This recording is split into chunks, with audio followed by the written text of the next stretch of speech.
Chapter 464, Cleansing the Spectres. Chapter 464, Cleansing the Spectres. Translator, Endless Fantasy Translation Editor, Endless Fantasy Translation. Nicely done. Zhang Yang cried out. He had the Heart of the Death Knight equipped, and would only experience half of the intended stun duration. However, since his character level was already 20 levels beyond the item level, the equipment's effect would be reduced. Thus, Zhang Yang had experienced 1.2 seconds of the 2-second stun. After a slugfest, Zhang Yang defeated the giant orc and obtained a few pieces of inscribed cloth and a few silver coins. When Zhang Yang looted the item, he found the inscribed cloth odd, considering the fact that the orc only had a short loincloth on. After he finished up with his business there, Zhang Yang called out to Felice. "Let's go." Felice answered obediently. Zhang Yang appreciated her words. If only Sun Xanu and Han Shui would obey Zhang Yang so obediently, then he could ask them to warm his bed for him. That, or he could just ask them to be nice to each other. He would rather have that than the constant cold war between the two of them. Zhang Yang went on and found an old gigantic house that was built from stacking gigantic flat boulders like Legos.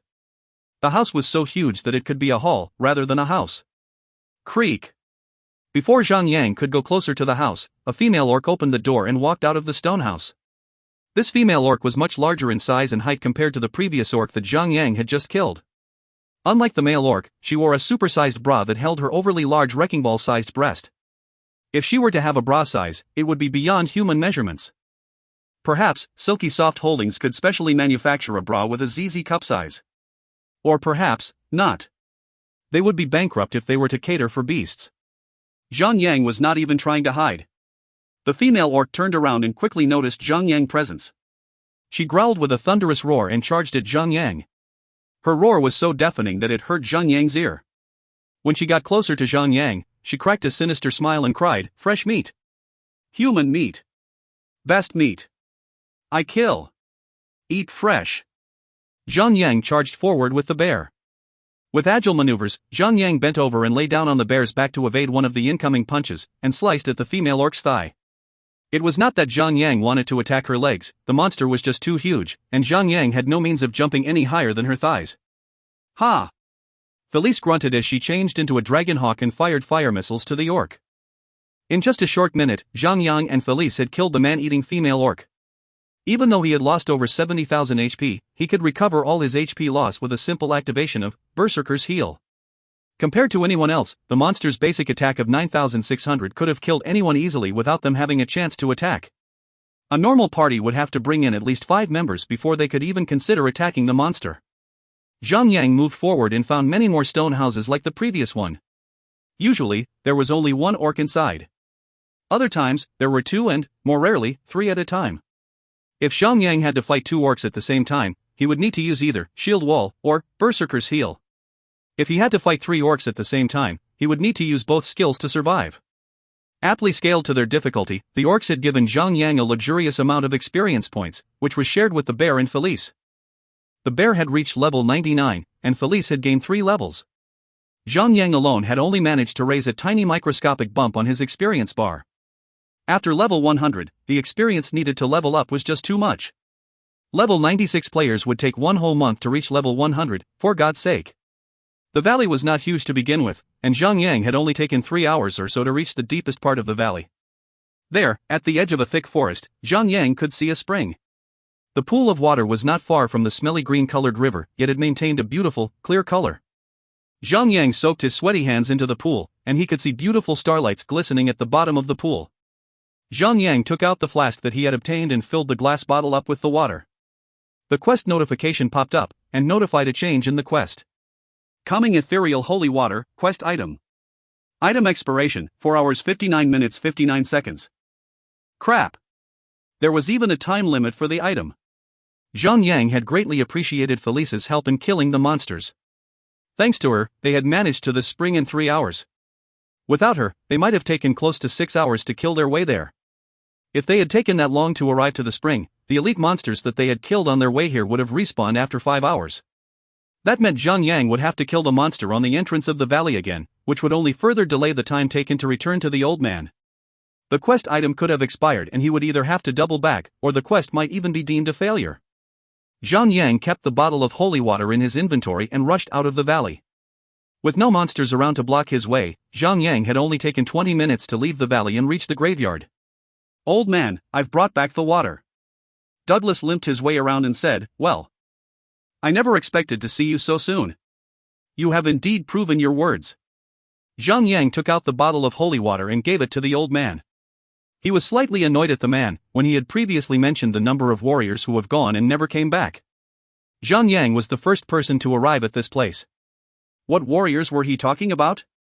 Ding! You have completed the quest, Calming Ethereal Holy Water.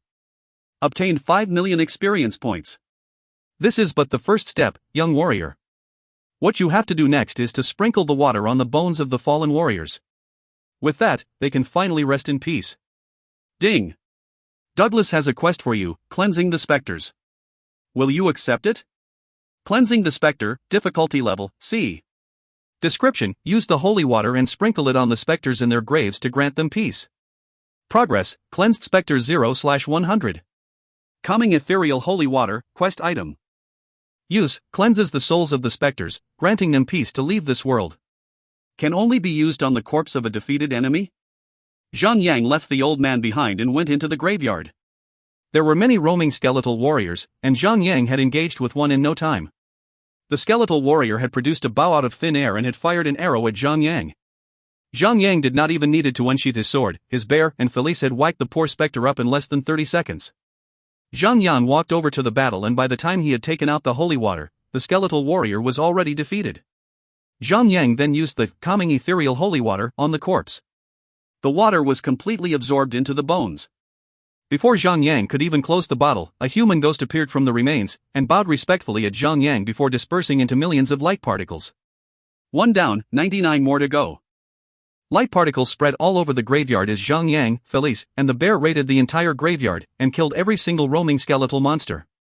A problem was found when Zhang Yang had cleared the entire graveyard and his quest progress was stuck at 99 out of 100. There were no more specters for him to cleanse anymore. Even though normal tiered monsters respawned fairly quickly, it would still take 3 hours for them to respawn. To make matters worse, Zhang Yang had only taken close to half an hour to kill every single specter within the vicinity. He would have to wait for 2 hours and 30 minutes for the specter to spawn again. Zhang Yang got around the graveyard frantically, and started to search for any leftover monsters that he had missed. Fortunately for him, he finally found one. The skeletal monsters were so similar to that of regular humans. It was natural for Zhang Yang to miss out one or two. The one he found was rather different, compared to the regular skeletal monsters. It was seated on the ground, and was resting his head on his palms, like he was actually thinking. Zhang Yang paced over to the skeletal monster and had Felice kill the thing in less than 4 strokes. When Zhang Yang poured the holy water on its remains, a human ghost appeared. But this time, the ghost carried a name tag. Su's Soul, Spirit. Level 1. This ghost was not the same as the previous 99 souls that Zhang Yang had cleansed. After it appeared, the ghost had bowed at Zhang Yang and had opened its ethereal mouth. Forgive me for asking, but could you, kind adventurer, fulfill my one last wish? Zhang Yang nodded. Do you have unfinished business? Yes. Su nodded and gazed at the general direction of Morningtown. I have a younger sister living in that town. She was born blind. My parents were killed by the demons a long time ago. Hence, both of us had grown up together. However, I left this earth a little too early to let go of my younger sister. I cannot leave this world not knowing that she is safe without me. Before I left her to join the expedition army, I had promised to return to her with a star spirit flower. That flower is a mythical flower that would cure anything, even the blind. However, now that I am dead, I cannot fulfill my promise. Adventurer, I beg of you, to bring my sister a star spirit flower. She is called Louilina.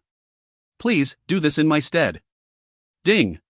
Su's soul has a quest for you, Su's last wish. Will you accept it? Zhang Yang nodded his head and said, You are a respected human being and a kind brother. I give you my word. I thank you from the bottom of my heart, young adventurer, said Su before his soul faded away. There was a long silence, when suddenly, Felice hugged Zhang Yang from behind.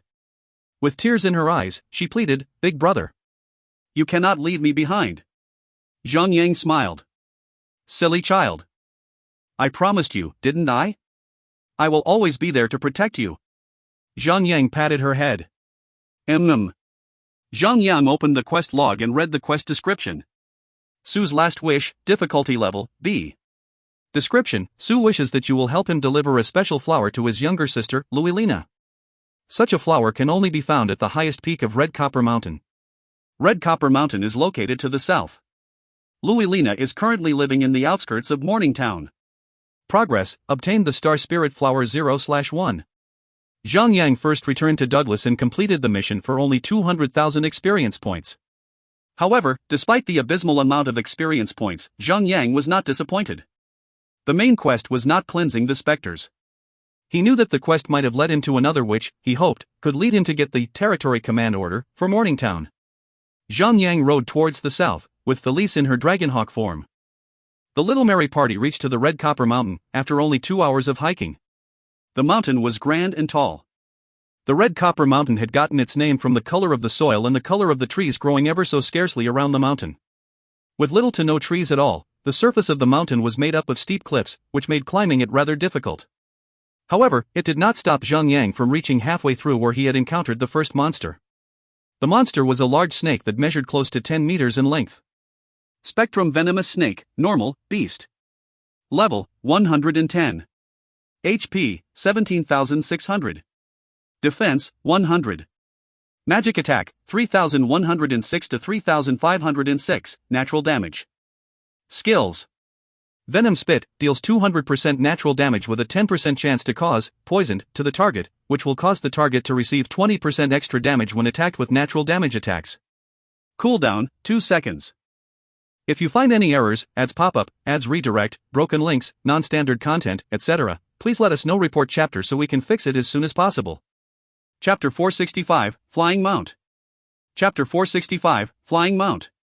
Translator: Endless Fantasy Translation. Editor: Endless Fantasy Translation. Pwa. A venomous projectile flew through the air and splattered all over Zhang Yang's armor.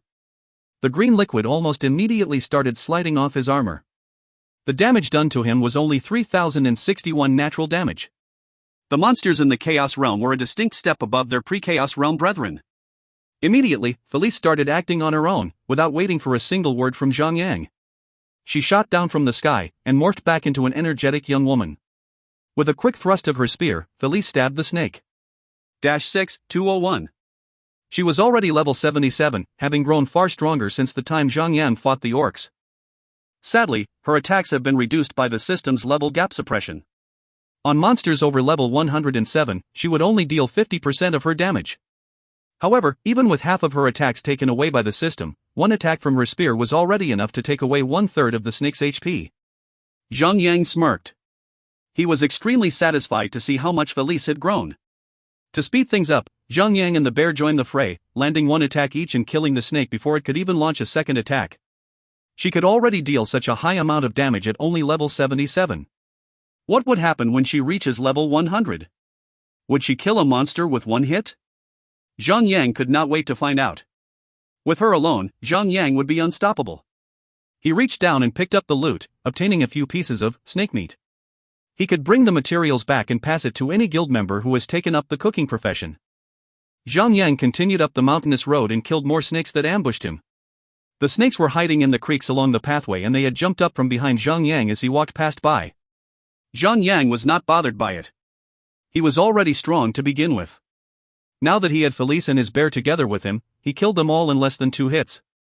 Zhang Yang killed on and managed to get the bear to level 100, while Felice had reached level 80.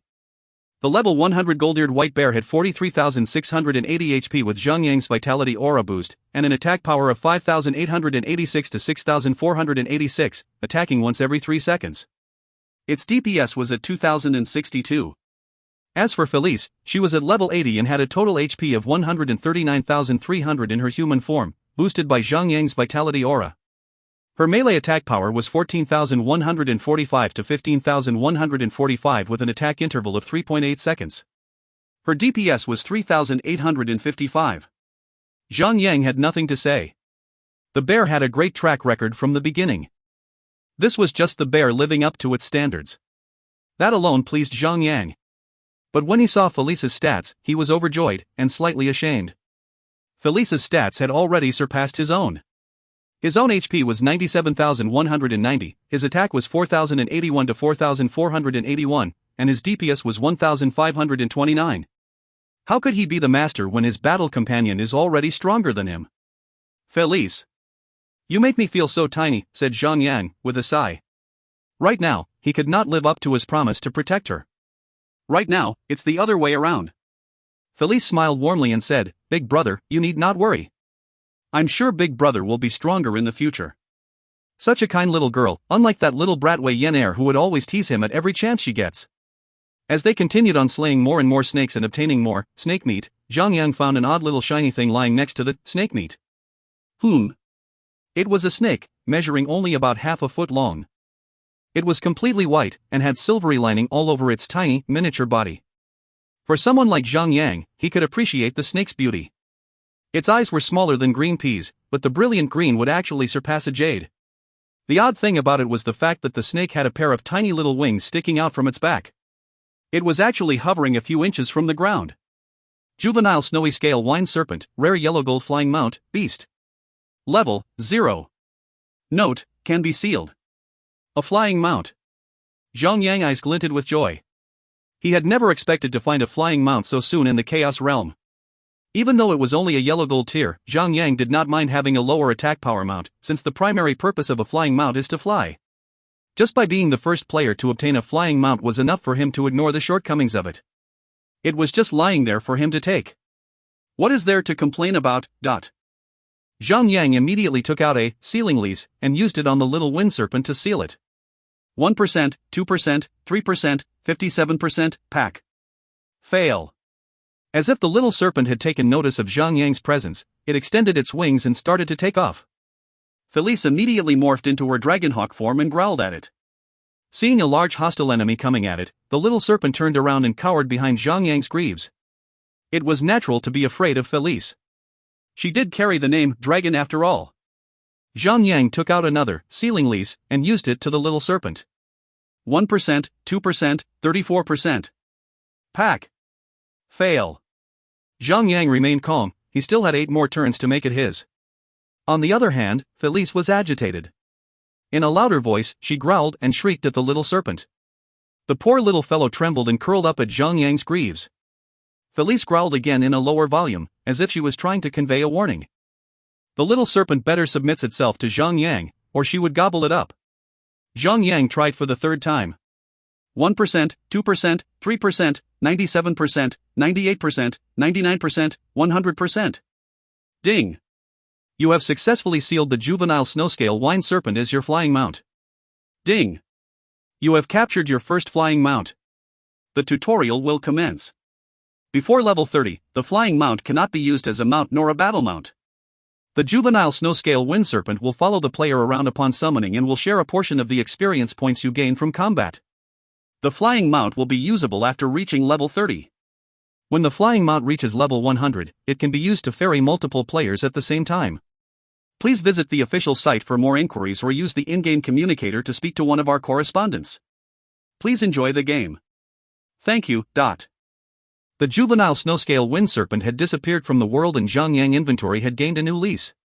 Zhang Yang smiled, as he thought it was funny to think that the serpent will acquiesce to a kind approach instead of tough love. It was like the serpent was in a police interrogation room, and he was playing the role of the good cop while Felice acted as the bad cop. Nice one. Tee-hee. Felice blushed and nodded her head in acknowledgement. Zhang Yang could not take that level of cuteness and had to caress her head softly. Zhang Yang summoned the little serpent out to gain experience. Since it was only level 0, the little serpent was hovering around by his side like a pet that would not contribute in any battles. It would have to gain more experience to level up and reach level 30 to attack. Zhang Yang did not mind having the snake leech experience points from him. He did, after all, gain the first flying mount. The joy of it was justifiable. Level 30 was nothing. Zhang Yang could find a massive field and start mass killing to gain that amount of experience points easily. Plus, he wasn't technically alone. He had Felice in her dragonhawk form and she alone could wipe the monsters out. After half an hour of hiking, Zhang Yang arrived at the mountain top but had yet to find the star spirit flower. Zhang Yang circled around the top of the mountain and stumbled upon a large 3-headed crimson hydra that was resting on a large boulder. The hydra was at least 30 to 40 meters in both height and width. Its scales were deep red in color. Zhang Yang would not have noticed the Hydra if not for 3 heads sticking out from the massive body. All 3 heads of the Hydra shared the same shape, but each of them had a distinct color. One was green, one was red, and one was white. The heads were all triangular in shape, making it look like a king cobra. 3-headed Crimson Hydra, Yellow Gold, Beast. Level, 115. HP, 5,750,000. Defense, 2,000. Melee attack, 12,434 to 13,434. Magic attack, 7,390 to 7,990. Skills. Fatal poison, causes, poisoned, to a target, and deals 200% magic damage of natural element. The target will have a certain chance to receive the same damage as the previous attack. Lasts for 15 seconds. Effect does not stack. Burning Fangs, spits poisonous fire projectiles at the target. Deals 200% magic damage in the form of fire damage. Causes the target have a certain chance to be blinded. Lasts for 15 seconds. Effect does not stack. Ice Burst, fires an icy projectile to the target. Deals 200% magic attack in the form of ice damage. Immobilizes the target for 5 seconds. Note, the King of Snakes at Red Copper Mountain. Be advised, many have fallen to the Hydra. In almost every common situation, the quest item would be situated right next to a boss which would have to be killed before the player could retrieve the quest item. Instead of jumping into battle, he turned around to scout the area. Behind the boss, hiding among the smaller rocks around, was a mythical flower. The flower was shiny, and had petals that glowed with the starry shine of a star. Although Zhang Yang was too far away from the flower, and could not directly access the properties window of the flower, but he was already guessing that it was the quest item he needed. Zhang Yang turned around and checked Felice's stats. She was already level 83 and was 32 levels behind the boss. She would still suffer from the level gap suppression attack reduction. After a few seconds of thinking, Zhang Yang said, "Let's skip the boss for now. We'll find some more monsters to grind and gain a few levels before we fight the boss." Felice lowered her head. "I'm sorry, Felice is too weak to fight. I'm sorry for dragging Big Brother's feet." Zhang Yang caressed her head and said, "There's nothing wrong. You have done a great job growing so fast. Without you here, I would already have been overwhelmed." Felice's sorrow turned into a smile, and she followed Zhang Yang down the mountain to kill a few more monsters. Zhang Yang had even unsummoned the bear and the little serpent to increase the experience gain for Felice. After an hour of speed grinding, Felice finally reached level 85. Although her stats were about the same as when she was level 80, her attacks would not suffer any reduction from the level gap suppression when she fights the Hydra. Zhang Yang summoned the bear and the juvenile flying serpent and returned to the hill to prepare for the boss fight. The white bear was the attacker, but juvenile flying serpent had yet to reach level 30. To hasten the progress of it becoming a legitimate flying mount, Zhang Yang had to summon it out to feed it experience points. Alright. Let's kill the Hydra. Zhang Yang jumped onto the bear and charged bravely at the Hydra. Spear of Obliteration. -4219. HSSS. The Hydra immediately shot up and hissed loudly. At that close proximity, Zhang Yang could finally observe the entire boss body. It was a streamlined creature with no legs. Like a normal snake, it had a long body, and the 3 heads branched out from 2/3 of its frontal end. Whoosh! Like a 1-meter steel pillar flying down from above, the Hydra lashed its tail at Zhang Yang's head. Block! Zhang Yang lifted his shield and successfully blocked the tail attack. Now that the boss was only a yellow gold tier, Zhang Yang did not suffer any knockback effects, and could even swat the tail aside, as if it was made of straw. Bullying the boss was possible thanks to his violet platinum equipment. If you find any errors, ads pop up, ads redirect, broken links, non-standard content, etc., please let us know. Report chapter so we can fix it as soon as possible. Chapter 466, Louilina. Chapter 466, Louilina. Translator, Endless Fantasy Translation Editor, Endless Fantasy Translation. Hydra resumed an attack stance. After the green head retracted back, the red color head expanded the venom sac below its jaw and spat out a stream of fire, passing right through Zhang Yang's face. -9882. Zhang Yang rolled over quickly. He had already taken a huge amount of damage and had also gained a debuff called Burning, which could induce blindness at a certain rate within 15 seconds. Bloody Snake. How dare you! Felice jumped into the air and changed to her Dragonhawk form. She shot into the sky and flew closer to the boss, attacking him with a fire missile to enact vengeance.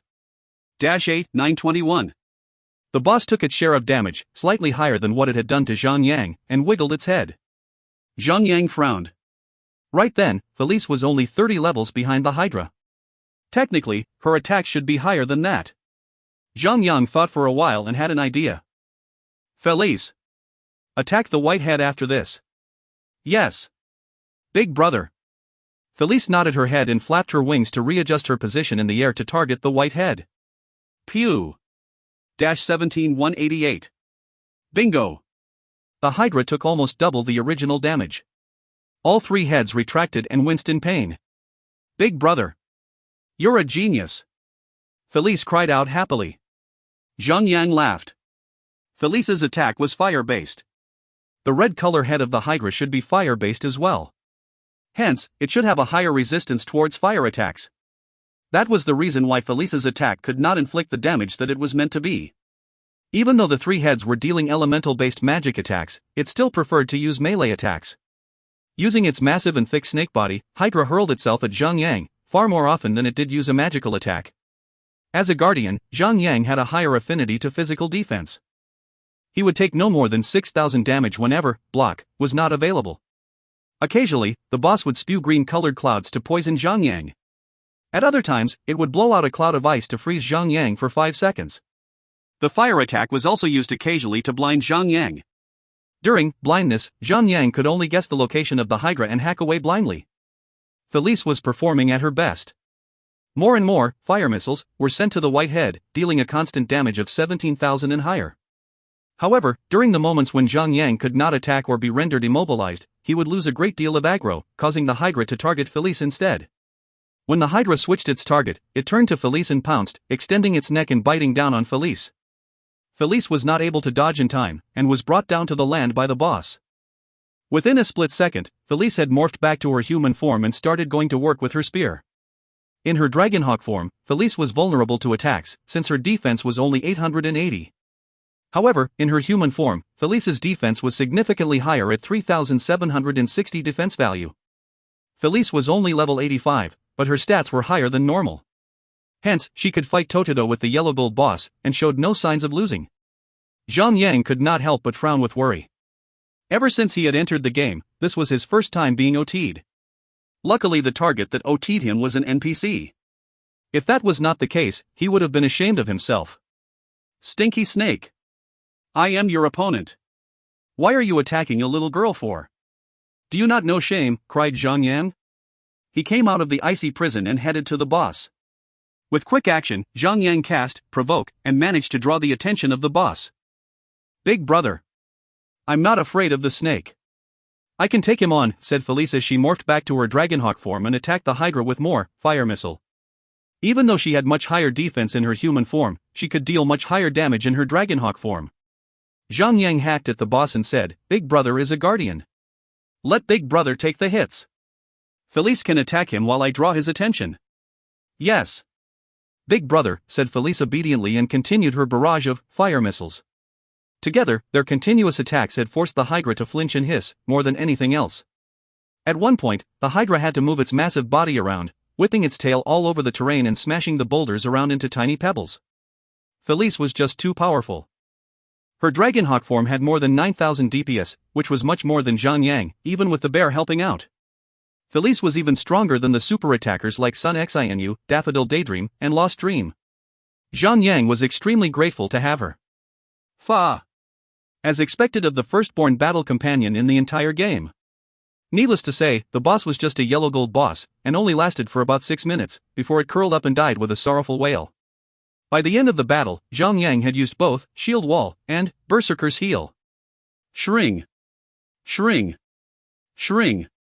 The boss gave a large amount of experience points, allowing Felice, the White Bear, and the Flying Serpent to gain levels. Even though the experience points was shared equally to all parties, the amount of experience points was enough to grant the little Flying Serpent 5 levels, pushing its level from level 27 to level 32 in one go. With that, the little Flying Serpent immediately grew to become a 7-meter-long Flying Serpent. Since it had reached the level 30 threshold, the Flying Serpent could no longer appear in the field as a pet and had turned into a small light orb, returning to Zhang Yang's inventory. Big brother.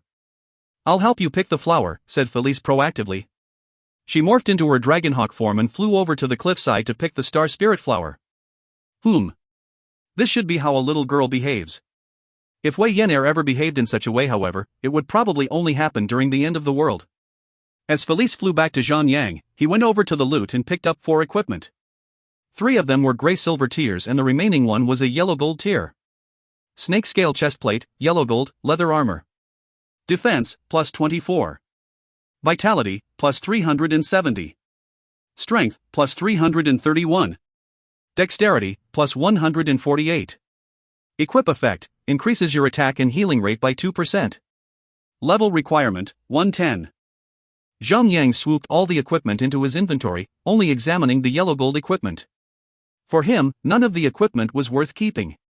At least, they could be sold for some tens of thousands of gold coins as a reward for killing the Hydra. It was a good amount of side income to feed those girls in his house. By then, Felice had arrived at Zhang Yang's side.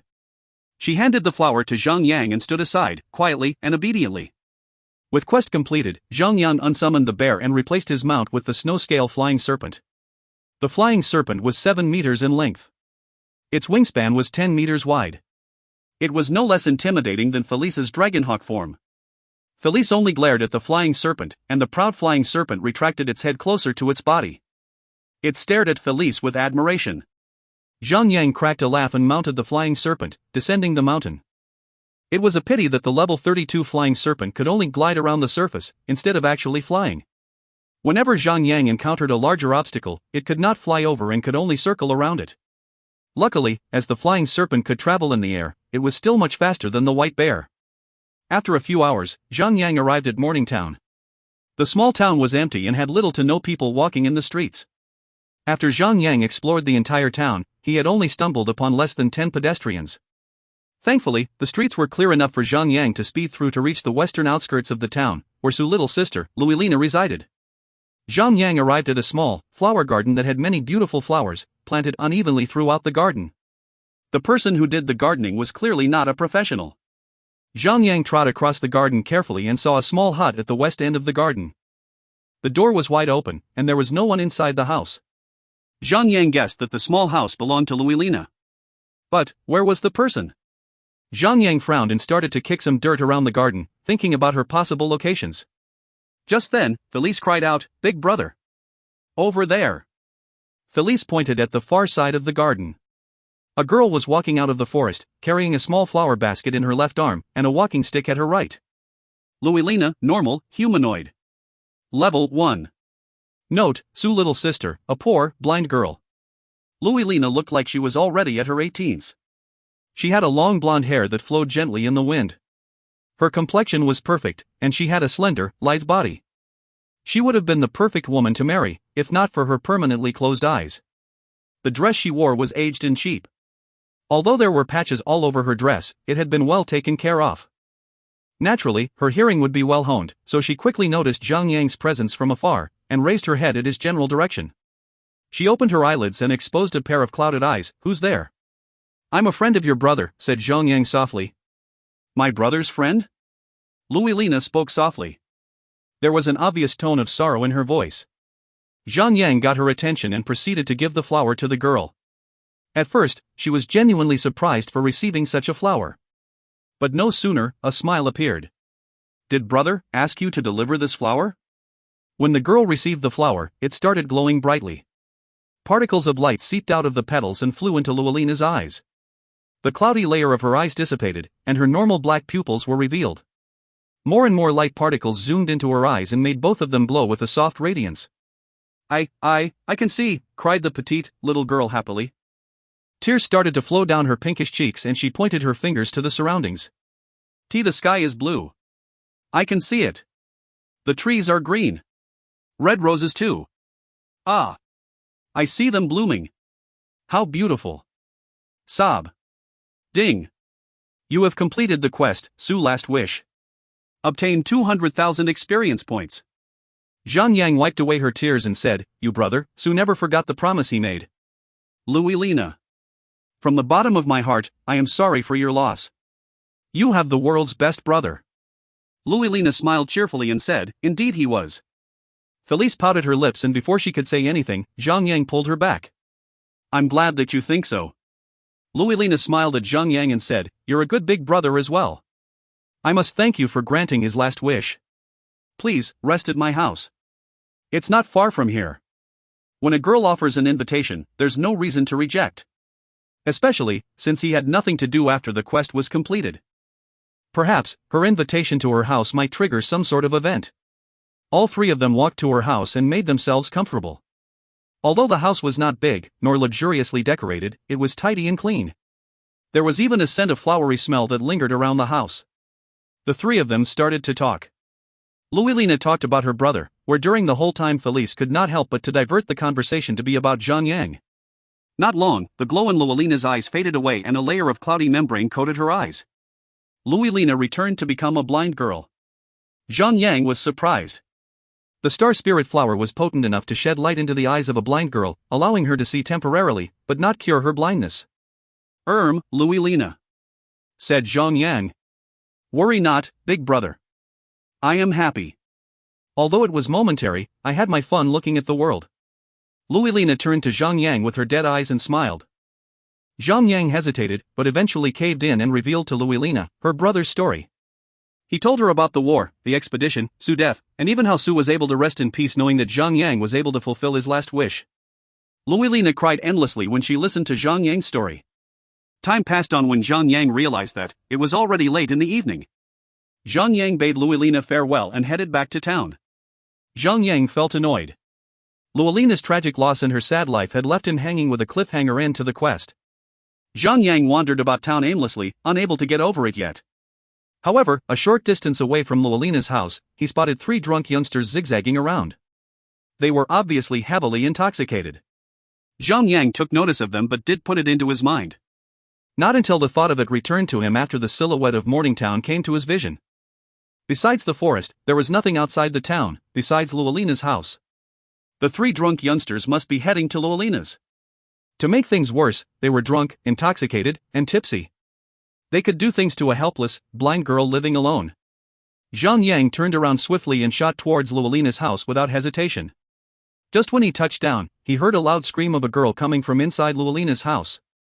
Rage built up in his heart and Zhang Yang ran towards the house.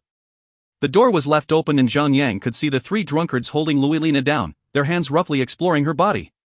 Her dress was torn apart, leaving the most important places still intact. If Zhang Yang had been slightly later, he might have been too late. One of the youngsters was shouting dementedly, "Stop pretending, little minx. Consider it your lucky day that a man such as I would be willing to touch you. You'll be thanking me when I'm done with you. Ha ha. In fact, you'll be begging for more. Ha ha. Young Master Bendok is right. The little minx is indeed beautiful. It's a shame that those pretty eyes do not work, or else she would have been the most beautiful girl in town," said another man. "Enough. Get on it already. I'm waiting for my turn," said the last youngster as he started to remove his pants. Zhang Yang was still at the entrance of the house as they expressed their monstrous intentions. With heavy killing aura, Zhang Yang shot into the house and swung his sword in a wide arc, as hard as he could. RGH, one of the youngsters got hit and wailed in pain as he lost a large portion of his HP.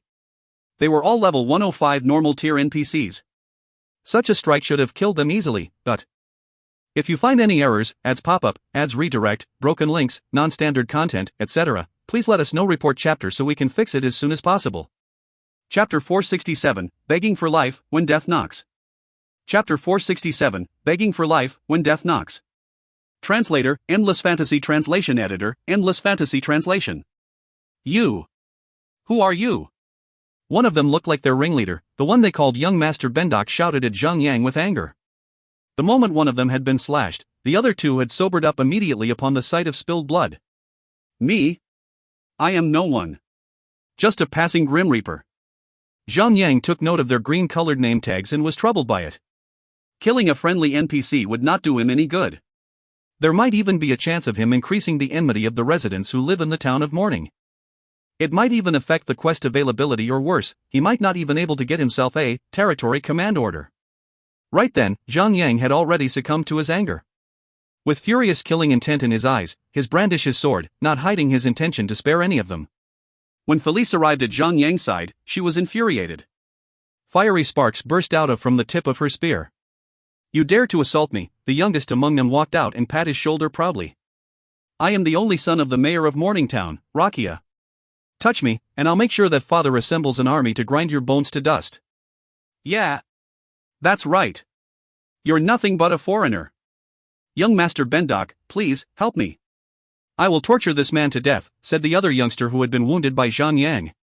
More confident than ever, Bendok stuck out his chest proudly and pointed rudely at Zhang Yang. Peasant, I am now giving you a chance to beg for your life. Do it, or I shall have father kill all your family and friends. Young Master Bendok. Look. The unharmed youngster pointed at Felice. Such beauty. Bendok could not contain his lust when he saw Felice standing behind Zhang Yang. Zhang Yang laughed, and his anger subsided a little. Not only were they completely oblivious to the threat, that was a really bad target to direct your lust at. Only the worst of men would have such poor judgment. They were barking up the wrong tree. So what if Bendok's father is the mayor? He was just the mayor of a small town. He had no authority over Zhang Yang. What a waste of a human life. I guess you will do better in your next lives. Zhang Yang said coldly and brandished his sword. Without hesitation, Zhang Yang sliced and diced the youngsters in Lualina's house. Gra! Arg! Mama! Dot! Crying and wailing like little girls, the three were like tiny bats trying to attack a giant golem. Before the presence of Zhang Yang and Felice, the three youngsters were cut down to their last drops of HP. When he struck them again, they stopped taking damage for a reason. Mercy! Have mercy, cried the trio as they planted their heads on the floor, begging for their lives. Ding! You have received an optional quest. If you choose to spare the three youngsters, the quest option will end. If you choose to kill all three of them, the quest shall start. For the next 3 hours, you will be marked as an enemy of Morningtown, and will be hunted by all soldiers of Morningtown. If you are killed within the stipulated duration, your death will result in quest failure. The penalty for failing the quest will be level -5. Losing 5 levels would also mean that Zhang Yang would automatically be kicked out of the Chaos Realm. However, the thought of him failing was only a brief second. Zhang Yang did not give it much thought, and killed all the perpetrators there, ending their pathetic lives. Big brother, did you kill them, said Luilina as she sobbed away. Don't worry. Everything is alright now. I'll protect you. I shall protect you in your brother's place. Zhang Yang comforted the sobbing Luilina. Instead of calming down, Luilina was horrified. Big brother. Bendok was the only son of the mayor of Morningtown. You must leave now. Please. There is a magic charm on Bendok. The mayor will know if something were to happen to his son. Please run away as far as you can. No matter how strong you were, there's no way for you to defeat an army. Zhang Yang nodded his head. Very well. In that case, we shall go. Follow me. Luilina shook her head and wiped away her tears. I can't. I was born here. I was raised here. I can't just leave.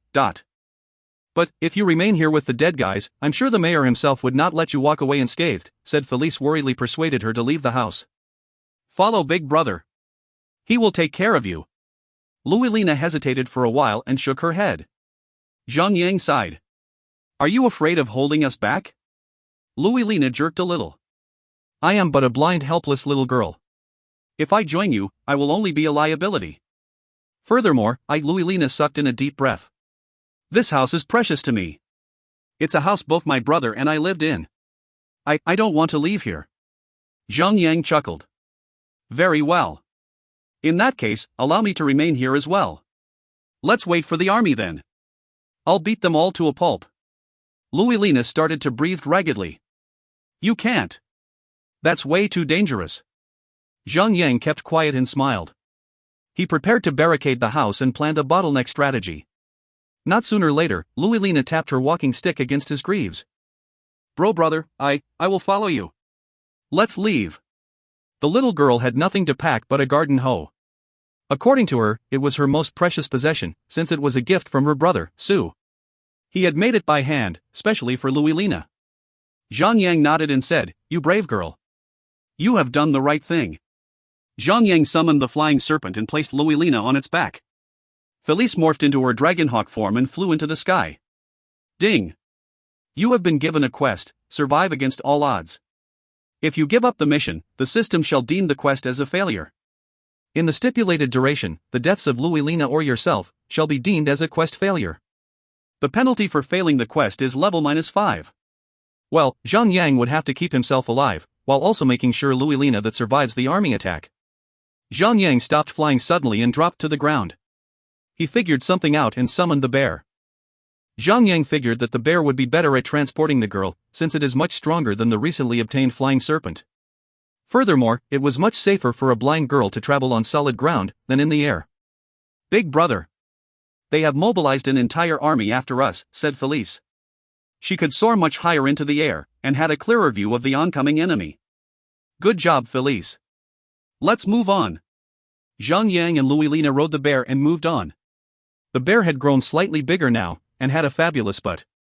From the back, you could see its huge hairy butt jiggling hilariously. Under normal conditions, Zhang Yang could never place anyone else on the mount. Since Louis-Lina was a quest NPC, the system might have allowed a player and an NPC to ride the mount at the same time. With one more load on its back, the bear movement speed was made slightly slower. Felice continued to fly in the sky to update Zhang Yang of the enemy's position. Just 7 to 8 minutes later, Felice had no need to report any longer. Zhang Yang only needed to turn his head around, and he could see a sea of flames coming, in the form of riders, holding torches in their hands. By his calculations, the army would only need 3 to 4 more minutes to catch up with Zhang Yang. Zhang Yang stared at the army worriedly, when he had a sudden stroke of a genius idea. He turned the bear around and moved out of the pathway, and headed to a steep slope towards the far west. As he rode on as swiftly as he could, the army behind him had closed the gap to only a few hundred meters behind. Zhang Yang climbed up the slope and finally met a dead end, with many random boulders of different sizes. With determination and a prepared stance, Zhang Yang stopped and turned around to face the incoming army. Shang! Shang! Shang! The riders had arrived and surrounded Zhang Yang in a large circle, cutting him off all escape routes. Even though Louis-Lina could not see, her other senses served her well. She knew what was going on. Colors drained away from her face as she gripped Zhang Yang's hands tighter. Zhang Yang only smiled. As they were waiting for someone to walk to the front, Zhang Yang took the opportunity to analyze the situation. There were more than 50 riders around, fully clad in metal armor. Morningtown Knights, Elite, Humanoid. Level, 105. HP, 1,050,000. Defense, 1,100. Melee attack, 7,464 to 8,264. Skills. Force Strike, forcefully bashes the target and deals 150% melee attack. Grants a 10% chance for an additional attack. Note, the main attack force of Morningtown, only loyal to Mayor Rakia. The knights around opened a pathway up to allow an individual to move to the front. Riders Captain Seiya, Yellowgold, Humanoid. Level, 110. HP, 5,500,000. Defense, 2,000. Melee attack, 9,812 to 10,812. Skills. Eye for Eye, sacrifices your own HP to deal devastating damage to the enemy. Deals 2% HP damage for every 1% HP lost. Maximum damage, 90%. Sacrificial Heal, sacrifices one of your underling to restore 50% HP. Note, famous for his brutal tactics in warfare. Rakia's loyal underdog. Crap. Zhang Yang swallowed his saliva. 50 elite tier enemies were too much for Zhang Yang to handle. Add in a yellow gold boss in the fray, it might be the end of Zhang Yang. Yellow gold bosses were not worth the effort to kill anymore. The problem was that the boss in front of him was unskippable. What more, the powerful attack power of Seiya was only going to make the fight difficult. Brave as you may be, your unworldly act of killing Bendok will be judged by the gods. And I, Seiya, shall send you to him. Seiya's voice was so heavily laced with killing intent. He waved his hands, and all 50 knights charged towards Zhang Yang. Ah, I'll send you to him all right. Zhang Yang drew in a deep breath and yelled at the top of his lungs. Felice. Felice shot down to his side. Zhang Yang then scooped Louis-Lina off her feet and tossed her to Felice. Take her somewhere safe. But, what about you? Cried Felice worriedly. Big brother knows what he is doing. Off you go, said Zhang Yang with a confident smile. Felice nodded and held Louis-Lina in her claws, and shot back up into the sky. Zhang Yang jumped back on his bear and pulled on the reins. With one strong stroke, Zhang Yang slashed apart a large boulder that lay behind him. 932. Along with a bright spark, the stone seemed to have taken damage. The earth rumbled so violently as if someone had turned on their mother's vibrator. Everyone, including Zhang Yang himself, lost their balance and fell over. Boom! Thud! 2 large pillars broke out of the earth and formed an arm. Another arm burst out in a similar fashion, and a stone giant started pulling itself above the surface. More and more of its body started to appear. Before he knew it, the massive stone giant had already managed to sprout to his chest level. The knights in Zhang Yang were thrown off their mounts and started rolling down the slope uncontrollably. After the massive tremor ended, the stone giant finally revealed itself to be a 60 to 70 meters tall monster. A loud, deep growl, similar to that of a ship's horn, burst through the airspace. It lifted one of its massive stone arms and slammed it down on the person who had disturbed its slumber, Zhang Yang. Shadow of the Void. Zhang Yang disappeared into another dimension just before the arm reached him. The stone giant growled again and shifted its target towards the knights who had been left behind by Zhang Yang. Since Zhang Yang had left the battle with Shadow of the Void, all aggro that had been generated by him was shifted to the knights, making the poor knights to receive the hellish punches of the stone giant. But if you find any errors, ads pop up, ads redirect, broken links, non-standard content, etc., please let us know. Report chapter so we can fix it as soon as possible. Chapter 468, The enemy of my enemy is, let's just set them upon each other. Chapter 468, The enemy of my enemy is, let's just set them upon each other. Translator, Endless Fantasy Translation Editor, Endless Fantasy Translation. Zhang Yang knew this stone giant from his past life. Located near the First Territory after arriving at the Chaos Realm, this mythical tier boss resided on a hill. Since the boss lingered around the hill close to the town, many players have repeatedly committed suicide against it, hoping to get a shot at killing it. In his past life, he had seen the boss a couple of times in his previous life. At most, the boss was constantly fighting with players that had come from Morningtown. Now that Chaos Realm was just released, and Zhang Yang was the only person who could access this realm, the boss was alive, well, and left alone. Not until Zhang Yang had roused it just to help him kick some butts. This was the reason why Zhang Yang had lured the army to the slope, in the first place. He figured that the boss could do the dirty work for him. After which, when he has successfully triggered the boss, he would escape the battle via Shadow of the Void, and let boss take care of the army for him. They were no match for the stone giant. With its massive stone arms, one clean slam to the ground was enough to send stones ricocheting to the sky and soldiers to the heavens. Thanks to the aggro system, the NPC army and the stone giant engaged each other in a fight. Zhang Yang had escaped several hundred meters away from where he disappeared. There, he noticed that the bear had already died and had reappeared in his inventory as the reins. Felice shot down to the earth and placed Louiselina gently down. After carrying Louiselina for a short distance, poor Felice had reverted back to her human form, drenched in sweat. She was lying on the ground, gasping for breath, as if she had just finished a marathon. Stone Giant Yanita, Mythical, Elemental Being. Level, 120. HP, 36 million. Defense, 7,000. Melee attack, 31,115 to 33,115. Skill. Earthly Smash, slams the earth with the force of Mother Earth. Deals 30,000 physical damage to all targets, 40 meters around the caster. Stomp, stomps the ground with the power of the earth. Deals 300,000 damage to all targets within 3 by 3 meters of the targeted area. Toss, picks a boulder nearby and tosses it at a target. Deals 100% melee attack to the target. Range, 3 meters, 40 meters. Note, a wild ancient stone giant, awoken from its long eternal slumber. Whoever who disturbs it would have to accept its tectonic wrath. Seiya's troops were in serious trouble. With 1 yellow gold boss and 50 elite tier knights, the accumulated attack power was like an ant, compared to the mythical boss. In a monster versus monster fight, unless the fight is dictated by lore, a higher tiered monster would always reign supreme. The stone giant slammed the ground and dealt 30,000 damage. It was a damage designed to severely cripple players, not NPCs. That amount of damage was nothing, compared to the 1 million HP NPC elite knights. One strike was only enough to take off 10% of their HP. As for Seiya, his attacks could only deal around 1,000 damage to the monster. It was a landslide matchup. Similarly to the boss, Seiya's attacks of between 5,000 and 6,000 would take forever to hack away the 30 million HP of his enemy. The stone giant was an ancient being. As per usual gaming concepts, the older the age of the monster or NPC, the stronger it would get. This stone giant was like an ancient killing machine, with a berserk speed. This elemental being bashed the living hell out of the knights, killing them all in just 10 minutes or so. Seiya was the only one who had survived the ordeal and had managed to escape. Even though the boss was mythical tier, it lumbered with the speed of a stone giant. After Seiya had taken off on his horse, the boss turned back after running for a distance, and went back to its hibernation state.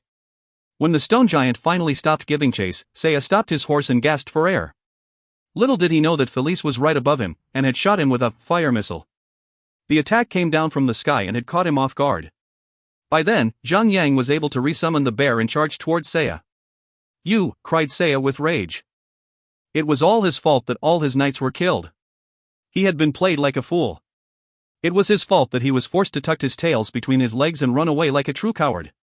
Even though he was a plaything for the mythical tier boss, he was still a yellow gold tier that could easily take on a single player. He pulled the reins on his horse and charged at Zhang Yang. "Humph! You've come at the best moment. I shall kill you, and put the blame on you for killing all the soldiers that came with me. That way, Master Rakia would not punish me." Zhang Yang ignored the idiotic speech and lunged himself at Seiya. Seiya was just a yellow gold boss, he was not an opponent that would require intense planning and strategy to kill. Furthermore, he had already taken much damage from the previous fight with the stone giant. Even without Felice's help, he alone would be able to kill him without any trouble. It was like killing a trapped monkey. Wham! Bam! Felice was furious. She was greatly angered when the man had publicly expressed his intentions of killing her big brother. With fury, Felice spat out fire missile as rapidly as she could, and burned Seiya till his armor was glowing red hot. His entire armor was so hot that it looked more like lava than anything else. His body was steaming with vapor, and he looked like a deliciously cooked lobster. "Bastard! Bastard!" yelled the boss helplessly. The man was a coward. At the moment he realized that he was not capable of defeating his opponent, he turned tail and ran. Zhang Yang would never allow that. He quickly chased after the boss. Felice, on the other hand, had no trouble keeping up with a man on a horse. She was, after all, a creature of flight. With a swoop of her wings, she reached the boss. If her fire missile took too long to cast, she would revert back to her human form to attack with her spear, and then go back to chasing him in her dragonhawk form. After running for quite a distance, but still far from safety, Seiya realized that escape was not an option. He turned around hoping to fight them off, but ended up being chewed alive by Zhang Yang and Felice. In less than a minute, Seiya was defeated and had dropped a yellow gold equipment and 2 gray silver equipment. Although defeating Seiya was partly thanks to the stone giant, Zhang Yang felt no guilt since it was his plan after all. He scooped up all the equipment without hesitation. Among the equipment, one of it was a one-handed hammer. At the current stage of the game, one-handed weapon and shield were the most expensive equipment in the market, since they were rare and most sought after. They could be sold for at least 100,000 gold coins. By borrowing the stone giant's power, Zhang Yang had only taken less than 20 minutes to defeat the army. He started to feel a little over his head and went back to where he had dropped off Luilina. Ding! You have eliminated the first wave of troops. Obtained luck +1 and 5 million experience points. Please make adequate preparations for the second wave. The second wave will start in 64 minutes, 28 seconds. Second wave. Zhang Yang was shocked and annoyed. A second wave? However, the quest had mentioned that the entire quest would span over 3 hours. If the second wave comes after 1 hour, it had to be the last. Perhaps, since the penalty for failing the quest was high, the reward for succeeding in clearing it would be luxurious. Losing levels was nothing all too serious, since Zhang Yang could always regain them. Levels are earned by investing time into the game. However, luck attribute points were different. Zhang Yang had amassed a total of 19 luck points since the start of the game and now had a 2% chance to trigger a lucky strike. Furthermore, by having higher luck points, the chance of him creating transmuted great potions would increase, but with great risks, come great rewards. Even though he still had one more wave of troops after him, Zhang Yang did not fret, since he had found a reliable attacker. When the second wave comes, he could repeat the same thing and trigger the stone giant again. With nothing to do at the moment, Zhang Yang summoned the flying serpent and brought Felice around to grind. There was still more than 1 hour before it happens. Felice was a beast, and not just in the literal meaning of it. Her killing rate was much faster than Zhang Yang. In 1 hour, they had amassed so much experience points that the serpent had reached level 39, and Felice had reached level 87. It was a pity, for she only had 3 levels to level 90, where she would gain another huge boost to her stats. With the time almost up, Zhang Yang summoned out the bear and brought Luilina with him, and waited at the same spot where the stone giant was resting at. "Big brother! Here they come," cried Felice in the air. Zhang Yang stared in the direction of Morningtown and saw nothing but empty hills and flat plains. There was no sign of an army. Gore! Just then, Zhang Yang heard the roar of a beast coming from the sky. Zhang Yang was greatly surprised. He looked up and saw a formation of griffins rushing across the night sky towards him. Crap! Flying mounts! Still, as he thought of it, he was currently in the Chaos Realm, where flying mounts would play a huge role. If a player could own flying mounts, why can't NPC do so? If Zhang Yang had waited patiently and trained his flying serpent to level 100 before starting the quest, he would not have needed to expend any effort at all. He would only need to wait in the air for 3 hours. These flying mount-type enemies were here to prevent players from exploiting such a loophole. Thud, thud, thud. One by one, the soldiers that were riding on the griffins landed on the area where Zhang Yang was waiting. Some of them were still airborne and formed a neat formation, circling Zhang Yang from above, with more than 100 units. Morningtown Cavalry, Elite, Humanoid. Level, 110. HP, 1,100,000. Defense, 1,200. Melee attack, 5,383 to 6,183. Ranged attack, 8,194 to 8,994. Skills. Armor penetrating arrow, fires a piercing arrow at a target, deals 150% ranged physical attack, unaffected by defense. Note, Morningtown Air Force Defense. Master Rakia's elite units. Similar to the previous attacking army, this wave had one boss who prominently stood out among the soldiers. He rode a larger griffin and had a large, longbow slung across his back. Captain of the Morningtown Cavalry, Brandon, Yellowgold, Humanoid. Level, 115. HP, 5,500,000. Defense, 2,000. Melee attack, 6,514 to 7,314. Ranged attack, 9,347 to 11,347. Skills. Armor penetrating arrow, fires a piercing arrow to a target, deals 150% ranged physical attack. Reduces 50% of the target's defense for 15 seconds. Effect cannot be stacked. This skill ignore all defense. Fatal arrow, deals a fatal attack.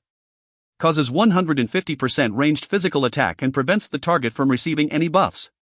Reduces 50% of all healing rate on the target. Lasts for 10 seconds. Effect cannot be stacked. If you find any errors, ads pop up, ads redirect, broken links, non-standard content, etc., please let us know. Report chapter so we can fix it as soon as possible. Chapter 469, An Upgrade on the Pet Mount. Chapter 469, An Upgrade on the Pet Mount. Translator, Endless Fantasy Translation Editor, Endless Fantasy Translation. Zhang Yan did not dare to risk giving these monsters the chance to strike first. These are all ranged attacking monsters, and they had already surrounded Zhang Yang from all directions. Just imagine this, if 50 plus of these monsters launched their assaults on Zhang Yang at the same time, he would be instantly killed, even if he were to activate his shield wall. So Zhang Yang made a quick decision to throw Louilina over to Felice and say, "Felice, take Louilina and get the hell out of here." Roger. Felice was well aware that Zhang Yang had more than one method of escaping, so she did not raise any objections this time around, and started taking off, with Louilina in her arms. After them. Do not let them escape. Brandon growled ruthlessly. Zhang Yang did not even summon any of his mounts, this time to prevent any unnecessary deaths of his beloved pets. He turned around and plunged his sword of purging devourer into the ground and started saying a prayer. Mr. Stone, when more players are strong enough to enter this realm, you are going to have a miserable life ahead, where you will be killed over again and again. So, why don't you kill some of these scums and unleash your wrath while you can?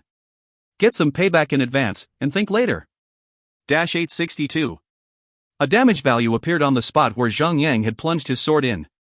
The entire pile of rocks began to tremble again. The gigantic body mass of stone giant Yanada emerged from the ground, right before the eyes of everyone. With an intimidating, thunderous roar, it slammed its hand onto Zhang Yang. Zhang Yang quickly activated his Shadow of the Void and disengaged from the battle with stone giant Yanada immediately. It was not the time to toy around anymore. Shove.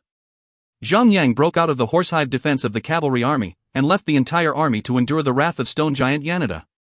Rock. The stone giant let out an outburst of rage, as this was already the second time it had been poked, right in the *SS, just as it was having a good nap. Such interruptions can never be forgiven. The stone giant instantly went berserk, as it began to slam its hands all around, like a crazed monkey. A few of the griffins were smashed into mush and fell from the sky in pieces. Their riders either shared their fate or dropped straight to their deaths. Some lucky ones survived the fall. But could it really be called luck? They survived, just to face the wrath of the stone giant on the ground. Meanwhile, far from the battlefield, Zhang Yang reappeared as his shadow of the void began to fade. Felice approached Zhang Yang, still carrying Luilina. She barely hovered above the ground, as she was exhausted from carrying the NPC. But she did not drop her, of course. However, there were still 7 griffin riders pursuing them, firing arrows at Felice. Zhang Yang let out a battle cry and summoned Whitey. He leaped on Whitey's back and charged towards the enemies. Brother! Felice flopped to the ground, unable to fight back as she was still carrying the NPC. So, she could only endure all the attacks from the enemies. Fortunately for her, Felice had an extremely long health bar. Or else, she would have been taken out already. Kill!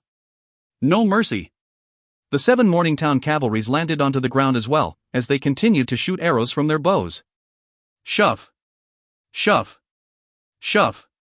The arrows flew right at Zhang Yang and Felice with precise accuracy. Zhang Yang quickly jumped down from Whitey and placed Luilina on the back of Whitey. Zhang Yang gave a command in his mind, and Whitey immediately carried Luilina and ran in the opposite direction. Without the NPC in the way, Zhang Yang could finally unleash his power, without having to hold back.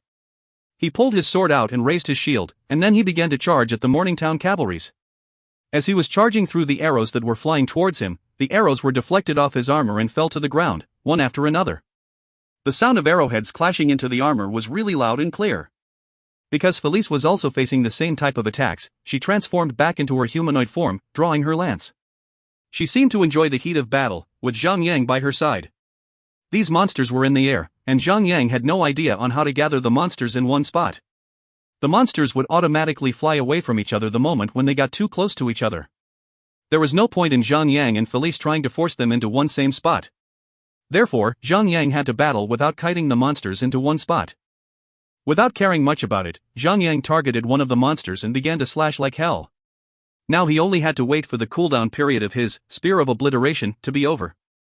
Then, all he needed to do in order to hook the aggro of the other 6 monsters over to him is to throw the Spear of Obliteration at them. Even though Felice had a very long health bar, and very thick armor and defense, she did not have the ability to recover her health. If the monsters ever focused fire on her, she would still go down easily. The regular arrows of the monster could only inflict him with about 3,000 damage, but the armor-penetrating arrows had extremely sharp edges. One arrow could deal more than 9,000 damage on Zhang Yang. Fortunately for him, the cooldown period for this skill is very long. If they could fire them rapidly, Zhang Yang would be finished off in no time. Zhang Yang was constantly spamming all his status restriction effect skills, timing them appropriately. He tried to stun the monsters to reduce the damage he would receive as the battle went on. Although the humanoid form of Felice had weaker attack power compared to her Dragonhawk form, Felice was still so much more aggressive and stronger than Zhang Yang. She had already slain one of the monsters within 2 minutes, and had went on to take on her second monster. As she tangled with one of the monsters currently attacking, Zhang Yang could feel his pressure being lifted substantially. As Zhang Yang took down another monster on his end, he finally let out a breath of relief. The difference of battling 4 monsters at once, compared to 6, was a lot. It was like a 50% drop in difficulty.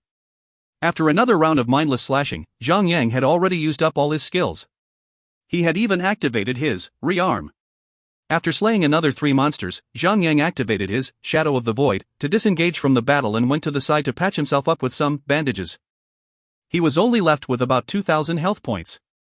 He had to leave Felice with the remaining monsters. After he patched up and took some snacks, Zhang Yang rejoined back the battle and activated Provoke to hook the boss back to him. At that moment, Felice was left with only 8,000 health points. Using everything they had, the 2 of them finally took down the last monster, and Zhang Yang quickly took out his snacks and continued to heal himself. What actually surprised him was that Felice could also heal up by consuming snacks. Seeing how she has been functioning so far, other than the fact that she is an AI, Felice is basically similar to a normal player already. After just a while, the 2 of them had regained their full health states. Whitey had also returned with Luilina upon the mind command that Zhang Yang had transmitted. Zhang Yang turned his head around and looked at the direction of the other battlefield. The Morningtown cavalries were basically flying around in the air while they were battling the stone giant Yanada. Therefore, the strongest skill that the stone giant had, Earthly Smash, had totally no effect on the Morningtown cavalries. The stone giant could only use toss as its main attack. The damage that the boss could do to the cavalry army was largely restricted. That was why it had only taken out about 20 morning cavalries after all this while. Of course, compared to Zhang Yang's performance, it was doing far better. Zhang Yang should be burying himself alive in shame. After some time, all of the Morningtown cavalries were completely wiped out by the stone giant, and the boss still had about 20 million health points. Zhang Yang took a good look at it, and decided to give up on the idea. The army had not weakened it at all. If his party of 10 were all here, it could probably be done. But now that he had seen how powerful this boss is, it would be better for him to just give up on his previous plan and walk away. After Yanata had wiped out the cavalry, it went back to its peaceful sleep. Unfortunately, Brandon was so prideful that he had not retreated when he had the chance. He charged in at the boss and was crushed to his demise, leaving no chance for Zhang Yang to cut in and slay him. Of course, Brandon had a flying mount, so Zhang Yang would not have any chance to slay him at all in the first place. Ding! The second wave of pursuers have been wiped out. You have completed the quest, survived the desperate circumstances much earlier than expected. Acquired 10 million experience points, lucky attribute +1 is your reward. Ding! You have acquired a selective quest, in for a penny, in for a pound, accept or decline? Zhang Yang frowned and accepted the continuation of the quest. In for a penny, in for a pound, difficulty, A rank. Description: you have wiped out the defensive force of the Morningtown. Now, Rakia is a general without his army. You have slain his son, warrior. He is not going to let you off this easily. So, you have decided that since you're already in for a penny, why not in for a pound and finish what's been started? Travel back to Morningtown and slay Rakia. Completion: kill Rakia 0/1. Zhang Yang widened his eyes as he began to see a territory waving at him. He was another step closer to owning a new territory. Zhang Yang did not rush back to the Morningtown. Instead, he brought Felice and Snowscale Windserpent along to level up first. After all, he was all alone at the moment, so he would not be able to seek help from his party members and guild members. He could only rely on himself, his flying mount, and Felice. Though the description said that the Morningtown had lost most of its defense force, it still was the lair of this foul Rakia. It would be best to keep an eye out and be ready for anything. After all, Zhang Yang had a lot of time to spare on hand. It would take at least 1 month for other players to be able to enter the Chaos Realm. Furthermore, the quest did not state any time limit, so he could take his own sweet time at completing the quest. After looking around for a bit, Zhang Yang found himself on a deserted mountain. He could see a large amount of normal-tiered specters wandering around the area, without any sense of purpose. He decided to choose that spot to grind. Zhang Yang got Felice to transform into her Dragonhawk form to lure the monsters, while he looked out for a cave. After he kept Louiselina safe in the cave, he summoned the Snowscale Windserpent, and both of them guarded the entrance of the cave. In just a brief period of time, Felice came back with a large number of monsters. Judging from the looks of it, there should be at least 100 of them. As Felice flew past Zhang Yang from above, she transformed back to her humanoid form, and stood ready with her lance. These specters began to gush towards Zhang Yang. He activated his Blood Rage a few seconds before the monsters reached him. He had already acquired 30 points of rage points. The moment the monsters got close to him, he activated his Blast Wave. Instantly, a damage of -1 for 18 was inflicted onto each of the monsters within the effective range, and the scene was glorious. The special effect of the Sword of Purging Devourer got triggered, and another wave of damage was inflicted upon every single monster within the effective range, over and over again. When Zhang Yang took over the aggro of the monsters, Felice transformed into her Dragonhawk form and flew out of the cave, hovering above them all. Then, she spat out her pulverizing flame between her open beak, and covered the ground in a sea of flames. The ground started burning up as the monsters that were within the effective range of the attack were inflicted with a damage of 3,000 fire damage for every second. The attack was really powerful and intimidating. However, although these skeletal creatures from the foul depths of darkness could not fly, they did not just stand there, waiting for their health points to deplete. Many of these specter monsters had ranged attacks, so they started firing their arrows, inflicting damage on Felice. Although these are just normal monsters, but tens or hundreds of them shooting at the same time would also inflict extremely great damage to a person over time. After the pulverizing flame was over, Felice was only left with about 10% health. So, she quickly flew into the cave, to the back of Zhang Yang, to take shelter from the arrows. Zhang Yang handed her a bandage, and Felice quickly transformed herself back to humanoid form before applying the bandage. She patched herself up, and her health was brought back up by 20,000 points. Unfortunate for her, this amount of healing was far from enough. she had lost so much more than that. So, she could only wait out the cooldown for the E-bandage to complete its cycle. Still, with her flamethrower attack, Felice had managed to inflict a total of 1,500,000 points of damage, while burning about 80 monsters to a crisp in the process. A stream of rich experience points came in and the little serpent was leveled up twice. Unfortunately, Felice needed even more experience points to level up again. She still needed about 10% more before she could reach level 86. Zhang Yang wielded his sword of Purging Devourer, slashing and slicing up the monsters before him. After a while, more monsters were slain, and Felice had finally acquired enough experience points to level up. A stream of golden light coursed through her entire body, and she reached level 86. Her health bar was full again. At the same time, the cooldown period for her pulverizing flame was over. So Felice transformed herself into her Dragonhawk form, flew out on the monsters and activated her pulverizing flame of rage once more. That attack inflicted a great number of damage to the monsters as the fire blazed on. After 3 rounds of pulverizing flame of rage, hundreds of specters lay dead. Looking at the chart of damage output, the damage output of Felice was not far behind Zhang Yang's. Zhang Yang could not help but to praise her in his heart.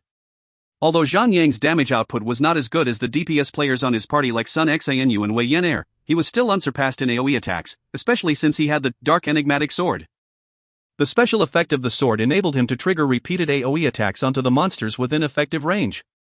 That made him very powerful in terms of AoE killing, to the point that no one could rival him. With Felice's aid, be it one-on-one or an AoE kill, Zhang Yang had the right to look down upon the entire world. He could not help but to pet Felice on her head and said, "Felice, you really are a great and incredible helper for me." Felice turned to him and smiled, her face is so cute that Zhang Yang wanted to melt on the spot. After finishing up the first wave of the monsters, Felice flew out to lure the second wave. After they had settled the second wave, it was time for a third wave. This little cave behind Zhang Yang had unwittingly been turned into the graveyard of the spectre.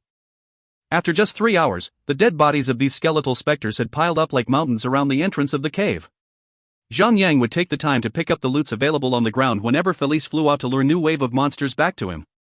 Every time, he would only manage to pick up about 1/3 of the loot from the ground, before Felice comes back with a new wave.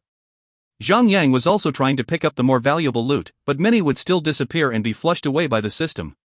If Hanning Shui and Wei Yan could only see this, they would definitely be heartbroken to see all the valuables disappearing. Level 90, Level 100, Level 101. 5 hours later, Felice had reached the limit capacity on her level, as pets and battle companions could not exceed the level of the player, their owner.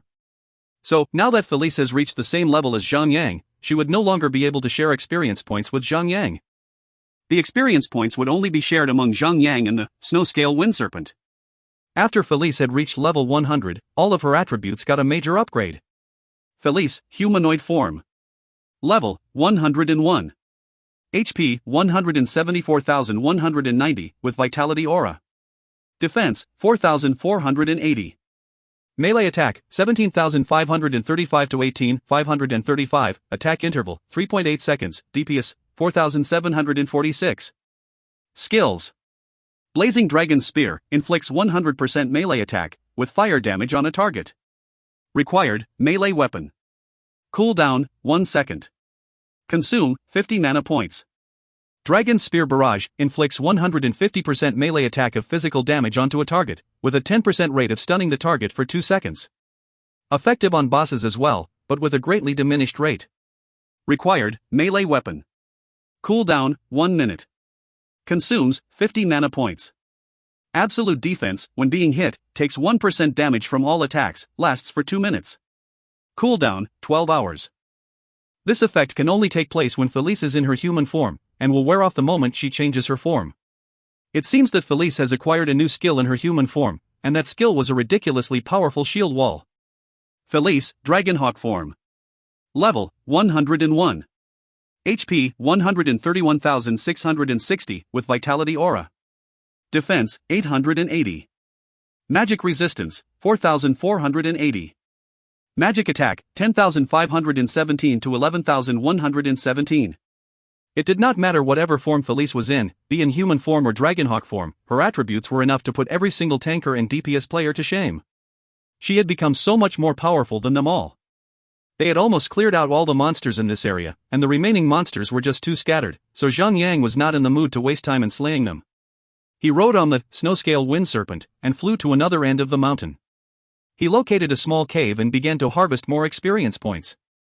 Soon after, snow-scale wind serpent had already reached level 84, but because Felice could no longer earn experience points, the snow-scale wind serpent was receiving the bulk of it. After merely 2 hours, snow-scale wind serpent had finally reached level 100. A stream of golden light beamed across the body of the snow-scale wind serpent as the body of the serpent expanded out, growing up to a total length of 10 meters. It had a wingspan of about 15 to 16 meters. It looked mighty and magnificent. Snow-scale wind serpent, yellow gold flying battle mount. Level 100. HP 33,600 with vitality aura. Defense 1,800. Magic attack 4,256 to 5,056. Skills. Shared life, passive unites the health points of the pet and the owner together. Venom spout, spouts venom towards a target, inflict 100% magic attack of nature damage, there is a 10% rate of poisoning the target. The target will receive 20% additional damage when being struck with nature attribute attacks during effective period. Lasts for 10 seconds. The effects cannot be stacked. Instant cast. Cooldown, 2 seconds. This is actually a spell type, mount. This is wonderful. Magic attacks will not be affected by the defensive monsters, including bosses. With everyone prepared now, it's time to collect the bounty for Rakia.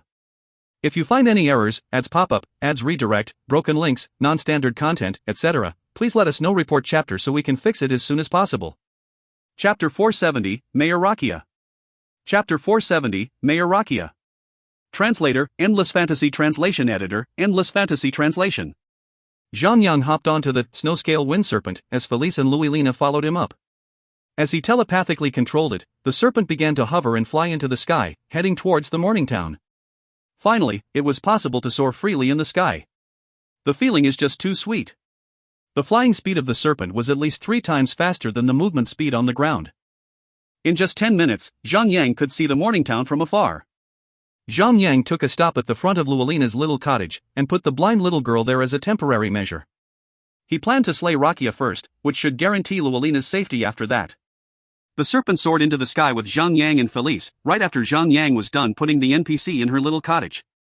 As they arrived on top of the morning town, the first rays of the morning sun were already streaking across the world, blanketing it with warmth and beauty. Zhang proudly stood atop the serpent as she searched for the whereabouts of Rakia's house. It should be really simple. All Zhang had to do was to look out for a large house, with the largest land and the best decorations. Zhang did not take long before he located a fancy large house on the northern side of the town. The serpent let out a roar and flew straight towards the yard of the fancy house. They landed in the garden yard, right before the doorsteps of the house. Who goes there? How dare you trespass the property of Master Rakia? A series of clumsy footsteps were heard coming from the path ahead, as 4 guards arrived at the scene.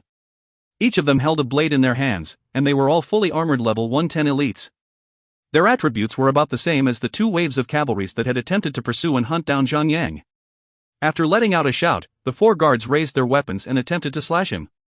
Felice raised her lance and engaged in battle with one of the guards. As for the remaining 3, Zhang went up to entertain them. Previously, Zhang and Felice had survived a full-scale assault from 7 of these elites, so it stands to reason that 4 elites wouldn't be a problem for them. Furthermore, Felice and the serpent had both surpassed level 100, so their DPS capabilities had greatly improved. They bombarded the 4 elite monsters to the point that they could not even fight back. In just a brief moment, the monsters collapsed onto the ground and stayed dead. They dropped a number of loot. The serpent flicked its pair of wings and glided across the ground in a snaky zigzag, but the hall was just ahead, and its head was too huge. It barely squeezed itself through the entrance, as it could only rant out its dissatisfaction and discomfort by hissing sharply into the hallway. Zhang did not plan to charge in alone like an idiot, so instead, he shouted, "Rakia, you are one fine son of a beach. Now is the time that you pay for all the crimes you have committed. You vulgar piece of sh*t. How dare you accuse me of such crimes?" A middle-aged man leaped down from the balcony of the 2nd floor. With a heavy landing that shook the ground, Zhang could see that the man's body mass was huge. This man was about 1.9 meters tall, with a macho body. His arms were thicker and larger than a normal human's thigh. Mayor of Morningtown, Rakia, Violet Platinum, humanoid creature. Level, 120. HP, 12 million. Defense, 3,300. Melee attack, 17,297 to 19,297. Skills. Quadruplex strike, hits the target 4 times in a row, inflicting 100% melee attack of physical damage on every hit. However, the user will be affected by the exhausted effect, damage received will increase by 100%, lasts for 10 seconds. The quadruplex strike cannot be dodged, evaded, or immune. Casting time, 2 seconds. Fatal blow, inflicts 150% melee attack of physical damage to the target. Reduces 50% healing effect of the target. Lasts for 10 seconds. Note, the mayor of Morningtown. A foul and merciless man. Always takes advantage of the town folk and has done countless evil deeds. Zhang Yang immediately started thinking up of a suitable method to handle this boss. The quadruplex strike could not be blocked. So it can only be waded through with either high health points, or a shield wall, or using an invincibility effect. While fatal blow could be blocked with block, it had a negative effect, which Zhang Yang had to try avoiding. Or else, his Berserker's Heal and other healing skills would get a large discount on their healing effects. You piece of sh*t. You killed my son. Slaughtered him like he was a nobody. I want you to pay with your blood. Rakia pulled out his sword from the scabbard hanging from his waist. The sword looked more ceremonial than functional, as grand and ornate as one could be. He charged at Zhang Yang with rage. As he leaped towards Zhang Yang like an ancient general leaping across the sky, he brought his sword down with all his might. Zhang Yang immediately raised up his shield and activated his shield wall. Although the effect of reducing 50% healing effect was extremely annoying, but that effect would only last for 10 seconds. As long as he doesn't heal during that time, it wouldn't make much difference. If he accidentally wastes the cooldown of his block, he would be receiving at least 10,000 damage from each blow of the boss, and that would not be fun at all. Felice transformed into her Dragonhawk form and blasted the boss with her fire missile. Boom! The fireball blasted onto the boss and inflicted the boss with an approximate damage of 20,000 points. Her DPS had already broken through the 10,000 point. However, Rakia was unlike the previous boss, like Brandon. While he was wielding his sword, his left arm was not left unattended as well. Hardening up his fist, the boss let out a powerful punch at the serpent, all of a sudden. After a loud bang, the serpent was blasted by the impact of the punch and flew backward for about 7 to 8 meters far. The serpent felt the excruciating pain and tears began to roll from its eyes. That was a supporting attack. Although it did not inflict any damage at all, that punch was really intimidating. It showed the powerful strength of the boss. Although Zhang Yang was mounted atop his battle mount, for the moment and his health points had been boosted high up, the disadvantage of being mounted was made very apparent here. The body mass of the serpent was so large that it was hard to evade blows. He could not dodge the attacks according to his will, as the space was really limited. He quickly dismounted the serpent. Then only did he begin to really fight the boss seriously. You lowlife scum. Just die already.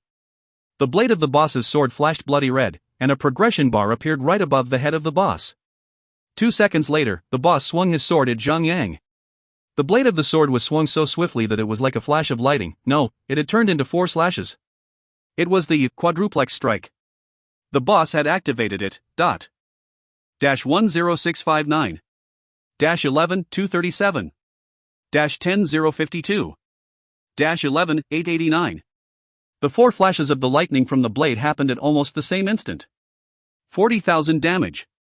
It did a great number on Zhang Yang. Fortunately, the maximum health points of Zhang Yang had already reached 97,000 at the moment, so the boss could not instantly kill him so easily. That was really awesome. Zhang Yang quickly gulped down a bottle of healing potion and healed himself by 10,000 points. Die! Die! Die! The boss was screaming his lungs out as he began to swing again. But this time, the blade of his sword had darkened instead. Zhang Yang's block had just cooled down, so he raised his shield and activated the skill again to shield himself from the damage. After that, he quickly brought up the battle log to confirm his suspicions. The strike that the boss had just hit him with was the fatal blow. He began to calculate the cooldown of that skill. So, all he needed to do was to wait for the boss to strike him with another fatal blow, then only would he be able to calculate the cooldown for the boss's fatal blow. And then, he should be able to allocate the use of his block appropriately, according to his health bar condition. About 20 seconds later, the boss activated the second fatal blow and inflicted Zhang Yang with a damage of 17,882 points, at the same time inflicting Zhang Yang with a negative effect which reduces 50% of Zhang Yang's healing effectiveness. Zhang Yang already knew this would happen and was prepared for it. After battling for some time, the health bar of Zhang Yang was about to hit the bottom, after being bombarded by tons of skills by the boss. He quickly mounted the serpent and instantly acquired a boost of 33,000 health points.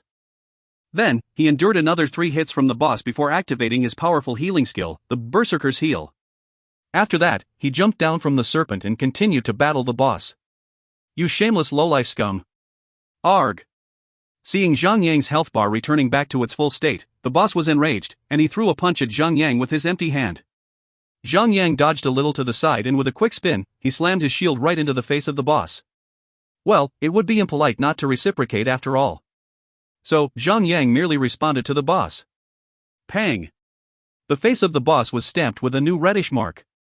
Rakia was so angry that he continued to roar. Although the slam in the face did not inflict any damage, but it was most humiliating.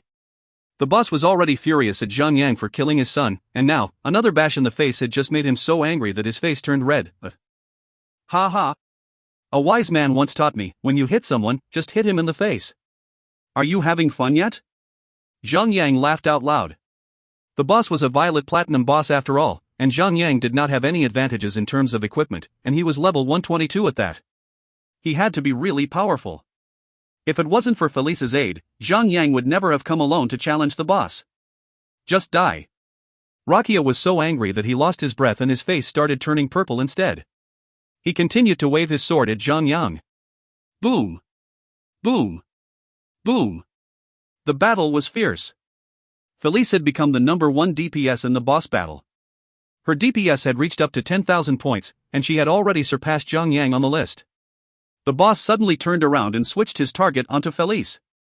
Yes, that happens when your DPS is higher than others. The aggro of the boss would go after the higher DPS. However, Felice was staying high up in the air, in her Dragonhawk form, and the boss does not have any flying mount in his possession, so he could only roar at Felice from the ground. Unable to do anything, he turned back to Zhang Yang. The battle continued on for about 2 minutes, and Zhang Yang had already activated his Berserker's Heal, Last Vigor, and Shield Wall after being bombarded by the boss. Although he could still activate Rearm to refresh all the cooldown of his skills, the boss has only lost about 2,400,000 health points. If he used Rearm now, he could only inflict so much damage to the boss before all his skills are used again. It would not be enough to take down a boss with a total of 12 million health points. Zhang Yang quickly said, "Felice, come help me tank the boss for a while." "Roger, big brother." Felice agreed to help, and she began to descend from the air, and transformed herself into her human form. Then she went up, burying the tip of her lance in the side of the boss. As the aggro of the boss was already hooked to her earlier on because of her DPS being the highest in the battle, the boss had turned to her right way as she was descending to the ground. Rakia let out a battle cry before launching his assault on Felice.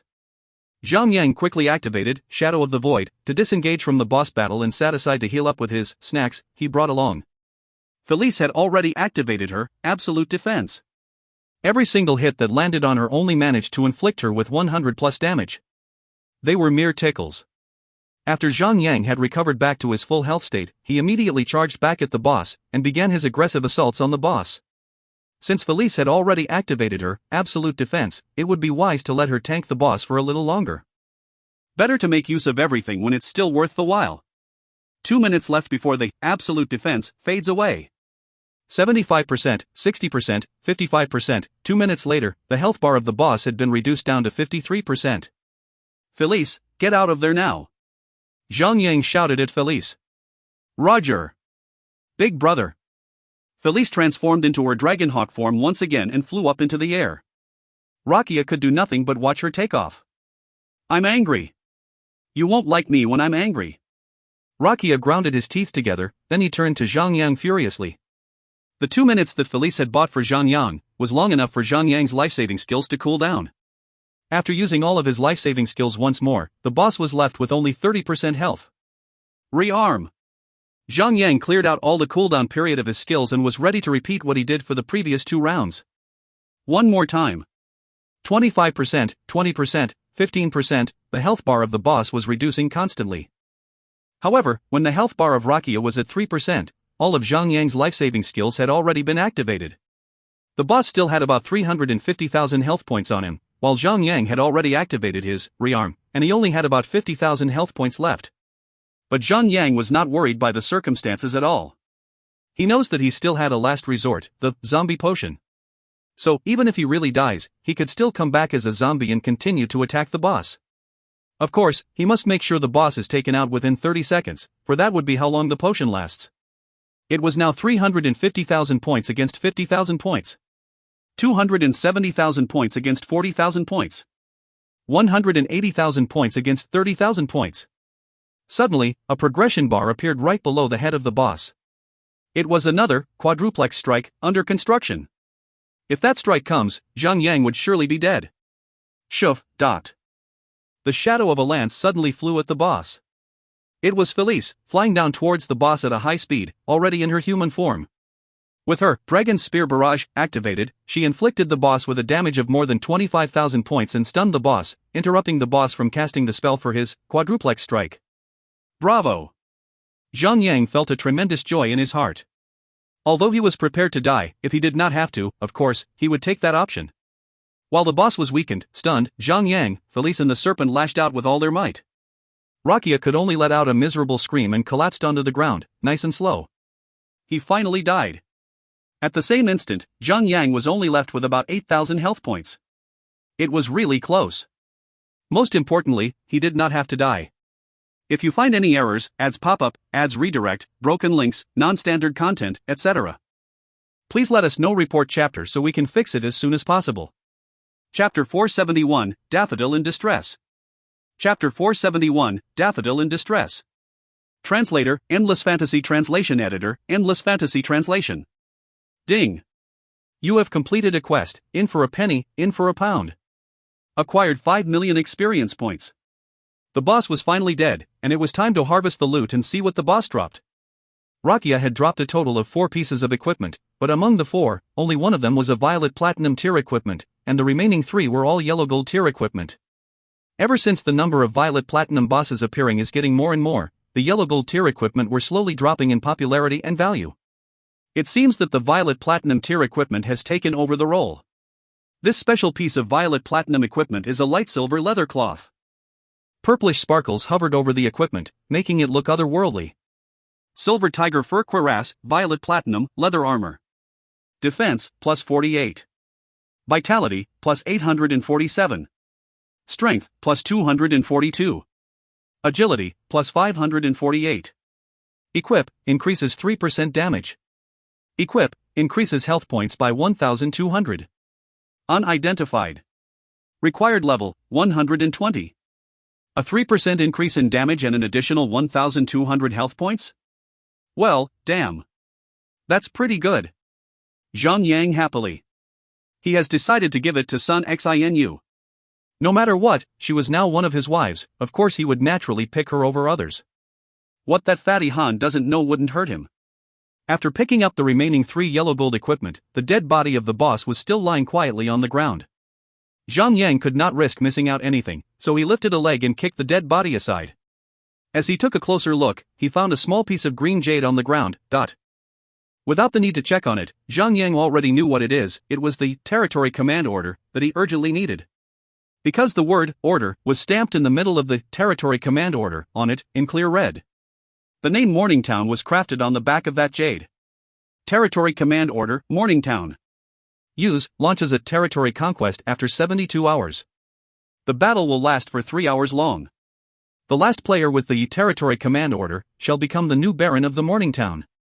Holding the territory command order in his hands, Zhang Yang could not help but laugh out loud.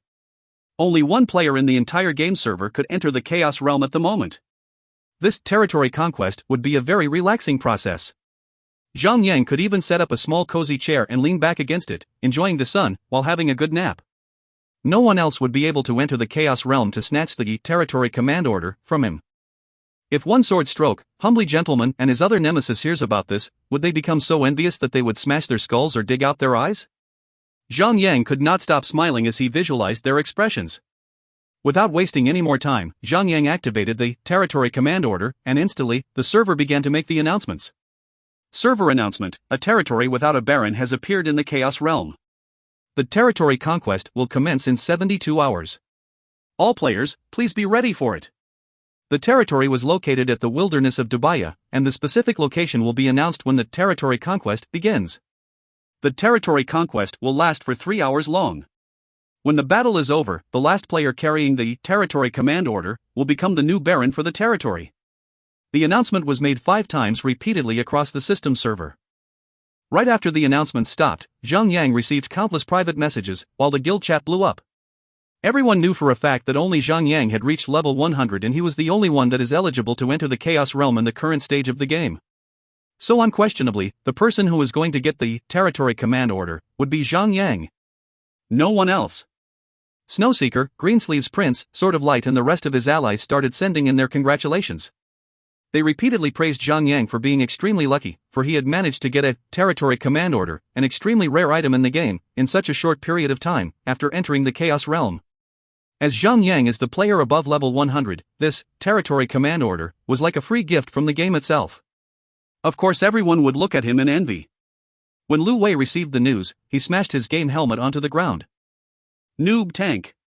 Daffodil got killed by some ruffians, and they're watching over her dead body. The moment she respawns, she'll be killed immediately. Come help her.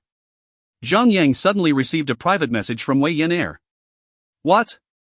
Zhang Yang felt a rush of anger up his head. He has always been a man who protects the weak. He would rather do something wrong and get himself locked up, instead of watching the weak gets bullied. His determination in such regards is really admirable. Furthermore, Daffodil Daydream has been a gentle and kind person. She always treated everyone in the guild with her kindness and she is well known for that.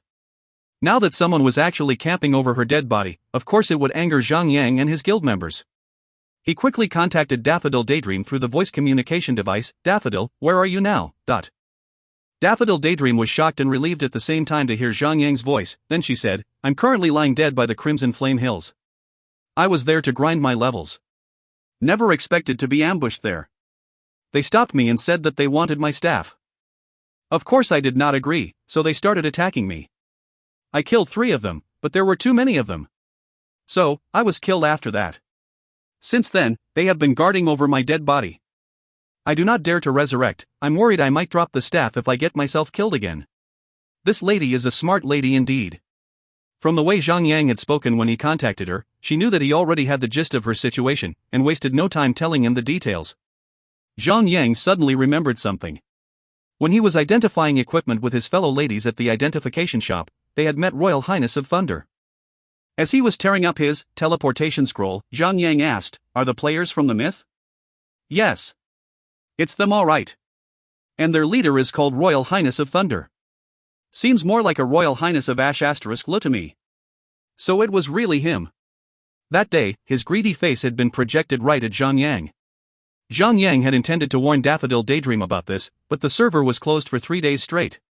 So, Zhang Yang had completely forgotten about this little man.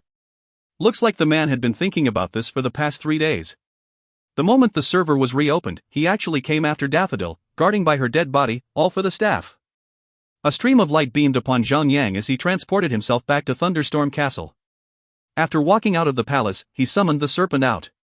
The appearance of the serpent right in the middle of the Thunderstorm Castle attracted a lot of unwanted attention.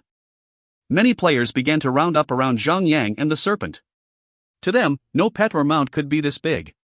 In a game, size came before power. If you happen to be riding on a black steel mount the size of a small mounting, it would still attract more attention than a small mythical dragon.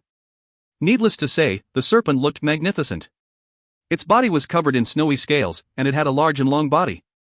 In contrast, it had small, green eyes that looked more like beans. The serpent did not look scary at all.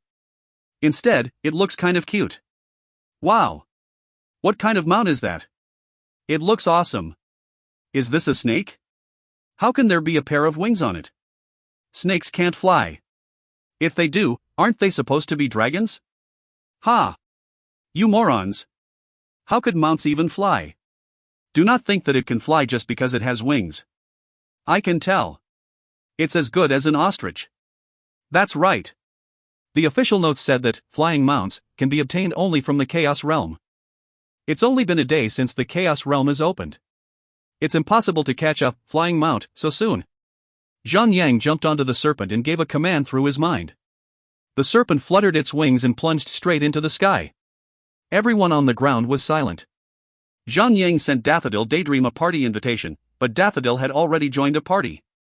100 Shots quickly added Zhang Yang into the party right after that. Other than Zhang Yang, there were also a few of their regular party members. Only Sun Xinu happened to be offline, as she was currently working at the station. They were now grouped together because they had all found out about the trouble that Daffodil Daydream was in right now. All of them had used their teleportation scroll to travel back to Thunderstorm Castle, then they began to rush over to the Crimson Flame Hills. The Crimson Flame Hills was a level 70 map. Although it was just located at the side of the Forest of Tanilla, which was close to Thunderstorm Castle, it would still require about 3 to 4 hours for them to get there. The flying mount of Zhang Yang is 3 times faster than any of the mounts on the ground. So he traveled like a rocket that pierced through the air. After just a while, he caught up to the second last in place, Endless Starlight. He overtook Starlight in just the blink of an eye. Endless Starlight was surprised, so he asked, "Boss, you were the last to depart from Thunderstorm Castle, how did you overtake me so quickly? What the hell? How did you get so much speed? Boss, even if you want to save Daffodil, you can't just use some sort of cheat codes, man. You will be banned." Zhang Yang could only frown at Starlight. Fortunately for him, there was only one such winner in the party at the moment. The other winner, Fatty Han, was not here at the moment. The party chat would have devolved into everyone arguing and fighting over pointless topics if that wasn't the case. Shove. Shove. Shove. Zhang Yang soon overtook Lost Dream, 100 Shots, and Wei Yin Air. With his flying mount, he could ignore the geometry of the ground and just fly straight towards his destination. He was at least 5 times faster than everyone. Wei Yin Air was also surprised, then she said, "Noob Tank. When did you run ahead of me? I didn't even see you approaching me." Zhang Yang laughed and he posted the Snowscale Wind Serpents information onto the party channel. "Zhan Yu, you are one lucky son of the B*TCH. Not only you get a territory command order, which is considered lucky enough, you actually managed to be the first in the entire game to get a flying mount." Lost Dream was admiring Zhang Yang. "Silly you, bring me along when you grind, I want to go to the Chaos Realm." "Me too. Me too. Take me with you." Zhang Yang cannot afford to stay idle to babysit Haning Shui and Wei Yin Air in grinding their levels because the upcoming month would be a crucial month. He would like to make use of the time to conquer more territories before players start to come into the Chaos Realm. Of course, territories required costs to manage. So from the perspective of economic, it would actually be more cost-efficient to only conquer one territory. As all servers were natural enemies, even if Zhang Yang really takes down the gateway territory for the Japan-Korea server in the Chaos Realm, it would still be impossible for him to open up the gateway territory to the players in the Japan-Korea server to swarm in. Only the players in China's server would be able to use the teleportation circle of the gateway territory that Zhang Yang has conquered. More importantly, the cost required to maintain the teleportation circle would not change, even if nobody were to use it. The cost was fixed. Nothing can be done to change that. Therefore, having 2 territories would mean that Zhang Yang would have to pay for 1 extra teleportation circle, all for nothing. Conquering gateway territories of other servers would be a means of strategy at winning the game. The 8 regions of the game were meant to fight against each other. The game developers had always encouraged players to fight against each other when they first created the game. Zhang Yang was just taking preemptive actions now. Shove. Shove. Zhang Yang overtook Haning Shui and Fantasy Sweetheart with his high speed, and became the first in place to rush towards the Crimson Flame Hills. Right in the middle of a vast land of the Crimson Flame Hills, Royal Highness of Thunder and his small army from the myth stood around the dead body of Daffodil Daydream in a fishnet formation. Players who are dead can revive themselves within the range of 30 meters from where they were killed. So if one plans to camp by the dead body of a player, then one must make sure that they cover all possible spots of respawning. "Master Thunder, we have been camping around this little B*TCH's dead body for over 2 hours already. Are we still camping any longer? Looks like she's not willing to resurrect at all," one of the goons from the myth said. "Nonsense. Of course we are going to camp. Didn't you see this little B*TCH using 10,000 gold coins to identify that staff? When have you ever come across a weapon or an equipment that required 10,000 gold coins to be identified? If this staff is to be sold out in the market, it can cost $10 million to $20 million. So forget 2 hours, even if it's 2 days or 2 months, we must camp here until she gives up the staff." Royal Highness of Thunder shouted and screamed at that member of his guild, until his saliva splattered on the poor guy's face. "Correct. Master Thunder is brilliant." Furthermore, didn't this little bee asterisk TCH dropped a pair of violet platinum boots when we first killed her? Ha ha. Just one pair of boots of this caliber can earn us tens of thousands. Humph. I do not only want that staff, I want to force her to drop every single piece of equipment on her, and let her run naked in front of my eyes. Literally. Ha ha. Royal Highness of Thunder was laughing arrogantly. Just as they were discussing about how to make Daffodil go naked, a shadow came over their heads and the ground around them. They could feel strong winds beginning to blow around them.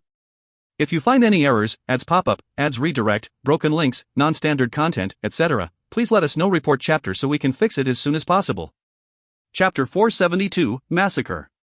Chapter 472, Massacre. Translator, Endless Fantasy Translation Editor, Endless Fantasy Translation.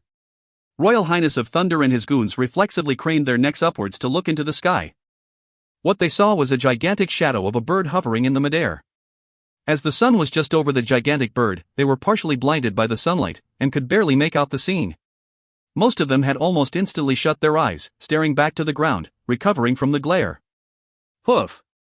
Zhang gave a command to the serpent, and they both landed heavily onto the ground. Felice was also standing atop the serpent's back like a steadfast bodyguard, her lance held ready. The goons from the myth were all stunned when they saw the serpent landing right before their eyes. Could this be the legendary, flying mount, circulating in the official forums? Zhang stared at them, with blazing eyes, and gazed at the dead body of Daffodil Daydream. Without wasting any time, he said, Felice, focus on the magic-type enemies. Burn them all to a crisp. Roger, big brother. Felice nodded and she transformed into her Dragonhawk form. She rose into the air as she started casting her fire missile, aiming at one of the spellcasters of the myth. Meanwhile, Zhang rode on the serpent, ready to slaughter up one of their hunters. The movement speed of the serpent was extremely swift. Before that hunter could even blink, the serpent was already right in front of his face.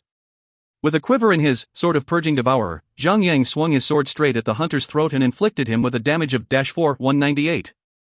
The serpent was not willing to sit back and do nothing. It opened its mouth wide and began to spout out some greenish corrosive venom right from its mouth. The hunter's face was covered in the greenish venom, as his handsome face started sizzling away. He was inflicted with a damage of -9,283. The equipment of that hunter was pretty decent. He actually had over 25,000 health points. These two attacks had managed to take out half of his health bar. He screamed in terror as he tried to leap 10 meters back with his leap dodge. Zhang laughed at him as he saw the hunter failing to react in a way a professional player would. So, he activated his charge and came straight from the back of the serpent and clashed into the hunter like a lightning bolt, giving the hunter a good stun. Zhang accumulated 10 rage points immediately after doing that. Because non-lethal skills did not share the common cooldown period, and Zhang did not have to wait for the cooldown, he immediately wielded his sword of purging devourer once again and activated his destructive smash. -25 as 722. An extremely high damage value was inflicted onto the hunter. It appeared that the lucky strike had been triggered on that particular strike, and the damage of Zhang destructive smash was tripled, but not even a second had passed since Zhang arrival from the skies. Everyone from the myth had not even been able to react yet, and one of them had already been taken out. On the other side of things, Felice had already finished her casting of the fire missile. Crimson-red flames were shot straight out from her small little beak, and the unfortunate spellcaster was immolated. -22,034. The fire missile was ridiculous, killing the spellcaster on the spot, in just one single blow. There was no holding back at all. Bastards, finally, the members of the myth had come to their senses, and they started fight back. As Felice was still hovering midair, the ranged profession players, like spellcasters and hunters, started targeting Felice out of convenience. Meanwhile, the melee profession players charged towards Zhang. They seemed to be fairly experienced in group battles. Zhang laughed and jumped back onto the serpent. The serpent casually hovered off the ground and out of their formations. Zhang reached out and slashed at a passing thief. -4,122. -8,649. After just one hit of his regular attack, the rage points accumulated was enough to let Zhang activate his horizontal sweep. So, he used the skill immediately right after the regular slash, and the two damage values were inflicted onto the thief almost at the same instant, severely wounding the thief. The thief was terrified and quickly activated his blur to get away. It was futile. -8,744. The cooldown for the serpent's venom spout was over. It opened up its big mouth and spat the greenish venom onto the thief's face, inflicting him with a damage of more than 8,000 points, finishing him off. What the fart? Who is this? How could his damage so high and powerful? He has a flying mount. Only players who enter the Chaos Realm can get flying mounts. Nonsense, only one person can actually enter the Chaos Realm at the moment. That is Zhang Yu. The members of the myth finally figured out who was slaughtering them up, as their faces turned pale. Well, like they say, a big tree makes a good shelter. Now, Zhang Yang was a superstar, and Lone Desert Smoke had long been established as the best of the best in the entire China server. Who would dare to launch an assault against them? Ignore that eagle, hawk, or whatever bird that is. Everyone, focus on Zhang Yu. Guildmaster Heaven's Pride has given his words. Anyone will get $100,000 for each kill on Zhang Yang. Brothers, we don't have to scare ourselves **kidless. Everybody, charge! Royal Highness of Thunder was shouting in excitement. Money is a mysterious force that motivates and moves people into even throwing their lives into doing the impossible. The myth began to act, after listening to Royal Highness of Thunder. They really believed that they had the advantage in numbers, even believing that if every single one of them spat on Zhang Yang, he would eventually drown from the sheer amount of sputum. They began to charge at Zhang Yang, forgetting their previous fear. Now, they were attacking with full coordination. However, the flying mount was ridiculously quick. Regular attacks could not even land on Zhang Yang. They could only rely on the system's lock-on, along with their skills. However, -0, -213, -0, -891. A series of low damage values were inflicted on Zhang Yang. To a player who is currently mounted, with a total of 130,000 health points, those were mosquito bites. Zhang Yang could hardly even feel a thing. Son of a beach. What kind of equipment does this guy have on him? How is he so tough? Can anything hurt him? Guardians are naturally designed to withstand physical damage. Spellcasters can make a difference. Let's insta-kill him. We shall become famous after killing Zhang Yu. Zhang Yang shook his head and laughed as he rode on the serpent. The serpent was weaving about, swiftly and unpredictably, like the wind. They went up to a spellcaster, and Zhang Yang slammed his shield into the spellcaster with powerful brute force, launching him into the air like a piece of paper caught in the wind. The spellcaster flopped onto the ground, his chanting having been interrupted. Supporting attack. With the serpent's swift movements, Zhang Yang had finally unleashed his full potential. He moved through his enemies freely, while dodging every single hit coming from the members of the myth, using his supporting attacks on the spellcasters with full force whenever they started chanting, interrupting their skills again and again, with the extremely powerful impact of his shield against their faces. None of the spellcasters were allowed to even cast a single spell, but ignoring Zhang Yang had been a gross miscalculation on the part of the myth. Felice was still hovering midair, bringing hell to their formations. Pack! Pack! Pack! Fireballs came raining from the sky, and descended onto the members of the myth. Those who were low on health were instantly killed by the flames, while the others ate an additional fireball or two, before they too joined their comrades in the graveyard. So, who should they focus on? It had become a million-dollar question. If they focused on the one in the air, it was pointless taking down a non-player battle companion. But, if they focused on Zhang Yang, could they really take him down? Could they even hurt him? Physical attacks did absolutely nothing, but magic attacks might work. However, those spellcasters were being toyed around so roughly by Zhang Yang and his shield, that they were constantly sent flying about like grains of rice. They could do nothing to Zhang Yang. Nothing at all. Were their standards and level really that far apart? Were they really so weak, or was Zhang Yang just too bloody strong? Tens of players were unable to take down one single player? Was this it? Royal Highness of Thunder could not accept the ending of this because he was certain that the epicormic branch of the Tree of Life had to be the finest staff at the current stage of the game. He would do anything for it. But because the server was closed for a couple of days, he had been bouncing on the tip of his toes, waiting for the perfect chance for Daffodil Daydream to finally act on her own, without party members around her. He had even managed to kill Daffodil Daydream once, and had taken her violet platinum boots. Although the boots were not as precious as the staff he aimed to get, but Royal Highness of Thunder had already tasted the sweetness of getting a violet platinum equipment. That was why he was so insistent on camping by the side of Daffodil's dead body. The appearance of Zhang Yang had made him shocked and excited at the same time. Lu Wei had set a bounty on Zhang Yang's head. Anyone who kills Zhang Yang would be rewarded handsomely. It was supposed to be a double win for him. But, who would have thought Zhang Yang was practically invincible? Zhang Yang had been able to oppress them single-handedly. They could only postpone the inevitable. Kill. Use everything you've got. He's just one man. He can't possibly fly solo for long. Royal Highness of Thunder could only blurt out empty words of encouragement. In the end, online games were all about the standards of equipment. Powerful equipment would not always make up for a lack of skills, but they definitely made a huge difference. Zhang Yang happened to have an abundance of both. He had the equipment, and he had the skills. It was a divine combination. Zhang Yang continued dodging at leisure, and he also had Warrior's Will to cancel out all the status restriction effects on him. Also, his Heart of the Death Knight could decrease 50% of the time he would be under a status restriction effect. With so many tricks up his sleeves, the members of the myth were toyed around like fools, and they could not do anything about it. Even if Zhang Yang chose not to cancel any of the status restriction effects with his skills, he still had 130,000 health points to tank against their assaults. He also had a 20% passive immunity to damage, 2,320 defense points, 2,228 points of damage absorption effect. Even if he stood there and did nothing, it would still take 4 to 5 minutes to empty out his HP bar alone. Let's not forget that Felice was still supporting Zhang Yang and Madare with her fire missile. Each fire missile could inflict up to 20,000 points of damage. Who would be stupid enough to stand there and let her rain her fire missiles down on them? If their health points were just a little lower, they might just get themselves instant killed. Even their tanks could only withstand 2 or 3 of those fireballs.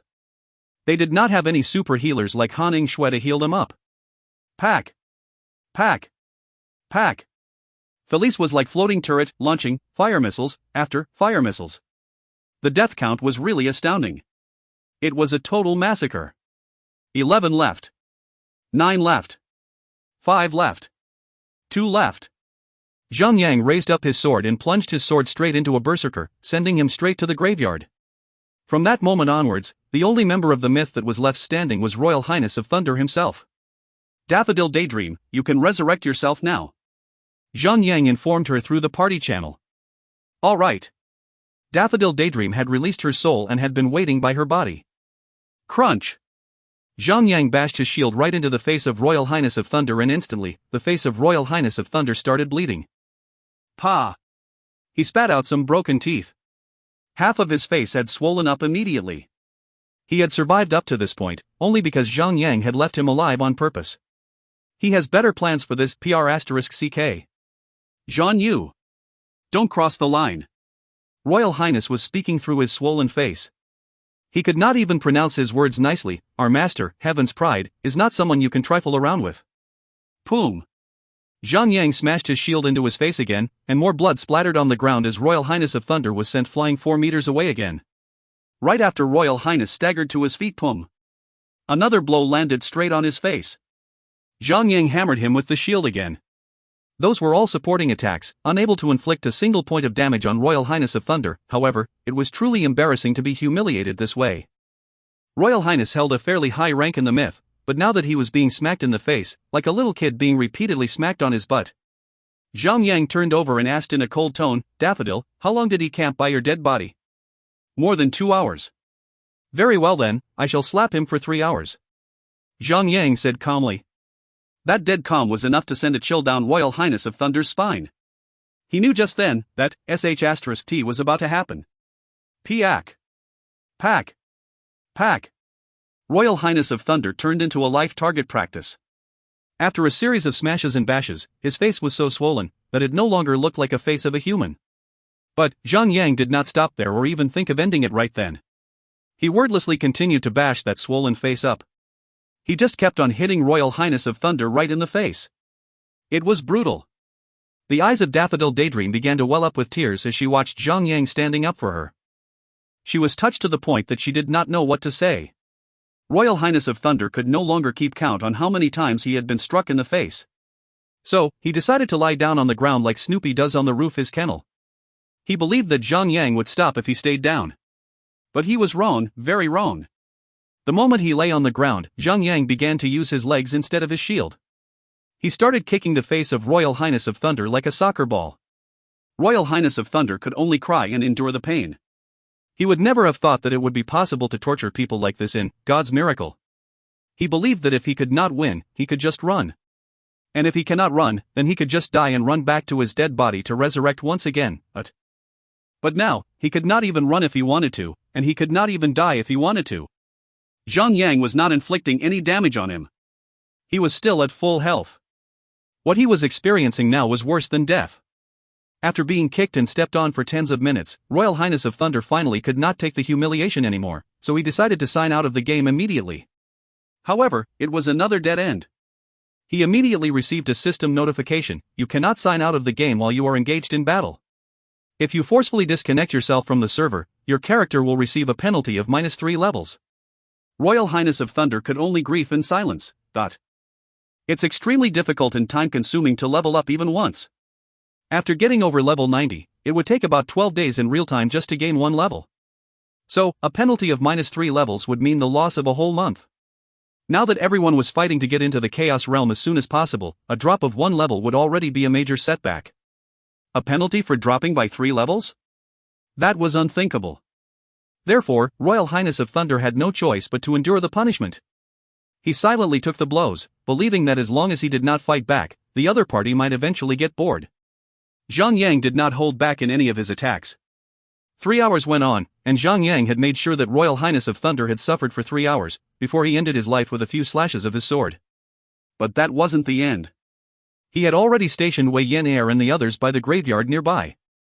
Although Royal Highness of Thunder chose to resurrect at the graveyard immediately, he was immediately put down again by Wei Yin Air and the others. After killing him another 5 times, Royal Highness of Thunder finally dropped the violet platinum boots that he had snatched earlier from Daffodil Daydream. After picking up the boots, the gang called it a day and left Royal Highness of Thunder alone. But what they left behind was a broken man with a broken mind and a shattered ego. Everyone was furious at the imprudence of the myth, so 100 Shots decided to put up a new order in the guild. The myth was now a kill-on-sight target. Although the myth had been a very prestigious guild in Zhang Yang's previous life, the myth was still too weak at the moment. Although they had managed to convince some skillful players from Imperial Sky to defect to them, but the standard and the size of the guild was still far from being a prestigious guild. How could they withstand the wrath of the lone desert smoke? They would only be slaughtered like rats. Who wouldn't like to relentlessly beat a dog that is already in the water? Imperial Sky had been very hostile towards the myth. Now that the lone desert smoke had lit the myth up, Imperial Sky also started attacking the myth. As the myth was now sandwiched in between 2 large-scaled, furious guilds, they were utterly miserable, with every step they take being a potentially perilous one. Anyone from Lone Desert Smoke and Imperial Sky would slaughter them, the moment they find out that they belong to the myth. The members of the myth no longer even dared show their guild name in public. 72 hours of the in-game time passed, and Zhang Yang was forcefully teleported back to Morningtown. Server announcement: a new territory has spawned at the coordinates XXXXX, YYYYY. Territory name: Morningtown. The territory conquest will last for 3 hours, and the last player who holds the territory command order shall claim the territory and become the new Baron of Morningtown. From now onwards, the wilderness of Dubaya will be set up as a special battle area. All players shall not enter. When players die, they will be transported back to their main cities and revived there. Server announcement: currently, the player currently holding the territory command order, Zhan Yu. The player holding the territory command order will be marked with a special indicator, and the player will not be able to leave the territory area. Server announcement: the territory conquest has begun. Commencing countdown. Phew. A burst of cold wind blew past Zhang Yang as he was surrounded by emptiness. It was a horrible sensation, but did nothing to dampen Zhang Yang's bright mood, for in this territory conquest, Zhang Yang was the only chess piece in the entire area. So, he just stood there like an idiot, letting the cold wind hammer against his face. One sword stroke. Snow Seeker. Greensleeves Prince. UF King B ST RD. Lu Wei smashed his newly replaced, brand new game helmet up again. If you find any errors, ads pop up, ads redirect, broken links, non-standard content, etc., please let us know. Report chapter so we can fix it as soon as possible. Chapter 473, Winst Castle. Chapter 473, Winst Castle. Translator: Endless Fantasy Translation. Editor: Endless Fantasy Translation. Well, this had to be the easiest, most peaceful, and most boring territory conquest in the entire history of gaming. Zhang Yang sat on Whitey and wandered around the small town. The mayor was dead, thanks to Zhang Yang, but it seemed that nothing had changed at all. His death had not changed anything at all. The entire town was still very silent. The town folks were still doing what they were supposed to do. Nothing had changed at all. 1 minute, 5 minutes, 10 minutes. 1 hour, 2 hours, 3 hours. Server announcement: the territory conquest has ended. The last player with the territory command order is player Zhang. Morningtown is now a private territory. Everyone shall be teleported back to their main cities immediately. It was an ending that everyone saw coming. No matter how envious the other people were, the irrefutable fact was that the Morningtown belonged to Zhang Yang now. Zhang Yang did not change the name of the territory. He kept the name as it was. After that, he turned his attention to the most crucial part of setting up a territory, the teleportation circle. This facility would affect everyone in the future. So, without hesitation, he quickly spent 1 million gold coins on it. Naturally, Zhang Yang only built a one-way teleportation circle that would teleport players from Morningtown to White Jade Castle, and linked his teleportation scroll to the new teleportation circle. From now onwards, everyone would have a convenient way to Chaos Realm, once they have reached the required levels. Han Shui and the others were loved much more than they can imagine. When they reach level 100, Zhang Yang would just invite all of them by forming a party and using his party summon order to summon all of them over to the Chaos Realm, saving them a lot of time. They would not have to lift even a single foot. After done setting up the teleportation circle, the next thing to set up were the defenses of the territory. Zhang Yang spent another fortune fortifying his new territory. Castle walls emerged from the ground all around the territory area. 2 large metallic doors fortified the main entrance. Of course, Zhang Yang was only able to set up level 1 defenses, and money was not the issue. The required mining ores were hard to come. Since Zhang Yang need not worry about other players attacking his territory for the time being, Zhang Yang decided to take his own sweet time at collecting the required materials, and focused his attention on locating a second territory. After they left Morningtown, Zhang Yang flew atop his serpent, towards the Gulatu Islands. It was where the Koreans and Japanese players would emerge from, the moment they enter the Chaos Realm. Furthermore, Zhang Yang remembered the place well. After all, there had been many large-scale wars between the players of China server and the Japan-Korea server. He had participated in so many of the battles there, more than he could remember. Server announcement: Derek, King of White Jade Kingdom, has stepped down. Princess Serena will now lay claim to the throne. As he flew through the air, Zhang Yang suddenly received a server announcement. Ha! So Princess Serena has taken the place of her rightful throne. Zhang Yang was shocked. There had been no such occurrence in his previous life. Ever since he had completed the quest for locating the ancient godly weapon, Meteor Sword, everything had taken a new turn that was never around in his previous life.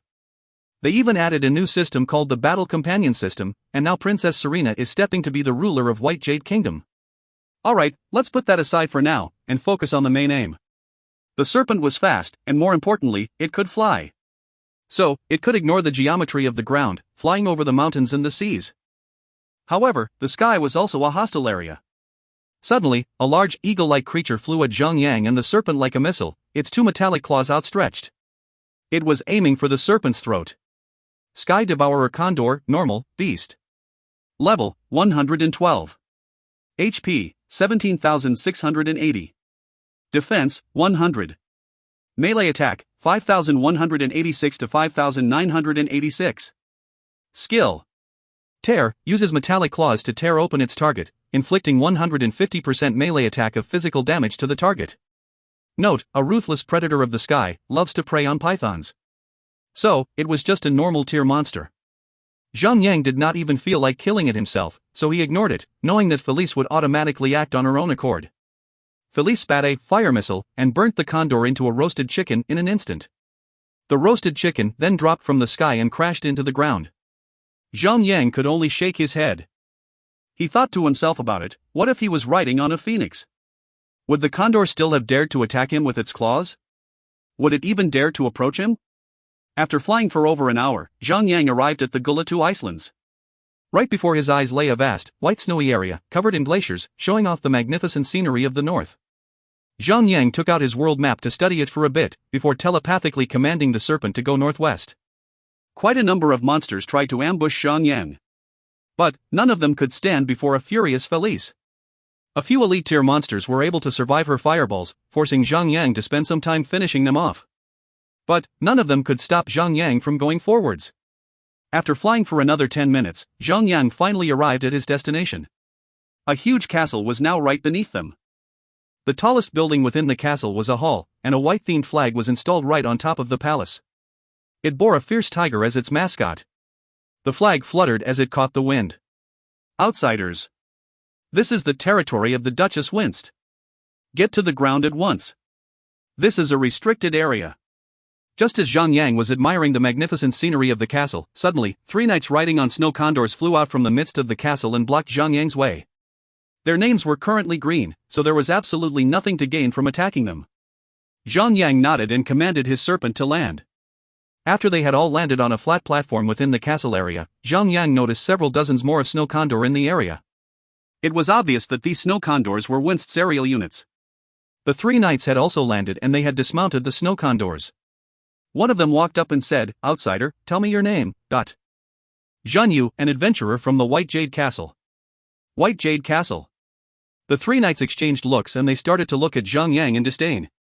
What kind of small F***king castle is that? Never heard of it. Zhang Yang could not help but laugh at them deep in his heart. White Jade Castle was the center of White Jade Kingdom. The land was so vast, being much larger and wider than this small little piece of land this Duchess Winst had. These 3 imbeciles were just frogs in a well, they must not have seen the outside world yet, other than this little piece of land.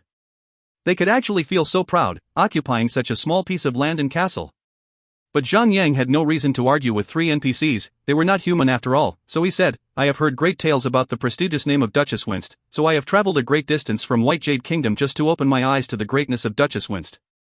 I really do hope that you sirs can allow that, and let me experience the divinity of this land." All 3 knights started cracking grins as he continued buttering them up, and the leader of the knight said, "All right, since you were so sincere, we shall allow you to stay and look around for a few days. But, strictly no flying above the castle. This is your only warning, or we will attack immediately." Zhang Yang summoned Whitey and left the platform. The streets were very lively, brimming with activity in every corner. Stalls covered both sides of the streets. After walking for some distance, Zhang Yang found himself on a very wide street.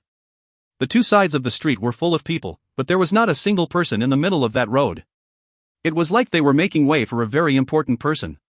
Rumors say that the precious master tailor of Duchess Winst has crafted another fantastic formal dress. I heard that only intelligent people can access the necessary spectrum in their vision to even see the dress. If you're stupid, you lack the faculties to even process the visual input. That's really fantastic. So, it's like a stupidity detector. Jackal. Bet 5 coins that you can't see it. Pooey. You may have smashed my head between doors 1,000 times, but I'm still more intelligent than you. People started chattering as Zhang Yang stood close by to eavesdrop. The Emperor's new clothes? Zhang Yang frowned. He gritted his teeth, preparing himself for a horrific sight. Wrinkled old buttocks, I'm ready, come to me. The Duchess is here. Everyone began to feel excited as they started talking louder and louder. Zhang Yang had also fixed his eyes on the road.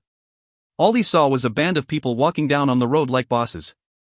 However, the one in the front was not a middle-aged man, as the original tale went, or a wrinkly old lady, as Zhang Yang had assumed, but a lady with blonde hair, blue eyes, and a boombalicious body.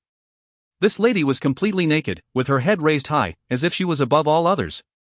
Unfortunately, the vital parts of this beauty had been censored by mosaic boxes. God d***m in it. What a way to shoot men down. Duchess Winst, Violet Platinum, Humanoid. Level, 120. HP, 12 million. MP, 1 million. Defense, 3,300. Magic attack, 10,249 to 11,449. Skill. Magic barrier, opens up a magic barrier to shield yourself from harm.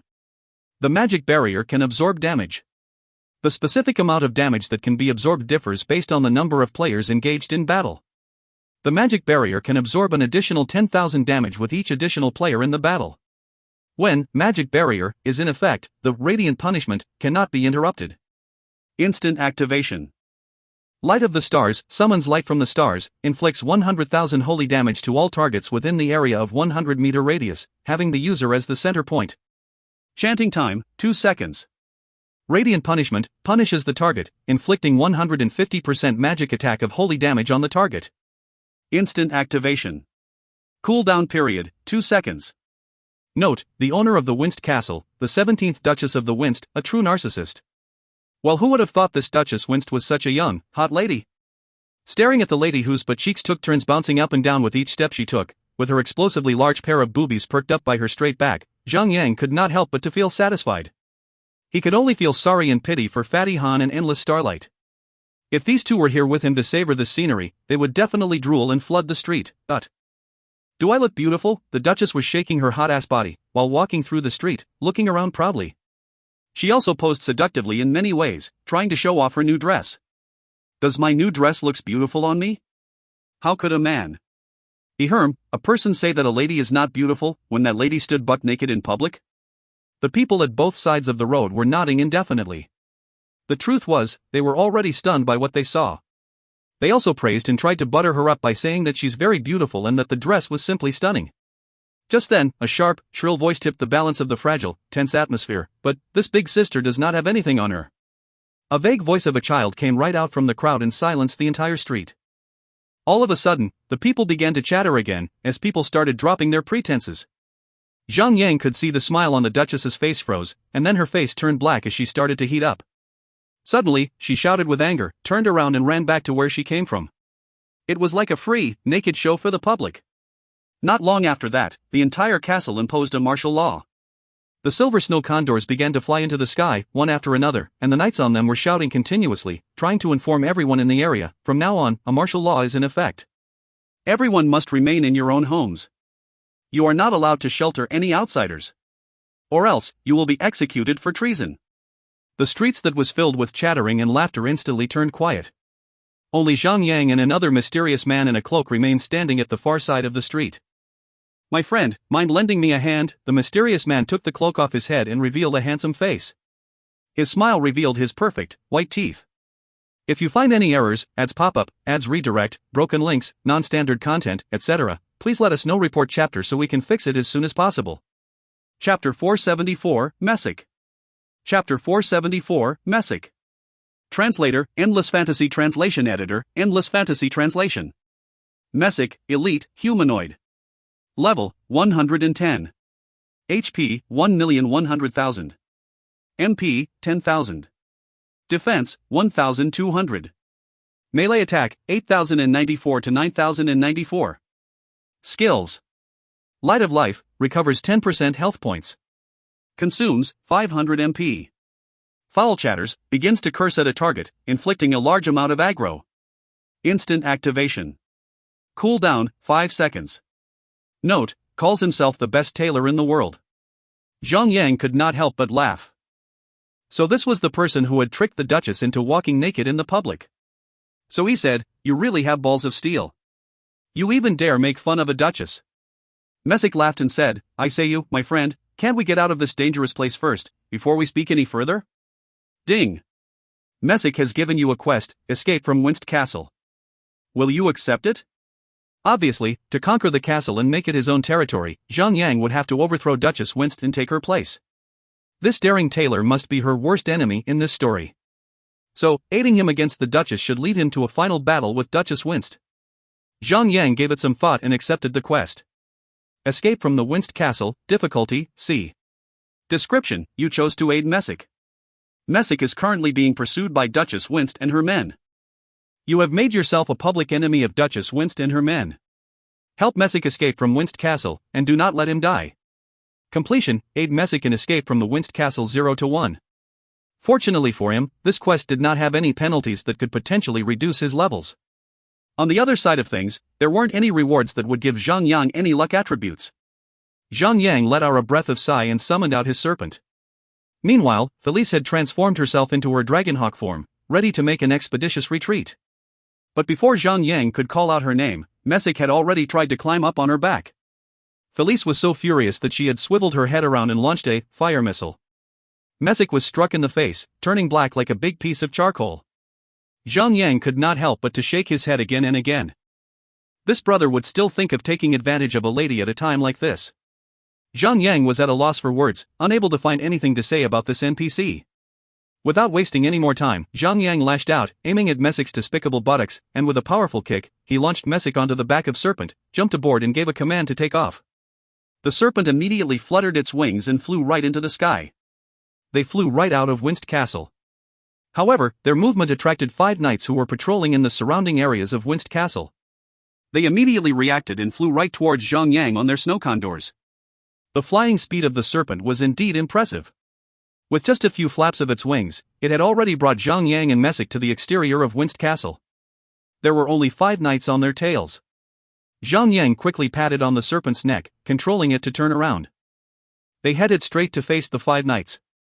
"Hey, are you actually thinking of battling in the sky?" Messick rubbed his forehead with his hand, looking very anxious. "Please, put me down first before you do that. I have acrophobia." "You know what that means?" "I'm terrified of heights." "Arg." Zhang Yang had no time to entertain Messick, as they were already on the verge of crashing into one of the knights. Right before they reached the knight, Zhang Yang gave a good swing at one of the snow condors with his, sort of purging devourer. Felice had also joined the battle, as she could fly on her own. Immediately, she began to chant the spell for her, fire missile. "The battle has begun. Ha ha. How could you start the party without me?" Messick grumbled as he produced a piece of clothing from out of nowhere. In a flash he had jumped into the jumpsuit-like apparel, except that it was webbed between the arms and ribs. The fabric there was as thin as a cicada's wings. When he opened up his hands, he looked like a bat. "So, my friend, just let the girl give me a sweet kiss later, and then I'll take care of these 5 fools for you." "Very well. That's the deal." Messick was muttering more to himself than to anyone else. Before Zhang Yang could say a word, Messick had already jumped off the back of Serpent. Was he trying to get himself killed by falling? And didn't he just say that he had a fear of heights? As he opened up his arms, he actually started gliding like a flying squirrel. More impressively, Messick could evidently steer himself into his desired direction. He glided through the air and flew towards a snow condor. TSK. That is pretty impressive. Bang! Messick kept his wings as he landed onto the snow condor. He raised up his fist and gave the knight on the snow condor a powerful punch that the knight would never forget. Although he did not seem to be very likable or reliable, for that matter, he was still an elite-tiered NPC after all. His punch inflicted about 7,000 damage on the knight. After Zhang Yang turned around to take a look at him and saw how he was doing, he instantly felt relieved. Although the attacks of Messick were not particularly powerful, he did have the ability to regenerate his own health points. Against an equally powerful monster, he would naturally outlast them. Zhang Yang tried to hook the aggro of the other 4 monsters over to himself. Although the DPS of Felice was extremely high, but Zhang Yang had provoke, so he still managed to reel in the aggro of the monsters. The serpent helped whenever it could. Spits of greenish venom were splattered on the monsters, dealing a DPS of up to 4,500 points. After just a while, the first knight had fallen. The second knight followed, and the third, and moving on to the 4th. After slaying all 4 knights, Zhang Yang and Felice quickly turned their attention towards the 5th knight that Messick was dealing with. It did not take them long before they too slew that knight and brought the battle to an end. Ding! You have completed a quest, escape from the Winst Castle. Acquired 500,000 experience points. Zhang Yang commanded the serpent to bring them down to the ground, and then he looked at Messick and said, "Now, we should be able to have a proper conversation, right? It would be illogical if the quest ended here, there had to be more to it. There should be a chain of quests coming up." Messick suddenly turned serious. He stopped fidgeting as he looked at the direction of Winst Castle. "I'm a person who loves traveling around the world. So, when I was 15, I left Winst Castle to pursue my dream, traveling all over the land and gathering more knowledge. Everything was great, until 3 years ago. I received news about my parents' death. They were great tailors. But, just because they could not make a dress that would satisfy that King B*TCH, Winst, she sentenced them to their death and chopped their heads off in public. No wonder Messick had gone through all the trouble just to embarrass the Duchess Winst. There was such deep hatred involved. Messick laughed at himself and said, "After I found out about my parents' death, I actually came back and attempted to murder that B*TCH to avenge my parents' death. How ridiculous of me to actually think that I can do it. When I arrived back at the town, I realized that the B*TCH has a massive army under her command, and she's really powerful herself. I would have no chance at all. So, I came up with another plan. I got close to her and tried to persuade her that I'm the best tailor there is in the entire world. Slowly, I convinced her by making some nice dresses for her, until I began to gain her trust. That was when I knew it was about time. So, I decided to humiliate her instead of trying to murder her. I made up a lie about how I have made a fantastic dress that could differentiate between the wise and the stupid. I believe you heard and seen enough to understand whose stupidity it actually determined in the end. That stupid B*TCH actually bought it, and she really wore it in the streets. Ha ha. She really did embarrass herself to the core. He smiled even more maliciously than Fatty Han and Endless Starlight. Zhang Yang shook his head again and again as he knew, this fellow must also be an impressive pervert, himself. Messick paused his smile and said, so don't laugh at me for not daring enough to fight that B*TCH. I don't want to die for anything. Now that I'm still alive, my existence is the only stain on her life. My friend, I'll be traveling to other places once more, you should get moving, and get the hell out of here. Having finished retelling his backstory, Messick actually turned around and ran into the distance. In just a few seconds, he had already vanished from his sight. That fellow truly ran like a cockroach. Zhang Yang frowned, speechless at what that had just happened. So, this quest really ends here, after aiding that Messick in running away? That's it? Just as Zhang Yang started to ponder on his next move, he saw Messick jumping right out of the bush. Zhang Yang could not help but laugh. What happened? Don't tell me, you already started to miss me the moment we parted? No, D*Amnit. There's a bunch of knights behind me. Messick screamed miserably as he fell to the ground right in front of Zhang Yang, with his bottom facing the sky. Zhang Yang saw that there was at least 7 to 8 arrows buried in his *SS. He could not help but to wonder if any of the arrows had actually penetrated his anus. Right after witnessing Messick's fall, a platoon of 12 flying knights appeared right before Zhang Yang. Each of them carried longbows, and they were all riding majestic-looking snow condors. Brother! Please, help me! Messick reached out for Zhang Yang in desperation. Ha! Isn't this the other guy that aided Messick in humiliating Duchess Winst? Kill him as well, one of the knights shouted, and the 12 of them began to load their arrows into their longbows. Then, they began to fire the arrows at Zhang Yang and Messick. What the F***CK. This bastard. So, he ran off after he said he would, and now he brought so many knights back to Zhang Yang. What a troublesome guy. Zhang Yang let out a battle cry and quickly jumped back onto the serpent. Together, they charged at the enemies. Now that his life was at stake, Messick no longer performed any more unnecessary flourishes. He charged at one of the knights and began to launch his assaults. Messick had about 1,100,000 health points, and he also had the skill, Light of Life, to regenerate his own health points. He also had the skill, Foul Chatters, that was so piercing to the ears, that even Zhang Yang was close to being provoked, himself. He was basically a self-healing meat shield. On the other hand, there were only 12 elite-tier monsters. Even if Zhang Yang did not dare lure all of them in at once, he could let Messick tank all of them as he focuses on one monster at a time. It would actually be more effective that way. Hey there! You bunch of stupid **less. I haven't even impregnated your wives yet. Why are you going so far?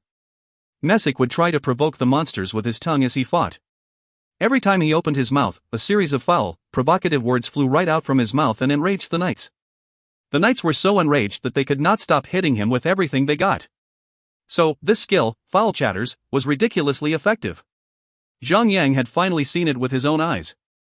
So Zhang Yang and Felice only focused on one monster at a time. With support from the serpent, the 3 of them managed to bring down the health bar of their target down to 50%. Brother, my friend. I need help. Arg. Messick was being turned into a pincushion, as more arrows struck him, his eyes rolling upwards from the pain. Well, he did have Light of Life to regenerate his own health points, and the cooldown period of the skill was extremely short. Although he looked like he was in bad shape, but his health bar was still at around 50%. He was still far from death. Zhang Yang did not entertain him, he simply continued to focus his assaults on his opponent until they were dead, before he activated his Provoke, and brought the second monster over to him. After slaying the second, Zhang Yang moved on to the third knight, and then the fourth, even though Messick looked all battered and bloody, but his health bar was ridiculously long, and he had the ability to regenerate his own health points. Messick was definitely an unkillable cockroach. However, Messick only had 10,000 MP. He could only activate his Light of Life 20 times, which was about twice the amount of his full health points. In other words, he is like having 2 HP bars which he can use as a backup when he is low on health. When Zhang Yang took down the 7th knight, Messick had finally ran out of MP, and was truly getting into trouble. For the remainder of the battle, Zhang Yang hooked in the rest of the monsters and tanked them himself. Felice and the serpent threw in a deadly combination of flame and venom. After some slashing and bashing, burning and bombarding, Zhang Yang had finally taken out all 12 knights. Pooey. That B*TCH really is malicious. She actually sent a heavy platoon to guard the only passage out of Winst Castle. My friend, what say you, escort me out of this hell? I need you, my friend. Messick was plucking the arrows from his body as he pleaded for Zhang Yang to get him out of the area safely. Zhang Yang folded his arms across his chest and said, "What's in it for me?" "Nothing, right?" "Not interested." Messick was beginning to feel anxious, as he began to show his pitiful face at Zhang Yang. But Zhang Yang did not fall for it. Then, he finally broke and said, "All right. Fine. If you can escort me out of this place safely, I will tell you a secret. It would definitely make you rich. You'll earn a fortune that will last you for the rest of your life." Zhang Yang only looked at Messick without saying a word. "Very well then, it is the treasure house of the Winst family. I know where it is, and I also happen to know how to activate it. If you find any errors, ads pop-up, ads redirect, broken links, non-standard content, etc., please let us know. Report chapter so we can fix it as soon as possible." Chapter 475, Returning to the Winst Castle. Chapter 475, Returning to the Winst Castle. Translator, Endless Fantasy Translation Editor, Endless Fantasy Translation. That got Zhang Yang's attention, so it might really be true that there was a treasure chamber deep within the territory. He smiled and said, "All right, seeing that you were so sincere already, I shall help you one more time." You only agreed to help because you heard about the treasure chamber." Messick was annoyed. "You are even more shameless than I am. Don't you dare say something like that to my big brother." Felice was annoyed by Messick's words, so she raised up her lance and jabbed the sharp tip straight into Messick's butt.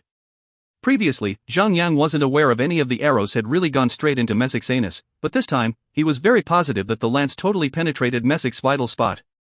Messick was in much pain that he kept howling towards the sky as he jumped about 3 meters high, with his hands pressed against his face. His face had turned really pale. After recovering from the pain, Messick began to whine and complain, "I'd say you, my friend. You must educate this foul little lady friend of yours over here. I might just die thanks to her, before the underlings of that Duchess B*TCH can get to me." Zhang Yang faked a cough and told Felice with a serious face, "Felice, you really should not do that. This fellow is just too D*Ned dirty. You will just taint your hands by poking him with your lance. So just use your fire missile next time, if he tries anything weird again." "Roger, big brother." Felice readily agreed to Zhang Yang's words. Messick rolled his eyes and frowned, "I'd say you, my friend. You must not mislead little girls. You see, I have more time than you do, so why don't you let me aid you in educating her for a few days?" Boom! Felice had immediately turned into a magnificent dragonhawk and had coughed out a blast of fire missile straight at Messick's face. Messick let out a miserable cry once more, his face blackened with soot once again. So, he lay down on the ground, pretending to be dead. Zhang Yang kicked him back up the serpent and jumped on as well. "Felice, let's get moving." So, the serpent and Felice fluttered their wings and shot up into the sky in the same instant. The scene was beautiful and spectacular. They flew towards the direction of the mountains. Just like the morning town, the Winst Castle was right in the middle of the only route to travel in and out of the 10 barren seas from the Japan-Korea server. In other words, the only way of getting into the 10 barren seas would be through the Winst Castle. However, possessing a flying mount changes that. Zhang Yang and Messick could ride the serpent and simply fly over the mountains and other obstacles on the ground. After about 10 minutes of soaring through the sky, they had crossed over mountains and arrived at a vast and snowy iceland. The serpent landed and lowered its head to let Zhang Yang and Messick dismount it. Messick let out a yawn and stretched his back right after he got down from the transportation. Then, his eyes began to lurk around, trying to seek for a chance to escape. Zhang Yang gave a signal to Felice, and that little lady understood. She immediately opened up her beak and spat another fire missile straight towards Messick. Messick had lost count of how many times he had shouted in misery as he was once again standing in the middle of a sea of flames, like a rat, without a place to run. Zhang Yang nodded at Felice again before she stopped her attack, and transformed back to her humanoid form. He laughed and said, "Phony Taylor, it's your turn to hold up to your end of the deal." Messick was at the end of his rope, so he resignedly said, "My friend, your little lady over here is too hot for me. But, I like it, . Zhang Yang frowned immediately because this fellow here was definitely on the same level as Fatty Han and Endless Starlight. If Fatty Han takes him as a battle companion, then, well, things would surely get merrier. Theoretically, players could pick any creature with limited AI as their battle companions. That would include monsters, NPCs, and even bosses. But, signing the contract bond to acquire a battle companion would be extremely difficult. The player must get the consent of the monster or the NPC first, and they had to agree on their own accord. As Felice was basically the first battle companion in the entire game, so her situation was slightly different. Normally, players would need to purchase a Book of Contract Bond in order to persuade a monster or an NPC to become the player's battle companion. Only after the player and the monster or NPC have both signed the contract bond, then only the process would be complete. That way, players would be able to store the battle companion into their personal battle companion slot. After that, players would be able to summon these battle companions at will. When he saw Felice getting furious, he quickly stopped her and said, "If you don't want to turn into a roasted pig, you start talking, we had a deal. So, stop whining and get to the point. Now." "Alright. I'm not going back to Winst Castle to see that crazy B***TCH anymore anyway." Messick got to his feet and activated his Light of Life, and the burn marks on him vanished in an instant. He moved his arms and legs around a little bit and said, "You better empty out her treasure chamber, so that she learns well. Get her angry and run." Ha ha. Finally, Messick has told Zhang Yang about the hidden location of this treasure chamber and the method of operating the mechanism of it to enter the chamber. Right after he was done talking, Messick hurriedly left, as he noticed Felice staring at him murderously, yet again. As she had transformed into her Dragonhawk form again while he was still talking, that wretched Messick could not help but feel a chill down his spine. Fearful of being burned yet again, he had taken his leave in a hurry. Zhang Yang turned his sight towards the direction of Winst Castle, and said, "Felice, let's go back to Winst Castle now." The serpent took flight again, and under the cover of the lightless night, he managed to get back into the castle without being noticed. Following the instructions that Messick had given him, Zhang Yang arrived at the tallest building of the entire castle. It was the same, conspicuous tower with the flag, that had gotten Zhang Yang's attention when he first got here.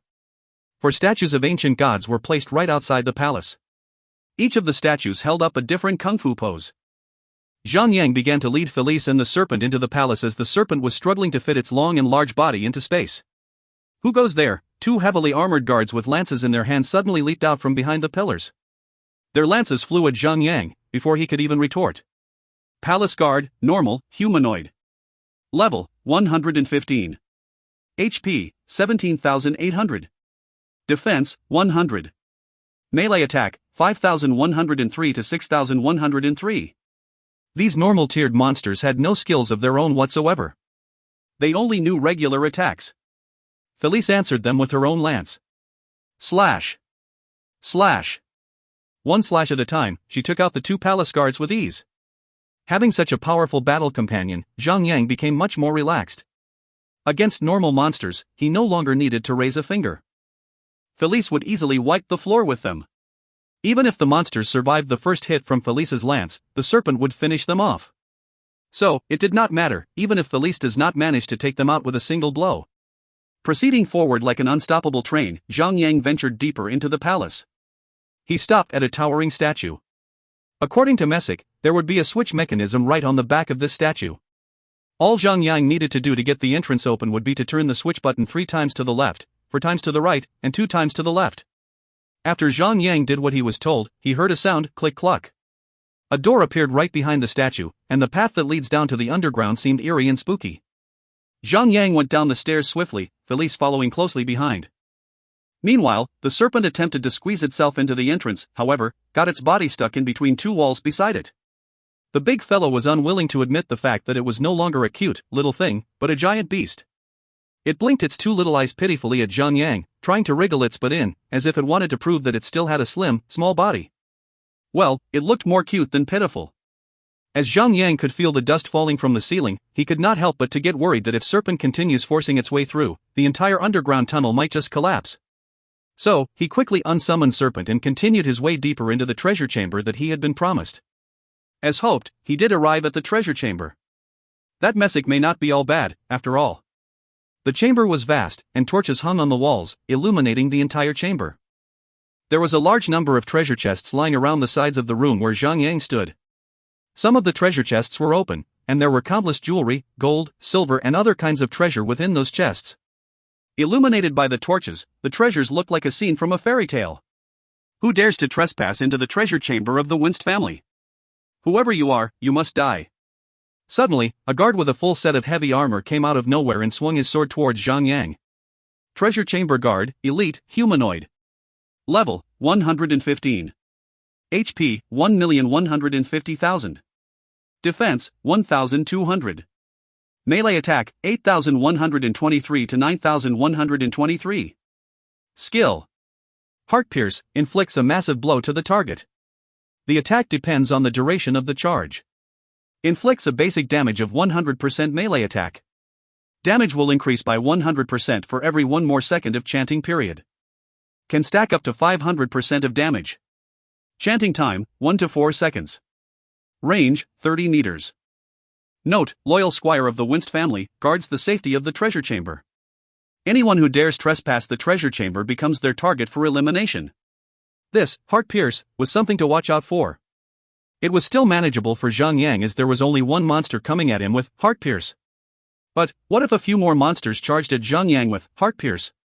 What that was more impressive the fact that this monster was supposed to be a melee-type monster, but its Heart Pierce was actually a ranged attack. What the hell is this? As he thought about this, Zhang Yang had already charged up to the monster, with his sword of Purging Devourer drawn. He swung his sword across the air and the sharp edge of his sword cut through the armor of the monster. The sound of metal clashing into each other clanged across the area repeatedly, as Zhang Yang continuously slashing the monster without mercy. Felice had also transformed into Dragonhawk form and had begun to launch her skill, Fire Missile. The existence of this elite monster was definitely a nightmare to every other single player in the current stage of the game. Its normal attack was already 8,600 damage. Players would normally only have about 30,000 HP, even if the players are equipped with a full set of yellow gold equipment. They would most probably die after 4 to 5 hits from the monster. Zhang Yang was no such player, however, the normal attack of the Palace Guard could only deal about 3,000 damage, due to his ridiculously high defense. Even though the Palace Guard had a terrifyingly long health bar of 1,150,000 health points, Zhang Yang and Felice working together was another different matter. It would only take about 1 minute for them to slay this monster. Not long after the battle started, a progress bar suddenly appeared right above the head of the Palace Guard. Zhang Yang saw it with his sharp eyes and he reacted almost immediately. He smacked the Palace Guard with his shield and threw him off his balance. The progress bar of the monster was interrupted before it could even be launched. Shove. However, the monster was still able to land one attack on Zhang Yang, inflicting Zhang Yang with a damage of 2,842 points. Well, it was a skill attack, and as long as the monster can lock onto a target, then the monster would definitely be able to hit its target. However, because the progress bar of the monster was interrupted by Zhang Yang's supporting attack, the monster could only inflict Zhang Yang with 100% basic damage, and Zhang Yang did not feel a thing at all. The battle raged on, with the sound of the metal clashing into each other. Zhang Yang had fully exerted the potential of supporting attack. He oppressed the monster with his crazy and powerful moves, to the point that the monster could not even regain its balance. Out of 5 of his poorly swung normal attacks, it would be considered to be very lucky if one of its attacks could even land on Zhang Yang. In just a brief moment, the Palace Guard clanked to the ground, dead, dropping a pair of gray-silver tier gloves. Unfortunately, gray-silver tier equipment were no longer worth a penny at all. Maybe the gloves, shields, and necklaces could still be sold for hundreds of gold, but the gloves and chestplates of this tier would only sell for about 50 gold, at best. Zhang Yang continued to push deeper into the treasure chamber. Naturally, Palace Guards would cut in and interrupt his process, coming in one after another. However, every single one of them fell quickly under his sword, providing a substantial amount of experience points. As Serpent was too big to move freely in the treasure chamber, Zhang Yang summoned Whitey instead to move faster. Why didn't he summon Mythical Turtle? The reason was simple, it was because the turtle was simply too slow. Unless Turtle had a pair of rockets strapped behind its back, it would not be able to keep up with the rapid pace that Zhang Yang had set.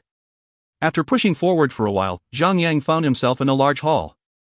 And finally, there was a more powerful monster in front of him. Guardian 10 Bardu, Yellow Gold, Humanoid. Level, 115. HP, 5,750,000. Defense, 2,000. Melee attack, 9,820 to 10,820. Skills. Ground Crusher, cracks the ground open with extreme power, causing the floor to break, creating rocks that will be launched at its target, inflicting 200% physical damage to the target. Meteor Summon, summons a wave of meteors that will rain down upon an area of 10 by 10 meters square, inflicting 20,000 physical damage every second.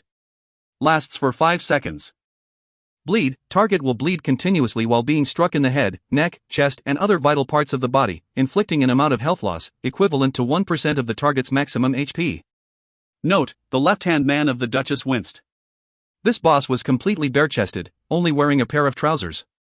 He was similarly barefooted, and he wore a pair of punching gloves on his hands. Vague, cold, light beamed from in between his fingers.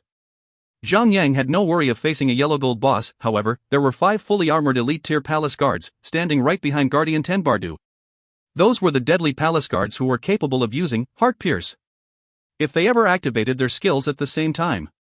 Zhang Yang took a deep breath, preparing for a tough battle ahead, awakening his full potential.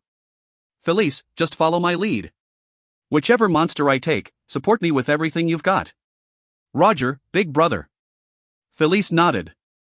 With a throw of Spear of Obliteration, the battle finally began. Where did the rat come from? How dare you trespass the treasure chamber?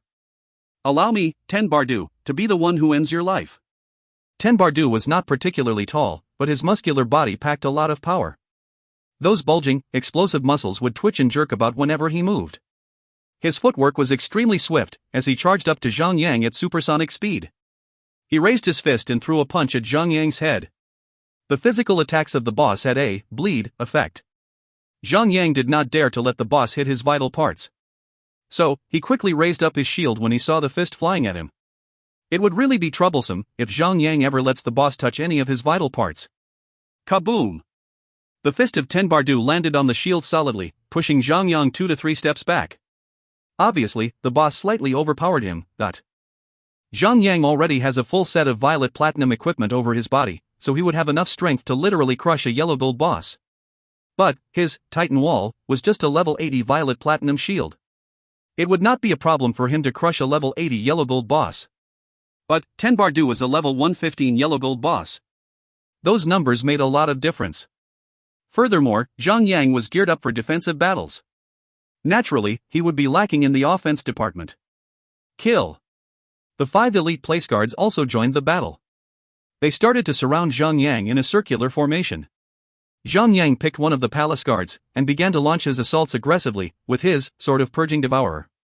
Felice was unlike a mount, which would require Zhang Yang's command to act. This little lady had a high amount of autonomy, which would allow her to adapt and act in various situations. She immediately joined the battle and supported Zhang Yang with her fire missile. The moment that Zhang Yang had been waiting for finally arrived. The rage points that Zhang Yang accumulated was enough for him to strike. With a stomp on the ground, Zhang Yang activated his Thunderstrike and caught all 5 palace guards with slowdown effects. He quickly ran out of their formation to minimize his injuries. But the boss was not affected by his Thunderstrike. He continued punching at the face and neck of Zhang Yang, trying to inflict Zhang Yang with his bleed effect. Zhang Yang was not able to evade the swift punches of the boss, but he could at least put up his best efforts at preventing the boss from punching the vital points of his body. His main aim was to avoid being afflicted with the bleed effect. The attack power of Felice was extremely powerful. With just a few strikes, she had already managed to hook over the aggro of the palace guard. However, Zhang Yang activated his Provoke to hook the monster back to him as a temporary measure. After a short while, the 5 elite monsters suddenly stopped their assaults. Progress bars appeared on their heads, all of a sudden. They were about to activate their Heart Pierce together. If you find any errors, ads pop-up, ads redirect, broken links, non-standard content, etc., please let us know. Report chapter so we can fix it as soon as possible. Chapter 476, Monk of Flame Inheritance. Chapter 476, Monk of Flame Inheritance. Translator, Endless Fantasy Translation Editor, Endless Fantasy Translation. Zhang Yang let out an intimidating roar. Instead of retreating, he pushed forwards against the elite monsters, slamming his shield into one of the monsters' faces. At the same instant, he raised his right leg and gave a powerful kick right at the other elite monster beside the monster he was currently engaged with. Bam! Book. Although Zhang Yang was at a disadvantage in terms of strength when standing up against a level 115 yellow gold boss, but he could still take on the elite tier monsters without much trouble. The 2 elite tier monsters staggered back as he pressed on, unable to retaliate. Their chanting for Heart Pierce were repeatedly interrupted. -2, 814. -2, 711. Zhang Yang was inflicted with 2 basic damage values of the monster's normal attacks, rather than 2 Heart Pierce, as he had managed to interrupt the monsters from casting the skills. He then turned around and launched another sidekick at the 3rd elite tier palace guard without any moment of pause. With a similarly powerful force from his kick, the guard was forced to stop chanting for his skill.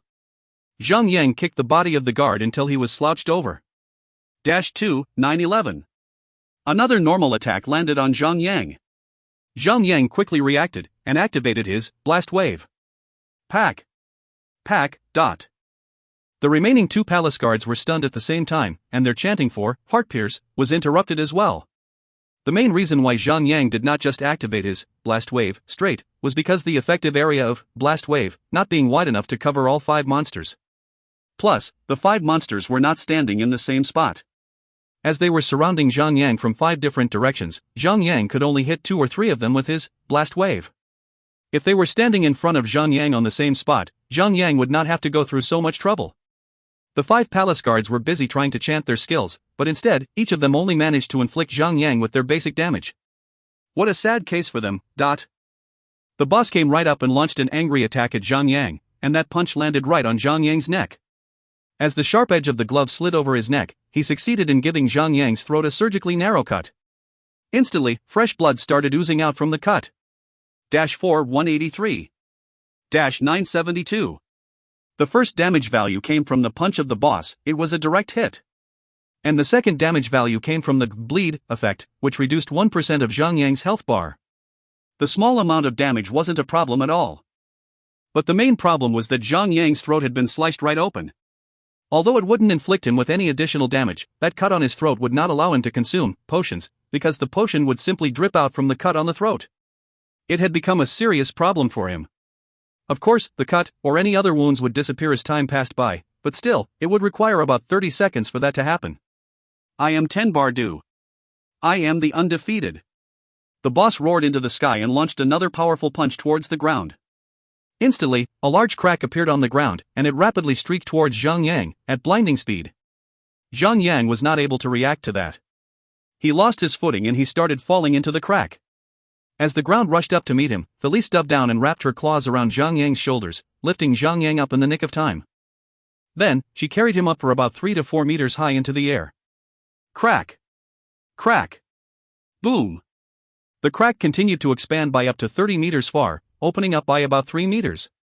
Following the crack's expansion, a row of sharp stones sprouted out from the ground, forming an uneven, crude wall made of stone. It was the boss's skill, Ground Crusher. Good job, Felice. You saved my life. Ha ha. Zhang Yang was laughing out of pure joy as he extended his gratitude towards Felice. Felice blushed as she smiled, then she continued to rain hellfire upon one of the elite monsters with her fire missile. The asterisk starred. Tenbardu let out a roar of anger as he continued to pursue Zhang Yang. 1 minute later, the first elite monster finally fell to Zhang Yang, Felice, and Whitey's combined assaults. You bastards! How dare you kill my men? Tenbardu was enraged at the death of his man. He reached out for the sky and launched a powerful attack. The ceiling of the treasure chamber suddenly became a realm filled with stars. Shoof shoof shoof.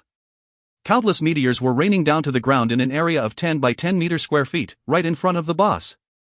It was like a hail of mortars during a world war. Meteor summon.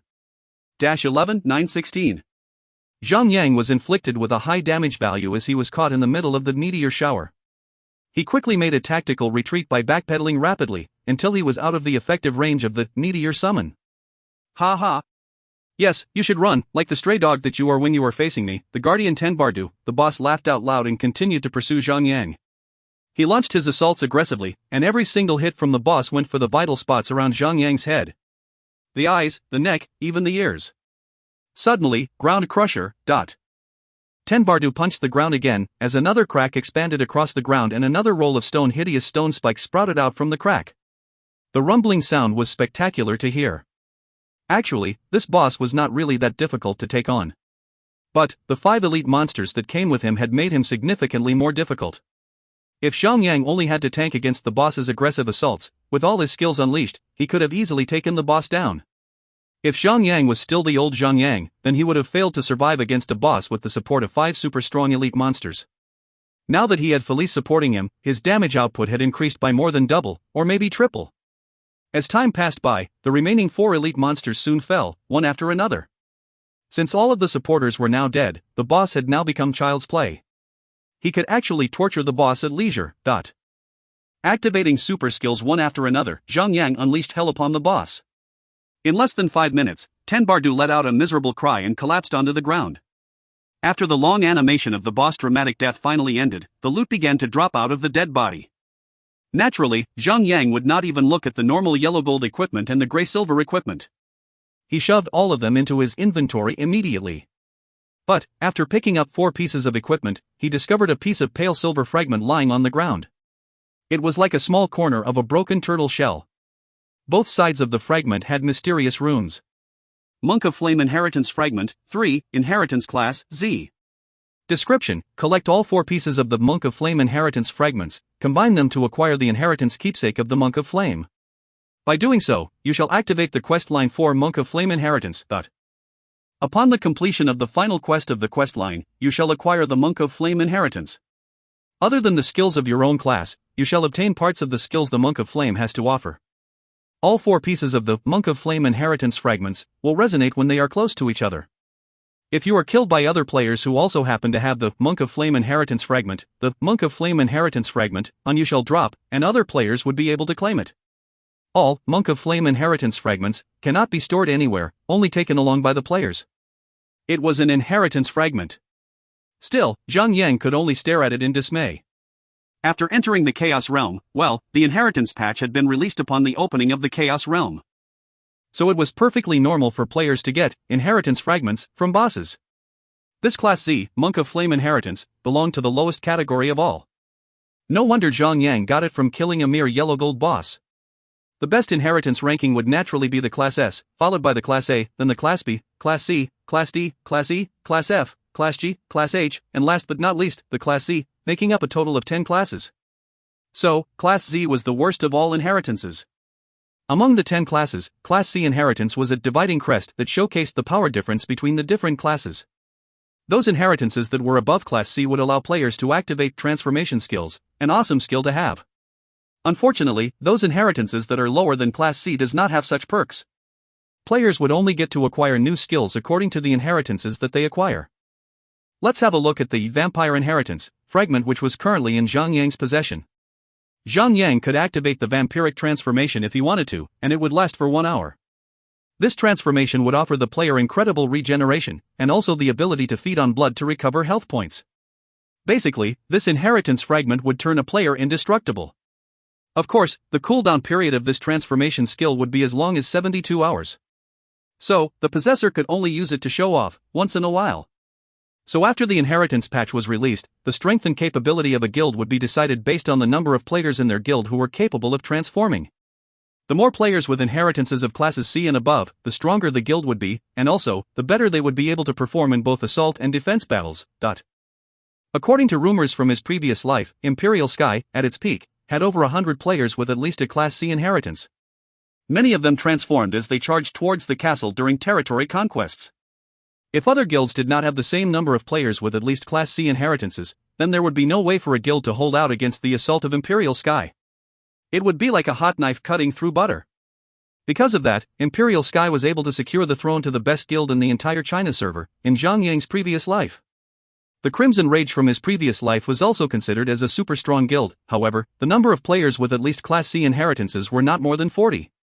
The guild, Clearwater, that Zhang Yang had belonged to in his previous life only had 7 players with at least Class C inheritances, but after putting the inheritance fragment into his inventory, Zhang Yang would not waste his time collecting the remaining fragments of this particular inheritance. After all, it was the lowest class there is. So, he decided to take it back to White Jade City to try to sell it. There should be some people who would willing to purchase it to try its effect. The only inconvenience that these inheritance fragments would bring upon players would be that players had to equip it in order for the effect to be available. So, he cannot sell it in his little merchandise or throw it into the auction house. After clearing the stage, Zhang Yang continued to proceed deeper into the treasure chamber and slew a couple more monsters. Then, he arrived at a secret chamber which was much smaller. There, he encountered the second boss. It also happened to be the end of the entire treasure chamber. This boss was a middle-aged man, a spellcaster clad in a white robe. He wore a magic hat on top of his head. He was very skinny, and he held an emerald staff in his right hand. Chiller Shenro, Yellow Gold, Humanoid. Level, 115. HP, 5,750,000. Defense, 2,000. Magic attack, 5,752 to 6,552. Skills. Frost Arrow, launches a frost attack at the target, inflicts 200% magic attack of frost damage to the target and reduces 50% movement speed of the target. Lasts for 5 seconds. Casting time, 2 seconds. Frost Coffin randomly forms a frost coffin around a target, inflicts 50,000 frost damage to all targets within attack range and freezes the target. Targets that are frozen would not be able to do anything for 10 seconds. The Frost Coffin could be activated instantly. But the duration for the Frost Coffin to completely solidify would be 3 seconds. Note, the right-hand man of Duchess winced. Fortunately, this boss did not have any underlings around him. So, Zhang Yang had nothing to be afraid of. All he needed to do was to watch out for the Frost Coffin. This right hand posed minimal threat to Zhang Yang. Felice, let's do this. Zhang Yang charged towards the boss with large steps. Along the way, he charged up and threw a spear of obliteration at the boss. A damage value was inflicted upon the boss. Shenro let out a nasal shout and raised up the staff in his hand at Zhang Yang as he began to cast the spell for Frost Arrow. At the same time, Felice had completed casting her skill, and the fire missile was ready to take off. A fist-sized fire missile was blasted straight at the boss. Her attack was much higher than Zhang Yang's. Her fire missile did a damage of -21,231, and the aggro of the boss was switched over to her, making her the primary target of the boss. But the boss was already begun with his chanting. It was not possible to interrupt his spell at that point. He had activated his Frost Arrow before he switched his target to Felice. An arrow formed from the frost out of midair and was fired straight at Zhang Yang, damaging him by 7,612 points. Although that amount of damage was not really that high in the first place, the spells of the boss could not be interrupted, nor blocked with skills. So the DPS of the boss had reached up to 4,000 damage already. Zhang Yang only had about 97,000 maximum HP.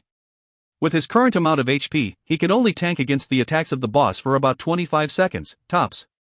Furthermore, the total DPS that Zhang Yang, Felice and Whitey could channel out at the moment was only about 20,000 damage. So, it would still need about 5 minutes to empty out a total of 5,750,000 HP. Obviously, it was not possible to tank against the boss. So the most logical course of action would be to use the terrain of the ground when it comes to soloing a magic-type boss, or a ranged boss, for that matter. Zhang Yang ran towards the boss as rapidly as he could. When he was 10 meters from the boss, Zhang Yang activated his charge and crashed into the boss. With a flick of his Sword of Purging Devourer, he began to launch his assaults on the boss as aggressively as possible. Trying hard to maximize the efficiency of his attacks, he also used his shield to bash the boss in the face. Even though Shenro was a magic-type boss, his strength was still similar to a melee-type boss. Zhang Yang kept bashing his shield into the face of the boss, and although there were marks of his shield stamped on the boss's face, the boss was not staggered at all. The chanting of the boss was not interrupted at all. Well, logically speaking, because magic-type bosses usually needed to chant in order to launch their skills, if players could easily tie them down with supporting attacks like that, magic bosses would turn into Santa Clauses, giving players free and easy equipment. It just simply would not do. Players would take advantage of that and slaughter the magic bosses repeatedly for powerful equipment, which would eventually break the game. If you find any errors, ads pop-up, ads redirect, broken links, non-standard content, etc., please let us know. Report chapter so we can fix it as soon as possible. Chapter 477, The Return of the Winner. Chapter 477, The Return of the Winner. Translator, Endless Fantasy Translation Editor, Endless Fantasy Translation. Zhang Yang went all out, trying his very best to capture the aggro of the boss. However, his DPS never even surpassed 4,000 damage. To get the boss attention from Felice, one would have to reach a DPS of 10,000 damage, at least. That wouldn't be achieved so easily.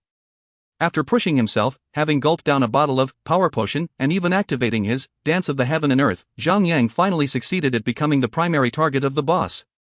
30 seconds after the battle raged on, Zhang Yang found himself close to death, having been tossed around relentlessly by the boss, without any moment of pause. He had no choice but to activate his Berserker's Heal, and healed himself back up to full health again. Right after that, Shenro raised his staff and chanted a few spells in quick succession. Instantly, the air surrounding of Zhang Yang began to freeze, and a layer of frost began to form on the ground, followed by a second piece of frost rising up vertically to the left of Zhang Yang, and the third wall of frost forming on the right side. The frost walls slowly merged together as they tried to imprison Zhang Yang. Well, obviously, that was the Frost Coffin. The boss was up to no good. Zhang Yang quickly turned around and ran like hell. Whitey turned tail and lumbered after him. Felice conveniently started flying away. Wings are always convenient. However, the effective area of the Frost Coffin was vast. It covered a 20 meters radius area across the ground. Even though there is a 3-second gap for the Frost Coffin to completely form, if a player did not react at the very moment when the boss begins to chant the spell for the skill, then the player will definitely be unable to get out of the effective area of the skill, but 3 seconds later, the Frost Coffin had completely formed. Instantly, the entire effective area was covered in frost. Zhang Yang could see and feel the chill through every single cell of his body. It was extremely cold. Without prolonging the battle, Zhang Yang charged back into the battle with his charge. He raised his sword once more and began to inflict the boss with as much damage as possible. Shenrou let out a thunderous roar and he struck Zhang Yang with another shot of his frost arrow. Zhang Yang was going all out. After he activated his shield wall, last vigor, and blood of life, he immediately activated his rearm to reset the cooldown of all his skills. Right after that, he continued to bombard the boss with all his skills again. Once they were in cooldown again, he retreated to the narrow parts of the chamber. He went up to the path right outside the entrance, and used the corner of the entrance to remain out of the boss line of sight. By moving just that little bit at the right timing as the boss tried to angle his way about, he managed to prevent the boss from hitting him. Consuming bandages. +4000. +4000. Zhang Yang began to heal up repeatedly, as the green numerical values started appearing right on top of his head one after another. Shenrou was halfway chanting his frost arrow when he was forced to stop his chanting and had to shuffle his feet in order to get to Zhang Yang, who was now healing himself uninterruptedly. Zhang Yang could only use his first aid kit 4 times before the boss stood right before him. As Zhang Yang was using his 5th bandage, the boss was already right in front of him. Actually, Shenrou could have interrupted Zhang Yang from using bandage to heal for the 5th time by throwing a normal punch at Zhang Yang. However, the first choice of attack for all magic type bosses in this game would always be to chant a magic type skill. So, when the boss was done chanting his skill for another frost arrow, Zhang Yang had already healed himself up by another 8,000 HP. Before the boss could let his arrow fly, Zhang Yang quickly stepped back into the secret chamber. The boss had to follow him, of course. That marked the beginning of the wild goose chase. "You coward! Face me, and fight like a man!" Shenrou roared and hobbled after Zhang Yang as they ran in and out of the entrance. In, and out, and in, and out. Like an idiot, the boss followed Zhang Yang about, unable to strike him. Although Zhang Yang was moving around a lot more now, his DPS never got any lower. He kept using his 2 powerful skills, Horizontal Sweep and Destructive Smash, the moment the cooldown periods were over. He was so efficient that not a single second was wasted. His constant movement was more to wait for their cooldown periods than to evade the boss. Whenever the Berserker's Heal and Shield Wall were ready, Zhang Yang would stop running and step right up to fight the boss head-on. Whenever his health started getting too low, he would start running in and out of the entrance again. The boss was in a total mess as he is being herded around like a cow. 80%, 60%, 40%, the 5,750,000 HP of the boss was dropping rapidly. If Zhang Yang had an inheritance above the class of C at the moment, he would only have to activate his transformation, and then he would be good to tank up against a Violet Platinum boss alone, without any problems at all. Without even talking about the power of a Class S inheritance, even the Class B King Kong inheritance that Zhang Yang once possessed in his previous life, could turn him into a King Kong and gain an instant boost, giving him 300% defense, 70% magic immunity, 20 times his maximum health points, and 3 times his attack power. These transformation power-ups were enough for Zhang Yang to completely overpower a Violet Platinum boss. Inheritances were over the top. Unfortunately, searching for an inheritance with a transformation effect was difficult enough. It would only be more difficult getting a Class S inheritance. As previously mentioned, in the near future, the power of guilds would directly correlate to the number of members who can transform. Even a low-leveled guild, completely made up of 50 players who are capable of transforming, would flood the earth with the blood of their enemies. Inheritances with transformation effects would determine the strength of guilds in the future. So Zhang Yang is very determined to acquire the God of War inheritance. All he can hope is that the inheritance will wait for him before anyone else claims it. Zhang Yang had been silently reminding himself to search for the God of War inheritance fragments, right after he secures Winst Castle as his second territory. Now that Zhang Yang has opened up the Chaos Realm, every server would enter the Chaos Realm from their own respective entrances. Judging from the current situation, these special territory points would be as easy to acquire as Morningtown. As for other territories that were spread across the Chaos Realm, they would require tougher quests. Well, the game developers had been considerate when they were designing this part of the game. They did not intend to have players waste half a day every time they had to travel around the Chaos Realm. With 8 territories acting as starting points for the players from all 8 different servers across the world, the players had to travel a great distance to meet up at the center point. So, 1 month would be enough for Zhang Yang to conquer all 8 territories from all 8 servers. However, if he really did that, he would be declaring war on the other 7 servers. All other 7 servers would definitely join forces to take down the China server. Never, ever unite your enemies to a single cause. So, Zhang Yang would only be taking the gateway territory belonging to the Japan-Korea server. 5 minutes later, Shinran finally admitted his defeat as he let out a miserable scream and fell beneath the sword of purging devourer. As a parting gift, it had left Zhang Yang with a substantial amount of experience points. The loot dropped by Shinran were considered average. There was only 1 yellow gold equipment and 3 gray silver equipment, which could still be sold for gold coins. So, Zhang Yang swept them into his inventory. Unfortunately, the boss did not drop any inheritance fragments, slightly disappointing Zhang Yang. The guardian no longer being in the way, Zhang Yang moved on to claim his treasure, but after looking around in the secret chamber, Zhang Yang realized that none of them were actually valuable. Even though the secret chamber was littered with treasure chests, it was all junk? How ridiculous. All he found were some pearls and jewelries. Each of these pearls and jewelries could only get him some silver coins if he sold them in the market. The only thing that mattered in this game would be gold coins, and these, pearl, and jewelry, would have to be sold to NPC businessmen in order to turn them into something worthwhile. Zhang Yang resignedly accepted what he could get, for these, pearls, and jewelries, could at least earn him some money. After searching around for 5 to 6 minutes, Zhang Yang only found more pearls and jewelries in all of the chests. But one particular chest was locked. It would seem that the real treasure was here, buried within this dark red chest. Zhang Yang drew his sword of purging devourer and swung it at the chest. All he heard was a chang, and sparks were seen as the sword edge clashed into the lock of the chest. There was not even a scratch on the lock of the chest. Shang! Shang! Shang! Zhang Yang could not believe it with his own eyes. Even after dozens of strikes with his powerful sword, the chest remained intact. So this is it? Dead end? Zhang Yang frowned. Just as he was to retrace his steps, hoping to find something that he might have missed out, he heard the sound of footsteps approaching him. Thud, thud, thud. The footsteps indicated that someone was approaching him in a hurry. He quickly turned his head around and saw Duchess Winston, a gorgeous aristocratic dress, standing right at the entrance of the treasure chamber. Zhang Yang almost failed to recognize her after she had put on a dress. The difference was really astounding. Standing right before Zhang Yang, this blonde woman did look very noble and refined, calm and poised, even though she wasn't exactly resting. She looked totally different from the Duchess that Zhang Yang had seen naked in the street. The neckline plunged down and her 2 boobies were half exposed in the air. Pressed against each other, a very deep, defined cleavage was formed in between the 2 large boobies, and she looked marvelously seductive. You daredevil! How dare you trespass my treasure chamber? Death is your only way out. The Duchess raised her staff up and pointed it at Zhang Yang with an intimidating aura. Her boobies jiggled with that sudden movement. Zhang Yang frowned again, for a different reason this time. Is the boss here to battle him, or is she here to seduce him? She was not making any sense at all. He laughed out loud and said, "My dear Duchess, why aren't you wearing that fantastic dress today?" Winst was instantly enraged. The staff in her hand suddenly glowed with a golden light, followed by a stream of lightning bolts striking down on Zhang Yang.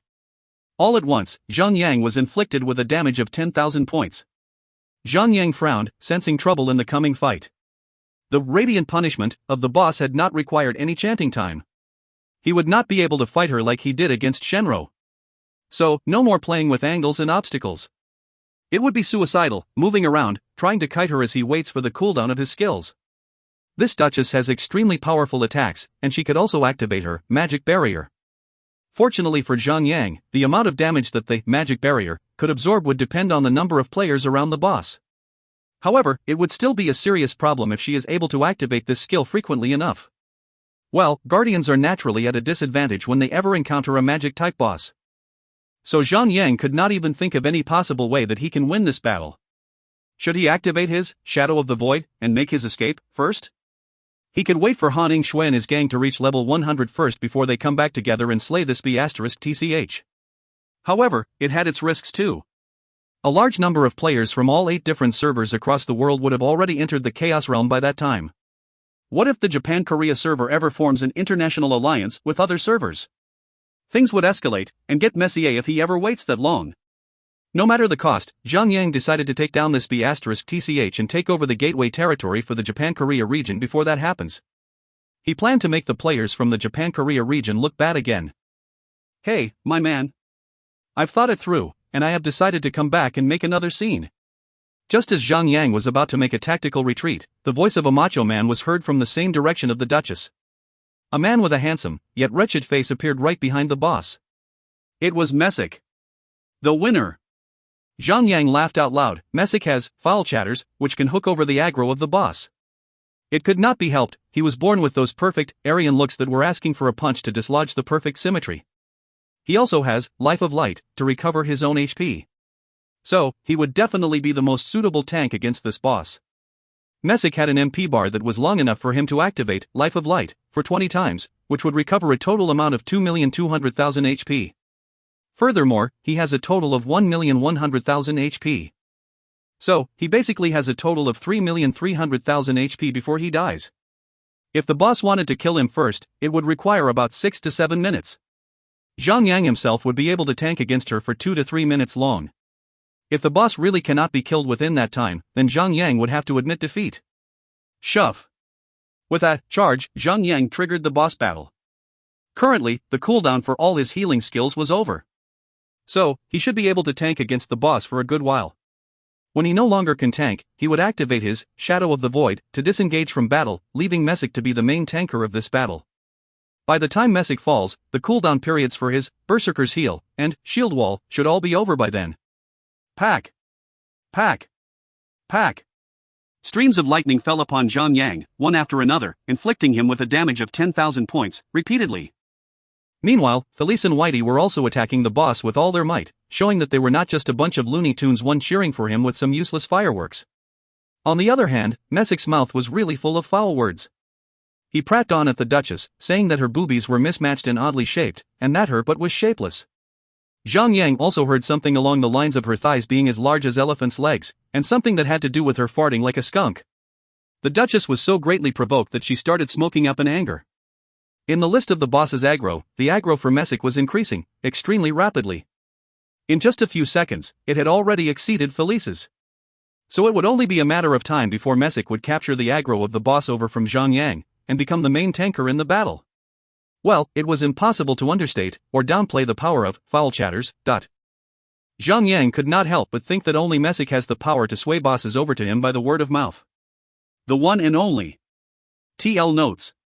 1. Looney Tunes, a bunch of people that only jokes around and do nothing contributing. If you find any errors, ads pop up, ads redirect, broken links, non-standard content, etc., please let us know. Report chapter so we can fix it as soon as possible. Chapter 478, The Unkillable Cockroach. Chapter 478, The Unkillable Cockroach. Translator, Endless Fantasy Translation Editor, Endless Fantasy Translation. Streams of lightning rained down upon Zhang Yang as high damage values, ranging between 11,000 points and 12,000 points were inflicted upon him, one after another. After just a brief period of time, Zhang Yang was already forced to activate his Berserker's Heal and Shield Wall to keep himself alive for a little longer, followed by the activation of his Last Vigor and Blood of Life. While he was at it, he also consumed potions every time the global cooldown period for using potions was over. Meanwhile, the aggro value on Messick was increasing drastically. Zhang Yang was now certain that he would not even have to activate his Shadow of the Void to disengage from the battle.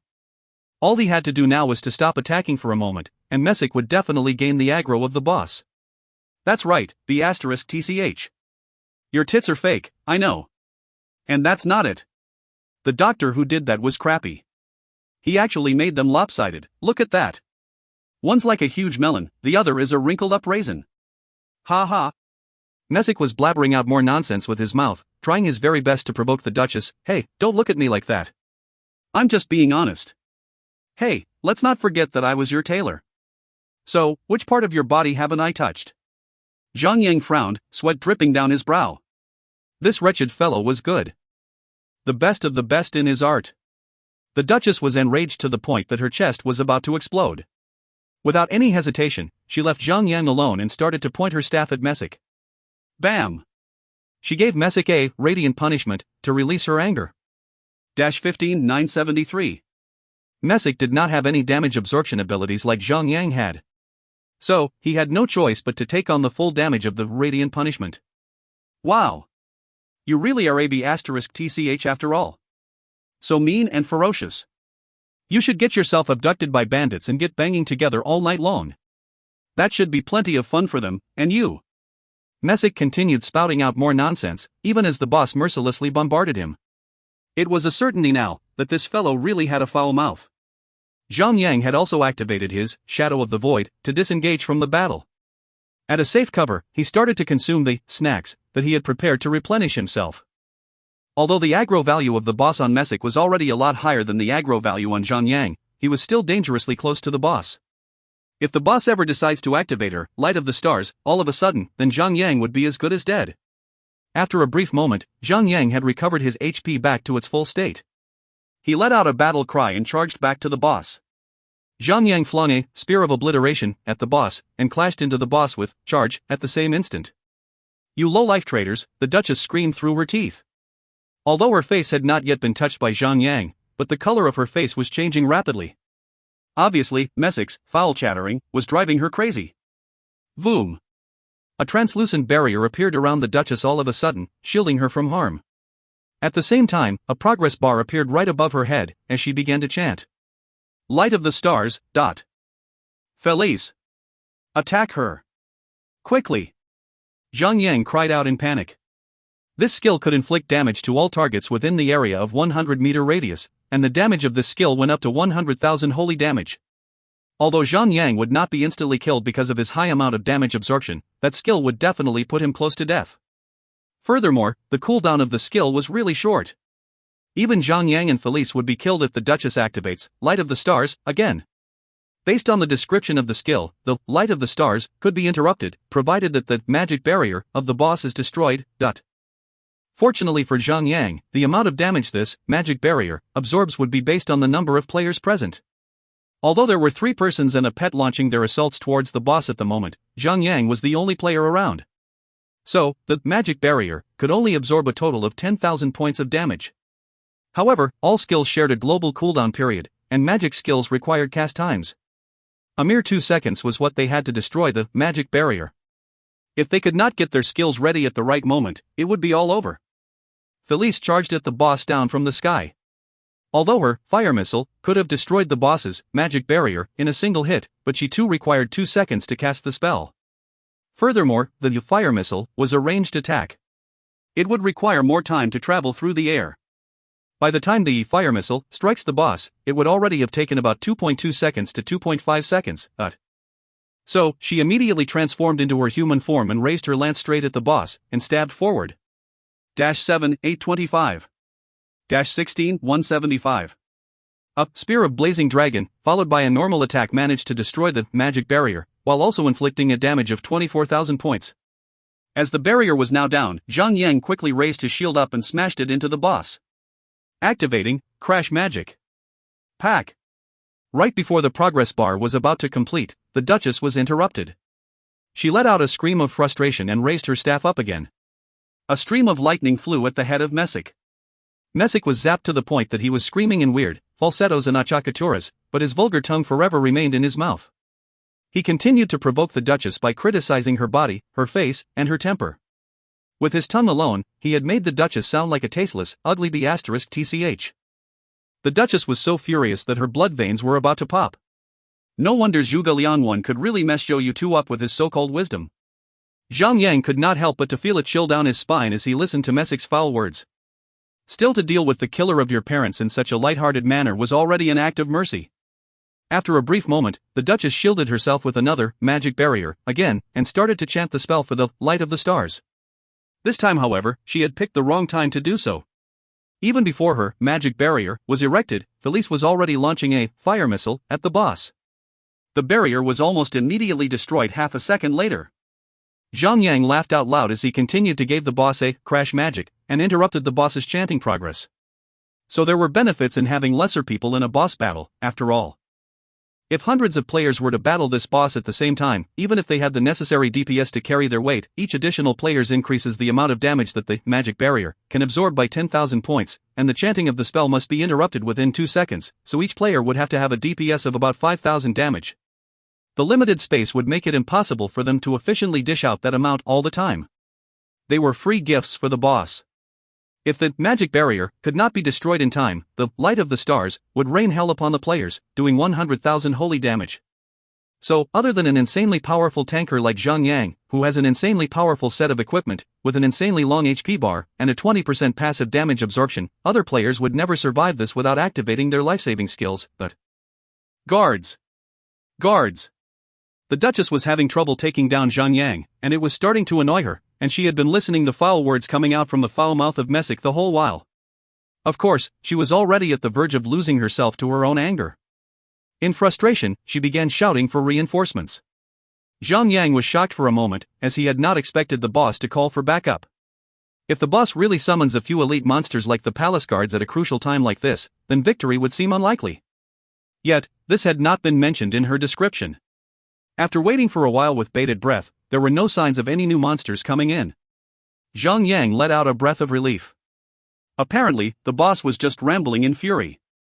Although there were not many people in the boss battle, the damage output of Zhang Yang and Felice was more than sufficient. Felice's DPS had exceeded 10,000 damage, putting every single player in the world to shame. Although the HP of the Duchess was massive, it was still being drained at a rapid pace. However, the assaults of the boss were not weak at all. Messick was forced to activate his Light of Life repeatedly just to stay alive. But he can only hold on for another 6 minutes before he runs out of MP to activate his life-saving skill. Now, he can only stare at his own HP reducing down rapidly. At the same time, the boss was still left with about 2,500,000 HP. Brother, promise me that you will kill this B*TCH, and avenge my parents for me. Messick turned his head towards Zhang Yang and revealed the sad, resolute expression of a warrior about to meet his end. Zhang Yang nodded and said, "You can go peacefully now. I will avenge you and your parents. #carrot and @$." Zhang Yang could only see the mouth of Messick moving rapidly, as his voice was muted. As for the words were coming out from his mouth, Zhang Yang could actually guess them. Those words were not decent words, not even close. Zhang Yang managed to lip read stuff like your mom and C*NT. Without the Light of Life supporting him, the HP bar of Messick was traveling down a one-way track. In just a brief moment, his HP had been reduced from 500,000 points, down to only 300,000 points, and then further down to 100,000 points. By the end of it, his HP bar was emptied out, and he finally collapsed onto the ground and died. It was a valiant effort. He had actually tanked against the boss for close to 7 minutes. It was something that not even Zhang Yang could do. Ha ha. Now, it's your turn. The Duchess turned towards Zhang Yang and Felice, and she began to charge towards Zhang Yang. She started to bombard Zhang Yang aggressively. All this while, Zhang Yang was trying to hook the aggro of the boss as well as he could, and Felice had been holding back to make his job easier. So, currently on the aggro list, Zhang Yang had managed to get a little more aggro value than Felice could. But, the boss was left with about 1 million HP at the moment. All the skills Zhang Yang had were on standby. Victory was now a certainty. He quickly gulped down his power potion and activated his chaotic dance of electric current. Without the need to hold back anymore, Zhang Yang began to unleash all of his potential. The HP of the boss began to drop even more rapidly, starting from 1 million HP down to 800,000 HP, then further down to 500,000 HP. The Duchess was getting angrier and angrier by the second. She shouted and screamed repeatedly as the rate of her activating the magic barrier and the Light of the Stars grew in frequency. Although there was no indication or description saying that the boss would go into a berserk mode, she was definitely acting like it now. Her magic shield would be activated once every 10 seconds. Each time, however, she was quickly interrupted. The crash magic of Zhang Yang had a cooldown period of 10 seconds. Soon, it would no longer keep up with the constantly increasing rate of the Light of the Stars, so Zhang Yang would no longer be able to interrupt the boss with this skill. The boss was still left with about 230,000 HP at the current situation. Suddenly, she began to chant another fresh round of Light of the Stars. But Zhang Yang had just only interrupted her 5 seconds ago. So, he could only stare at the boss as she continued chanting. Dragon Lance of War, ... Felice flew right towards the boss at a high speed, lance first.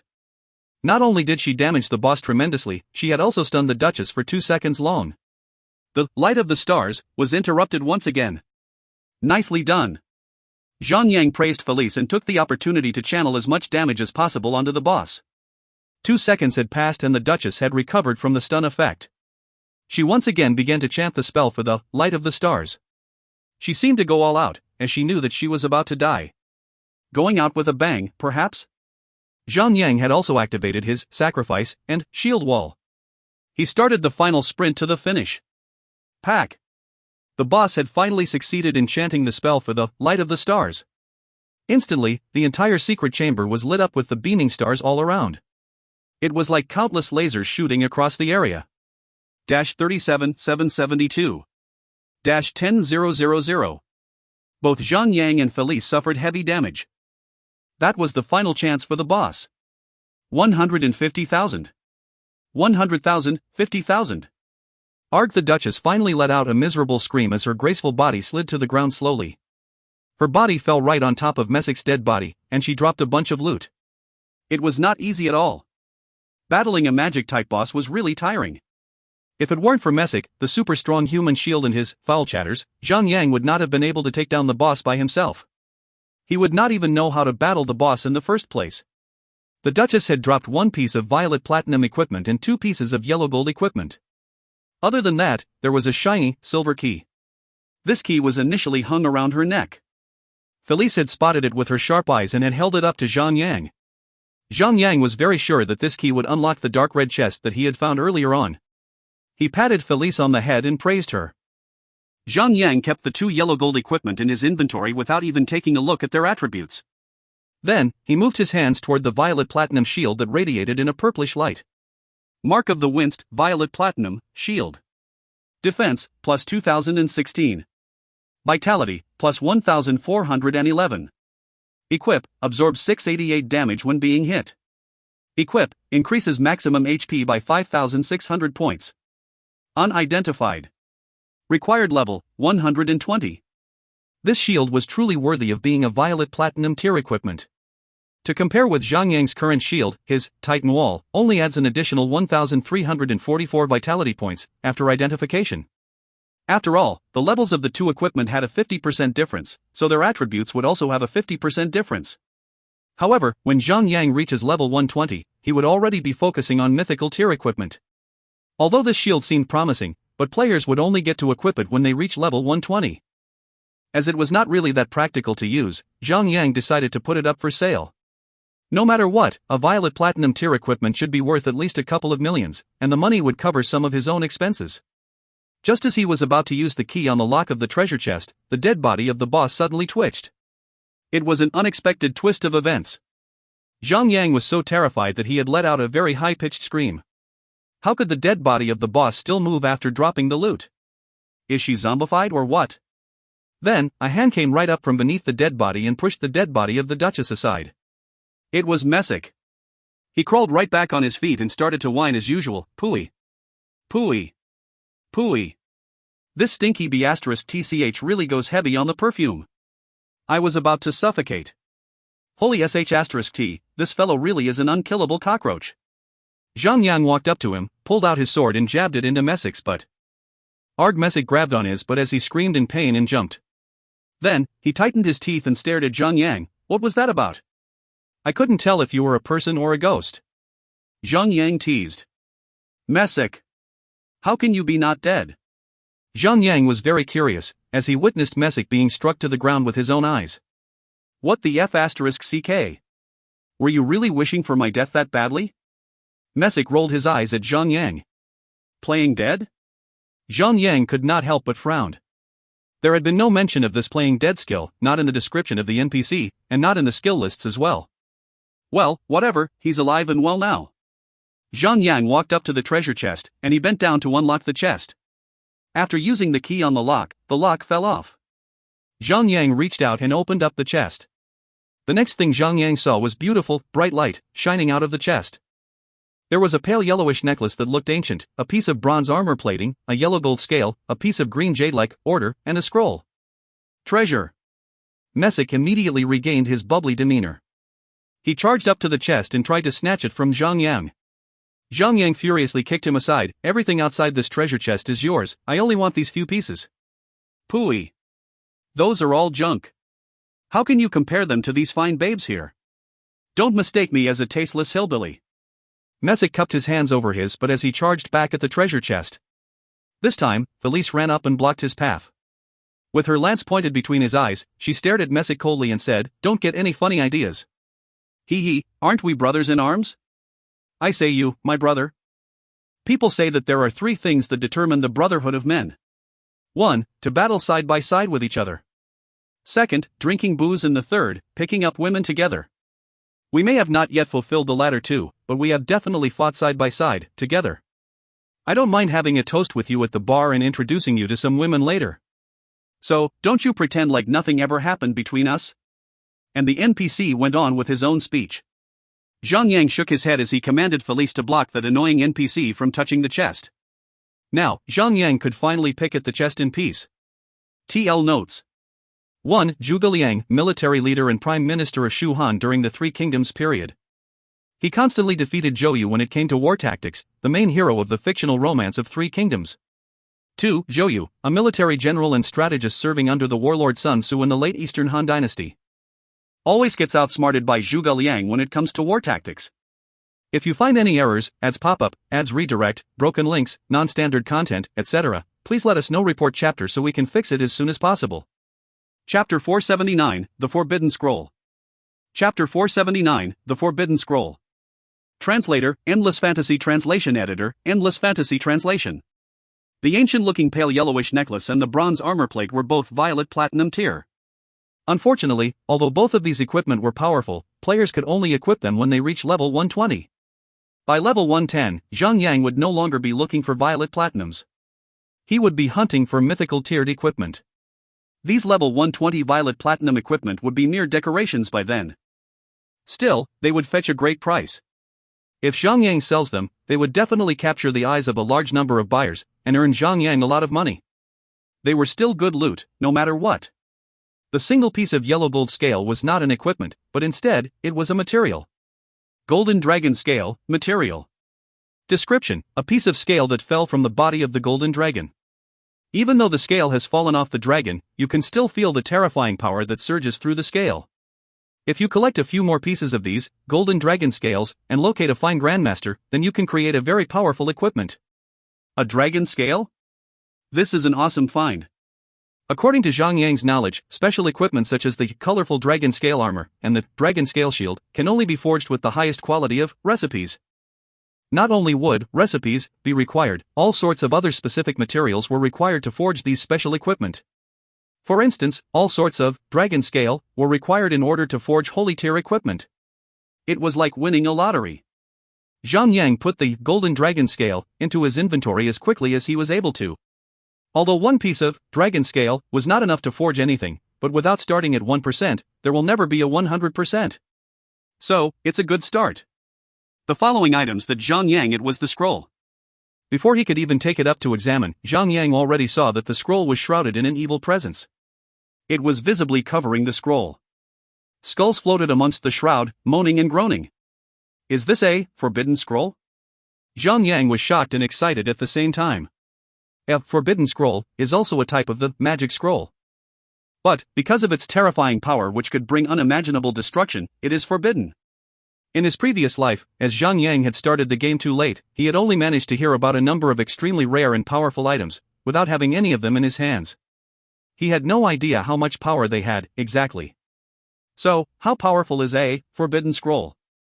There was once a world war between the China region and the Japan-Korea region in Zhang Yang's previous life. The China region had recruited over 300 million players, and they managed to crush the stronghold at their gateway territory, charging straight into the main cities of the Japan-Korea region. They took down a total of 5 main cities within 3 days. However, the Japan-Korea region attempted to cut off the Chinese supply routes instead, as they sent out an army directly towards the gateway territory of the China region. It was a good move. When the enemy is too strong to take on, then, attack something important to the enemy.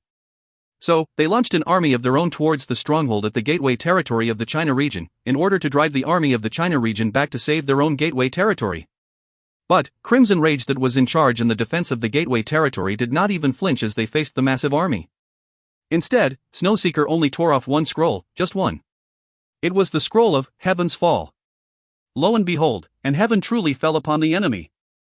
At that moment, the ground shook and cracked, the mountains split and scattered.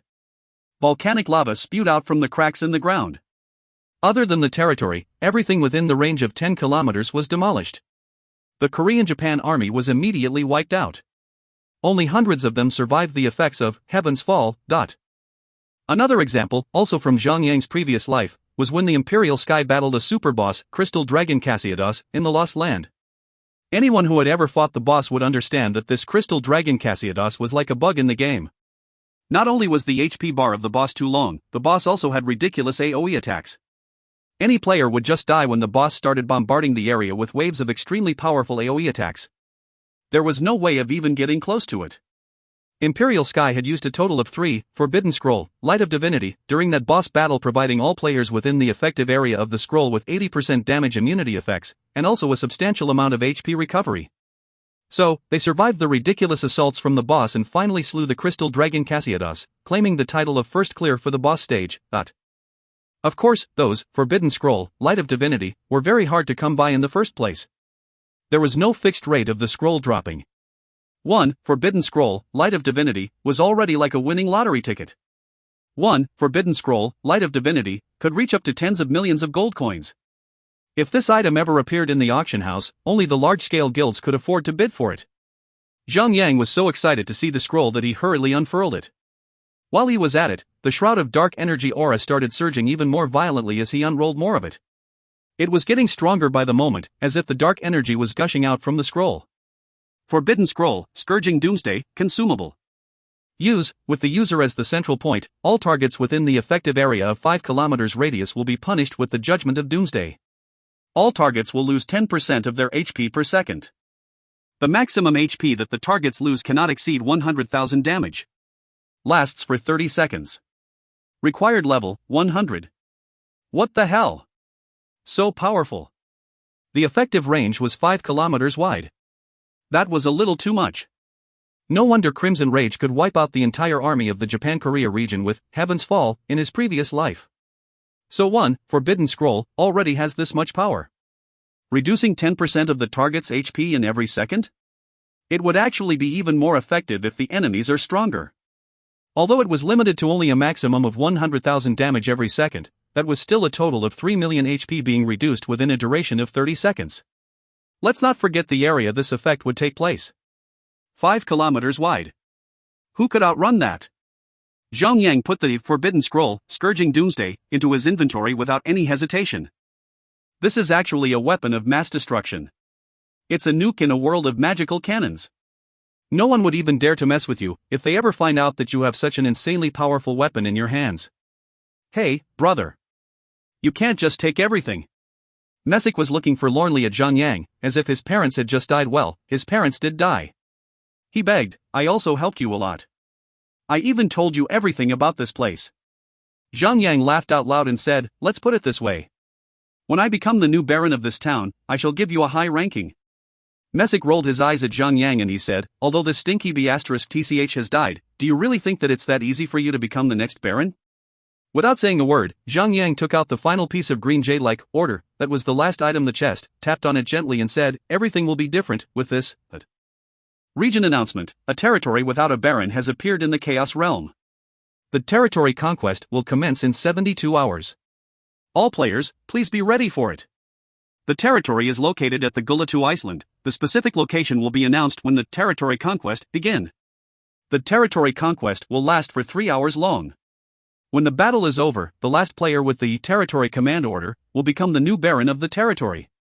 So this green jade-like order was actually a territory command order. Zhang Yang had used it immediately upon picking it up. A territory command order. Messick was staring at Zhang Yang with bulging eyes. You actually got a territory command order? How lucky are you? With the region announcements appearing on the region, Zhang Yang received multiple private messages from Snowseeker and his other alliances and friends. It was a real shock for them that Zhang Yang could actually take down 2 territories within 4 days. More importantly, Zhang Yang was all alone in the Chaos Realm. So he must have slain the bosses and conquered the territory all by himself. Zhang Yang decided to let Messick remain within the castle. After Fatty Han and the other gang members reach level 100, he would come back with them to take care of him. This NPC had super high HP, and he could also recover his own HP. He also had foul chatters, which did a great job at provoking enemies into attacking him. So, this NPC was definitely a very suitable candidate for a secondary tanking role. This was why Zhang Yang had decided to keep him as a battle companion.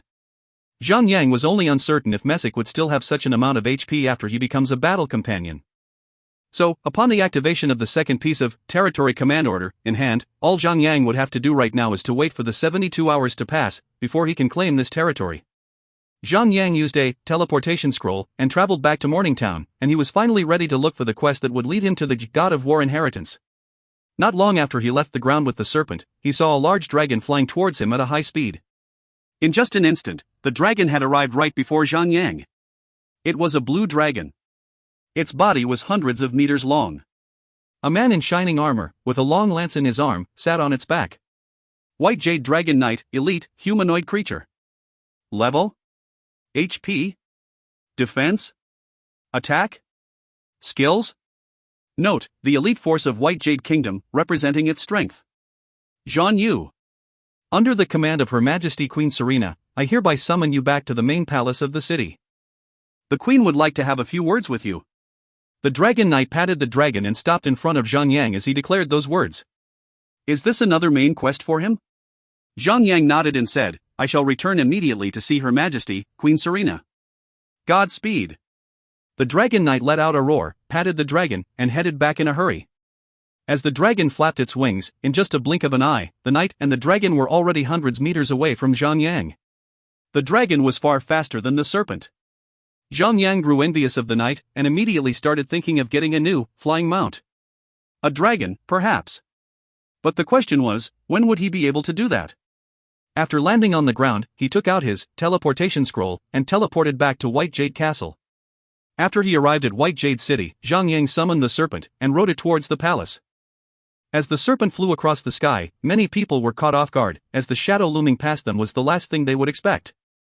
Some of them started drooling as they imagined themselves flying on a serpent too. After arriving at the entrance of the palace, Zhang Yang dismounted and reported himself to the two palace guards at the gate. Then, the guards escorted him straight into the main palace, and into the royal chamber of the Dawning Light.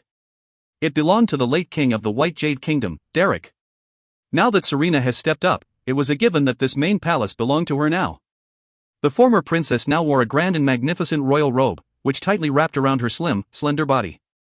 A crown sat on her head. The ancient godly weapon, meteor sword, hung by her waist.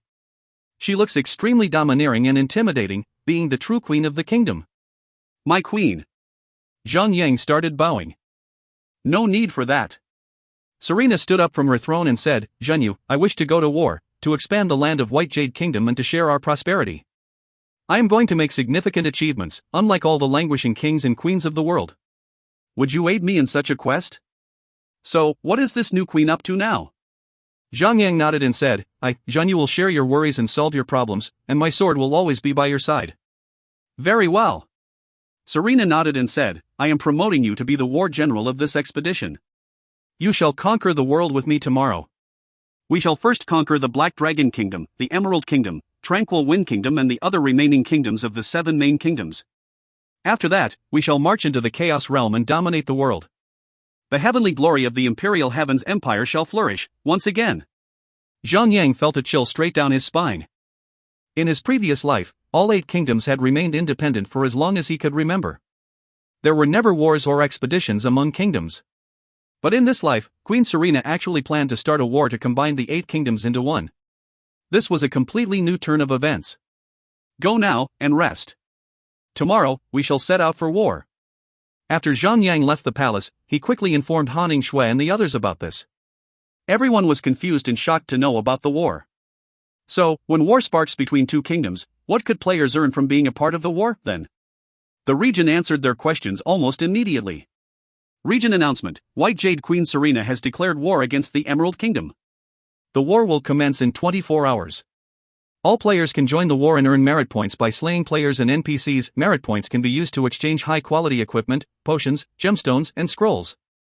For more specific information, kindly go to the special merchant in the main city hall of war. If you find any errors, ads pop up, ads redirect, broken links, non-standard content, etc., please let us know. Report chapter so we can fix it as soon as possible. Chapter 480, Declaring War over Emerald City. Chapter 480, Declaring War over Emerald City. Translator, Endless Fantasy Translation. Editor, Endless Fantasy Translation. Right after the server announcement, every single player in the China region was feverish with excitement. A war between two kingdoms. The first war between two kingdoms. Many players traveled back to their main cities to take a look at what the special merchant had to offer, to see how much merit points would require for each of the equipment and items available. After taking a good look at the list, everyone was shocked to find that among the list, there were a few pieces of level 100 Violet Platinum equipment, but at the current stage of the game, players would already be respected and cheered on for having a full set of yellow gold equipment. After all, the number of Violet Platinum bosses appearing across the open world map was just too small. So Violet Platinum equipment can only belong to those players at the top. Even rich players needed luck to get a Violet Platinum equipment. Now that they had a chance of obtaining Violet Platinum equipment without the need to defeat a boss, of course everyone would be happy. They only needed to kill NPCs and players to stand a chance at obtaining Violet Platinum equipment. Although this war was limited only between White Jade Kingdom and Emerald Kingdom, the announcement did not state that players from other cities would not be able to join the war. Players from the other 6 cities could join the war tomorrow and choose their sides. However, they had to make their decision before the war begins, or they would lose the opportunity of joining the war. They would not be able to switch sides after that, until the end of the war. Of course, the players from White Jade Castle and Emerald City could not pick sides. They would have to fight for their own main cities. Noob Tank, the NPC here does have some good stuff for sale. Wei Yenair suddenly screamed in joy and posted a link to one of the items on sale. Dual-bladed axe of the Grand Marshal, Violet Platinum, two-handed axe. Attack, 4242 to 5242. Attack interval, 3.8 seconds. DPS, 1248. Level 3 Socket 1. Level 3 Socket 2. Equip, increases 10% damage. Equip, when you hit a target, there is a rate of 1% at inflicting 300% damage. Equip, increases 2% critical rate. Required level, 100.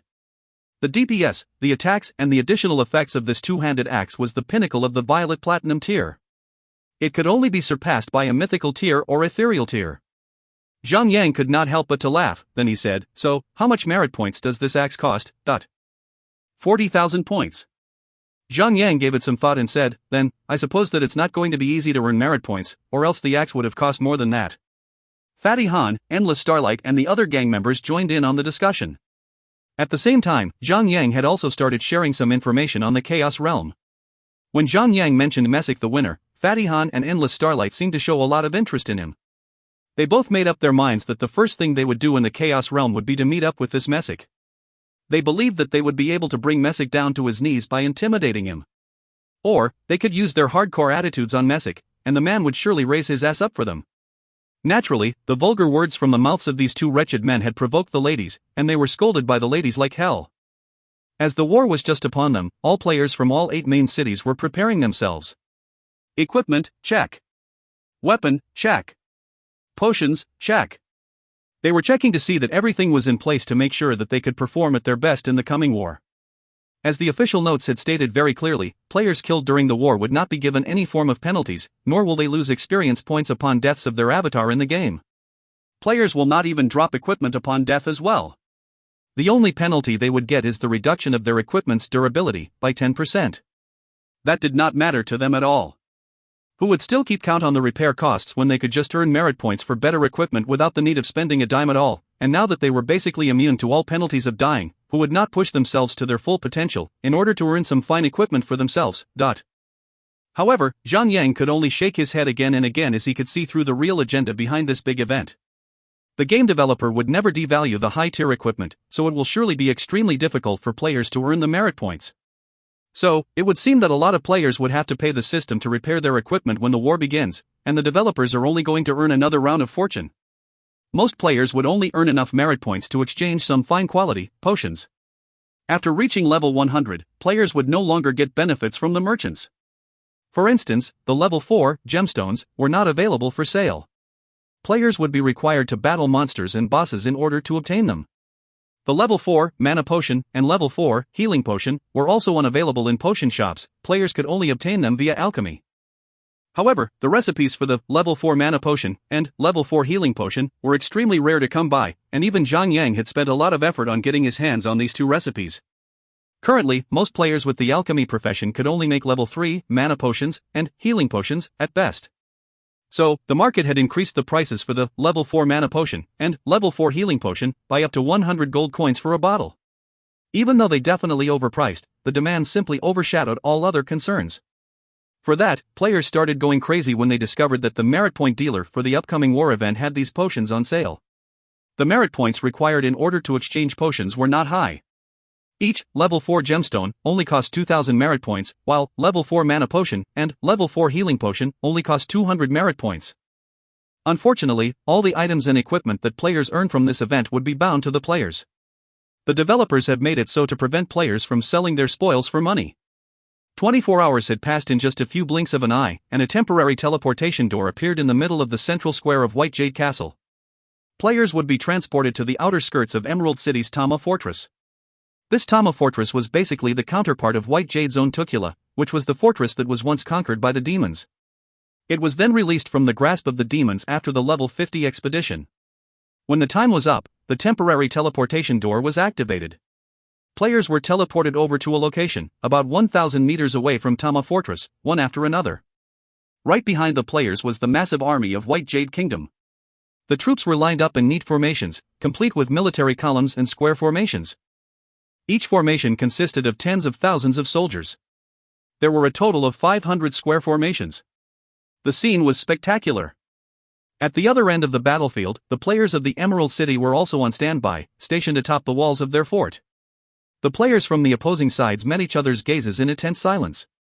As this event presented great opportunities to the players, almost all players from all 8 main cities had joined the war. The battlefield had been occupied by players from all 8 main cities. The number of supporters for both the White Jade Kingdom and the Emerald Kingdom remained unknown for the moment, as the system did not state the numerical statistics of it for players to refer to. As they stood in silence, Queen Serena finally arrived through the temporary teleportation door on a white battle horse. Right behind her were a platoon of elite guards, with nothing to indicate their levels. Right above her was a platoon of dragon knights. Her honor guards simply looked intimidating. Meanwhile, other than the players who were standing atop Tama Fortress, near 1,000 NPC soldiers stood with them. It was obvious that the defenses of Tama Fortress were greatly outnumbered by the assault force of White Jade Kingdom. The new queen then raised her meteor sword and let out a battle cry, "Warriors of White Jade Kingdom, the time to write your legacy is now, or never." Ding! The war between White Jade Kingdom and Emerald Kingdom has begun. You will earn 1 merit point for each enemy player you kill. You will earn 1 merit point for each normal tiered NPC soldier you kill. You will earn more merit points by killing a general. The war will end when the monarch of either side dies. Ding! If you die in the battle, you must wait for 30 minutes before you can revive, excluding the effects of special skills. Each player can only resurrect 3 times at most. Players will be spawned at their corresponding main cities if they die for the 4th time. Ding!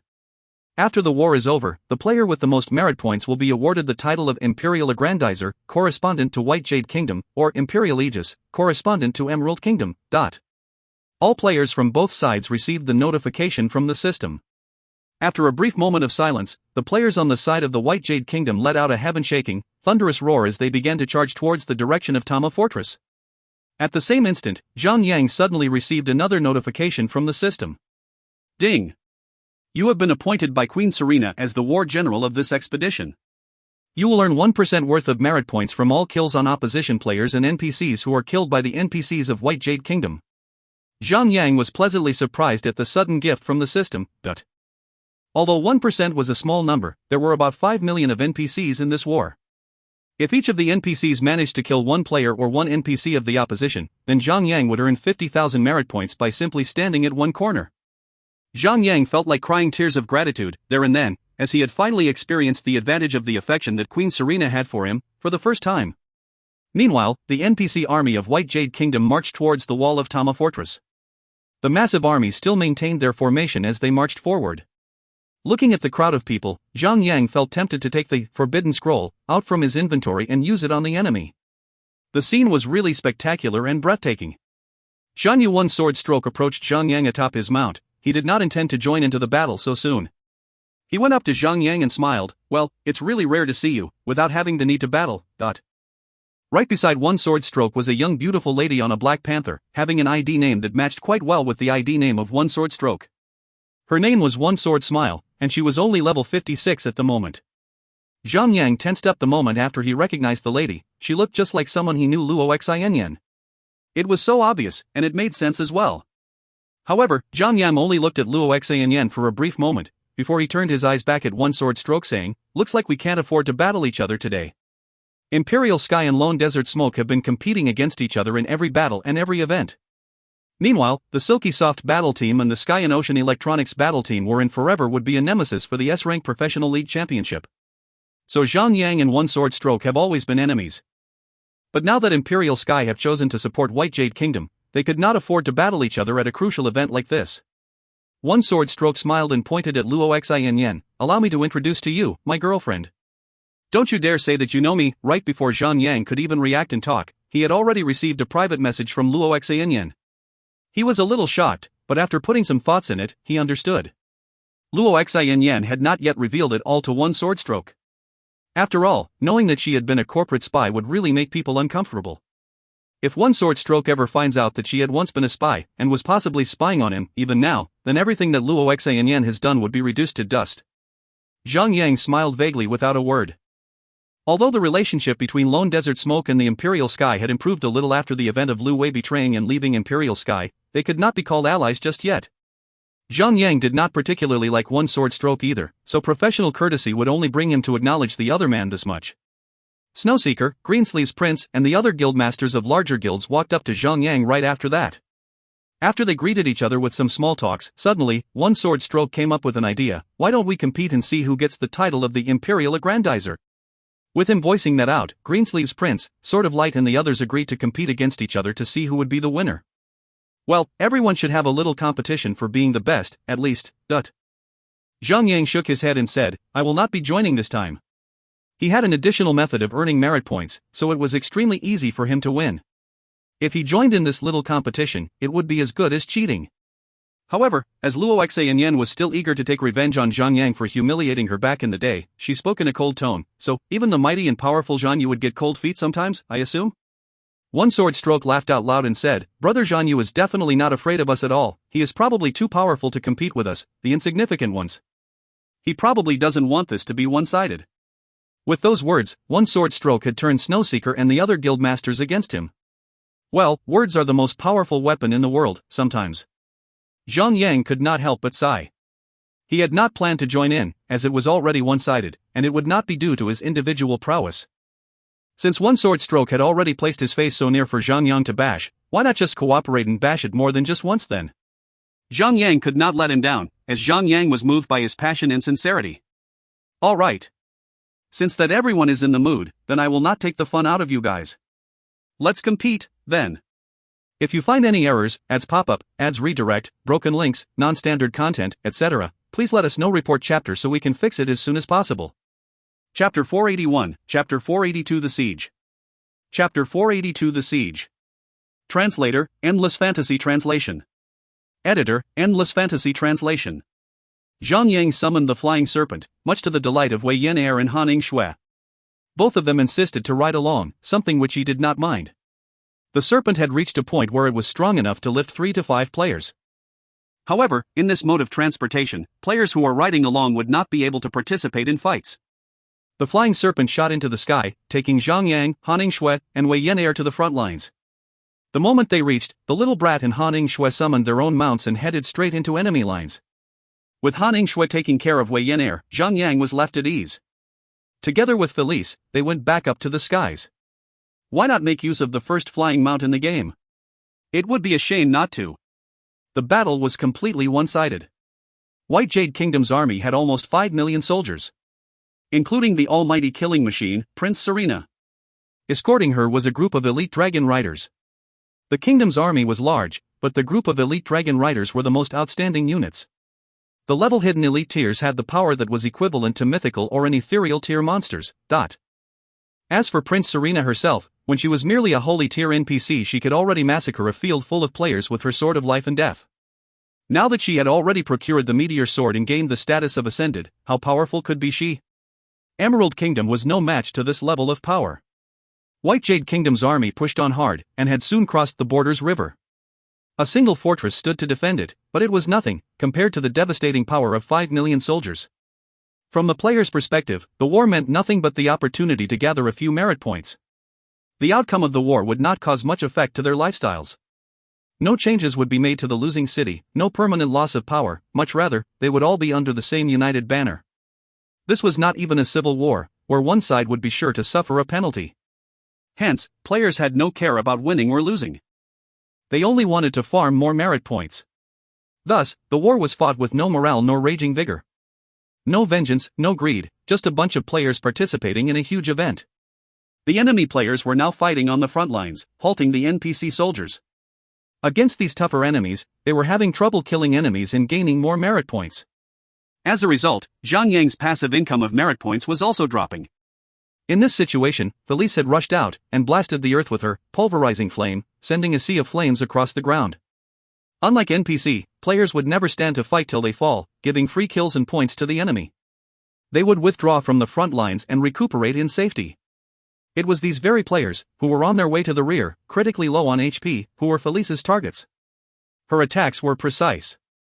With pulverizing flame, blasting down, dealing 3,000 fire damage a second to an area of 10 by 10 meters, many of those players were quickly finished off.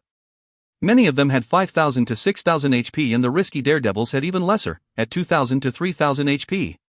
One single blast of pulverizing flame was enough to wipe them all clean, earning him a large amount of merit points. Whenever Felice was done with her attack, Zhang Yang would immediately call her back and unsummoned her from the world. It was to hide her away from the other players who had taken notice of the situation and were about to launch their attacks on Felice.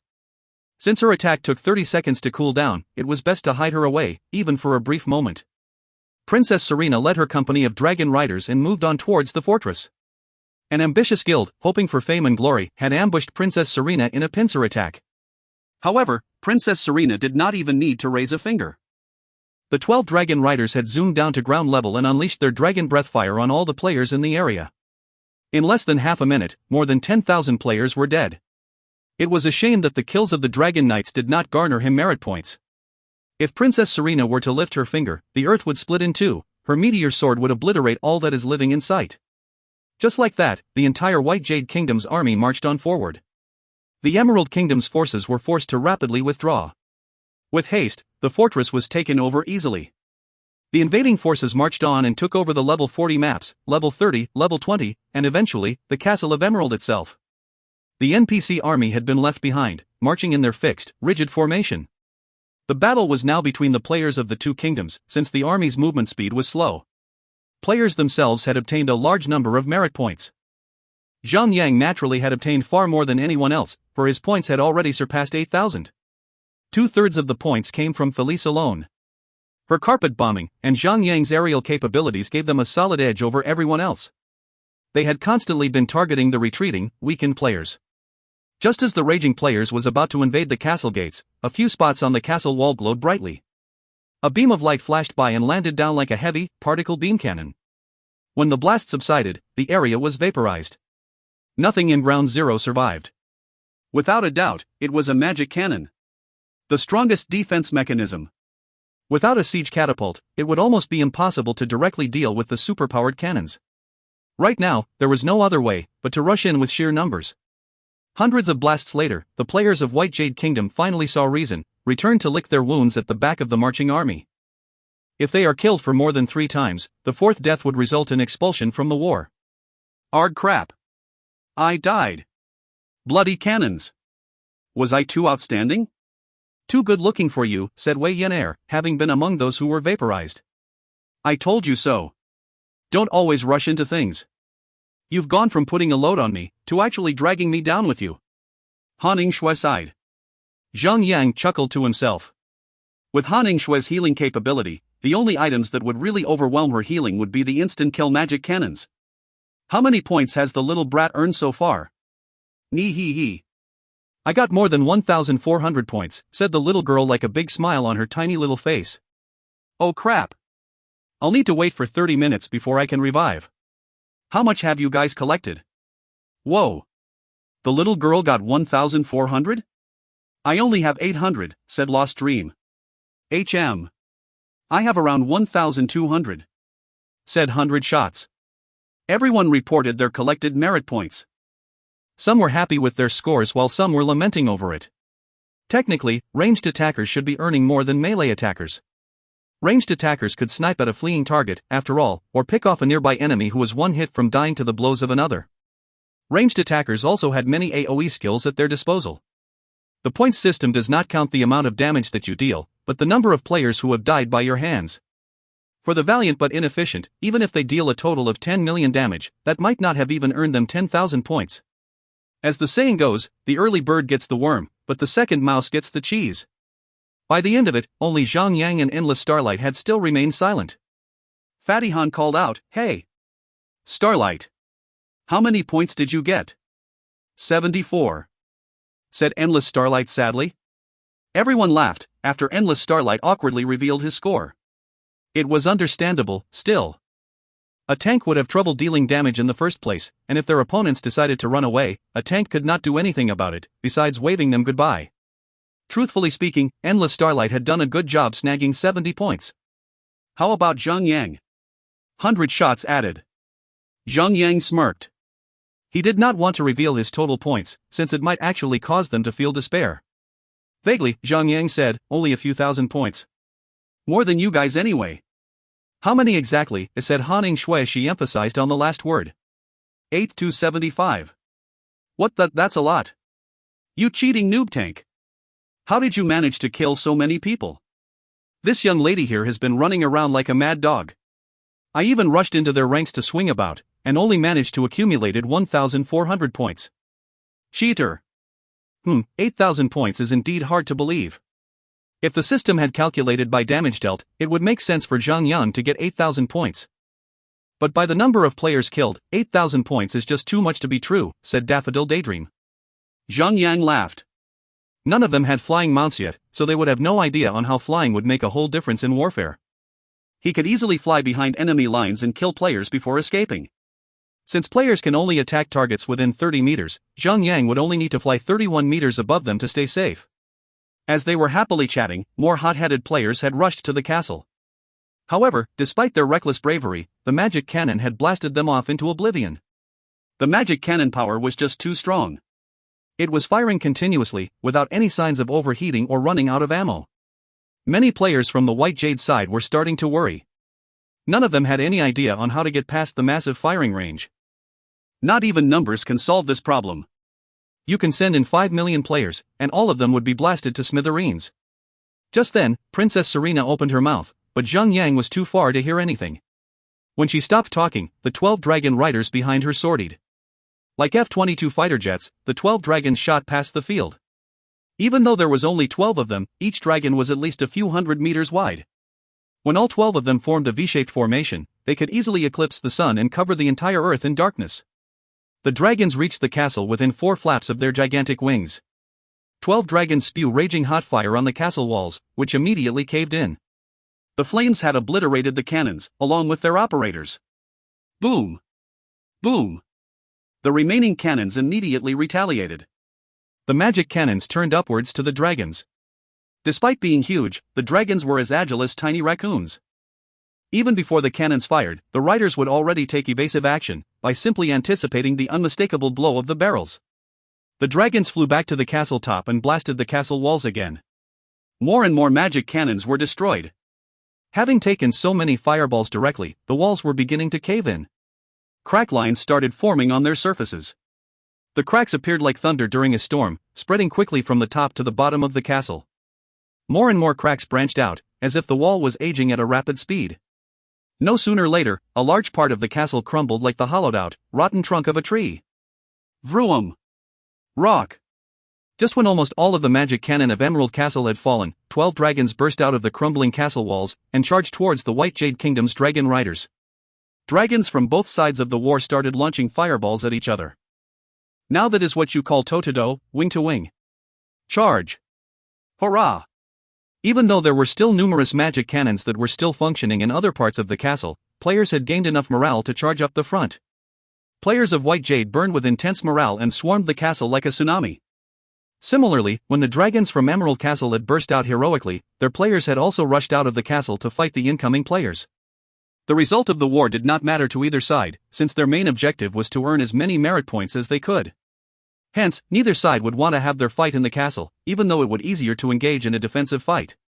On a flat, empty terrain, players could blatantly engage with each other, be it kill or be killed, and the war would be over quickly that way. Time is of the essence since the war would end, once either leader of the warring kingdoms is killed. Pew!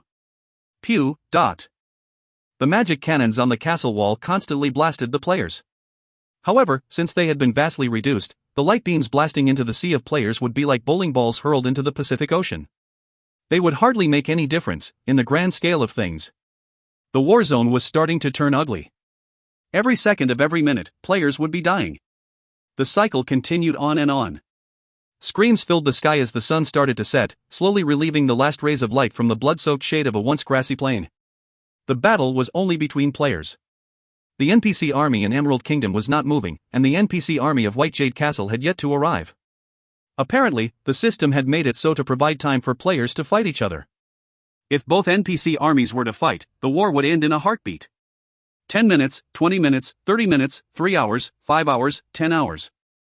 Even though players who fall in the war could revive after 30 minutes, the number of players in the battlefield had decreased dramatically, as their merit points rose exponentially. After dying for the fourth time, players would be revived back at their main city, unable to participate in the war any further. As for players who originated from Emerald City, they would be revived at White Jade Kingdom, instead of their own original birthplace. When the war was still at its premature stage, it was a chaotic crossfire of players swinging wildly at anything that moved, and even if Zhang used shield wall, he would be instantly killed. Even professional players will face a great deal of trouble trying to survive in the chaotic war. However, when the number of players started to drop, the weapon tiers, skills, players co-op, and party formation would start to shine. Right then, the players who were still alive on the field were the strongest in both skills and equipment. Players who had died 30 minutes before had come back to revive, only to be killed swiftly again by the much stronger survivors. The numbers had decreased from 200 million to only 500,000 players. These 500,000 players on the field were the elite among the elites. Hence, players from both sides of the war had a silent agreement to not engage in an all-out slugfest. Instead, they went around to search for newly revived players. There was no reason to go for an all-out kill. They were fighting for merit points, not for the glory of mankind itself. If you find any errors, ads pop-up, ads redirect, broken links, non-standard content, etc., please let us know. Report chapter so we can fix it as soon as possible. Chapter 482, The Appearance of the Emerald Kingdom's King. Chapter 482, The Appearance of the Emerald Kingdom's King. Translator, Endless Fantasy Translation Editor, Endless Fantasy Translation. Players had all the right to spend every single second fighting for merit points. But wisdom sometimes trumps strength. Reviving on the spot would only give you 20% HP for a start. It's not safe to roam around with such low health. The battlefield may look empty, but the place was filled with invisible thieves lurking about, preying on the weak. Suffice to say, if you are newly revived, the first few seconds where you sit down to heal would be the most dangerous period. Since you can only revive yourself for a total of 3 times, the remaining players would be extremely cautious about their lives, while thieves would have their eyes and ears wide open. Professional players had something else in mind. Besides obtaining equipment, they wanted to get titles. Those rewards can never be discarded after gaining levels, unlike that of an equipment. It would be something that you can wear on your name tag till kingdom comes. Plus, it's cool. At that stage, no one was willing to take risks, hence, high-leveled players tend to avoid each other, aiming instead for stragglers and errant weaklings. At most, they would only withdraw from the area respectfully. That would be the norm, but things were different for the little brat. That little kid did not care about her odds, the ire of others, the incredulity of her actions. None of that mattered to her, she simply pounced on anything that stirred.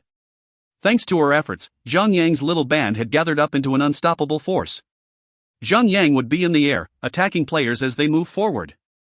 Many players obviously thought they would be able to defeat them by swarming up to them in large numbers, but were inevitably defeated by Zhang and his party. Boo! The horn of war was blown, and could be heard several kilometers from the castle. The metal gates opened up and a neatly organized formation of NPC soldiers marched out from the small castle gates. One by one, platoons came out and formed a bigger formation in the field outside the castle. One more horn was blown, and a handsome, middle-aged man rode out of the castle on a dark red horse.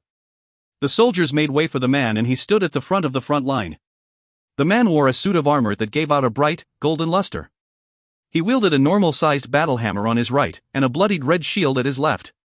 The cape on his back fluttered in the wind, further adding onto the image of strength to him and his army behind. Maukander, King of Emerald Kingdom, ascended, humanoid. Level? HP? Defense? Attack power? Skills? Note, the King of Emerald Kingdom. For 12 years, he ruled, he fought, he endured. The boss has finally made an appearance. Kill the boss. EQs. EQs, cried players when they saw the tag ascended. How much was a Violet Platinum worth during this stage of the game? If a Violet Platinum equipment could be sold for several $100,000, how much would an ascended equipment be? After all, an open-world high-level boss first kill would be accompanied by a server announcement, so who would not be jealous? When the boss finally made his appearance, players lit up with joy. However, they were so blinded by greed and ambition that they failed to notice the army behind him. During that moment, the army of White Jade Kingdom had finally arrived. However, the final trump card was not there. Queen Serena and her elite team of dragon riders were nowhere to be seen. After a short exchange of verbal assaults, armies from both sides let out a deafening battle cry, and like two great tsunamis, the two enemies clashed with each other, head to head. Players had taken the chance to join the fray and quietly meted out the final hits to farm merit points. Be it as they may, no one could compete with Zhang in terms of efficiency. He had a flying mount to begin with. His movement speed was unmatched at the moment. Like a heavily armored, flying brick of an assassin, he remained hidden in the shadows, sneaking in from where no one could see him. The flying snake shot down to the earth at breakneck speed and spat its poison attacks. Players with HP lesser than 9,000 would be instantly killed by Zhang. On the other hand, Zhang blast wave could wipe out a large area of players. Whenever there were concentrated clumps of players, their numbers would work in his favor, triggering his blast wave over again and again. Even though the damage dealt by blast wave was low, it was enough to land the final killing blows. On the side note, he was the general of the White Jade Expedition Army. The NPC army would grant Zhang 1% of the merit points. His merit points were rocketing at such a speed that he had already surpassed 200,000 points in a blink of an eye. With NPCs sorted out in the field, the power levels were on an even scale. The battle continued on, as blood was spilled, and bodies were dropping. If Zhang were to turn back, all he would only be greeted by the sight of an endless red. The greens were all submerged and dyed in the blood of both players and NPC soldiers. The bloodfest continued on for another 2 hours, and even though players had joined the fight, their numbers were still at a stable 400,000 or so. By then, most of the NPCs had already fallen. When their numbers run out, the boss should finally step in. A sea of players rushed towards the last boss, even though they knew that the boss was at ascended tier level. Their reasoning was that, if each of the 100,000 players could at least deal 100 damage to the boss, the total would go up to 1 million damage. A few rounds of that should easily solve the problem. Or so they thought. On the other side of the battlefield, players from Emerald Kingdom had hated the fact that they could not switch sides to attack the boss. Some of them were shouting many kinds of proposals, but only one got through. Guys! It doesn't matter which kingdom wins. How about we think of the bigger picture? Players of Emerald Kingdom shall make way for players from White Jade Kingdom to kill the boss without any interruption. We hope that you would do the same for us when the boss for White Jade Kingdom appears later. If we could cooperate together, it would be easier to defeat the bosses.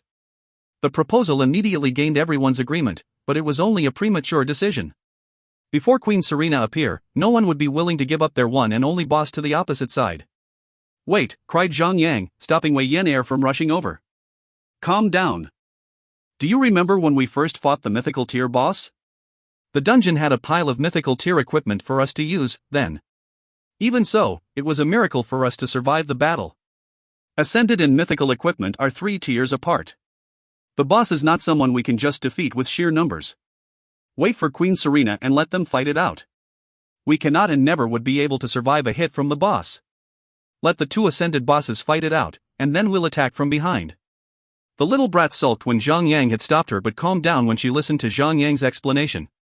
Then again, even if players from Emerald Kingdom verbally agreed to let them fight the boss without interruption, would they hold on to their words?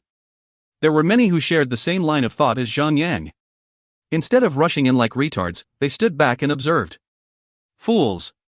You dare to attack a king? Maukander muttered and swung his hammer into the air. In an instant, the air around literally cracked. The air where he struck his hammer then made mirror-like cracks that hovered in the air. When the players had stupidly rushed through the cracks, they broke and dealt massive damage to those who ran through the cracks. 155 324. 167 283.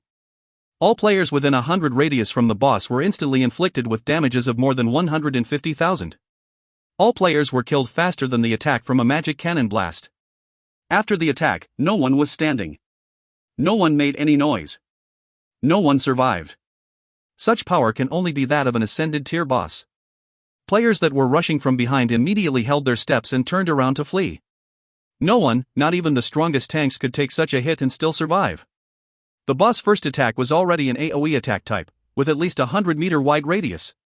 How could anyone survive such an attack, even before landing a single hit on the boss?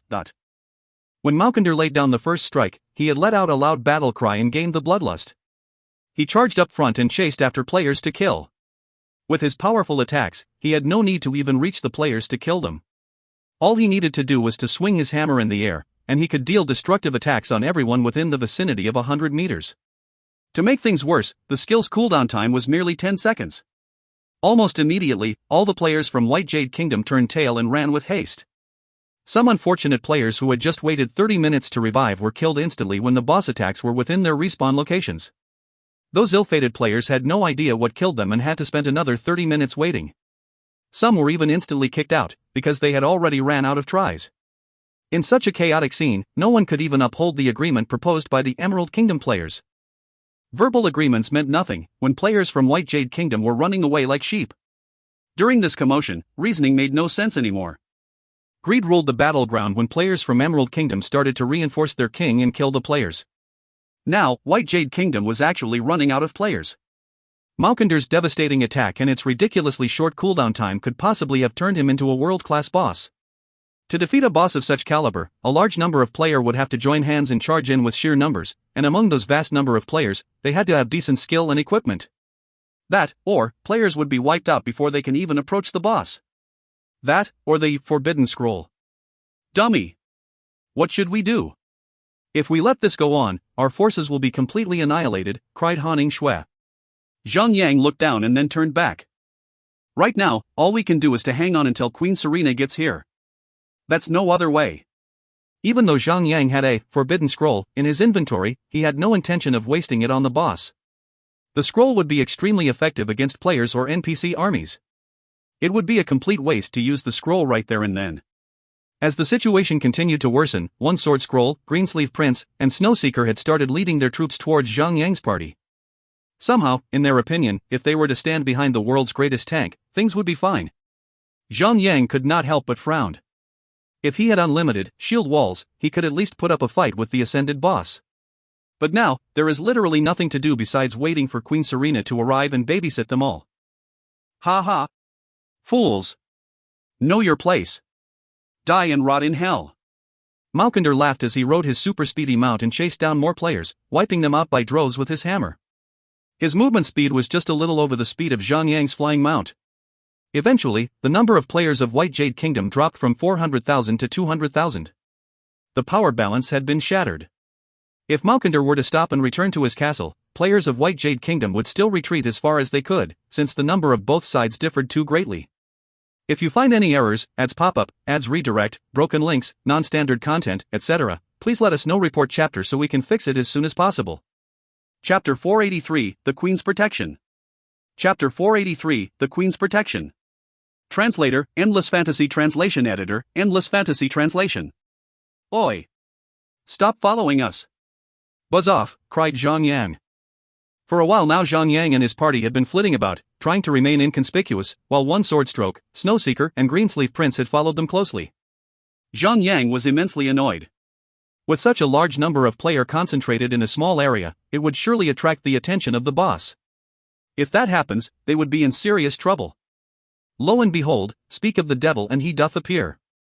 Maukinder tugged on his reins, and rode like the wind towards Zhang Yang. Oh, at $@. Zhang Yang's face turned white. These idiots. Most unhelpfully, One Sword Stroke and Snowseeker scattered from his party. Maukinder paused only a brief second, and decided to charge towards Zhang Yang. Mother F***. Fatty Han cried. They were very well aware of the boss power by now. Zhang Yang immediately called out, I'll take the boss. Run. But. No buts. Run. I have a flying mount, I can just fly up in the sky, and there's nothing the boss can do to me, cried Zhang Yang angrily. No. That's not what, I mean, you should have done that earlier. We wouldn't have to panic, then. D*MNU. Zhang Yang then left his party behind, and flew in a different direction. With a flying mount, Zhang Yang had been a red-hot target for anyone else, besides the boss. It was already a blessing for the boss to lay off him for so long. Trying to escape? Malkinder smirked as he charged towards Zhang Yang's general direction. Zhang Yang coughed out a laugh and kited the boss towards him. After noticing the distance between the boss and him getting closer, he shot up to the sky. Even though the boss mount was no slower than Zhang Yang's flying mount, it should not be able to chase him in the sky. Just as he turned around to taunt the boss, he was greeted with a huge surprise. The boss had left the surface of the earth, and was airborne. What the F***CK? Zhang Yang was surprised and struck speechlessly. More importantly, he was terrified. How could a man with no wings fly? He was like Superman. He was literally flying vertically, at such a terrifying speed, and had effortlessly chased after Zhang Yang in no time at all. 200 meters, 160 meters, 120 meters. Just when he had narrowed the gap to 100 meters, the boss widened his eyes in concentration and threw the hammer in his hand towards Zhang Yang. What the hell? Zhang Yang screamed in his heart. He was carrying a shield. He should be a tank.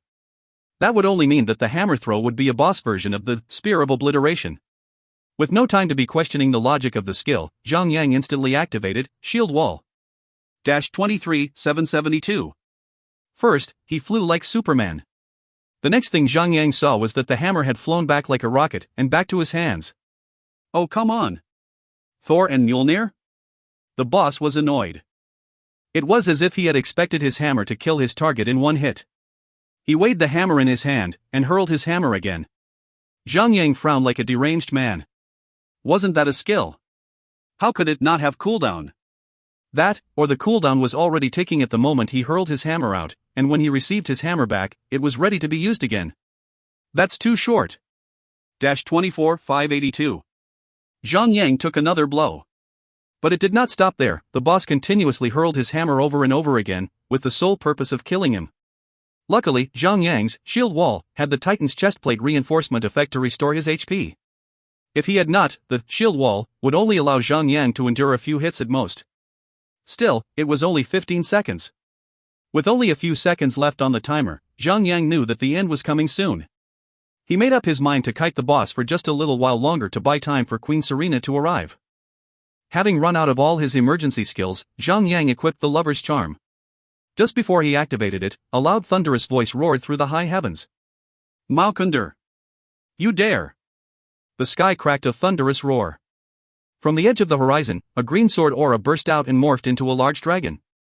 The dragon honed in on Malkinder and struck him to the ground. Wham! Like a meteor, Malkinder crashed into the earth and made a huge crater with him at the core of the crash site.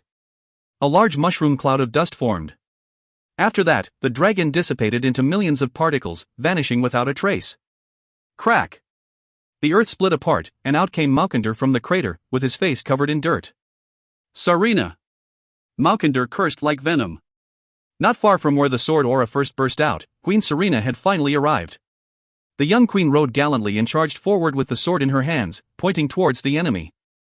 Malkinder! We shan't forgive the man who would harm our beloved general. We shall obliterate you, till your bones dried out and your flesh festers with maggots.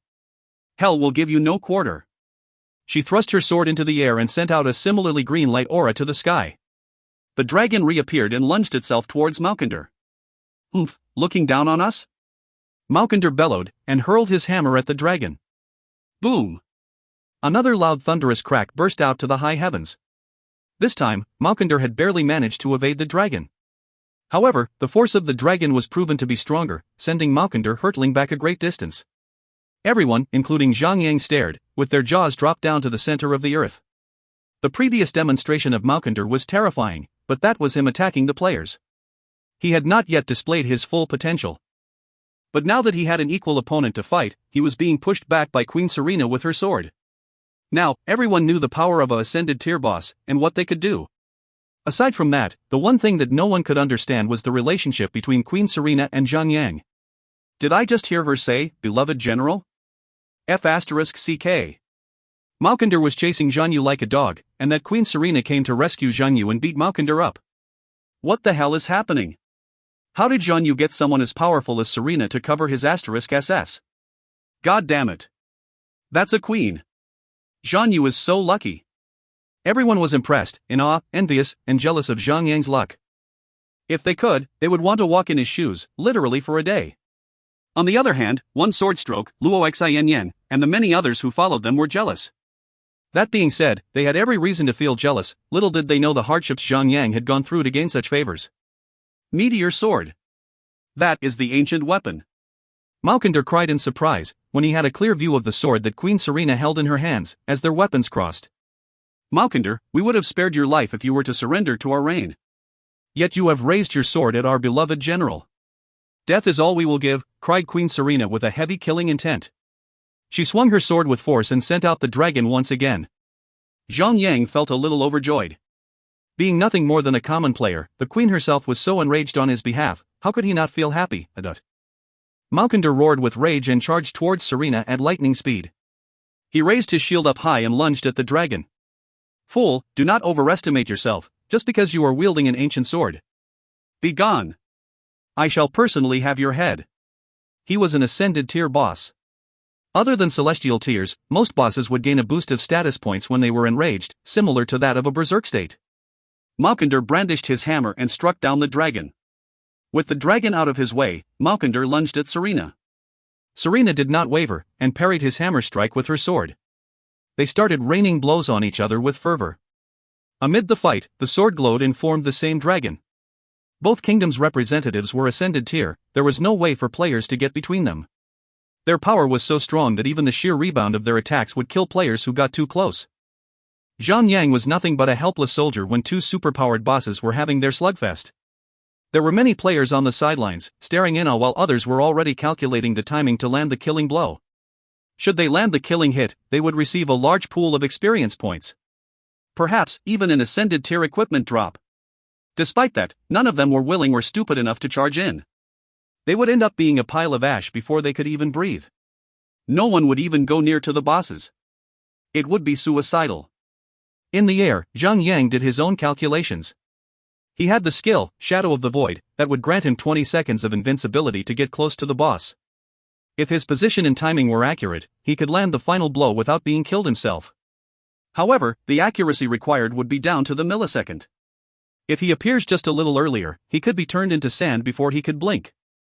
To get the glory, one must walk through the valley of shadow and death. With that resolution in mind, Zhang Yang steeled his decision. Even though both bosses were ascended tier, Serena clearly had the upper hand. Every time the meteor sword struck Maukinder, the sword would send the dragon out and deal enough damage to take away 1% of Maukinder's HP. Right then, a level 110 mythical tier boss would have 33 million HP. An ascended tier boss would normally be level 200 or more, and their HP would be more than a few 100 million. 1% of that would at least be a few million. Holy crap! That babe packs a punch, said Fatty Han, after staring at her violently jiggling boobs during the entire time. Ha! After getting that sword, the princess turned into a queen that could rival the gods, said Endless Starlight, as his eyes remained glued to the globes. Boom! Foom, dot. When the sword and the hammer struck each other, the excessive power that leaked out shattered mountains afar, and even the fabric of reality around them were twisting and churning around chaotically. Black holes were forming and disappearing rapidly around Serena and Maukinder. Zhang Yang gulped down his saliva, wondering if he would actually be safe within the dimension of the Shadow of the Void. Although Maukinder was the same tier as Serena, his attack power was much weaker than her. When he had already lost more than 20% HP, Serena had only lost 2% of her own HP. To put things into comparison, Maukinder was fighting 5 of himself. Protect His Majesty, cried the soldiers of Emerald Kingdom who were covered in white ceremonial robes. They then got together and chanted a healing spell. Green healing text started to pop up on Maukinder's character, but his long HP showed no indication of it. If you find any errors, ads pop-up, ads redirect, broken links, non-standard content, etc., please let us know. Report chapter so we can fix it as soon as possible. Chapter 484, S-Class Inheritance Fragment. Chapter 484, S-Class Inheritance Fragment. Translator, Endless Fantasy Translation Editor, Endless Fantasy Translation. Futile. Serena proclaimed, as she swung her sword and blasted the healers behind Malkander with a wide green sword aura. The green light radiance morphed into the dragon and tore them all to pieces. Without any signs of losing strength, the green dragon flew straight on and clawed its way through the castle wall. A loud crashing noise was heard, and the castle wall collapsed, revealing a large hole that drew the attention of many players around. The blade aura had more power than it was expected to have and soared to the sky, at where the dragon riders of Emerald Kingdom hovered. The light force cleaved through the giant dragon in half and brought its rider down. It couldn't be helped, that's the power of the meteor sword. Players had to drop their jaw and stare in amazement. The sword had destroyed the castle wall. That was justified. But the residual power had even killed a giant dragon that had its level hidden away from players. Who in the field had not raided the level 50 dungeon poison Fireland? The little bugger that disguised its dragon form had managed to deceive many unfortunate players. Those who wanted revenge had even returned to the dungeon at level 80 or 90 and would still be killed in a blast. That's just how powerful a giant dragon was. And yet, Serena had only needed to graze the dragon to cleave it in two. There were no words to describe her power. After Serena's display of power, the hatred in the glare of players towards Zhang Yang had grown stronger. Now that the relationship of Serena and Zhang Yang had been publicly displayed, if Zhang Yang were to be killed and have his corpse camped, he could easily call for the queen to rescue him. Whether or not it was possible, it's better to be safe than sorry. Lucky F***Cur. Not far from the battle, Lu Wei cursed. He was being guarded by more than 20 players around. He spat on the ground with such enmity towards Zhang Yang, he was willing to give up his life to kill that bugger. His talent in gaming was only average, but he had money. A lot of money. With close to unlimited financial supplies, he had hired many professional players to be his underlings and had spent enough money to buy himself a full set of the best equipment available in the market. Through his monetary efforts, he had managed to survive till this point. Just then, he noticed the presence of one sword stroke and Luo Xianyan in the corner of his sight. A sudden rage rose to him like bile. It's not that he held precious memories with the woman. It was the humiliation she had put him through. Word had already got out. Lu Wei had already become the laughingstock of his circle of friends. If he does not do something about this, he would not have the right to raise his head in his circle. However, that's easier said than done. One Sword Stroke's family business had gained massive profits through the help of Luo Xianyan, who provided business strategies. One Sword Stroke's family business had multiplied their business profit to several folds over the past few months. Even though their $700 to $800 million company would never stand on par with the Lu's family multi-billion-dollar assets, they were not easy to be trampled upon. Zhang Yang was despicable, but One Sword Stroke and Luo Xianyan were his prime source of shame, and he made up his mind there and then. Players from both sides of the war had started their final push. Since they would never get anywhere close to the two bosses without killing themselves, it's best to just fight among themselves. However, it was obvious that Serena was having the upper hand in the battle. Malkander was bound to fall sooner or later. The victory of White Jade Kingdom was as clear as day. Hence, many of the players had given up on killing the boss. Instead, they turned their sights to the players instead. Best not to cry over spilled milk, and start farming cows instead. The battle between Serena and Malkander was almost coming to an end. The queen had laid down more attacks than Malkander could, leaving the king battered and covered in his own blood. Zhang Yang's eyes were constantly glued to Malkander's character. He had taken into account Serena's attack and Malkander HP loss per second and was constantly making adjustments to his timing. 2%. It's time. Zhang Yang activated Shadow of the Void and rushed towards Malkander. His heart was beating at such a rate that he might even die of cardiac arrest there and then. The battle between Malkander and Serena was so intense that the attacks in the crossfire would reach as far as hundreds of meters away. It was made that way by the system so that players were not able to reach the boss. The game was only at the age of the Violet Platinum. Mythical equipment were rare enough, and it would be a huge problem if an ascended tier equipment appeared now. Based on the game's setting, you qualify to loot the drops of a monster, as long as you have scratched it. The question then is, would the boss drop anything at all? If he does not, it would a slap in the face, but if he does, it would be another question of snatching the loot. However, right then, no one could even get close to the boss, much less attack them. Naturally, no one would have a chance, at all. If others can't get it, and I can't get it, what's there to complain about? Zhang Yang counted the seconds down. 1, 2, 3, 4, 10, 15, 16. At that moment, he manually disabled Shadow of the Void and unleashed Killing Cleave at Malkander. He knew that he only had a 1 split second window to land a hit. If he fails to kill the boss with it, he would get caught in the crossfire and be killed instantly. Technically, he would use Horizontal Sweep or Blast Wave that had AoE attacks, which could tough the boss in passing. But then again, there was a problem with the boss' high defense value. In his past life, he had fought a holy tier boss before, and remembered that the boss defense value was close to 20,000. Supposedly. This ascended tier boss should have more than that amount. Even if Zhang had level 4 Eagle Eye that could ignore 65% of the enemy's defense, it should still be high enough to only deal suppressed damage, 1 damage. Worst off, the gap between his level and the boss level was more than 30 levels, and he would not be even able to deal any damage at all. With no damage, his effort would be all but for naught. That is why he resorted to the Killing Cleave. The skill ignored all defense, was unblockable, and unavoidable. It was probably the only skill that would deal damage to the boss. 8:522. Splat. Zhang thrust his sword into Maukender's back. His blade protruded out of the king's chest. Surprised, Maukender stared down at his chest to look at the blade, and turned back to see his killer. His HP was down to 6,000 HP before that blow, and to have a level 101 player kill him? The boss dropped the shield and sword in his hands and fell to the ground, as his life force seeped out of him completely. 10 minutes ago, he had been boldly chasing after Zhang, yet now, he was killed by that same puny weakling. Poof. Zhang scoffed. He felt satisfied. Call it what you may, cowardice, experience, backstabbing, but revenge was still sweet revenge. Ding.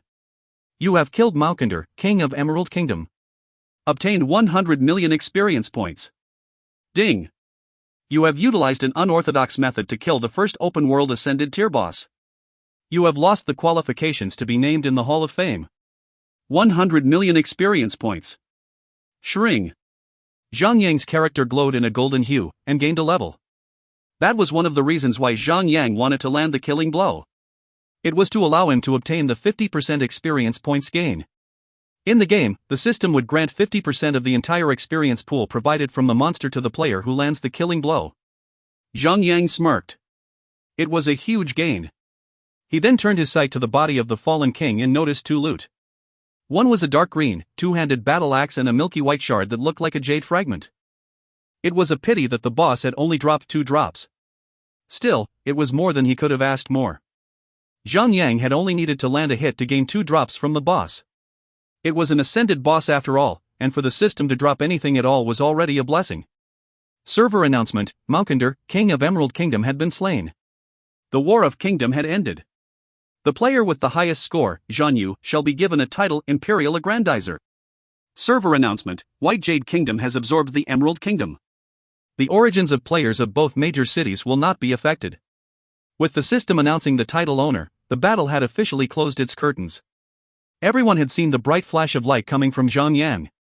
If they had any sense of logical thinking, they would have easily guessed that he had landed a hit on the boss, and had obtained a massive amount of experience points to gain a level. Those who had eyes as sharp as eagles had noticed Zhang looting the battle axe and the milky piece of jade. That was the drop of an ascended boss. The urge to rush over at him and kill him for the equipment was overpowering.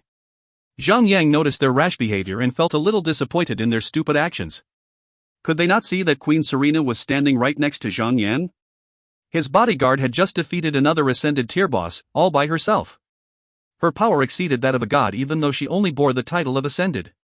Before the greedy players got close to him, logic found its way back into their heads and calmed them down. Noob tank. Did you just kill the boss? Naya ha ha ha. Come on. Show me the goods. I want to see how strong an ascended tier equipment is, cried the little girl. Fatty Han and the rest of the party cheered for Zhang. Zhang gave his thanks. The battle axe was extremely strong for its level. At his current strength level, Zhang could barely lift the weapon up, much less swing it around. The blade of the axe was curved like a sai. There were markings on the blade that glowed with a pale, blood-colored hue. The shaft of the axe had black linings that flowed with a dark energy, from the blade, down to the hilt. Agos, the destroyer's blade, ascended, 2-handed axe. Weapon attack, 30,612 to 36,612. Attack interval, 3.8 seconds. DPS, 8,845. Equip effect, increases 35% damage. Equip effect, increases 3.5% critical rate. Equip effect, upon attack, grants a chance to trigger the destroyer's blade effect to deal 5.6x damage. Level requirement, 200. Special, lowers the level requirement by 20 levels. Zhang Yang had nothing to say. As expected from an ascended tier weapon. In his previous life, he had never even been able to obtain such a weapon before. Before identifying, the item would only have 70% of the original specs. Upon identifying, the axe should have more than 12,000 DPS, 50% damage increment, 5% critical rate increment, and a chance to deal 8x damage. Better yet, the weapon even had a special effect that would allow Zhang Yang to equip the axe at level 180. Zhang Yang believed that he could finish the God of War inheritance quest before he reaches level 150. By then, he could equip a two-handed weapon on his main hand, and a shield on his secondary. Zhang Yang could hardly contain his excitement. He was about to unlock the power of a berserker and the ultimate defense of a guardian. How strong would he be when he gains this inheritance? Hey! Dummy, what did you get? I see that you're smiling like a retard. You must have obtained a legendary item. Han Shui laughed. Zhang Yang chuckled and posted the axe's properties in the party channel. Holy moly! That's crazy damage right there. D*MN.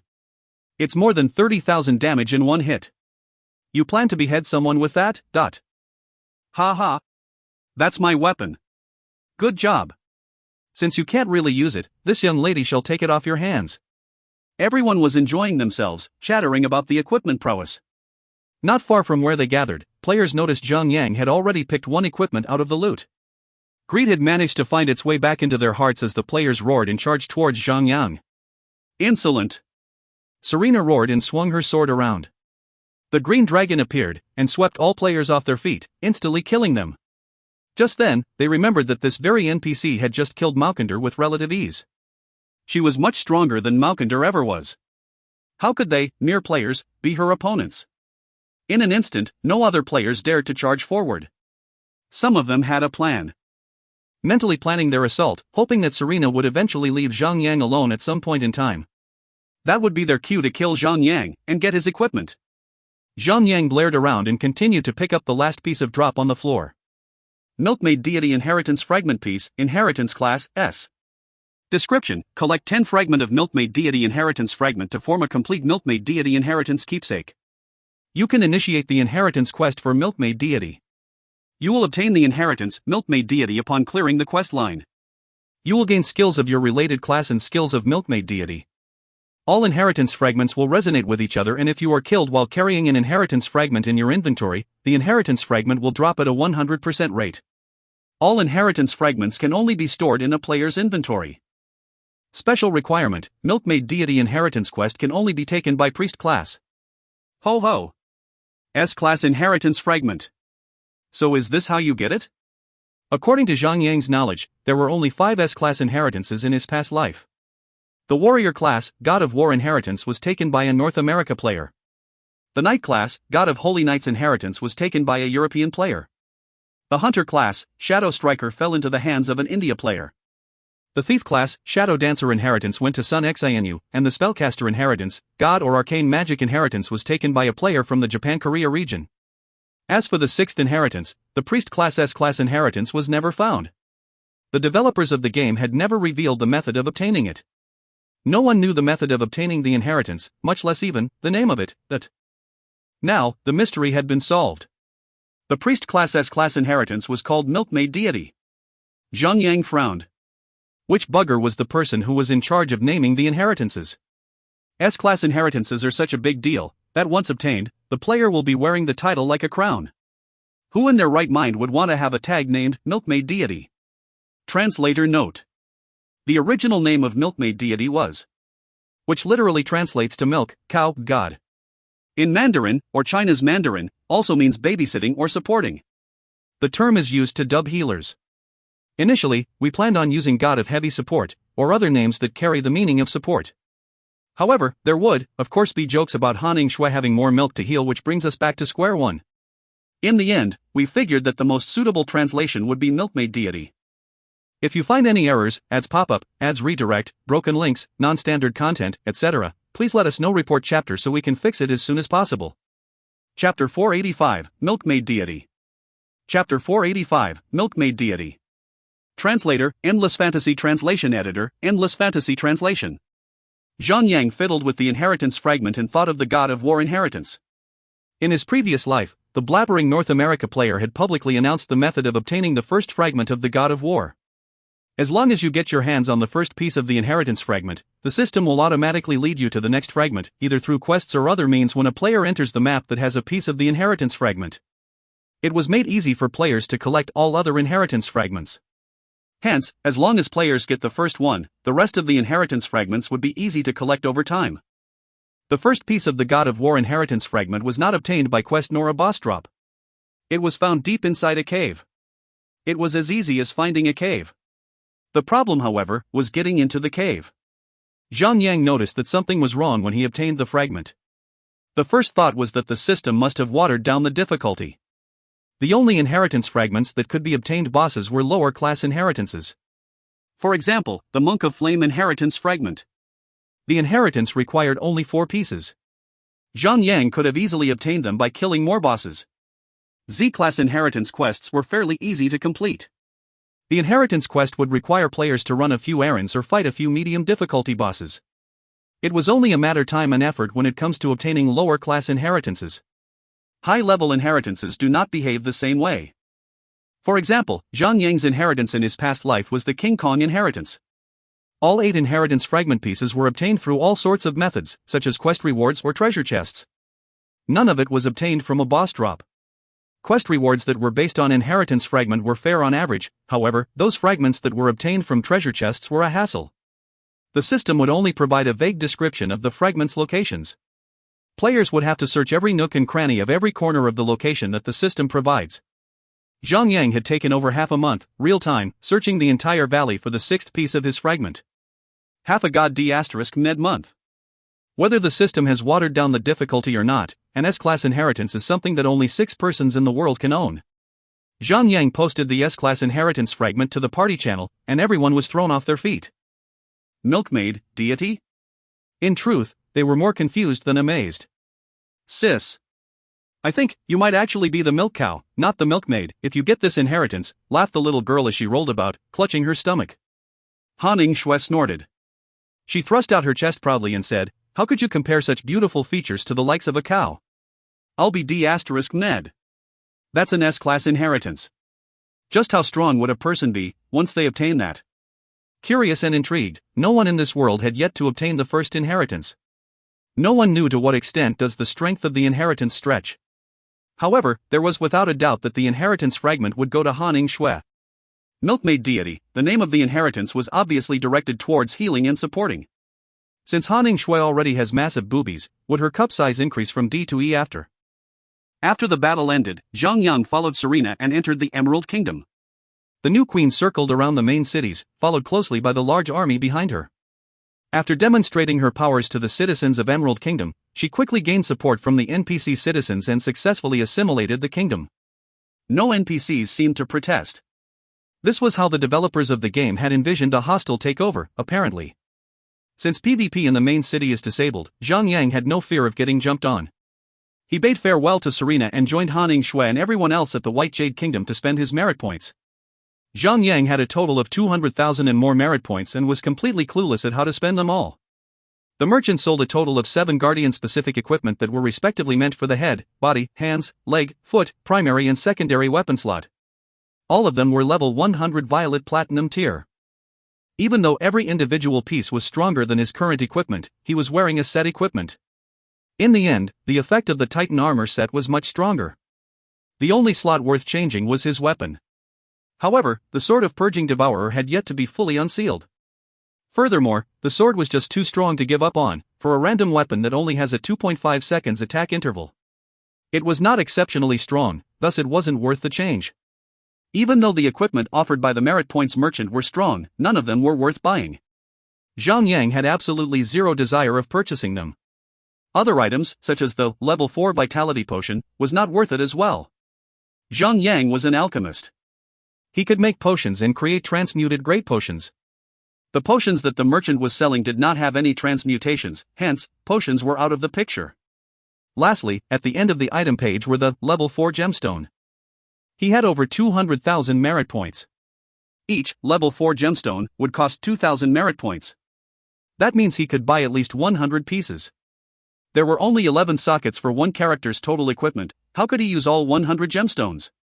While other players were contemplating on choosing the right item to buy with their limited merit points, Zhang Yang was annoyed at having too many merit points, for he did not know where else to spend them on. If anyone else knew about this, they might be downright pissed. Other than the level 4 gemstone, Zhang Yang had nothing else to spend the merit points on, since most of the items sold by the merit points merchant would be bounded to him, and cannot be sold nor traded. It makes no sense to earn any money from this. After buying 60 pieces of level 4 vitality gemstones, he spent the rest of his remaining merit points on level 4 strength gemstones. He was not sure on when he would complete the God of War inheritance quest, but when he does, he would need to prepare himself 2 equipment types. One for defensive purposes, and the other for attacking purposes. After spending all his merit points, Zhang Yang stored all his level 4 gemstone to his warehouse. He also emptied out most of his inventory and readied himself for the Chaos Realm once again. In 30 hours, the territorial war for Winst Castle would start. Zhang Yang had not immediately started his journey on searching for the first God of War inheritance fragment. He decided to grind a little around the area instead.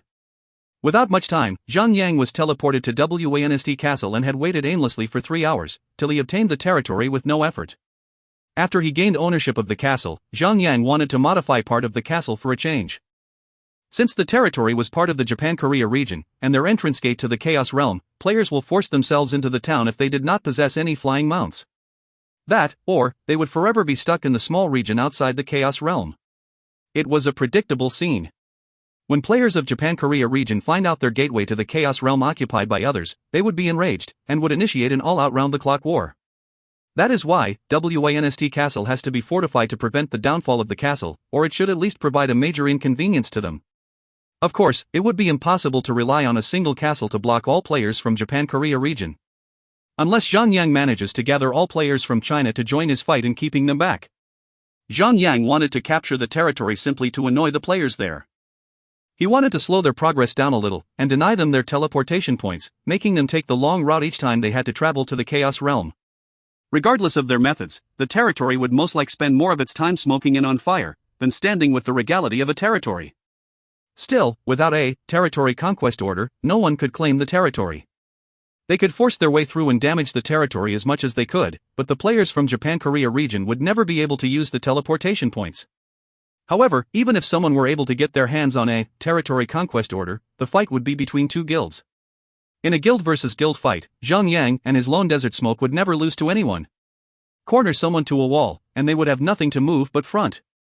Players of Japan-Korea region might even mobilize their strongest players and attack the castle with a territory conquest order. Even though Lone Desert Smoke was strong, but without the use of the Forbidden Scroll, they might lose to the strongest alliances from another region. That was why Zhang Yang decided to add a few magic cannons to the castle wall.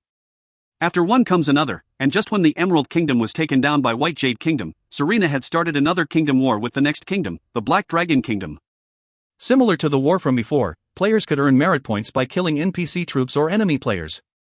Besides White Jade Kingdom, Emerald Kingdom, and Black Dragon Kingdom, players from other major cities could freely support the kingdom of their choice. Since Emerald Kingdom had already been assimilated by White Jade, they had no other choice but to support White Jade. Right then, Zhang Yang had no use of merit points, and he would not have joined the battle if he was not able to defeat the boss like Maukander. However, surprisingly, Zhang Yang was instantly killed when he had used Shadow of the Void to get close to the boss fight. The developers might have already found out about his exploitation and had decided to remove the loophole. Then again, it was good enough that the system had not confiscated the Ascended Axe and the S-Class inheritance fragment from Zhang Yang. Zhang Yang knew better than to be angered about it, and dared not voice his complaints, fearing that they might actually confiscate them. In the end, Zhang Yang decided to skip the next war and the following wars, since he had already obtained the title, the Challenger. Since he had no use for merit points, and nothing to gain from risking his life to kill the boss, Zhang Yang left the city wars entirely to spend his time on something more productive. With the meteor sword in the hands of Queen Serena, war was nothing but a playground for her. After Black Dragon Kingdom, she had even managed to conquer Blood Moon Kingdom, Crimson Sky Kingdom, and the other 5 cities, and had formed the first United Kingdom of China. In-game, not the UK in real life. This did not even happen in his past life. After conquering the entire of China's region, the queen was not satisfied with her conquest, and had readied her army to enter the Chaos Realm. Zhang Yang had mixed feelings about the changes that he had brought into this world. Just when Serena had united China, Zhang Yang had started his search for the God of War inheritance. He remembered the words of the North America player from his previous life. Something about the first God of War inheritance fragment coming from the flatlands of the man-eating monster. Coincidentally, the required materials to break the second seal for the Sword of Purging Devourer were zinc alloys, which were available in the flatlands of the man-eating monster. However, the priority was the God of War inheritance, and the quest to break the sword seal would come second. Zhang Yang summoned the flying serpent and soared into the sky to travel to the flatlands of the man-eating monster. The map in the Chaos Realm was so vast and huge. The wilderness of Dubaya was already 4 times the size of the Ten Barren Sea. To travel from Morningtown to the flatlands of the man-eating monster had taken him close to 1 whole day. The name, Flatlands of the Man-Eating Monster, was aptly given, as the place was roaming with man-eating orcs measuring up to 10 meters in height, similar to the ones Zhang Yang had faced before. Even though the society of the orcs was primitive, they were naturally born with the instincts of warriors and hunters. As soon as Zhang Yang entered the borders of the flatlands of the man-eating monster, he was nearly shot down from the sky by a flying boulder. It was an orc that had fired the rocky projectile. As it picked up another boulder from the ground, saliva was oozing out from the corners of his mouth as he stared at Zhang Yang. If you find any errors, ads pop-up, ads redirect, broken links, non-standard content, etc., please let us know. Report chapter so we can fix it as soon as possible. Chapter 486, Cloak of the Orcs. Chapter 486, Cloak of the Orcs. Translator, Endless Fantasy Translation Editor, Endless Fantasy Translation. Zhang Yang ignored the monster. There's no reason to make a detour for a single orc. Even though there were monsters that were airborne and sharing the same airspace as he, there were more monsters that were roaming the earth than in the air. Zhang Yang had merely spent a short time defeating monsters that were randomly scattered in the airspace and reached his destination, the Cavern of Lava and Amber. The map was the lair of the man-eating orcs. Even though Zhang Yang had not yet entered the system of caverns, he had a good idea about the sheer number of orcs in the map by counting the orcs that were coming in and out of the cavern.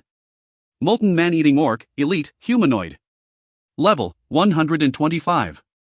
HP, 1,250,000. Defense, 1,300. Melee attack, 8,381 to 10,381. Skills. Raging Smash, bashes the target with rage. Inflicts 150% melee physical damage. Has a fixed chance of stunning the target. Rock Toss, tosses a rock at an enemy. Deals 100% melee physical damage. Cooldown, 2 seconds. Range, 3 to 30 meters. Instant cast. Melee monsters were harder to kill. If Zhang Yang rounded them up, they would bombard him with a shower of flying rocks and kill him instantly. When a melee monster could use ranged attacks, kiting would be a fatal and useless strategy. To sneak past them would be a challenge for Zhang Yang, since the monsters were all gathering rather closely to each other. If he accidentally draws the attention of one monster, it would trigger the nearby monsters as well. To put in perspective, it will be hard for him to sneak into the lair. The place was like a major city to the monsters, like how White Jade Castle was to the players there. Imagine how hard it would be for an orc to infiltrate the city, when there are so many pairs of vigilant eyes looking about. Zhang Yang flew onwards and reached a small river. He descended to a lower altitude and spotted a small straw house at the side of the winding river. He got off the flying serpent and demolished the fences, and made his way to the doorway of the house. He put away his sword and knocked lightly on the door. The wooden door of the house was so old and battered, it literally shattered down into broken wooden pieces when Zhang Yang's metal gauntlet touched the door. Bloody hell! Which bugger did it? Cried an angry male voice from inside the house. Zhang Yang moved away and saw a 10-meter-tall male orc. It grits its teeth and expressed enmity towards Zhang Yang. The Honest Gulyulu, Elite, Humanoid. Level, 120. HP, 1,200,000. Defense, 1,300. Melee attack, 8,352 to 10,352. Skills. Sneak away. When Gulyulu's HP reaches 20%, he will try to sneak away. Poof. This is the person Zhang Yang was looking for. Die. Filthy orc, cried Zhang Yang as he drew out his sword and slashed at Gulyulu rapidly. The flying serpent and Felice immediately started their attacks only after Zhang Yang had landed his attack. Gulyulu grew madder and hurled his fist towards Zhang Yang and began bashing him. In just a matter of seconds, Zhang Yang and his 2 other minions had clobbered him up to a pulp. As the skill described, when Gulyulu's HP reached 20%, it immediately waved its left arms and disappeared in a puff of smoke. That was supposed to be Gulyulu's sneak away, which was extremely similar to a thief's, vanish. Zhang Yang adjusted his position and struck down the earth with Thunderstrike. The electric wave spread across the ground and zapped Gulyalu's massive body, jolting him out of his stealth mode. As Zhang Yang approached him to lay down more attacks, Gulyalu got down on all fours and begged, "Please, spare my life. Have mercy." Zhang Yang did not and continued slashing away like the wind. "Please stop. I'm not an orc. Don't kill me." Gulyalu wailed out in pain. Zhang Yang stopped then and placed his sword over his neck. If a pig says that it's not a pig, would people believe that? No. Please. "I'm really not an orc," said Gulyalu as he tore off something from his chest. He started tearing off his clothes and revealed himself as a small red-bearded dwarf with a height of roughly around 1 meter. The cloth that he had torn off was a faint, white-color fabric that pulsed in and out of the visible spectrum. The piece of tea cloth was called the Cloak of the Orcs. Equipping it would grant the appearance of a man-eating orc to the player, which would last for 24 hours. After turning into an orc, the player will be deemed as a friendly to the orcs and could roam around the cavern of lave and amber without being attacked. Players can also complete a few orc quests to gain access to merchants to buy a few local products. Zhang Yang's main purpose was to venture into the deepest part of the cavern. That was where the first piece of the inheritance fragment would be. In which, Zhang Yang would have to search for the NPC and get his hands on the Cloak of the Orcs. "A dwarf?" Zhang Yang laughed. "Sure, I'll spare you. In return for that fabric. "No. Over my dead body," said Gulyalu as he shook his head like a turning fan.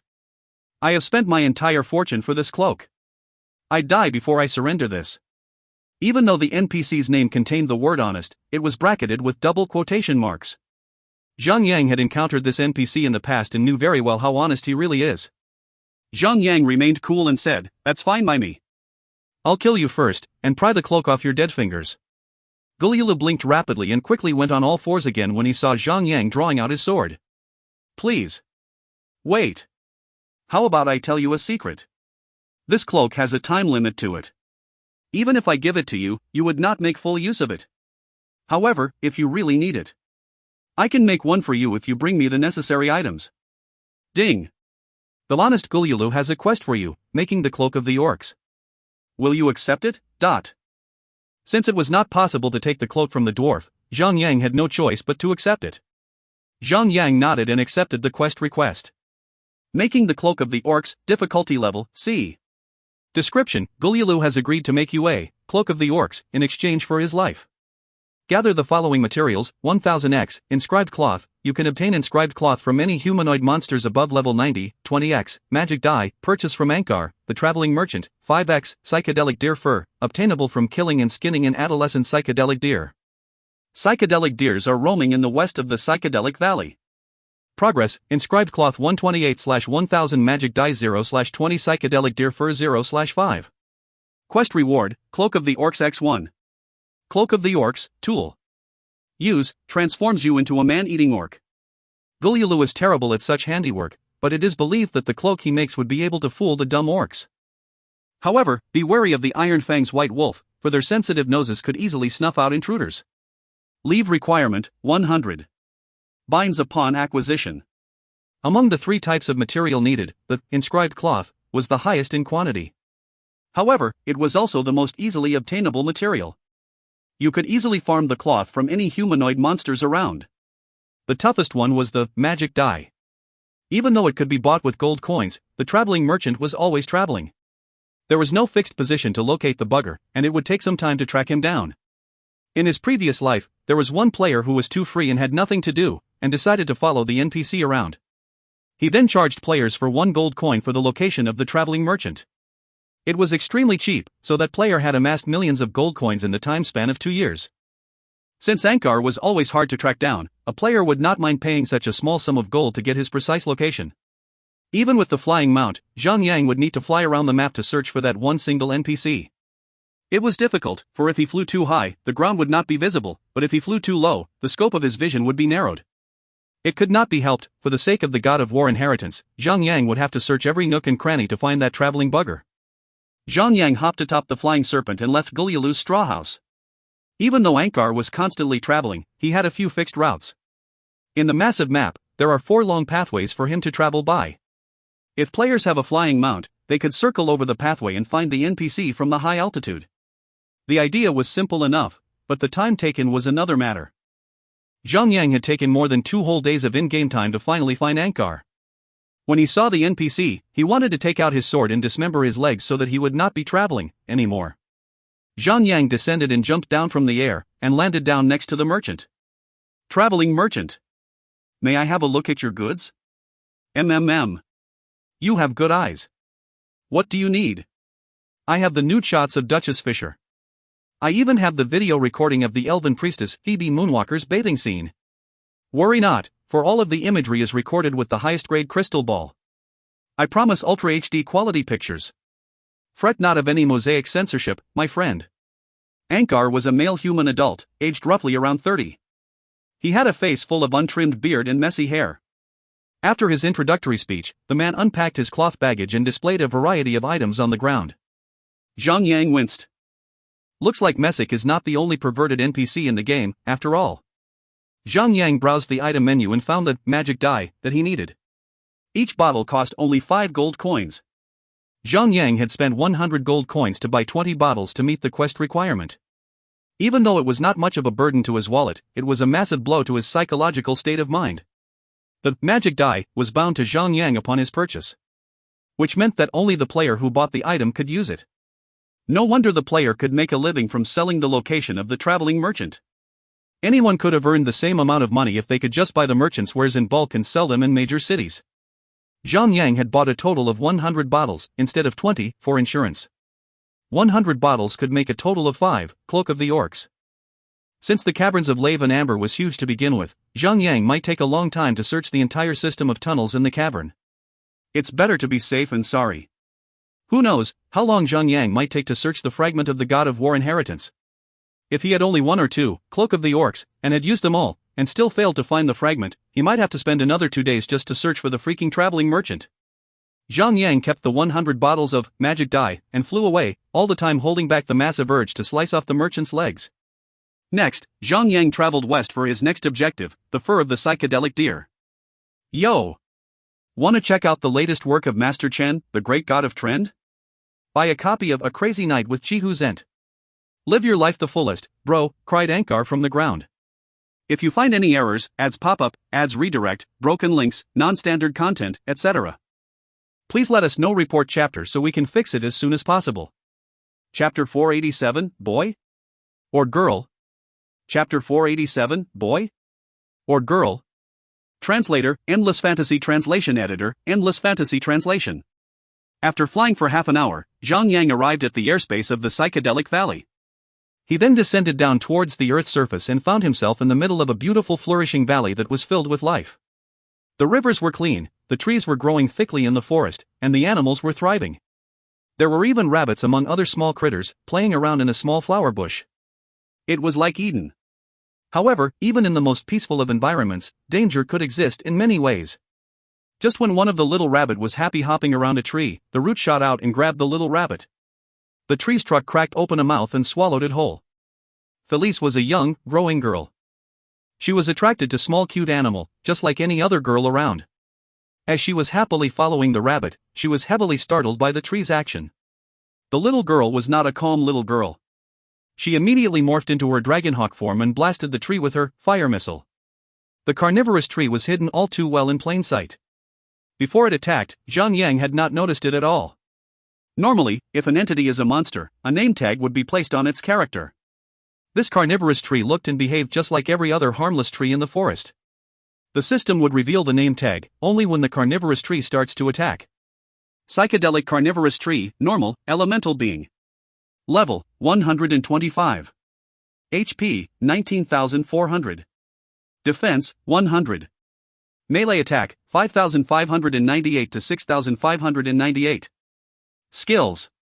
Engulf, swallows a target whole and digests it in its trunk. Deals 3,000 natural damage every second.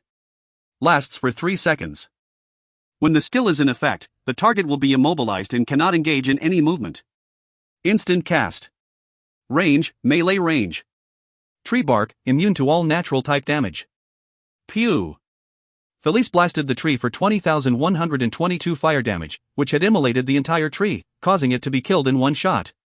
After the tree died, it dropped a piece of solid wood, which could be used for construction purposes. Zhang Yang smirked and took the wood. Territories required many materials in order to level up. Each consecutive leveling would require even more materials. Many of the materials required cannot be purchased from NPCs, and players would have to farm them from monsters. Zhang Yang left the flying serpent to roam around the airspace 10 meters above them, while he and Felice would move on the ground to search for the psychedelic deer. SSH Shu. Without warning, one tree uprooted itself and started hurling its massive vines towards the flying serpent. The vines were simply too fast. There were just too many of them, and Zhang Yang had no idea on how to block all the attacks, even with his godlike blocking technique. With haste, the vines wrapped around the flying serpent and forcefully pulled the serpent towards itself. This time, an evil face appeared on the trunk of the tree. A wide crack appeared and spread open, revealing a disgusting mouth-like opening. The tree being pulled the serpent and Zhang Yang closer to its mouth. Psychedelic Elite Carnivorous Tree, Elite, Elemental Being. Level, 125. HP, 1,250,000. Defense, 1,300. Melee attack, 8,381 to 10,381. Skills. Engulf, swallows a target whole and digests in its trunk. Deals 5,000 natural damage every second. Last for 5 seconds. During the skill is in effect, the target will be immobilized and cannot engage in any movement. Instant cast. Range, melee range. Tree bark, immune to all natural type damage. Elite tiered monsters are in another league compared to the normal tier monsters. Even though they possessed the same skill, the damage and effort of the skill differed from each other. Brother! Felice screamed in horror as she saw how her beloved Zhang Yang was about to be swallowed whole by the monster. She descended down from the sky like a rocket and morphed into her human form in midair. She spun the spear on top of her head as quickly as a helicopter's blade and slashed it downwards to attack the tree. Crack! 26052. The stun effect was in place, and the carnivorous tree turned limp. The vines that had entrapped the serpent and Zhang Yang loosened up. The serpent quickly wriggled out of the wooden vines and managed to get itself back into the airspace. Mad with rage, the serpent spat its venom attack on the monster. A large immune text popped out when the venom attack landed. The serpent was not like a battle companion, for they did not possess enough sentience and knowledge to understand the mechanism. When the serpent noticed its attack had done nothing to the tree, it sucked in a long breath and spat more venom instead. Ha ha! Dumb snake! Zhang Yang lightly bashed the flying serpent's head and laughed. This was one of the weaknesses of a spell-type battle mount. In a scenario where the monster has magic immunity, the battle mount could not deal any damage at all. Zhang Yang laughed and called out, "Felice is much better than you." Instead of a cute smile, Felice sulked instead. "Big brother, how could you compare me with a stupid animal?" "Sorry. My bad." "My bad," said Zhang Yang almost immediately. He then quickly lunged himself at the carnivorous tree and slashed away. The poor snow-scale wind serpent blinked its green little eyes and stared incredulously at Felice for a moment. If it could open its mouth and talk, it would be saying, "Please. You morph into a big **SS bird thing and pew your fire missiles.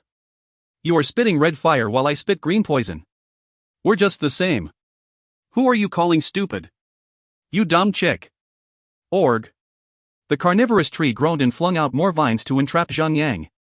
Even though the properties had explained that it was a melee-type monster, its vine could reach out as far as 50 meters away. It's even further than a regular ranged attack. Furthermore, the vines it projects out could reach as many as 1,000. Zhang Yang could barely defend himself with block and other defensive maneuvers, but the flying serpent he was on would take the hit and will be trapped by the vine attack. It would just be the same as taking the attack himself. What a troublesome monster! Zhang Yang believed that if Wei Yin or Lost Dream and other players who had supercharged attack skills would still lose to this tree if they did not resort to their ulti skills. Or perhaps they could not even defeat one without ultis. Fortunately, even if the vine attacks could not be properly blocked, the attacks would still factor in the target's defense and damage reduction passives. The attack done on Zhang Yang was only over 3,000, which was considered as cat's claw to him. Felice, in her Dragonhawk form, had been attacking the tree with many blasts of fire missiles. Even though the tree was immune to natural damage, it was exceptionally susceptible to fire-type attacks. Each of Felice's attack could deal around 30,000 to 40,000 damage. If Zhang Yang had not reacted quickly to control the aggro of the monster, Felice would have been the first on its aggro list. After a messy trading of attacks, the carnivorous tree was finally burnt into a crisp, and dropped 7 counts of solid wood, which made Zhang Yang happy, though for only a second. Even after the tree was reduced down to a burst block of trunk, the flying serpent was still mad at it and continued to spit more venom on its crispy wooden corpse. Zhang Yang laughed and patted the serpent's head, saying, "Enough with the spitting. Look at the ground. Geez. How am I supposed to pick up the wood with all your saliva on it?" Suddenly, Zhang Yang remembered something. "I haven't given you a proper name yet, have I?" Since the white bear is called Whitey, I shall call you Whitey Jr. Whitey Jr. blinked and stared at Zhang Yang, and did not react in any way at all. It's hard to tell whether or not the serpent liked the name. Zhang Yang moved on and finally found himself a psychedelic deer. The psychedelic deer was just a normal monster. Felice could easily kill the poor deer with one single blast of fire missile. However, Zhang Yang had done this quest before in his past life and he knew one annoying detail about it. Only the male psychedelic deer would drop their fur. If Zhang Yang simply goes about killing every deer he sees, all of the psychedelic deer would run away and hide when the kill count reaches a certain number. If that happens, the respawn duration would reach as high as 2 to 3 days long. Zhang Yang would never wait that long just to farm for 5 counts of fur. He turned to Felice and said, "Felice, could you fly over there and check the gender of the deer out for me?" Felice gave Zhang Yang a poker face and remained quiet. Battle companions were not servants, they did not need to obey every single command from a player. If they felt that something was wrong, they can choose to deny the command. If the players choose to forcefully make the battle companion obey him or her, it could break the contract and the battle companion might even choose to leave the player. Felice would not listen and obey such a disgraceful command, and Zhang Yang had to do it himself. Zhang Yang went prone on the ground and crawled over to the psychedelic deer. The deer was as tall as a regular-size human, and could easily be spotted from a good distance.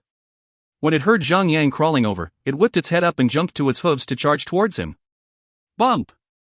Zhang Yang quickly got up to his feet and defended himself with his shield. He lifted the shield upwards and forcefully bashed the deer away. At his current strength value, he could easily knock away the deer without moving a budge. The poor deer fell off its feet and landed on its back. Zhang Yang immediately ran up and grabbed the hind legs, spreading them apart. Psychedelic deer. Zhang Yang. "It's a girl," said Zhang Yang as he quickly released the deer and ran back. Zhang Yang returned to the flying serpent and shot into the sky, leaving the furious female deer stomping the ground in anger. "Please, forgive me for my sins." Zhang Yang felt like he was a pervert old uncle that runs around a park to trick little girls into doing some crazy, unspeakable **T with them. That was a man tricking another, but Zhang Yang just had to spread the legs of a female deer. How shameful would it be if someone had recorded the scene and distributed it throughout China? Felice, who had been watching from the sidelines since the beginning, was rolling on the floor, laughing her lungs out. After a round of persuading, Felice had finally caved in and agreed to check on the gender of the deer they encountered. The two of them continued their sexual harassment journey and left many traumatized victims in their wake. If the deer could speak, the entire valley would have been screaming with cries of help like, "There's a pervert around." The number of female deer in this valley were too many to count.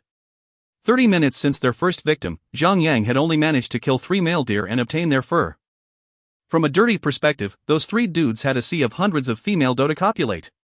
What a time to be alive. No wonder the number of male deer were so little, perhaps all of them were already worn out from the number of doe around. Zhang Yang suddenly recalled the 6 female vixens in his office and felt a sudden chill down his spine. If he had not had such a strong will to resist their temptations, Zhang Yang would have already been swallowed whole by the 6 horny vixens. Zhang Yang Jr. might be rendered completely useless by the end of the day. After close to an hour of hunting and harassing, Zhang Yang finally collected 5 counts of deer fur. He then quickly made his way back to Guliulu's straw house, all the while trying to make himself forget that he had ever done this deer harassing thing. Along the way back, Zhang Yang had a more leisure experience, farming the inscribed cloths. Zhang Yang had no need to target a specific monster or gender, and only killed any humanoid monster that was available along the route to Guliulu's house.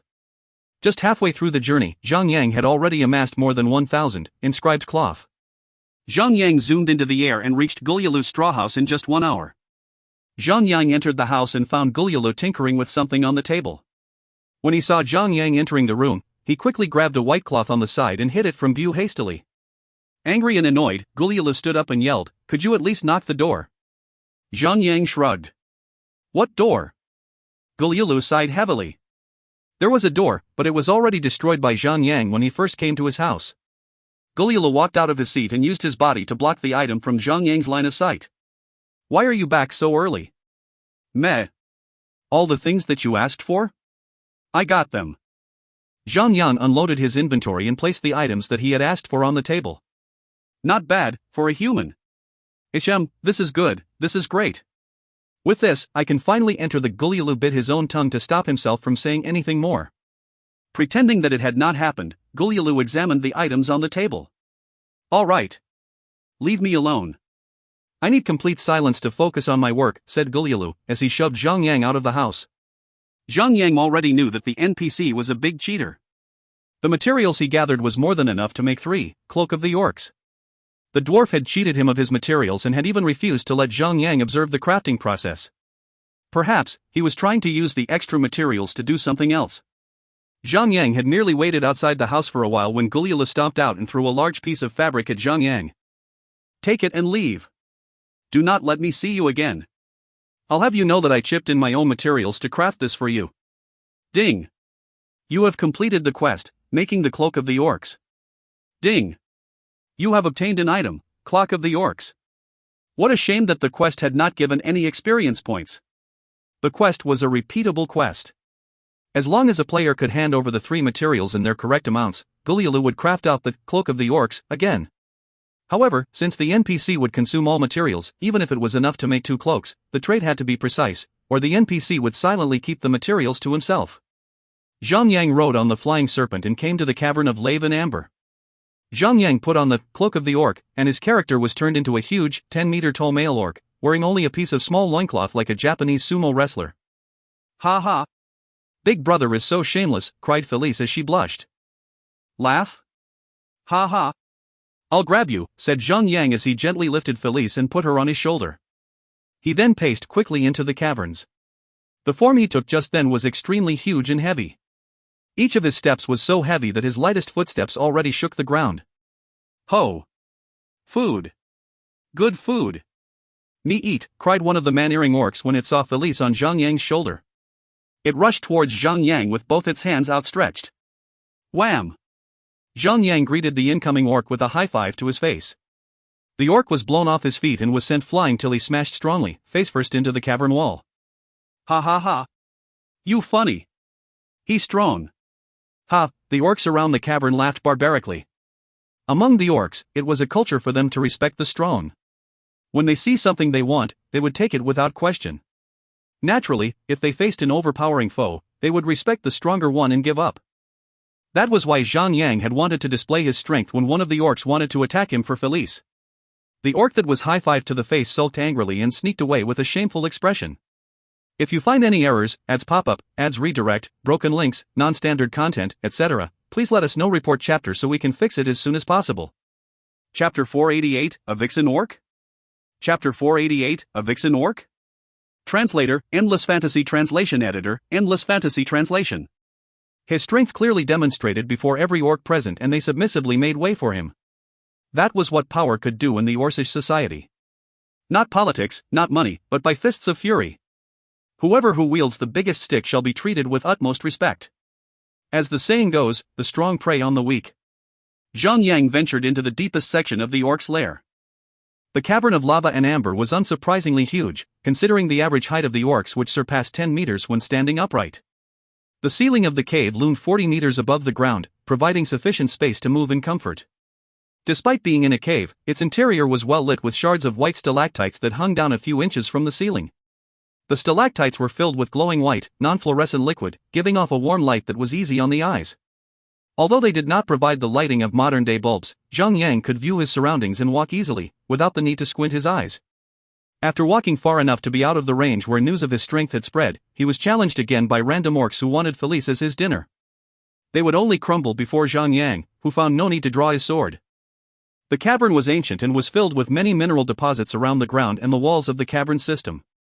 There were many rare and high-leveled metal ores like platinum and magnesium which were needed to raise the level of his territory to level 4. It was a pity that Zhang Yang had the herb foraging familiar instead of the mineral foraging familiar. Zhang Yang could only stare at the precious metals as he walked past them since he could not engage in any actions that would break off his camouflage. The concentration of minerals that spawned here could rival that of a mining cave. However, being the lair of high-leveled orcs, the monsters here were at least level 120 elite-tier monsters. It would be a challenge to occupy this place perpetually. Professional miners would never reach a higher level than other players due to their specialized roles. It would be impossible for them to defeat the level 120 elite-tier orc inhabitants of the cave. If a large number of players was sorted to handle the problem, the expenses would not be covered by the earnings of the miners here. That was why, even when many players had already reached level 150 in Zhang Yang's previous life, the place was never occupied by any groups of players or guilds. Zhang Yang continued on his venture and encountered a massive female orc that had appeared out of nowhere. Food. Good. Her voice was so deep that anyone could have mistaken her for a male. It was not just that alone, her appearance was bigger than Zhang Yang by 1 or 2 meters. Her chest was grotesquely huge, covered only by a thin layer of fur pelt. The muscles in both of her arms and chest were bursting with power. Imagine being choked by those. The female orc glared at Zhang Yang and bellowed arrogantly, "Shorty! Give me that piece of meat." Zhang Yang grunted in annoyance and swung his fist at the female orc. "You dare to hit me? Why would you not listen to me? In that case, I shall make you listen to me." The female orc bellowed ragingly and hurled its spiked club at Zhang Yang. Zhang Yang did not take out his sword and shield, as his character was currently in the shape of an orc. Although he had grown much larger, the sword and the shield remained the same. In his hands, the sword was like a toothpick and the shield was like a maple leaf. How could he hold a toothpick up and a leaf as a sword and a shield? Zhang Yang held nothing back at all, guiding his fist into the face of the female orc. He pulled his fist back and sent it off again, wasting no time. His continuous punches came like lightning, with almost no intervals between. After one punch landed, another landed on her face. And another one after that. Zhang Yang was like Ip Man doing his consecutive chain punches, too fast to even see. She took so many hits that she lost her balance and fell to the ground. The punches were all supporting attacks. The attack interval of a supporting attack is fully determined by the user's own dexterity and agility. Thanks to his training, Zhang Yang could punch 7 strikes in a second. To him, it was not as fast, but it was enough to send his enemy to the ground. Thud. With swollen eyes that were bulging out of their sockets, the female orc did not get up. Instead, she went on all fours and begged for her life. "I yield. I yield," said the female orc, as she spat out a couple of broken teeth and a pool of saliva, mixed with her own blood. Zhang Yang could not equip his sword and was only able to deal supporting attacks. The damage dealt to the monster were all superficial. Zhang Yang scoffed, blew air to his fist, looked away arrogantly, and left the female orc be. "Wait. Shorty. At least, share the little human with me. At most, I'll be in bed with you for one night," said the female orc, disgruntled. She got up to her feet and winked at him. Zhang Yang saw how she had posed herself suggestively, and that wink so disgusting that it had almost forced Zhang Yang to display yesterday's semi-digested dinner to the world. A vixen. A female orc vixen. Never in his life was there ever such a savage entity that would rely on seduction to get what it wants.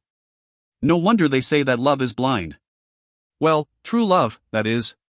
Zhang Yang forced himself to swallow the disgust and ignore the hot chick that was selling off her body for a good meal, and continued on his way. "Hey. I must say, Shorty, I am the most beautiful orc around here. Other orcs have been begging to have a night with me, and I would be demanding 3 good meals. You're not too tall for my taste, but you have the strength that suits me. I'll give you one last chance. I'll have you know that chances like this do not come around often," said the self-proclaimed beauty queen. Zhang Yang groaned painfully. He cringed and spun around to give her a good roundhouse kick to the head. Now that he had released his annoyance and anger, he turned back and walked away. Just as he took his first step, he felt a tight grip on his other leg. He turned down and saw the female orc hugging his left leg with both of her hands. Zhang Yang grunted and forcefully shook his leg free, but the female orc was holding on tightly. "Ma'am, you're the strongest orc that I have ever seen in my life. Please. Take me. I'm in love with you. Please, take me. I promise that I'll never sleep with another orc in my life, ever again," said the female orc in ecstasy as she crawled to Zhang Yang and hugged Zhang Yang's leg with her hands and feet. "Love? Love my butt." Zhang Yang let out some cold sweat and decided to punch some common sense into the female orc's head. After a good amount of beating, the female orc finally loosened her grip, allowing Zhang Yang to wriggle away.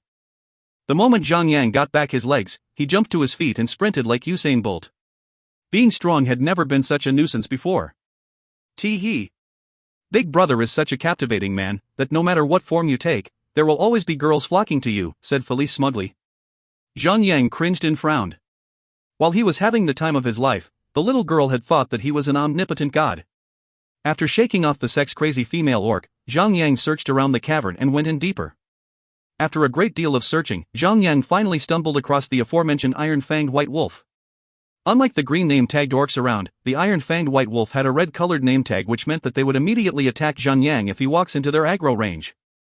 Even though Felice is capable of killing the normal tier wolves with one clean blast, Zhang Yang's camouflage would immediately be dispelled the moment Zhang Yang is engaged in a fight. It would be a bad idea, since he had already infiltrated deep into the enemy's lair.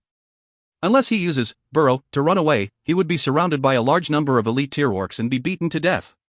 After evading the iron-fanged white wolf, Zhang Yang moved around the cavern and took a longer route to reach the deepest and darkest section of the entire system of the cavern. The cave that he arrived at was as large as a football field. To think that the God of War fragment would be hidden in this place, it would take Zhang Yang a great deal of time to search for it. Although it was not comparable to searching for a needle in a haystack, it was not that simple as well. It's just a matter of time and the level of patience that one has. The cave was the orc race's sacred ground. The entrance of the cave was heavily guarded by over 20 orcs and 4 iron-fanged white wolves. The problem was that the wolves were constantly on high alert, not providing any chance for him to sneak past. Zhang Yang could fight his way in, but there were 20 and more elite orcs, and one of them was a violet platinum boss. Zhang Yang did not dare do it. Technically, he could, by getting himself killed again and again. When players revive at a spot, they could choose to revive anywhere, 30 meters away from their bodies. Hence, even though they would be killed instantly after reviving, they could progress slowly by respawning 30 meters forward each time. It might consume a lot of time, but it should be possible to reach the end of the cavern.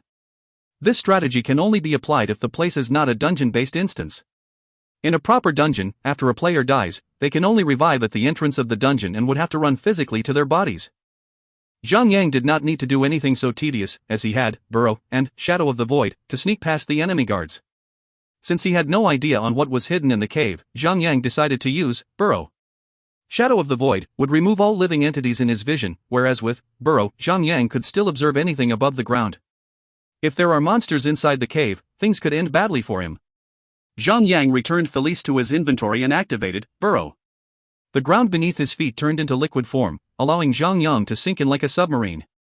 Zhang Yang sunk 20 meters into the ground and walked underneath the feet of the monsters and into the cave. Luckily, there were no monsters inside the cave, and after walking away from the cave entrance, Zhang Yang resurfaced on the ground and brought out Felice back to the world as they started their journey to search for the God of War inheritance fragment. Only after entering did Zhang Yang understand why the orcs were guarding this place. There were many giant-sized coffins inside the cave, scattered all over the area. In his previous life, Zhang Yang had only managed to complete a few quests in this place to purchase a few skill books and recipes from the reputation merchant there. Never once had he ventured this deep into the cave to stumble across this sacred ground. It looks like Zhang Yang would be grave robbing once again. With great force, both Zhang Yang and Felice opened the cases of each coffin and practically rummaged the contents inside for the inheritance fragment. As time went on, Zhang Yang took 10 hours or so to have searched only 25% of the total coffins in the area. The only silver lining was that it was a sacred ground. There would not be a single monster inside there to interrupt them. Even though Zhang Yang was no longer disguised by the cloak of the orcs, he had no fear of being discovered. 24 hours later, Zhang Yang was losing patience. Luckily, only the first pieces of inheritance fragments are the hardest to find. With the first piece acquired, it would serve as something like a GPS, guiding players to other inheritance fragments. However, those would merely be the prerequisite quests. After gathering all the fragments, Zhang Yang would have to complete another series of quests to obtain the God of War inheritance. Zhang Yang logged out a few times for his biological needs and workout routine. He occasionally had fun with Wei Yin Air, and even teased Han Ning Shui along the way. 2 days had passed, and Zhang Yang had almost turned over every coffin in the cave, making no progress whatsoever. Was the American pig trolling the world, making up a tall tale about his inheritance? If that was the case, he would conquer the territory for the North America region, kill that F***er, and cap around his body for 3 days and 3 nights. Just when he was about to throw a fit, Zhang Yang noticed a shadow moving around the entrance. It slunk around to a corner of the cave. It squatted on the ground and got busy with something. Zhang Yang moved in closer without making any noise, and realized that it was the dwarf, Gulyalu. If you find any errors, ads pop up, ads redirect, broken links, non-standard content, etc., please let us know. Report chapter so we can fix it as soon as possible. Chapter 489, Starting the Inheritance Quest. Chapter 489, Starting the Inheritance Quest. Translator, Endless Fantasy Translation Editor, Endless Fantasy Translation. How did that dwarf get in? Zhang Yang moved like a shadow and quietly hid behind a coffin closest to the dwarf. He peered out and saw that he was unpacking many large bottles, mixing them up together. There was a cloud of colored gas floating up and around him. After mixing a couple more liquids, he raised a bottle of what seemed to be a completed potion and spoke to himself happily. I did it! I will be the first to find the ancient treasure. I will be the one to write this historical event down in the books. I will be the greatest explorer there is. I will be the richest there is. Guliulu then poured the liquid onto a solid block on the floor, melting it away. The rock was pitch black and looked extremely tough, but when Guliulu poured the liquid over it, it turned into a sand and was blown away. Guliulu then brushed the now softened rock away and unearthed a black-colored box. The box was not big. It measured only 20 centimeters wide, 10 centimeters long, and 10 centimeters tall. It looked plain, and was not even locked. Ah! My precious, cried Guliulu happily. He then opened the box's lid and tossed it aside. There was a large, 17 to 18 centimeters long metal pole. The metal pole was extremely tattered, and both ends appeared to have been broken off something larger. It seemed to be the broken off handle of an axe, or a hammer. It had to be the fragment of the God of War inheritance. Just when the dwarf NPC reached out to touch it, Zhang Yang reached out as well and tapped Guliulu's shoulder. Whoa! The dwarf jumped in surprise and leaped up 2 meters high in the air. Zhang Yang was greatly impressed at his sudden burst of strength and grinned. Guliulu, on the other hand, turned to Zhang Yang in shock and asked, "Why are you here?" Zhang Yang smiled silently, his hand shot out to grab the metal pole in the box. Arg! It's mine! My precious, cried Guliulu in a fit of anger. He then took out a large battle hammer and swung it at Zhang Yang's head.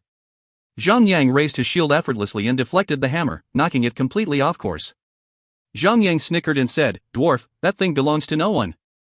Finders keepers, losers weepers, ... Bastard! I found it.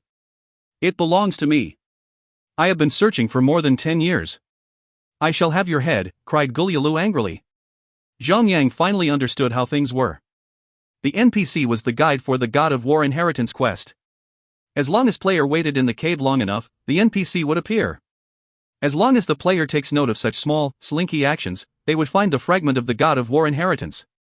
That, or they would not be able to find such a small, unassuming object in such a large field. It was kind of sad for the dwarf. If the fragment is taken away from the NPC, it would be forever gone, since the quest is unique, and could never be repeated again. Felice morphed into her human form and thrust her spear at Guliulu. Little dwarf! How disrespectful you are to Big Brother! Guliulu was terrified of Felice. Back then, the fair maiden had launched a fire missile and burned half of this brown beard away. Dwarves treated their beards as prized possessions, and would never shave them off. Guliulu remembered her fire attack very well and caught away. Zhang Yang took the chance and took hold of the metal pole as Guliulu scrambled from Felice. God of War Inheritance Fragment 1, Inheritance Class S. Description: gather all God of War inheritance fragments to form a complete God of War keepsake. You can start the inheritance quest after obtaining the keepsake. You will acquire the inheritance God of War after completing a series of quests. You will gain a boost to your class skills and also the God of War inheritance skill. All fragments of the God of War inheritance will resonate with each other. If you are killed by a player who possesses a piece of the same fragment, the fragment in your inventory will be dropped upon your death. All inheritance fragments can only be stored in your inventory. Special restriction: God of War inheritance can only be acquired by warrior classes. Got it. Now that he thought about it, the first piece of the inheritance fragment had been rather easy to obtain, since all he did was running and searching. That was only due to Zhang Yang's past experience. If he had not been reborn with his memories intact, it would have been impossible for him to obtain the piece. In fact, that knowledge was not enough. Even if players, other than Zhang Yang, had managed to get into the cave, they would need to have the luck of spotting Guliulu. Luck. Luck is required to obtain most of the inheritances. Naturally, some players were lacking in the financial aspect. Some of them would be willing to sell the piece of inheritance that they had, and sell it off to the highest bidder. Even it is an extremely rare piece, money comes first for these folk. As the game progressed, higher-leveled inheritances played an important role in taking the top. The inheritance that could induce a transformation, even more so. If players had chosen to sell an inheritance fragment that was capable of transforming a player, it would be a mistake that would haunt them for the rest of their lives. Once a player activates the inheritance transformation, they could easily raid a hard mode dungeon alone, or perhaps even a hardcore mode as well. During PvP battles, unless players had transformation skills of their own, they should simply throw in the towel when facing one such player. Now that Zhang Yang had easily swiped away the hard-earned treasure that Gulielu had found, the poor dwarf stomped on the ground angrily like a child. The dwarf was so enraged that he even ignored Felice and charged towards Zhang Yang to fight him head-on. The little dwarf swung his hammer rapidly at Zhang Yang. Zhang Yang only laughed and held his arm out, holding the short dwarf back by his head. No matter how fast or strong the dwarf was, it meant nothing if he could not even touch Zhang Yang. Still, Gulielu was a green name tag entity, killing him would not do any good to Zhang Yang. "Bastard! I'll bash your head in," cried Gulielu as he withdrew a few steps away. Gulielu then took aim and came at Zhang Yang with a jump attack. However, Zhang Yang was much quicker, and he easily avoided the jump attack simply by taking a few steps back. Gulielu's attack landed on a coffin instead and knocked the entire thing down. Wham! The lid of the coffin cracked open and the body inside rolled out. "Who dares disturb the dead?" a low voice echoed through the entire cave. What followed next were massive skeleton hands bursting out from inside the other coffins, each of them spawning in orc specters. *CK me, that's more than 1,000 elite specter monsters. What a cunning NPC. Felice. Zhang Yang called out to her and Felice nodded her head. Zhang Yang then unsummoned her and immediately activated Burrow to escape via the underground pathway. Poor Gulielu had his plan backfire on him, as he had become the one and only target for the specters to attack. It would not be a good end for him. Zhang Yang then used a teleportation scroll to return to Morningtown. Now that he had the first and vital piece of the inheritance fragment, the next steps would be to hunt for the remaining 9 fragments.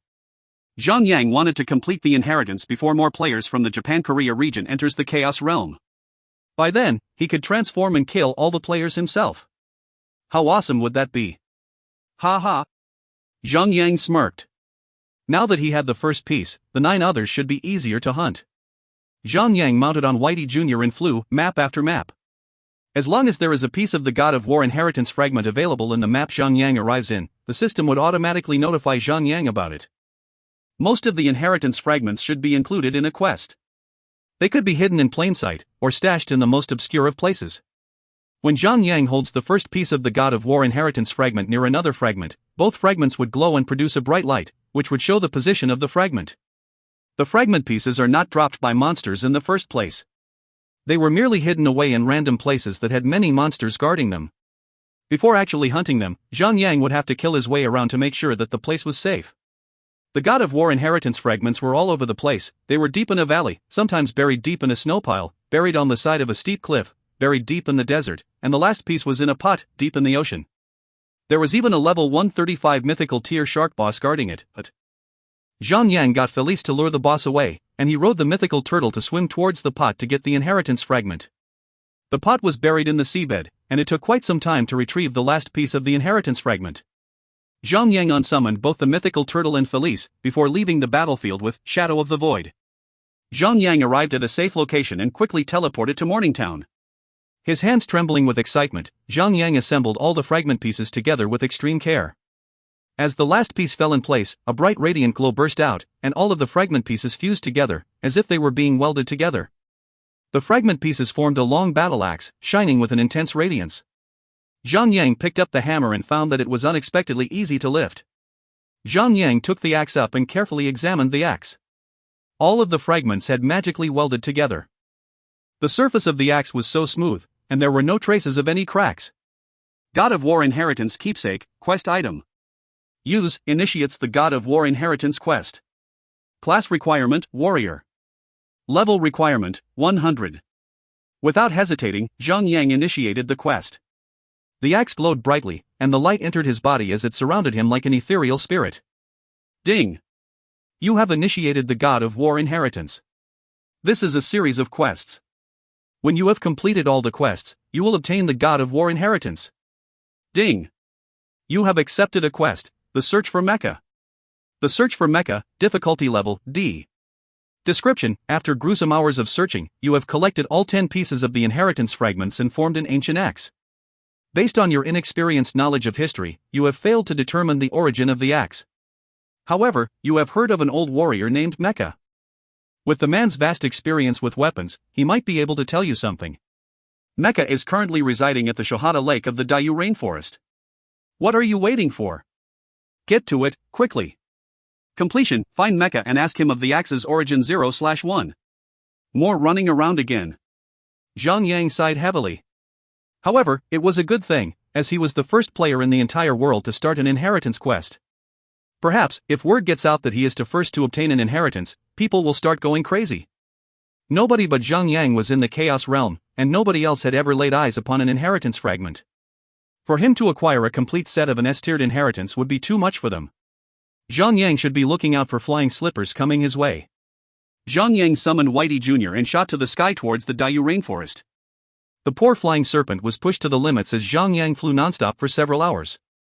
When Zhang Yang reached the Dayu Rainforest, he stopped for a while, allowing the serpent to have its rest as he determined the direction to Shuhada Lake. The Dayu Rainforest was like the Amazon rainforest, where trees grew to scrape the skies. Zhang Yang flew over the forest and saw nothing but vast greenery. Luckily, the lake was huge and easy to spot from the sky.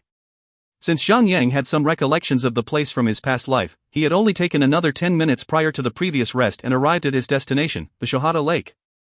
Zhang Yang had determined the exact location via the minimap and landed next the blue lake.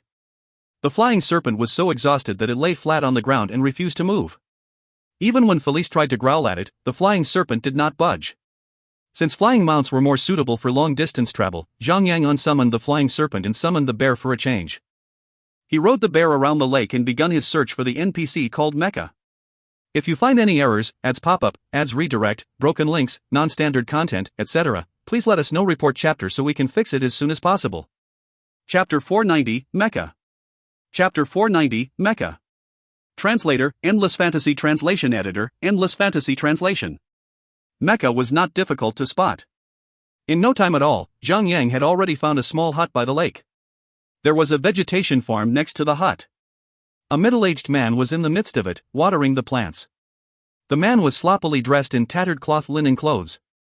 Everything from his movements to his appearance had no indication of his colorful past. Still, there was one thing about his appearance. Zhang Yang could see that, beneath the ragged clothes, the man had a muscular body. He had a pretty good-looking face too. Zhang Yang believed that if he were to change into something a little more luxurious, he would easily be one of those noble elitists. Even right then, there was a sense of maturity, especially the light in his eyes. He had some mysterious charm that would entice even the loveliest of maidens. He was definitely a man of tales. Mecha, Elite, Humanoid. Level, 120. HP, 1,200,000. Defense, 1,300. Melee attack? Skills? Note, once a world-renowned warrior, until he took an arrow to the knee. Literally. The NPC was out of the norm. He was only level 120, and Zhang Yang was able to see his HP and defense value, but not his attack nor skills. Zhang Yang had never done the God of War inheritance before, thus he had never seen this NPC before in his life. Zhang Yang got down the bear and walked towards the garden's edge and spoke politely. "Excuse me, sir. Are you Mecha the warrior?" Warrior? Mecha muttered, his eyes glinted with a burning passion which died down almost immediately. He then shook his head and said, "I am indeed the person you seek for. But, I'm no warrior. I'm just a hermit now. Farming is all I do. I'm no longer fit to be a warrior. Young man, how may I help you?" "Sir, there's this." Just as Zhang Yang started to speak, there was a loud commotion from inside the forest behind the hut. A group of 12 female soldiers marched out and surrounded Mecha around the garden. The female soldiers were all equipped with metal cuirasses that were designed to be 18SX. The armor was more for censorship purposes than actual protection. Even so, the low-cut design of the metal made them look more like metal corsets. The upper portions of their bodies were completely exposed, leaving more than half of their breasts exhibited to the world to see. Their lower halves were protected only by thin sheets of metal skirts. Perhaps, they were trying to mimic Wonder Woman's costume, except that this was far more erotic and outrageous. One kick, and they would show the world their haha. Metal may not come cheap, but isn't there a better way of saving costs? Snowflake Castle Guards, Normal, Humanoid. Level, 17,800. Defense, 100. Skills. entices a target, rendering it unable to engage in any actions or movement for the next 3 seconds. Instant. Range, 10 meters. Note, Snowflake Castle's loyal soldiers. Answers only to the Lady Countess Kate Jingle. Mecha, cried the leader of the group, as she stood up front and approached the middle-aged man. Lady Countess Kate Jingle has requested you for an audience in the castle. We are here to escort you back. Ever heard of queuing up? Zhang Yang bit his lip angrily. He was there first and was already engaged in a conversation with him. Don't think that a public service officer could barge in anywhere they want. It's an abuse of power. Mecha shook his head. He continued gardening and averted his gaze away from the female soldiers. I do not wish to see her. Please leave. You're disturbing me. Insolent. Lady Kate has already thrice invited you. It would be going against the High Court for rejecting such an invitation. Today, the invitation has been turned into an order. If you refuse to have the audience of Lady Kate, her orders demand us to bring you to her by force, dead or alive. The female soldier pulled out her spear and let out a spirited ha. The other 11 soldiers who were surrounding the garden followed her actions and quickly got into their battle stance. With a unified movement, the female soldiers approached Mecha and trampled over his neatly planted garden. Zhang Yang sighed heavily, followed by a disgruntled grumble. They could have chosen a better timing to talk to Mecha, but no. They had to barge in just when Zhang Yang was about to ask Mecha about the inheritance keepsake. Obviously, this was part of the quest's script. The system had made it so that a player will never have a smooth sailing quest. Now that the situation has developed to this extent, Zhang Yang completely forewent reasoning. He slid across the ground with charge and crashed into the leader of the group. He intended to get them out of the way and proceed with the quest. Felice morphed into her Dragonhawk form and blasted the group with pulverizing flame, dealing 3,000 fire damage every second. Zhang Yang adjusted his position during the commotion and activated Blast Wave. His attack had struck all 12 soldiers and had stunned them for 4 seconds, providing enough time for Felice's pulverizing flame to tick by at least 4 times to deal a total of 12,000 damage, but when the stun effect ended, Zhang Yang had regained enough rage that he used to cast Horizontal Sweep. The powerful slash had dealt more than 8,000 damage to everyone. With less than 6,000 HP left, all 12 female soldiers were defeated at the same time. However, they were not instantly killed. They fled with only 1 HP remaining. Perhaps, the system had turned them unkillable? Wretched fool! You dare to attack the guards of Lady Kate? You shall be obliterated. Thousands shall hunt you down till the end of time, cried the leader of the soldier group as they fled. Felice was not satisfied. She soared into the sky and shot down towards their direction. However, after 10 seconds or so, she flew back with a solemn face. They had something magical, some sort of barrier was protecting them. I cannot deal any damage. Felice looked so cute, trying her best to serve Zhang Yang. He then patted her head gently. With the god mode granted by the system, there was no way for them to be killed. Obviously, they would be an enemy that Zhang Yang would have to deal with later in the quest progresses. Young man, I see that the spirit of youth is brimming in your soul, said Mecha, though it did not sound like a compliment, especially when the short skirmish had not affected his mood. He readjusted the crops that had been destroyed and continued to water the plants on the far side of the garden. Zhang Yang sighed and followed him closely and took out the ancient axe. Mr. Mecha. I have spent days and nights searching for this keepsake and had ventured around the world to ask of its origin. No one could tell me anything about it. However, I heard about a man. A man who had experienced countless wars and battles, who could possibly explain the origin of this keepsake. Perhaps, it could be you? Make did not raise his head. Instead, he continued to water the crops around him. He only shifted his glare from the corner of his eyes and was shocked immediately. He dropped the watering can in his hand and exclaimed out loud. The fallen axe of the god of war. Zhang Yang put up a fake surprise reaction and gasped. Mister! You do know about this axe? Mecha realized that he had given his interest away, and was too late to not get involved about it. Reluctantly, he nodded. There were still traces of surprise in his eyes. Mister, please tell me about the axe, said Zhang Yang eagerly. Mecha frowned and contemplated for a while. The axe's origin is something that everyone has agreed not to speak of, for it has unimaginable power. I cannot simply indulge you in its secret for naught. Perhaps, you can do something for me and I'll tell you about the axe's great secret after you have fulfilled my requests. There is no free lunch in the world, everything comes with a price. Even something as trivial as information.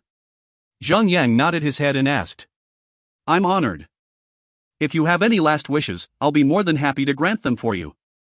Mecha turned solemn with a slight trace of anger. Young man. I do not have any last wishes. I'm not going to die just yet. Zhang Yang laughed awkwardly and said, wrong choice of words, sorry. Mecha turned his gaze to somewhere far away and with a 1,000-yard stare, he spoke. I was once a brave warrior. There was nothing that I could not kill. I have slain dragons, monsters, castle lords, demons, and many other entities that posed a threat to the human world. Every single day, there would be countless noble women who come asking to be my lover. Sigh, what a drag, I almost lost count of every single woman that I had shared a bed with, but it had to be more than 20,000. Zhang Yang felt a cold shiver down his spine. Even if he was born as a stud horse stallion, doing it just once a day would already be 365 times a year. 20,000 shots would take roughly 54 years to fire. Just how much ammo does he have? Or rather, how big was his balls? Mecha expressed a nostalgic emotion. I had an arch-enemy. He hated me, but he could never win a fair fight against me. Hence, he sent a woman to approach me. She made a fool out of me. Back then, I was rather famous for doing it a lot. Whenever someone comes to me asking for it, I would never reject it. However, the slimy asterisk TCH made me impotent. The middle-aged man slammed both his fists against each other and said, she planted a poison in my body, making me losing my manhood. I'll be Ned for my own actions. My strength, my prowess, all originates from my manhood. Ever since I lost my ability to pleasing a woman, I was no longer the same man. Zhang Yang stared in disbelief. This famous man, a man who had won countless wars, remained undefeated, was that all because he had an insatiable lust? Did he have a massive raging boner as he killed and slew his enemies? What sort of raging pervert would do such a thing? Zhang Yang tightened his face as hard as he could, to resist the urge to laugh like the little brat usually did. After I had lost my powers, I had to move out of my hometown. To avoid becoming the laughingstock, I've chosen to live the hermit's life. Mecha continued, after sighing. However, the shadow always exists wherever the sun shines. No matter where I go, trouble will always find its way to me. Just as I had settled here, the Lady Countess Kate Jingle had already taken a liking to me and had decided to invite me to her castle. Naturally, I had to reject her. If I was still as capable as before, I would never reject such an invitation. I would have already eaten her brains out. Zhang Yang felt a cold shiver down his spine. Awkwardly, Zhang Yang diverted the topic back. Sir, what is it that you would have me do? Mecha looked at Zhang Yang with excitement in his eyes and said, I have been a recluse for a while, but I have done some research. I've found the means and methods of removing the poison from my body. Young man, I've now lost all my battle power, and I am not able to engage in any battles. That is why I am asking you to collect a few materials for me. When the deed is done, and my manhood is restored, I shall tell you the tale of the fallen axe of the god of war. Ding! Mecha has a quest for you, materials to treat an old wound. Will you accept it? Accept. Materials to treat an old wound, difficulty level, A. Description: Mecha had requested you to search for ingredients to heal his old wound that had robbed him of his manhood. The materials are as follows: rhino's horn, the thicker, the better. You may find a large number of rhinos in the Iron Bull Valley in the west. Wolfberry flower stem, the longer, the better. You may find wolfberry flowers in the poison shroud swarm to the north. The tiger penis of Tiger King Anusaba, the biggest D*CK should belong to the Tiger King Anusaba.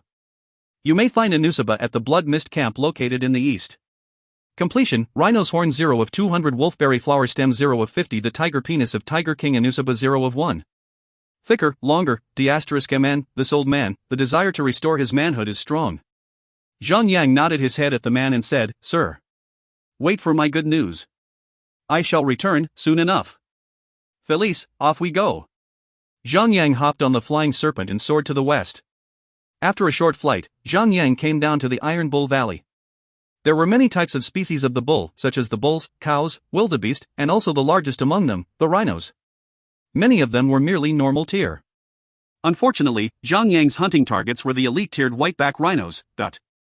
Whiteback rhino, elite, beast. Level, 130. HP, 1,300,000. Defense, 1,400. Melee attack, 9,110 to 11,110. Skills. Stomps of War, shakes the earth, deals 5,000 natural damage to all targets within 3 meters. Causes knockback 10 meters away from the caster and slows down the target's movement speed by 50%. Lasts for 10 seconds. Charges to the target. Stuns the target for 5 seconds. Range 3 to 10 meters. Horn attack, attacks the target with a sharp horn. Deals 100% melee physical attack. Has a small chance of dealing 3 times the normal attack. Note, the strongest entity in the Iron Bull Valley. Occasionally consumes meat to sharpen its teeth. "Let's whack him, Felice," cried Zhang Yang, as he dove down from the sky. When he was 10 meters away from the rhino, he jumped down from Whitey Jr. and charged at the rhino that was 3 meters tall and 8 meters long. Needless to say, having a battle mount grants 2 major advantages. The first being the life-sharing passive skill that increases the maximum HP. The second, having an increase in movement speed. For Zhang Yang, since he had the skill, Beast Taming, he could dismount anytime he wanted to and get on the mount again whenever his HP is getting low. Since Zhang Yang was a melee attack class, he had no need to move around, especially since the opponent is a monster. They would not move around like a player would, but instead, they would blindly attack the player's head-on. Hence, movement speed was not all too important for Zhang Yang. However, during mounting, many skills would be rendered unusable. After all, being mounted did restrict a great deal of the rider's movements. Zhang Yang swung his sword and dealt 3,420 damage. Zhang Yang first landed, crippled defense, since he had not yet fully mastered Eagle Eye. Landing a full charge of crippled defense would be the highest priority, especially to those with high defense. Compared to Zhang Yang, Felice was much stronger. Her fire missile had easily dealt more than 20,000 damage to the rhino, turning it into a towering, black figure of soot. Gone. The beast awoke from being stunned and growled to the high heavens. It stomped the ground angrily and charged towards Zhang Yang with its horn face down. Block. 981. Block, reflected damage. 974. Shield bash. After 2 attacks, the rhino's aggro was locked onto Zhang Yang. Ignoring the airborne Felice, the rhino was determined to gore Zhang Yang. Wham! The rhino stomped the ground with such force that it had sent out a white, electrical current that spread all around. Zhang Yang felt a slight tingle, with a damage text popping up on his character. He was immediately pushed back to 10 meters away and felt that his feet were quadruple their normal weight. As the ground was flashing with electrical current, Zhang Yang's movement speed had greatly suffered. Stomp of War. Fortunately, the skill would only affect targets that are on the ground. Both Felice and the flying serpent were completely unaffected by the attack and was attacking without stopping. Fire missiles and poison spits were constantly splashing on the rhino's massive body. Shush! The rhino kicked its hind legs out and took off like a jet, ramming against Zhang Yang with its sharp horn, stunning him for 5 seconds. Warrior's Will. Zhang Yang retaliated immediately by smashing a guaranteed critical hit of Destructive Smash. 17,802. The rhino took a sudden burst of damage and was enraged. Its entire character glowed with a red hue and it charged towards Zhang Yang again. This time, the attack that was dealt to him was massive. 2537. Horn attack, 300% damage. What a strong burst of damage. The attack could even instantly kill a gray-silver tiered tanker. If you find any errors, ads pop-up, ads redirect, broken links, non-standard content, etc., please let us know. Report chapter so we can fix it as soon as possible. Chapter 491, Gathering the Materials. Chapter 491, Gathering the Materials. Translator, Endless Fantasy Translation Editor, Endless Fantasy Translation. After all, Zhang Yang was not a mere gray-silver tier tanker. He had a full set of violet platinum tier equipment. Furthermore, those were not some random pieces of violet platinum equipment, cobbled up together into one set. Zhang Yang had a complete set of equipment. How would it be possible for a mere elite tier monster to suppress him? Zhang Yang began to use his supporting attacks. He smashed his shield against the monster aggressively. Although the body mass of the whiteback rhino was huge, the system of the game does not differentiate the toughness of the monster based on its appearance. Only the numbers corresponding to the statistics and attributes would be taken into calculation. Therefore, when Zhang Yang bashed his shield against the monster, the level 130 elite tier monster felt like it was hit by a train, because Zhang Yang's strength was much higher than its own. As Zhang Yang's supporting attacks kept staggering it, it could not even use normal attacks on him. Zhang Yang did not even need to use his block. That way, he could reserve his block for the rhino's battering horn, which would no longer harm him. Zhang Yang blocked all the skill attacks of the monster with his block, one after another. The damage output of 2 persons and a serpent was really outstanding. In about just a minute, the huge fellow had collapsed right in front of Zhang Yang. Zhang Yang quickly went up to the dead body of the monster and began to cut the rhino's horn off, and then he placed the huge and thick horn in his inventory. Moving on. So Zhang Yang started poaching, and continued to slay as many rhinos as he could. He would always remember to cut the horns off, as that was his initial objective, which was to collect the rhino horns. Fortunately for him, the area had a large number of white-back rhinos. He merely took 4 hours to collect all 200 rhino horns. Then, he quickly rode atop Whitey Jr. and departed for his next destination, the venomous swarm. It was a forbidden, hostile land that would give people the creeps. Unidentified grayish gas gushed out from the swarm, clouding the air, making the entire place very eerie. The moment Zhang Yang set foot into the shroud, he was inflicted with a poison status. Poison Shroud inflicts 2000 nature damage to the target every 3 seconds. Lasts until the target leaves the effective area of the Poison Shroud. His damage absorption could now absorb a total damage of 2228, and with another 20% of his damage immunity, he would absorb anything that did less than 2785 points of damage. Meanwhile, Felice had over 4000 magic resistance points in her Dragonhawk from. This Poison Shroud could cause 1 damage on her every second. It practically did nothing to her at all. Other players would only be committing suicide in this swamp. But the poison effect of the place barely even bothered Zhang Yang and Felice. It was as if the two of them were casually walking their own garden, behind their house, and of course, Whitey Jr. was strolling along, just as comfortably. Zhang Yang let out the little, herb-foraging familiar. The little familiar gobbled up the 1,000 gold coins and went off into the woods to work. Zhang Yang had no idea at all if Lycium stem was considered as a kind of herb or not. But since there was no harm in trying, why not let the little familiar go out for a walk and work at the same time? This was still a level 100 map after all. The little guy just might bring back a large number of valuable and rare herbs from this level 100 map. Zhang Yang also happened to be a practicing herbalist. So, he activated his skill, Herb Search, to locate available herbs in the area. All available herbs within an area of 100 meters would show up on his map, with him as the center point of it. However, after entering the level 100 map, his map would only show the location of the herbs available in the area, but no longer showed the names and details of the herbs. Zhang Yang would have to go closer and use his skill, Observe, in order to read the details and attributes of the herbs. Soon after, Zhang Yang began to see a flashing dot on his map. Before he could get down from Whitey Jr., the flashing dot of light had suddenly disappeared. Zhang Yang understood immediately. That was the herb foraging familiar, doing its work, as promised. So, Zhang Yang turned towards another direction, as he wanted to avoid clashing into the working field that his herb foraging familiar covered. In no time at all, Zhang Yang found another new flashing dot on his map. So, he quickly patted Whitey Jr. and went towards it. When he arrived at the location, he only saw a weird-looking plant by the upside of the swamp. The stem of the plant was pitch black in color, and a pale blue flower bloomed right on top of the stem. He used his Observe to take a closer look at the plant. This was the wolfberry flower that he had been looking for all the while. Hiss! The moment Zhang Yang got down from Whitey Jr., a weird-looking monster suddenly emerged out of the pond nearby and charged right at him. This creature had the head of a snake, the body of a turtle, and the tail of a deer along with 4 legs and claws of a leopard. Apparently, this monster was guarding the wolfberry flower. The moment it revealed itself, the monster opened its mouth wide and attempted to bite Zhang Yang. Turtle Snake Chimera. Level 125. HP 1,250,000. Defense 1,300. Melee attack 5,598 to 6,598. Skills. Poison infection, a certain rate of inflicting poison effect on its current target. The target would be inflicted with an additional 2,000 nature damage every 15 seconds. The effect can be stacked up to 5 times. Pang. Zhang Yang quickly raised up his shield and activated his block.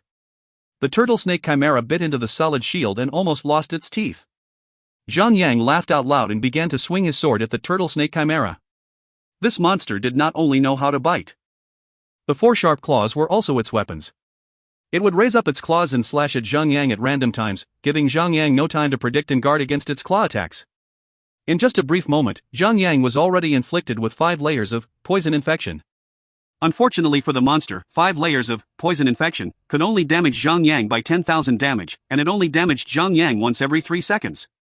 So every time the effect of poison infection kicked in, Zhang Yang was only inflicted with 2,000 damage, which was not even enough to break through his defense. Ha ha ha. Noob tank. My cousin and I received a main story quest. We would get a reward of +2 levels when we complete the quest. So, right after this quest, we would be able to enter the Chaos Realm. Finally. Just when Zhang Yang was in the heat of battling the Turtle Snake Chimera, he suddenly received a voice message from the little brat Wei Yan. He smiled to himself, saying, "How could you go behind my back and take a main story quest without me? You wound me." Can't help it, we already got the quest after cousin's sister saved a perverted old man from death. We tried to do a quest share with the others but the system did not allow us to do so. So, noob tank. You must look for 2 flying mounts for me and my cousin as soon as possible. Wei Yan squeaked shrilly. Zhang Yang frowned and he said, "It's not so easy to find one flying mount." "And you want to?" "There are a large number of mounts on the ground though. Why don't I help you change for a better one?" "You liar. How else did you get a flying mount so soon upon entering the Chaos Realm?" Wei Yan snarled. "That was really pure luck. Luck does not come every day." Zhang Yang shook his head resignedly and said, "Alright, I will try to find 2 fine flying mounts for you and your cousin." After he agreed, the little brat Wei Yan was finally contented. Then, she hung up and went straight to her main story quest. Zhang Yang started scolding himself silently. Based on the speed of regular leveling up, the second player should only be able to enter the Chaos Realm in about 10 days more or so. But Zhang Yang had forgotten to take into account the main story quests, the hidden quests that would reward players with additional levels. There might already be other players in the Chaos Realm by now. The real world war was about to explode. After a series of aggressive fighting, the Turtle Snake Chimera was finally slain and it went limp before Zhang Yang's sword. The monster dropped a few pieces of snake meat and level 5 turtle shells. The snake meat could be used as an ingredient for cooking, while the turtle shell was one of the materials required to make a defensive armor piece. So, any player with the profession of tailoring, leather work, or smithing could make use of them. Currently, only Zhang Yang had managed to acquire a level 5 turtle shell. If Zhang Yang took it back to the little merchandise shop, there would definitely be a bunch of crafting-type players swarming around his shop, fighting for the materials. After clearing the monster from that area, Zhang Yang picked up the wolfberry flower, and succeeded in collecting his first wolfberry flower stem, bringing him closer to getting his quest done. Surely the NPC would be getting closer to restoring the former glory of his dick. Getting back on Whitey Jr., Zhang Yang proceeded forward. He slew many turtle snake chimera, collected many wolfberry flower stem, and quite a number of level 5 turtle shells. He was earning another small fortune here. 1 hour later, the herb foraging familiar had returned to him with quite a number of herbs. Zhang Yang took a look and realized that there were no signs of any wolfberry flower stem. Although the profession skill, herb search, could locate and indicate the location of wolfberry flowers on the player's map, this type of flower was a specific quest item, and no such herb existed in the entire game for general usage. That was why the herb foraging familiar could not locate any of the wolfberry flowers. Well, it's logical if one stayed calm and thought about it. If the wolfberry flower really was a type of herb, then only herbalists could pick them up. If that was true, wouldn't this particular quest be too unreasonable? Wouldn't players have to remove their initial profession skills and switch to being a herbalist in order to be able to pick up the wolfberry flowers for the sole purpose of this quest? 2 hours later, Zhang Yang had collected a total of 50 wolfberry flower stems. He had finally collected enough of the second material for the quest. Only the tiger penis has yet to be collected. The serpent was soaring through the sky as they made haste for Blood Mist Camp. After about half an hour of flying, Zhang Yang had finally arrived at this god-forsaken terrifying land, where the name was self-explanatory. The Blood Mist Camp was the lair of bandits. Among them aren't just the human, there are also orcs, dwarfs and even elves. These living beings ended up here because they had done terrible things, things that are never to be forgotten and forgiven. So they are basically devils in fleshes that seek refugees in Blood Mist Camp. But that is not Zhang Yang's destination. What Zhang Yang seek is that Tiger King around that area. As the entire area is covered in trees, Zhang Yang was forced to land, unsummon Whitey Jr. and summon Whitey out. Then, he rode on Whitey, across the thick-set jungle, searching for the Tiger King. "Leave your woman and your gold, then we shall consider sparing your life." Suddenly, Zhang Yang heard a loud voice and 3 bandits revealed themselves, leaping out from the bushes beside him. They blocked the path before Zhang Yang. Then, 2 more bandits jumped right out and blocked the path right behind Zhang Yang, cutting his escape route. "Just shut the F***ck up. We kill the man and take the woman back to warm our beds. Another bandit was getting impatient. So he took up his mace and swung it at Zhang Yang's head. Right before the mace was able to reach Zhang Yang, Felice raised up her lance very quickly and pierced the chest of that bandit. As she pulled her lance out from the bandit, fresh blood oozed out right from the hole. With a closer look, Zhang Yang could see that the lance had actually left a large hole, right in the middle of the bandit's chest. Poor bandit, he could not even react. He could only stare at Zhang Yang and Felice with his eyes wide open before he collapsed onto the ground. How could a mere bandit match the power of Felice? The remaining 4 bandits were shocked to see their comrade died right in front of their eyes, but they drew their weapons in anger, nevertheless. They began to launch their assaults towards Zhang Yang and Felice. Other than monsters with higher intelligence, normal monsters would act according to the aggro system of the game. They will not flee to save themselves, even if they knew that they were grossly outmatched. So Zhang Yang and Felice worked together and fought back. Without much problem, they took the 4 bandits out as if they were just breathing. Zhang Yang managed to pick up some coins and a few inscribed cloth from the dead bandits. There was another black piece of order.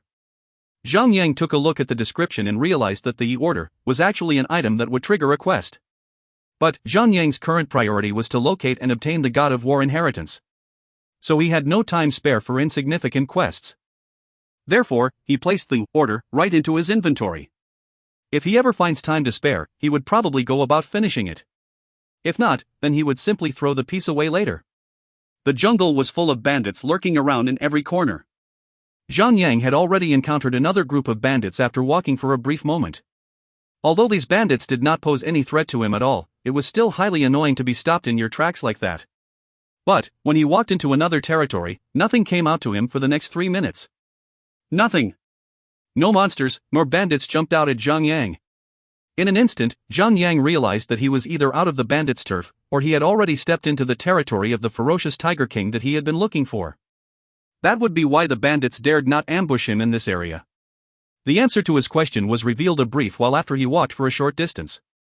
There were a couple of large rocks right in front of him. A tiger with a snowy white body was resting on top of one of the rocks. This tiger was not a normal tiger.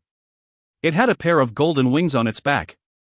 If you find any errors, ads pop-up, ads redirect, broken links, non-standard content, etc., please let us know. Report chapter so we can fix it as soon as possible. Chapter 492, Tiger King Anusaba. Chapter 492, Tiger King Anusaba. Translator, Endless Fantasy Translation Editor, Endless Fantasy Translation. The tiger was magnificent in every manner, except for one thing. Its size. The thing was the same size as a tiny kitten. Zhang Yang could not help but begin doubting. There is that age-old saying, size does not matter. Yet, how would that middle-aged uncle accept something of this size? But wait, this was not the Tiger King related to his questline. It was a flying mount. Winged Tiger Cub, Violet Platinum Flying Mount. Level, 0. HP, 50. Note, can be sealed. A Violet Platinum, Flying Mount. If it already looked like this as a cub, how would it be as an adult? A white tiger. A rare specimen indeed. People are going to swoon over this mount. Zhang Yang held off the urge to take out his own sealing leash and sent a voice message over to Hanning Shui and Wei Yen Air. When are you guys going to wrap it up? Hee, what's wrong, silly you miss me already? Witchy Snow began to tease Zhang Yang as usual. Well, we're about to complete it. Just give us more time to slay one more boss. We will be able to turn in the quest after that. At least Wei Yen Air got straight to the point. Zhang Yang laughed out loud and said, I just discovered a Violet Platinum, Flying Mount. I'm giving you 30 minutes to come over here now. If you cannot make it, then I shall use my own sealing leash on it and take it for myself. No. Don't you dare do that. Wei Yen Air immediately lost it and screamed, wait for me, you must. Humph. Stinky noob tank. If you dare snatch away my flying mount, I will kill you. And then I'll kill you more. Silly you are indeed really lucky. You actually found another flying mount. And a Violet Platinum tier flying mount at that. Being the first to enter the Chaos Realm, of course, Zhang Yang would be able to take it all. Everything here was still original and untouched. These were virgin lands. Nothing in this realm had been tainted or touched by any player. Furthermore, Zhang Yang had been wandering around the Chaos Realm for almost 20 days. All things considered, it was a rather reasonable rate at encountering a flying mount in the entirety of the Chaos Realm. Zhang Yang nodded as he said, "Hurry up, then. I don't think there's anyone else around here yet, but it's not yours till you get it." The two ladies nodded and they quickly proceeded with their quest. Now that they were already level 98, as long as they complete their main story quest, then they should be able to claim the reward and reach level 100 to enter the Chaos Realm. Furthermore, Zhang Yang simply needed to activate his party summon order to get the two ladies over to his location immediately. Although this little tiger cub was one tier higher than Whitey Jr., it would merely be the case of having more DPS on his personal gang of companions. The gains were almost negligible. Handing it over to Wei Yan'er and Han Shui would be a huge jump in power, however. After all, the Chaos Realm was just too vast, and the topography of the map was extremely complex. Without a flying mount, players would be facing endless obstacles. Rock. Zhang Yang was getting bored, getting into a staring contest with the cub, while waiting for the ladies to arrive while keeping an eye on the winged tiger cub, when he suddenly heard a thunderous roar that shook the heaven. Then, a fearsome-looking tiger, which was the size of a small mountain, appeared right in front of the winged tiger cub. This ferocious-looking tiger dropped the prey that was in its mouth, a musk deer, onto the ground the moment it saw the winged tiger cub. The winged tiger cub immediately let out a joyous mew and ran at the small mountain with a purr. On the other hand, the huge tiger stood proudly with its chest raised up. The two large eyes of the tiger were focused on the winged tiger cub like two large lanterns, emitting out a green glow, turning knees of onlookers into jelly. Tiger King Anusaba, Violet Platinum, Beast. Level, 128. HP, 12,800,000. Defense, 3,300. Melee attack, 18,739 to 20,739. Magic attack, 10,731 to 12,731. Skills. Tears into the target, inflicting 100% melee attack of physical damage, chance of dealing double damage. Pounces on the target, interrupting the attack or spell chanting of the target, stuns target for 3 seconds. Range, 30 meters. Metallic Slash, uses the tail to whip on the target, inflicting 100% melee attack of physical damage to all targets within the effective range of the Metallic Slash. Frost Arrow, sends a frost attack towards the target, inflicting 150% magic attack in the form of frost damage. Instant activation. Cooldown, 2 seconds. Range, 3 to 40 meters. Berserk, when HP is reduced to 10%, Anusaba will obtain the strength of Berserk. Additional 50% damage and additional 200% movement speed. Note, the conqueror of the Blood Mist Camp, the one and only king.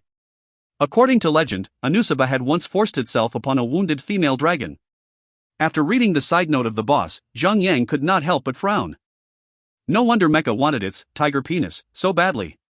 This ferociously looking tiger had actually forced itself upon a female dragon. The organ responsible for it must have some serious power. Obviously, the little cub over there was the end product of its brave deed for getting on top of the female dragon. What a lewd, hard-boiled beast. Zhang Yang began to estimate the approximate attack power of the Tiger King, as his supporting attack loses its effectiveness against a boss. He would only be able to rely on his block in order to defend himself. The normal attack of the boss would still damage him by approximately 11,700 after taking into account the damage immunity effect of his equipment, and the boss would attack once in every 2 seconds. Even by activating block once every 6 seconds to block the damage done by the boss, the DPS of the boss from only its normal attacks would still be about 3,900 damage. Other than just its normal attacks, the boss also had other skills like Tear and Metallic Whip, which increases its DPS by up to 5,000 damage.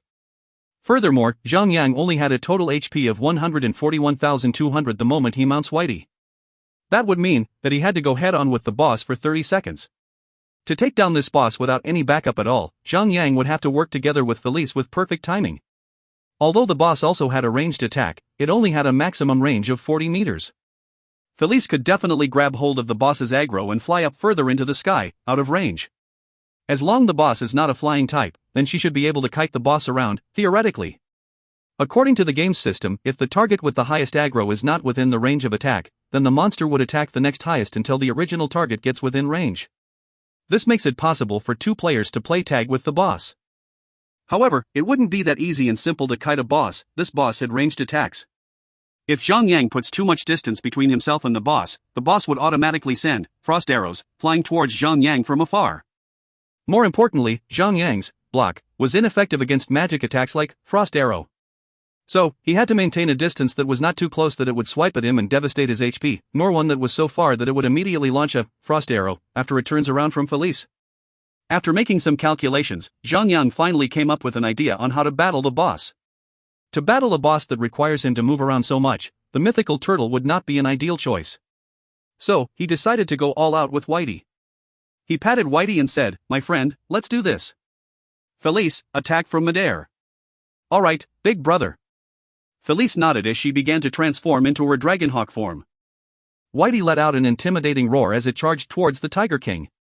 The aggro range of Anusaba was vast. It had already detected the approach of Whitey about 30 meters from it. After detecting that its territory had been encroached on, it let out a thunderous roar, opening up its mouth, and frost began to form right in front of its mouth. The frost formed into a shape of an arrow which flew towards Whitey. Zhang laughed, abruptly dismounting Whitey. -1738. The frost arrow went smack into Whitey. Although the frost arrow dispersed into frosty air as it crashed into Whitey, making Whitey shake its fur like a wet dog, the attack had only damaged Whitey by less than 2,000 damage. Icy Built, 90% damage immunity to all frost-type attacks. Unfortunately, Icy Built would only activates when Whitey is being mounted. Or else, Zhang could have mounted Whitey to gain this effect as well. By then, he would have become unstoppable against the boss. -4-212. Zhang flung a Spear of Obliteration at the boss, followed with a charge, colliding heavily into the boss. Non-lethal skills do not activate the universal cooldown period. With a flick of the Sword of Purging Devourer, Zhang struck the boss. But, because normal attacks would be reduced by the defense points of the monster or the boss, Zhang had only inflicted the boss with a damage of 2,909 points. Anusaba could not endure the pain, as it let out a thunderous roar. It chomped its mouth down at Zhang. With its mouth wide opened, a strong stench hit Zhang in the face like a Mack truck. What the F***ck? Zhang almost lost consciousness as he tasted the smell straight up from the mouth. Which immoral game designer thought of making everything so realistic? Do they want players to actually die? Well, evidently, a tanker must not only excel in getting himself a powerful set of equipment, or to excel at evasive maneuvers, or to have perfect timing of skills, a tanker must also be able to endure hell in all shapes and sizes. Zhang believed that 7 out of 10 tankers would have fled from the stench. None of them would have been able to unleash even half of their potential with that stench bothering them. Felice giggled at his predicament. Her damage output was consistent, as she launched fire missile after fire missile, jarring the Great Tiger. After smacking 5 layers of crippled defense onto the boss, Zhang started getting to work, channeling his damage output onto the boss at his fullest. Whitey had joined in on the party, as it slashed the boss with its powerful, sharp claws. As calculated, under the combination of normal attacks and the metallic slashes of the boss, the HP bar of Zhang was already at the bottom after a mere 40 seconds. He had lasted a few seconds longer than expected, because he had taken a bottle of healing potion, grade 7 transmutation. After he lost a certain amount of his HP, he dismounted Whitey and let Whitey activate its wild recovery to recover 50% of its HP. Then, he got back onto Whitey to regain another 20,000 HP. After activating all of his life-saving skills, the Berserker's Heal, the Shield Wall, and the Last Vigor, Zhang managed to hold on for another 2 minutes. At that moment, all of his life-saving skills were still under cooldown. So, he quickly activated Shadow of the Void to disengage from the boss battle. He ran to one corner and started taking his snacks to heal himself up. Felice came straight down from the air and transformed back into her humanoid form. She activated her Absolute Defense and started an epic slugfest with the boss. After Zhang healed himself all up, he immediately rejoined the battle. With activation of Absolute Defense, Felice acquired a 99% damage immunity, making her almost invincible. Unfazed, she held her ground against the much larger boss, not even bothering to defend herself from its strikes. She activated her Blazing Dragon Spear and Dragon Spear Barrage repeatedly, inflicting the Tiger King with massive amount of damage. It was so infuriating for the boss that it kept roaring towards the sky in rage. Another 2 minutes passed, and the absolute defense of Felice was over. Felice quickly transformed back to her Dragonhawk form and flew back into the air, keeping a distance in between herself and the boss. Although she was struck by 2 frost arrows, as she regained distance, it wasn't really much, considering the fact that she had hundreds of thousands of HP. Having no means of reaching Felice, the Tiger King immediately turned towards its secondary target, Zhang, and began to attack him. At the same time, the cooldown periods of Zhang Yang's Berserker's Heal and Shield Wall were over. Zhang Yang could now focus on going all out on the boss for another 2 minutes. 6 minutes passed, and the HP bar of the Tiger King was now only 50%. But Zhang Yang only had one last shot on his rearm. At that moment, Felice began to cooperate with Zhang Yang in kiting the boss around as she kept coming down into the aggro range of the boss, luring the boss over her, before she got back out from the aggro range of the boss again and sent the boss back to Zhang Yang. The process was repeated multiple times, making the boss look like an idiot, giving Zhang Yang some time to breathe properly and wait out for the cooldown period of his skills. At this stage of the battle, their DPS had started dropping. The two of them kite the boss around, like two kids playing with a kitten, for tens of minutes. Finally, they managed to reduce the HP bar of the boss down to 10%. If you find any errors, ads pop up, ads redirect, broken links, non-standard content, etc., please let us know. Report chapter so we can fix it as soon as possible. Chapter 493, 2 skill books on the house. Chapter 493, 2 skill books on the house. Translator, Endless Fantasy Translation Editor, Endless Fantasy Translation. This was the crucial 10% stage. Anusaba was beginning to get extremely agitated.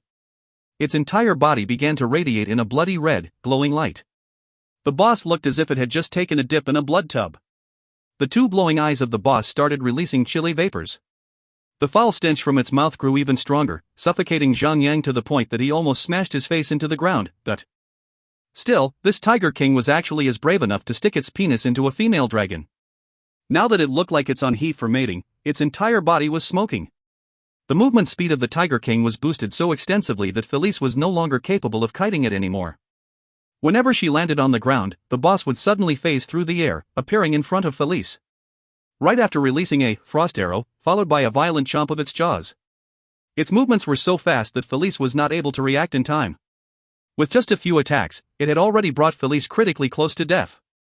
Zhang Yang was shocked, but quickly recovered when he understood the situation that they were now in. Without any hesitation, he quickly took a bottle of Power Potion, Grade 10 Transmutation, and activated his Chaotic Dance of Electric Current, followed by his super skill, Dance of the Heaven and Earth. 14000. 14000.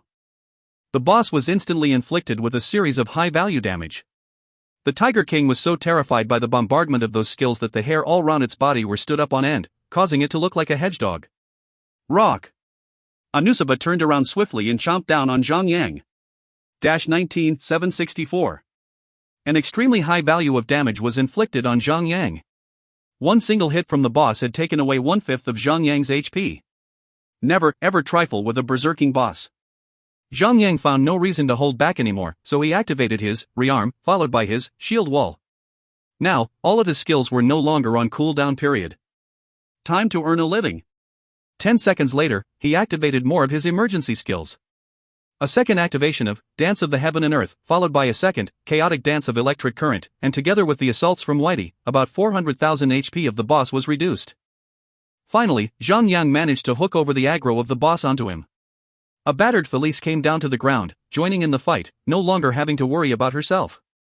Shield Wall had been activated, Berserker's Heal was also activated, followed by his Last Vigor. Zhang Yang even activated his Heart of the Death Knight, just to stay alive. His HP bar was decreasing at an insane rate.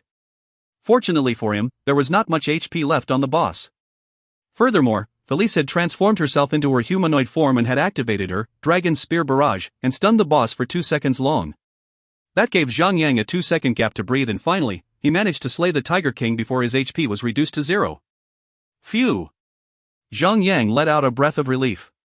But actually, even if he really had died just now, he could still transform himself into a zombie, as he had already taken a zombie potion before he had set out to search for the Tiger King. Then, he would still have 30 seconds more to slay the boss. But, he would not have gotten any experience points if he were to slay the boss as a zombie.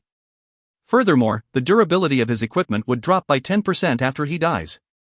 Repairing his equipment would require quite a substantial amount of money. After taking snacks, together with Felice to heal up their HP bars, Zhang Yang turned to the winged tiger cub to check on it. What he saw was the little cub tearing flesh and munching on the dead deer. It was enjoying the meal as if nothing had happened just now. It did not seem to care about the death of the Tiger King. Well, these type of flying mounts had limited intelligence, unlike the battle companions who had actual independent personalities and thoughts of their own. Furthermore, if one were to look at things realistically, this was still a cub, so it could be excused for not understanding everything that had just happened before it. The only thing that it cared about was its stomach. Zhang Yang got back on his feet and he took up his, sort of purging devourer, prepared to harvest the tiger's penis. Tisk. After seeing how magnificent the Tiger King's tiger penis is, Zhang Yang could not help but cry out of embarrassment. Well, as people say, to fall just slightly behind the best was still better than the worst. But, to compare a human's proportions to a beast's, of course, there would be a shockingly huge difference. It's like comparing your tiny little penis with some penis from another dimension. This tiger penis looked like a freaking nuclear warhead compared to a human penis. No wonder the Tiger King was able to finish things up inside the female dragon. After putting the bloody penis in his inventory, Zhang Yang turned on his voice communication device and asked, "Witchy Snow, little brat, how long more do you ladies need?" "We're almost there." "Almost there." Haning Shui replied hastily. Anusaba had dropped a total of 3 equipment. One was a pair of blue-green greaves, another was a crimson-red ring, and last but not least, a pair of completely white cloth boots. Other than that, the boss had also dropped 2 skill books. That came as a pleasant surprise to Zhang Yang. The greaves and the rings were both level 120 yellow gold equipment, so Zhang Yang placed them into his inventory straight away. As for the pair of cloth boots, he took some time to look at its attributes. It was a pretty decent item. Enigmatic Prophet's boots, violet platinum, cloth armor. Defense, plus 16. Vitality, plus 423. Intelligence, plus 274. Spirit, plus 121. Equip, increases damage and healing effects by 2%. Equip, increases maximum mana points by 540 points. Unidentified. Required level, 120. Special, 20 required levels. A once-in-a-blue-moon rarity. The best thing about this pair of boots were not its attributes, but the special that reduces the required level by 20. Upon entering the Chaos Realm, the level gap for maps were getting wider, like the Dayu Rainforest, which is a grinding map for level 110-140. So, it would be so inappropriate for a bunch of level 110 players to actually wait at least 9 to 10 months, while they grind themselves up to level 140 in order to equip the level 140 equipment that they had acquired from slaying level 140 monsters and bosses. That would be a mental torture for the players. Therefore, some equipment with these types of specials would drop occasionally. Most of the time, the special would have a reduced 20 required levels so that players could get to them slightly earlier. Of course, such equipment would be rare. For instance, these Enigmatic Prophet's boots would be one of the rare equipment that had such specials on them. As for the 2 other equipment, they did not have such specials on them. So, players would have to wait until they reach level 120 before they can equip them. Such rare equipment with such specialties would usually be sold at sky-high prices. If a violet platinum equipment without such a special could be sold at the price of 100,000 gold, then a violet platinum equipment with the said special could sold at 3 times the gold. Well, the main reason would be, after players reach level 100, they would require at least 10 days to level up once. So the special would allow the players to equip the rare equipment 200 days earlier than anticipated, which would greatly help the players. So, after he passes this equipment over to Haning Shui, the healing capability of that which would be heavily upgraded. Also, when she completes the quests for the Milkmaid Deity Inheritance, Estir, then she would become the true queen of healers of the entire world. Zhang Yang continued to look at the remaining loot on the ground. He moved on to the 2 skill books. One of the skill books had a golden hardcover, while the other one had a violet hardcover. He smiled vaguely and said, "Felice, which skill do you think I should learn?" "The skill on the violet one." Felice immediately responded without having the need to think. "Why?" "Violet Platinum tier is better than Yellow Gold tier." Felice told Zhang Yang her reason. Zhang Yang frowned, intrigued, for little lady did have a dry sense of humor. He laughed and picked up the skill book, with the violet hardcover to have a closer look. Skill book, Molten Armor. Use, teaches you, Molten Armor. Required class, none. Required level, 100. A skill that required no classes? Zhang Yang could vaguely remember that he had heard about such a skill before, but he could not recall where and when he had heard about it. Without thinking any further about it, he immediately learned the skill. Molten Armor, level 1 forms an armor of flames around you. When you are attacked, the fire armor will reflect fire damage equivalent to the caster's level back at the attacker. Lasts until the skill is automatically cancelled. The fire damage reflected will increase, based on the level of the skill. The fire damage would be doubled for every additional skill level. Zhang Yang was currently level 103, so he would be able to reflect 103 fire damage back to the enemies whenever he is struck. Although the damage wasn't particularly high, it was still a passive skill. It won't affect the attack interval and shared cooldown of Zhang Yang either. It would really be a waste to not accept this free passive damage reflectability, but it would only get better when Zhang Yang is being surrounded by a group of monsters. He would be able to inflict 103 fire damage back at all of the monsters attacking him, without the need to even move a finger. Well, as the reflecting fire damage accumulates over time, the total damage that is reflected back at the monsters would be surprisingly good as well. Furthermore, when Zhang Yang improves this skill up to level 10, he would be able to reflect 1030 fire damage back at his enemies whenever he is struck, making him even more powerful. There was no harm at all in getting more skills, as there were no limits. The game said nothing about it. Best learn the skill before anything else. After that, Zhang Yang picked up another skill book to have a look. Skill book, Frost Strike. Use, teaches you, Frost Strike. Required class, Warrior, Knight, Thief. Required level, 100. Another skill book that he qualified for. Naturally, Zhang Yang learned the skill without thinking. Frost Strike unleashes a single, powerful melee attack onto the target, inflicting 100% melee attack of frost damage and 100% additional magic damage, freezing the target for 10 seconds. The target would not be able to do anything or move within the 10 seconds. This freezing effect would also take effect on boss-type monsters. However, there is certain rate that the freezing effect would fail to initiate. Requirement, melee weapon. Cost, 50 rage points. Cooldown, 1 minute.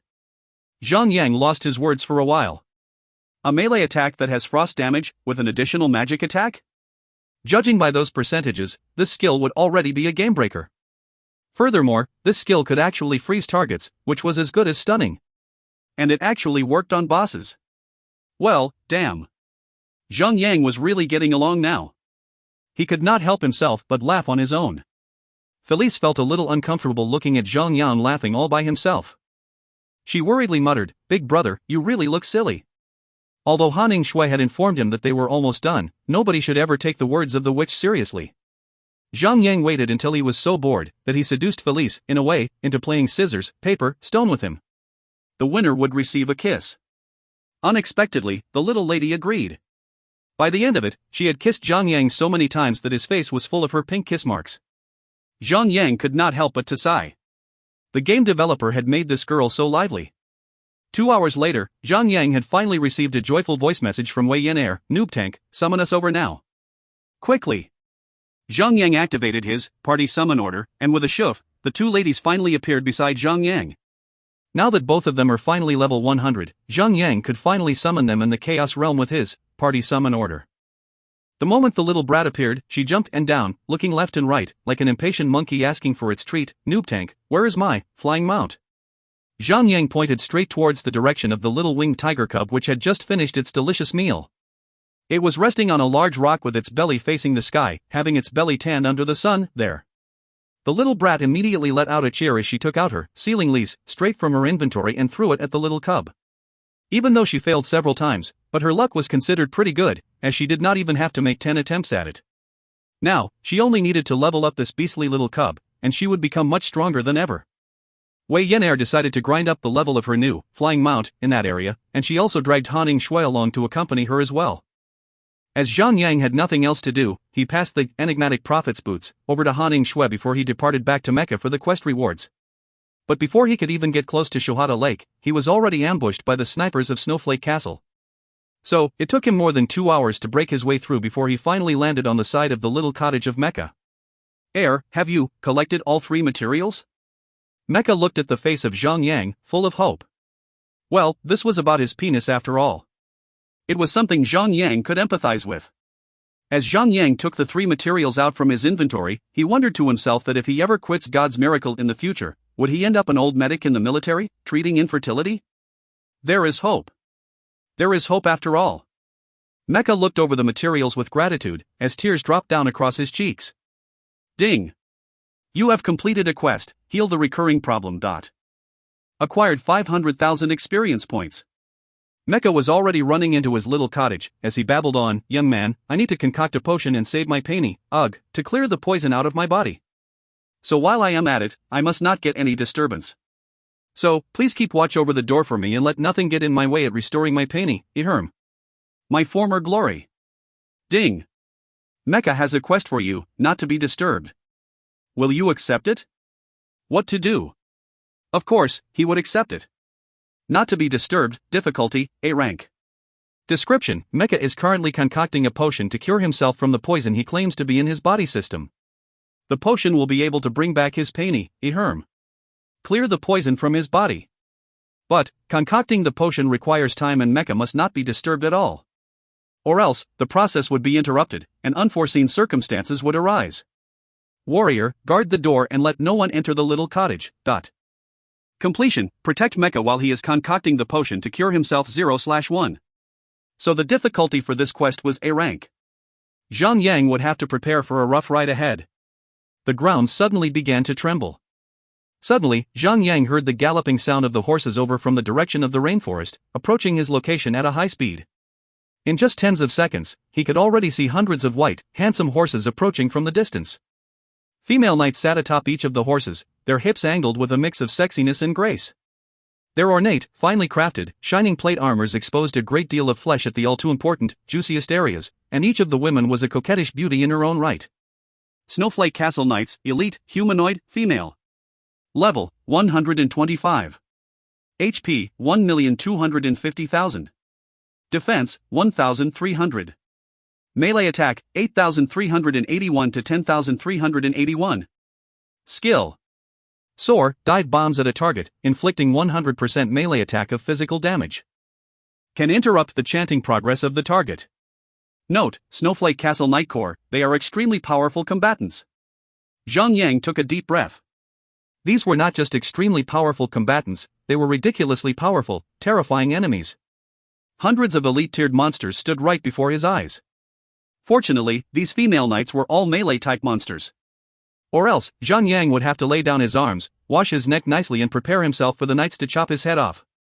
He started backing off, until his back was against the surface of the door that he was supposed to guard, and quickly contacted Hanning Shui and said, "Witchy Snow. Come over here and heal your big brother." As Felice has been calling him Big Brother for the past few days, Zhang Yang had accidentally used the word Big Brother on Hanning Shui without realizing it. Hanning Shui humped and said, "Dummy, do you really think that you're qualified to be my brother, what?" Zhang Yang could not help but laugh sleazily as he said suggestively, "I'm afraid that you might even call me something better than that, over and over again, when we repeat that thing." In such regards, he had an abundance of experience.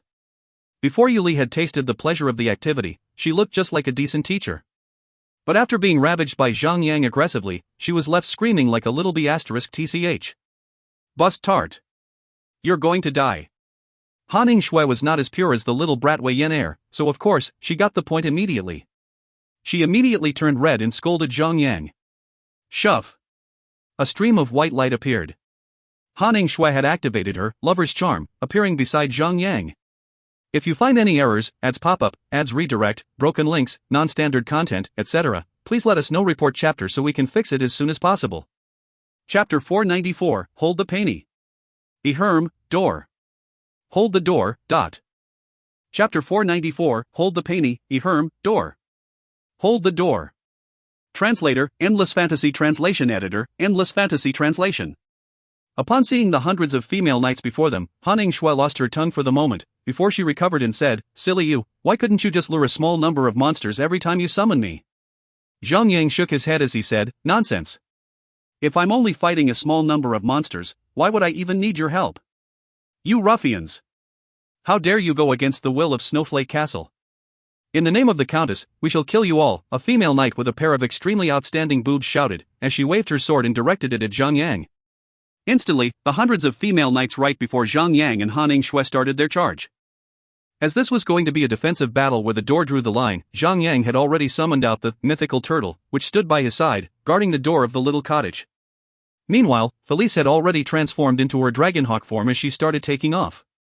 Currently, the mythical turtle was level 103, and had a total of 65,420 HP on it. That amount was actually more than the HP of 90% tankers at the current stage of the game.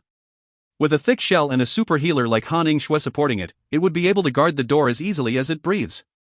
Zhang Yang let out a battle cry as he met their charge. With his blood rage activated, he acquired 30 rage points instantly. With a flick in his sword, Zhang Yang sent out a blast wave out front as his attack spread out in a conical area, stunning all the female knights within the effective range of the skill. Each of the female knights within the effective range was inflicted with a damage of 877. The replicated effect of the Sword of Purging Devourer was triggered repeatedly and inflicted the horde with a few more rounds of damage. The area blew up with numerical values of damage. Felice was bombarding the horde by activating her pulverizing flame.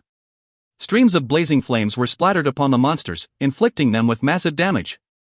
The monsters were inflicted with 3,000 damage in every second. The entire battlefield was blazing in a sea of flames. The scene was magnificent. However, the HP of these elite tier monsters were just too long. Although the damage was as high as hundreds of thousands damage, it was still not enough to instant kill them.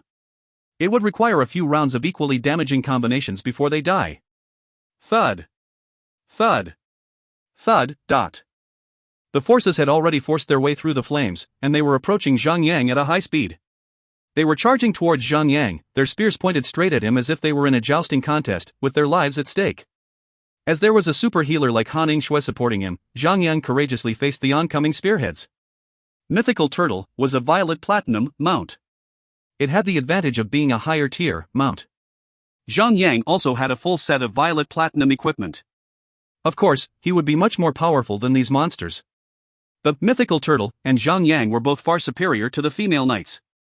With these two dams standing in front of the door, there was no way that these elite monsters would be able to break through the Turtleman Dam. Grounded combat had its limits. They could not maneuver in three-dimensional combat like how it would be between warplanes and submarines. For instance, Mythical Turtle and Zhang Yang currently had their backs against the door. So, they would only have to face the assaults of the monsters from one direction, the front.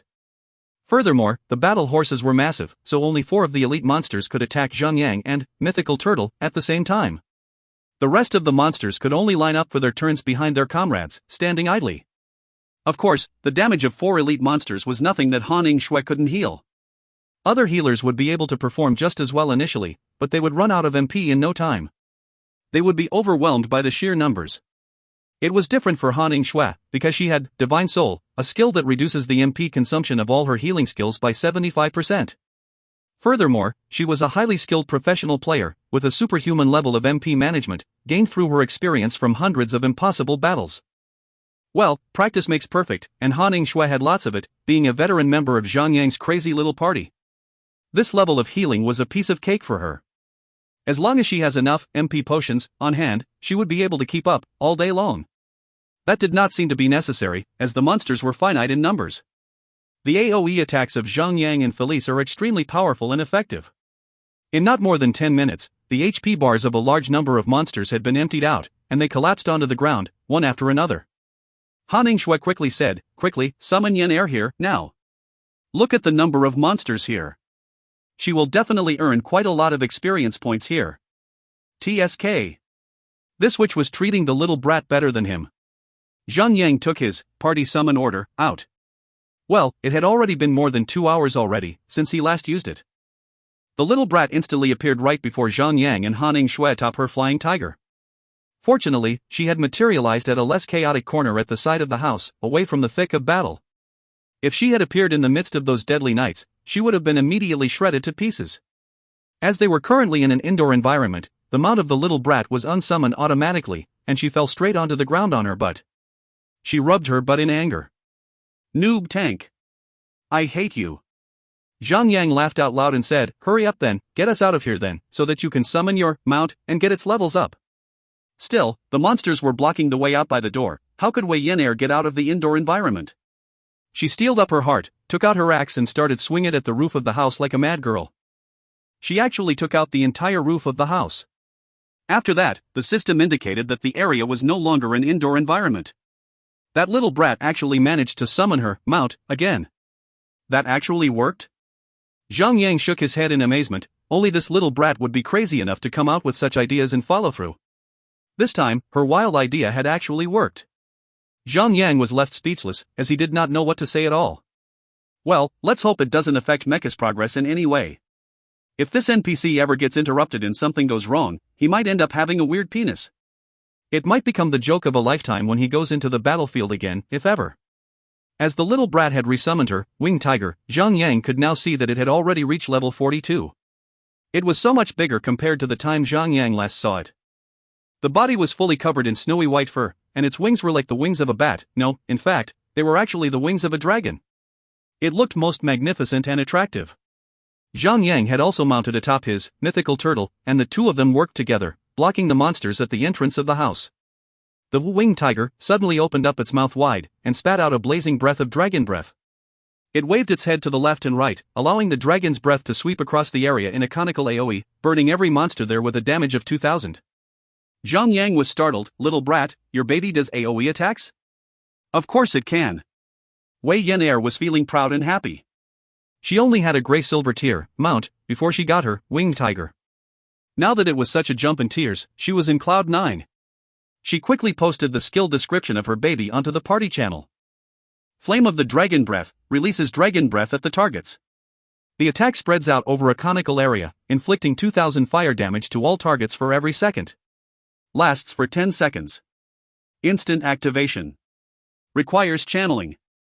Cooldown, 30 seconds. Cost, 100 focus points. This skill was highly similar to Felice's pulverizing flame. It was just slightly weaker, and that's nothing to be ashamed of when Felice is involved. With 2 mounts, 2 powerful players and 1 superb battle companion, the firepower of this little gang had already surpassed that of a full party of 10. In just a couple of minutes, another large group of monsters crumpled to the ground. Golden lights flashed through the body of the winged tiger as it continuously gained more levels. After more than an hour, the entire army was wiped out, and the area was peaceful once again. The winged tiger had actually shot up to level 67. It was even faster than the speed of a rocket. Han Shui and Wei Yan'er quickly went out to clean up the ground. The number of loots these hundreds of monsters dropped were substantial. The ladies were so attracted by the glittering coins that were lying all over the ground where they have slain the monsters. Before Zhang Yang even has the chance to breathe properly, the sky was suddenly darkened, as if a dark cloud had formed over their heads. Zhang Yang looked up to see what was going on. That was the moment when he realized that they were in deep trouble. He saw the underbellies of a large number of griffins hovering above him. More female knights sat on the back of each griffin. The griffins let out shrill screams in unison as they descended swiftly towards the little cottage. The female knights started to fire sharp-edged arrows as they descended. What the F***CK. Zhang Yang rolled his eyes in exasperation. Little brat. Look at what you have done. You've taken out the roof, and now, we are now sitting ducks. They can just keep shooting at us like stationary targets. Whose side are you on? Wei Yan'er moved her eyes around innocently and she giggled. I'm still young and naive, you said it yourself, so I don't know anything about this. I'm innocent. Zhang Yang felt a vein popping. What movies has she been watching recently? How could she come up with such a low-standard excuse? As they were still in combat mode, Zhang Yang could not switch mounts, so Felice was the only one who could battle in midair. However, despite her immense power, she would still be crushed by their sheer numbers. In aerial combat, it was a dogfight. Combat would take place at 360 degrees. Every single monsters on this fleet also happened to be ranged monsters. So, thousands of monsters could actually fire their arrows at a single target altogether. Even if Zhang Yang were to activate his shield wall, he would still be instantly killed on spot. Well, Zhang Yang would never forgive himself if he allowed Felice to die in such a manner, so he quickly led the 3 ladies into the cottage. Fortunately for them, although the little cottage was tiny, it was divided into 3 distinct sections.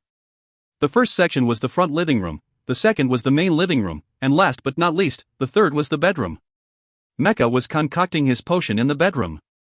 Well, this wasn't exactly a tiny cottage, after all. Normal monsters have limited intelligence. Although Zhang Yang and the ladies were inside the little cottage, none of the monsters came down to tear off the roof. Instead, the monsters landed on the ground and squeezed in through the door towards Zhang Yang and the ladies. But that was not it. The first living room was quickly being filled up.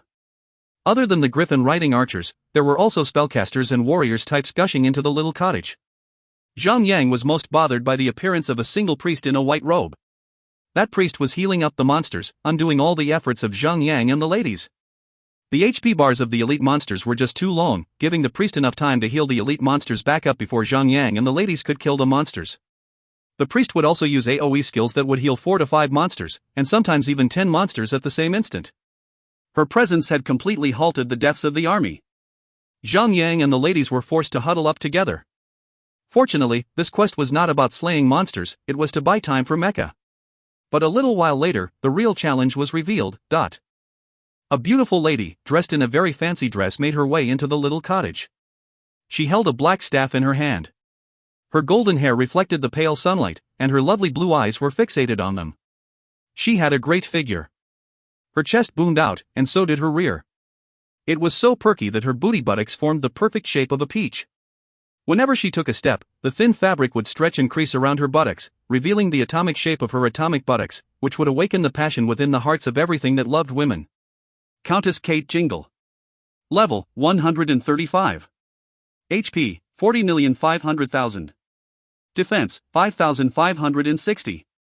Magic attack 19,521 to 21,521. Skills. Thunder Flash strikes the target with the power of thunder, inflicting 150% magic attack in the form of nature damage to all targets nearby. Instant activation. Range 40 meters. Cooldown 2 seconds. Thunderous Annihilation summons thunder and inflicts nature damage to all targets within the area of 40 by 40 meter square area. Lasts for 30 seconds. Instant activation. Requires channeling. Cooldown 3 minutes. Lightning Shield summons a shield made of lightning to shield the caster, reflecting 10,000 nature damage back at the attackers. Lasts for 1 minute. Instant activation. Cooldown 2 minutes. Note: Countess of the Snowflakes Castle. Her words are absolute and are not to be disobeyed. If you find any errors, ads pop up, ads redirect, broken links, non-standard content, etc., please let us know. Report chapter so we can fix it as soon as possible. Chapter 495, Mecha and the Countess. Chapter 495, Mecha and the Countess. Translator, Endless Fantasy Translation Editor, Endless Fantasy Translation. This Countess is a level 135 mythical boss, and her level is already 32 levels higher than Zhang Yang's level. The damage he inflicts on the boss would be restricted by the level gap suppression function of the game. That was just unfair. Zhang Yang and the ladies would not be able to channel their damage output efficiently, because of the level gap suppression function of the game. Furthermore, this is not just some yellow gold boss. This is an actual mythical tier boss. Zhang Yang had not forgotten the day when he had to struggle against the Spectre B*TCH from the Imperial Heavens Empire who had been dead for thousands of years. It had been so tiring. Compared to that encounter with that boss, although they had one more Violet Platinum tier, mount, and a battle companion with higher tiers with them this time, they were still far stronger than they are now. Why? They had been given full sets of mythical tier equipment before they engaged in battle with that Spectre B*TCH.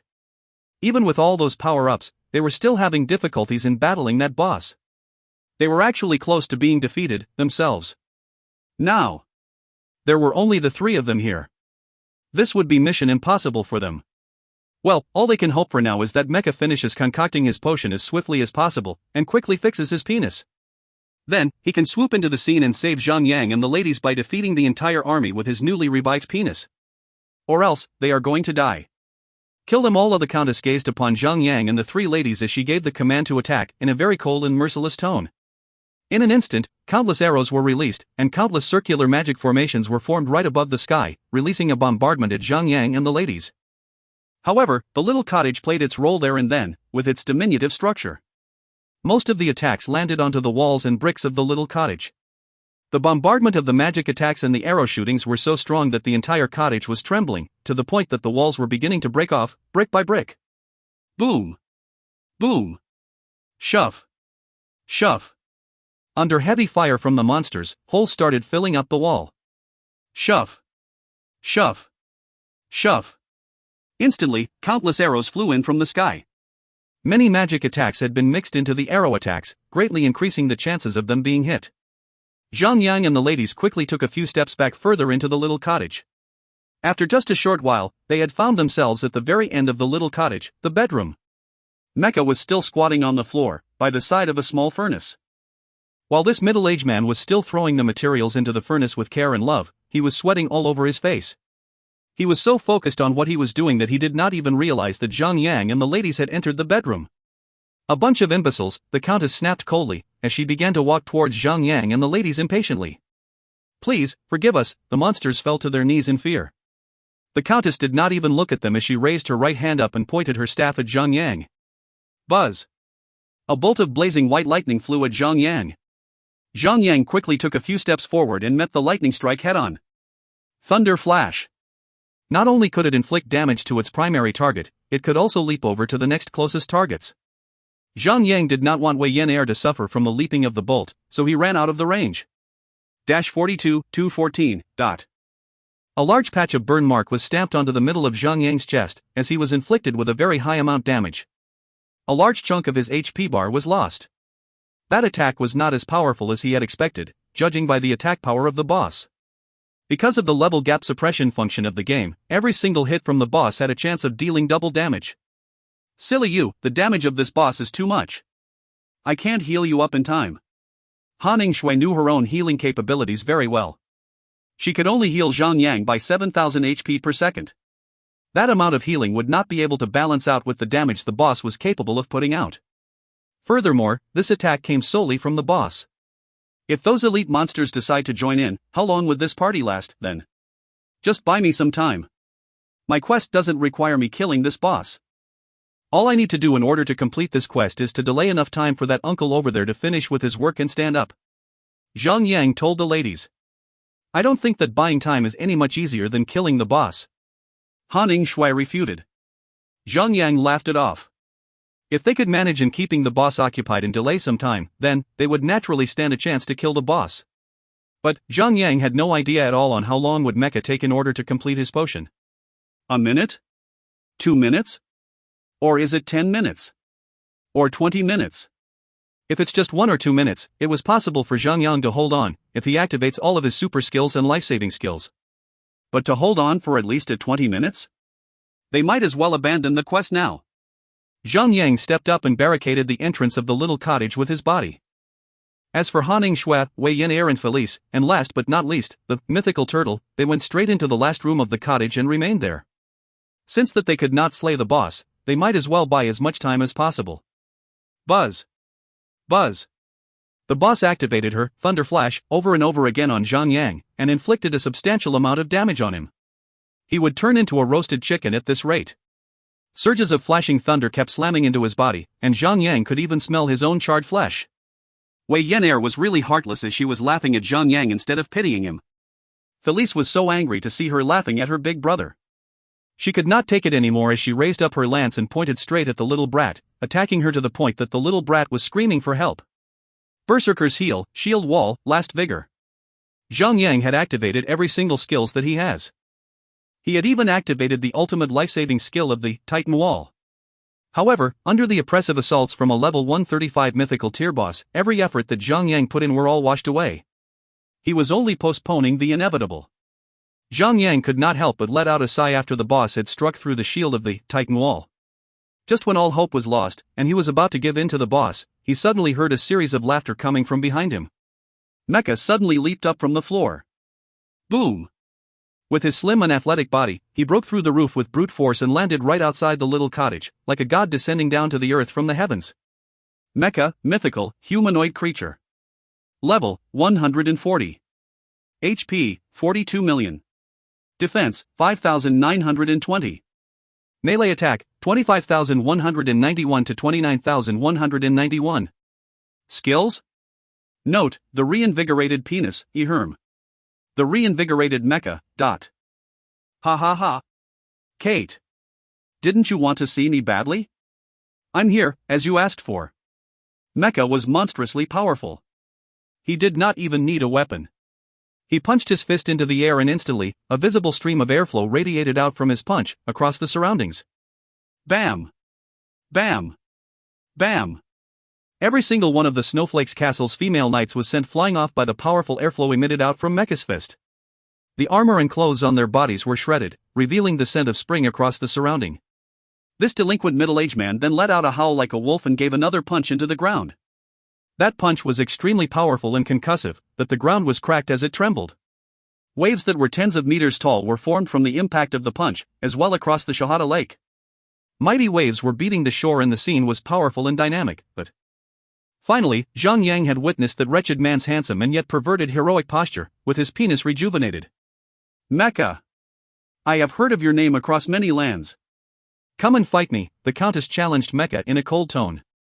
You want a battle with me? Then let's have a battle that you will never forget. Mecha let out a roar in excitement as he charged towards Kate.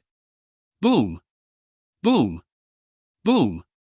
His hands were blazingly fast.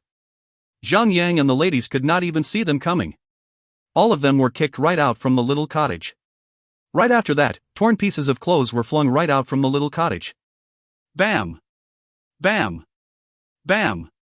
The sound of clashing did not stop as the entire cottage shook violently. Zhang Yang. Han Shui. Wei Yan, wow!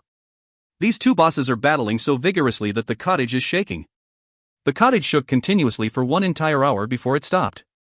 After a brief moment, the Countess came out from the cottage, her clothes torn and askew, her eyes lost in tenderness and love. After she half mumbled, "Back to the castle," she led her army and went straight back to her castle. Another brief moment later, they finally saw Mecha stepping out with a lightness in his feet, the pent-up expression on his face no longer there. Han Shui shivered as she quickly asked Wei Yan to leave with her. Yan, let's go and grind up your winged tiger. After the two ladies left, Zhang Yang went up to Mecha and asked, Mr. Mecha, so tell me, what's the story behind this axe? Young man, I shall never forget about the things I promised you. Mecha nodded as a gentle wind blown by. His blonde hair was flowing in the wind and the man's mature charm had been exponentially raised. Ding! You have completed a quest, not to be disturbed, acquired 5 million experience points. Mecha turned solemn as he looked into a far distance, trying to reorganize his emotions, and then he began to say, according to legend, for God knows how many tens of thousands of years, the gods in the heavens had a great war. The war was nasty. Even the gods could not avoid death. Only they know how many of the powerful gods fell on that day. He paused a while before he continued to talk. These gods, well, even though they had fallen, but their souls and wills were not extinguished. They were searching for humans who were worthy of inheriting their godly power, offering them to extend their lives in a new form. The axe that you obtained earlier on is the weapon that the gods have used before during the war. You can locate the places where the gods fell, get the gods' acknowledgements, and inherit the gods' godly power. Use your heart to feel the power within this axe of the fallen, and it will guide you towards the right direction. Ding! You have completed a quest, the search for Mecha, acquired 100,000 experience points. A mere reward of 100,000 experience points? Zhang Yang could not help but to shake his head again and again. He took out the inheritance keepsake of the god of war, and when he touched that axe once again, Zhang Yang instantly received a notification from the system. Ding! You have found out about the hidden story behind the axe. By the guidance of Mecha, you have used your heart to feel the power within it. Somewhere within it, you heard a vague voice saying, "Go to the Komaro Islands.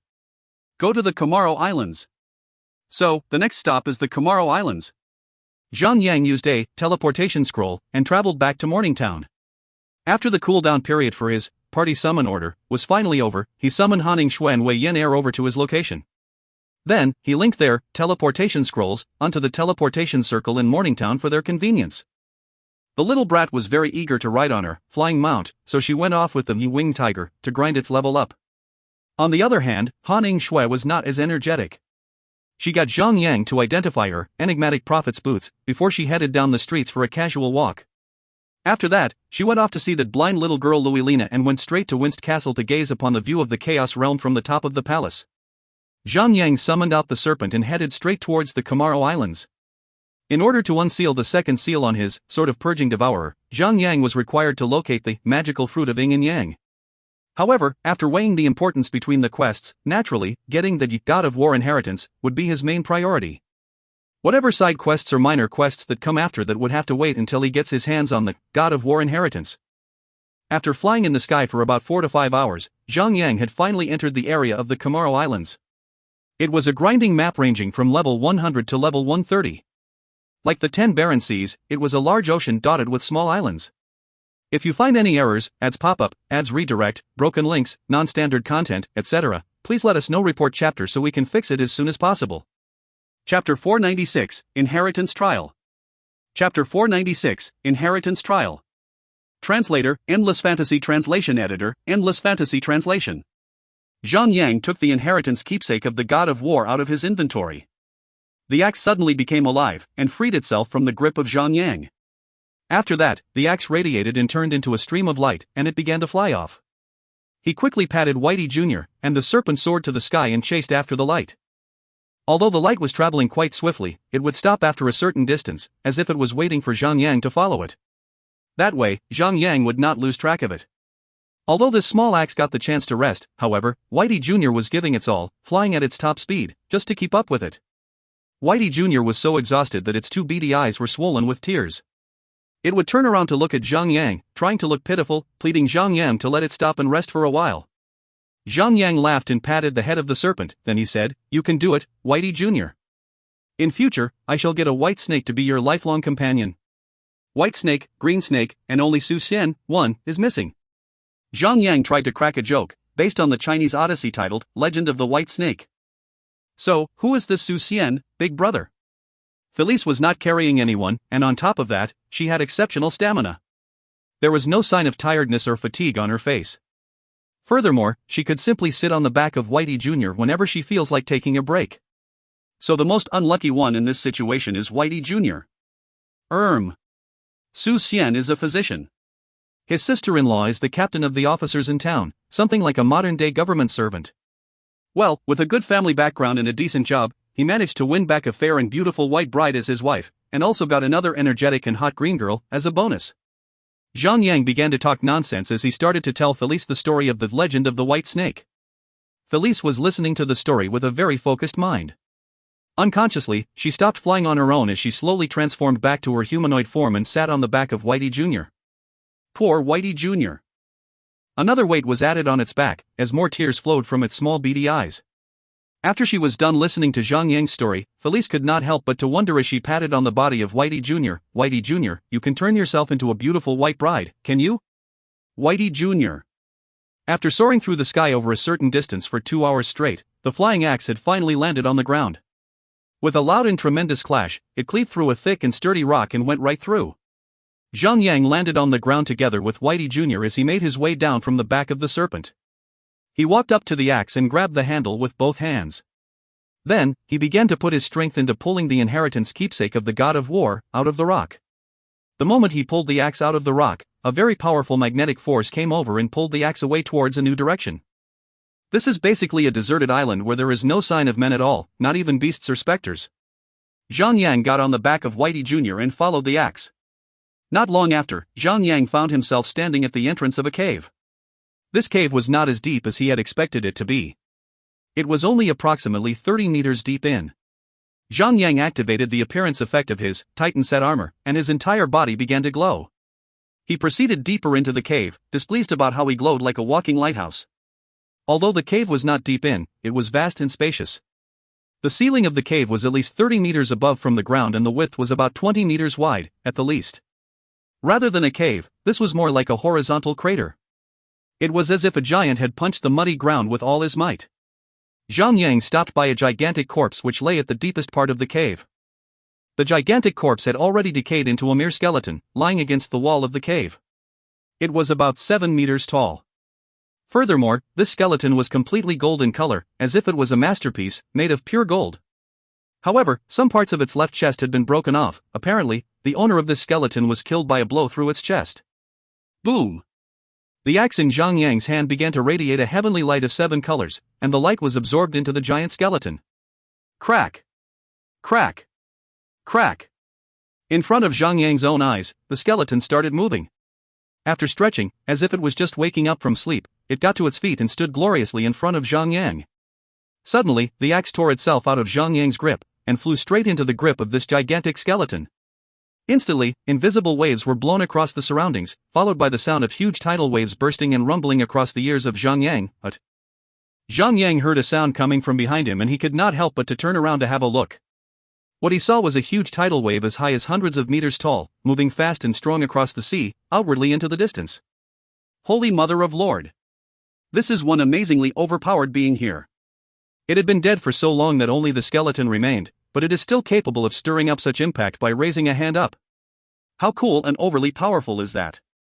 Zhang Yang stared at the skeleton as he tried to read its details.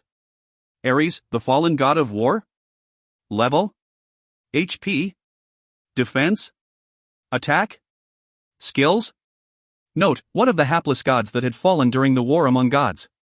No matter how high the level of the bosses are, they would still inform players their levels, through their information description, just like the celestial tier boss that Zhang Yang encountered when he was still back in the newbie town. Even though there were about 300 levels differences between the level of the boss and the levels of the players, Zhang Yang and the other players could still see the tier and the level of the boss, at the very least. But this fallen god of war did not show any other information, other than its name. This is most likely due to the fact that this is an actual god, which is even higher than the celestial tier. Mortal the skeleton began to talk in a very deep voice. Although the voice of the boss was not loud, the air around him was thrown about. Miniature tornadoes were beginning to form, one after another as the strong winds collided with each other. Such is the divine power of a god. If this boss ever slammed its palm down, even a celestial boss would most probably be instantly killed. Zhang Yang's mind was in a mess as his mouth started moving politely and uttering idle pleasantries to the god right before him. God of War, I have heard tales about you. I have gone through many challenges to collect all of your God of War inheritance fragments, and I have traveled a great distance to locate you with only one goal, to obtain your inheritance. Ha ha. Mortal.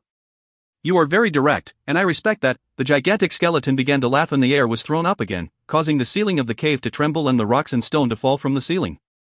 Even the rocks in the surroundings were rumbling. It was as if the cave would collapse at any time. He nodded and said, since that you have acquired my inheritance keepsake, of course, you are worthy of obtaining my inheritance. However, before that, you must pass my trial. It only proves that you are only fortunate enough to stumble across every single fragment of my inheritance keepsake. In order to become my successor and inherit my power, you must have a boundless courage, the bloodlust, and of course, a wise mind with determination.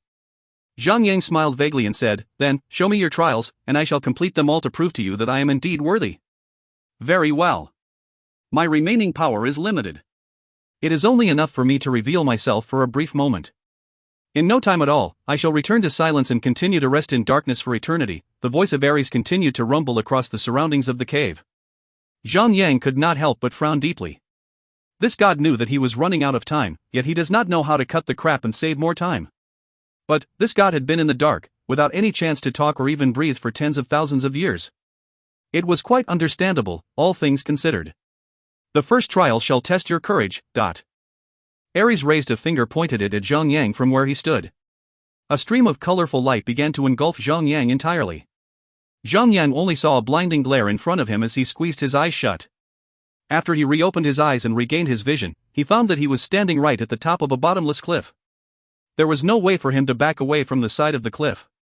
There was only a bridge, with a width of less than half a foot, right before his eyes. The bridge was connected directly to the peak of a mountain, at least 1 kilometer away from where he stood. The wind was howling in between the mountains, making the bridge very shaky and unstable. It was like a long snake.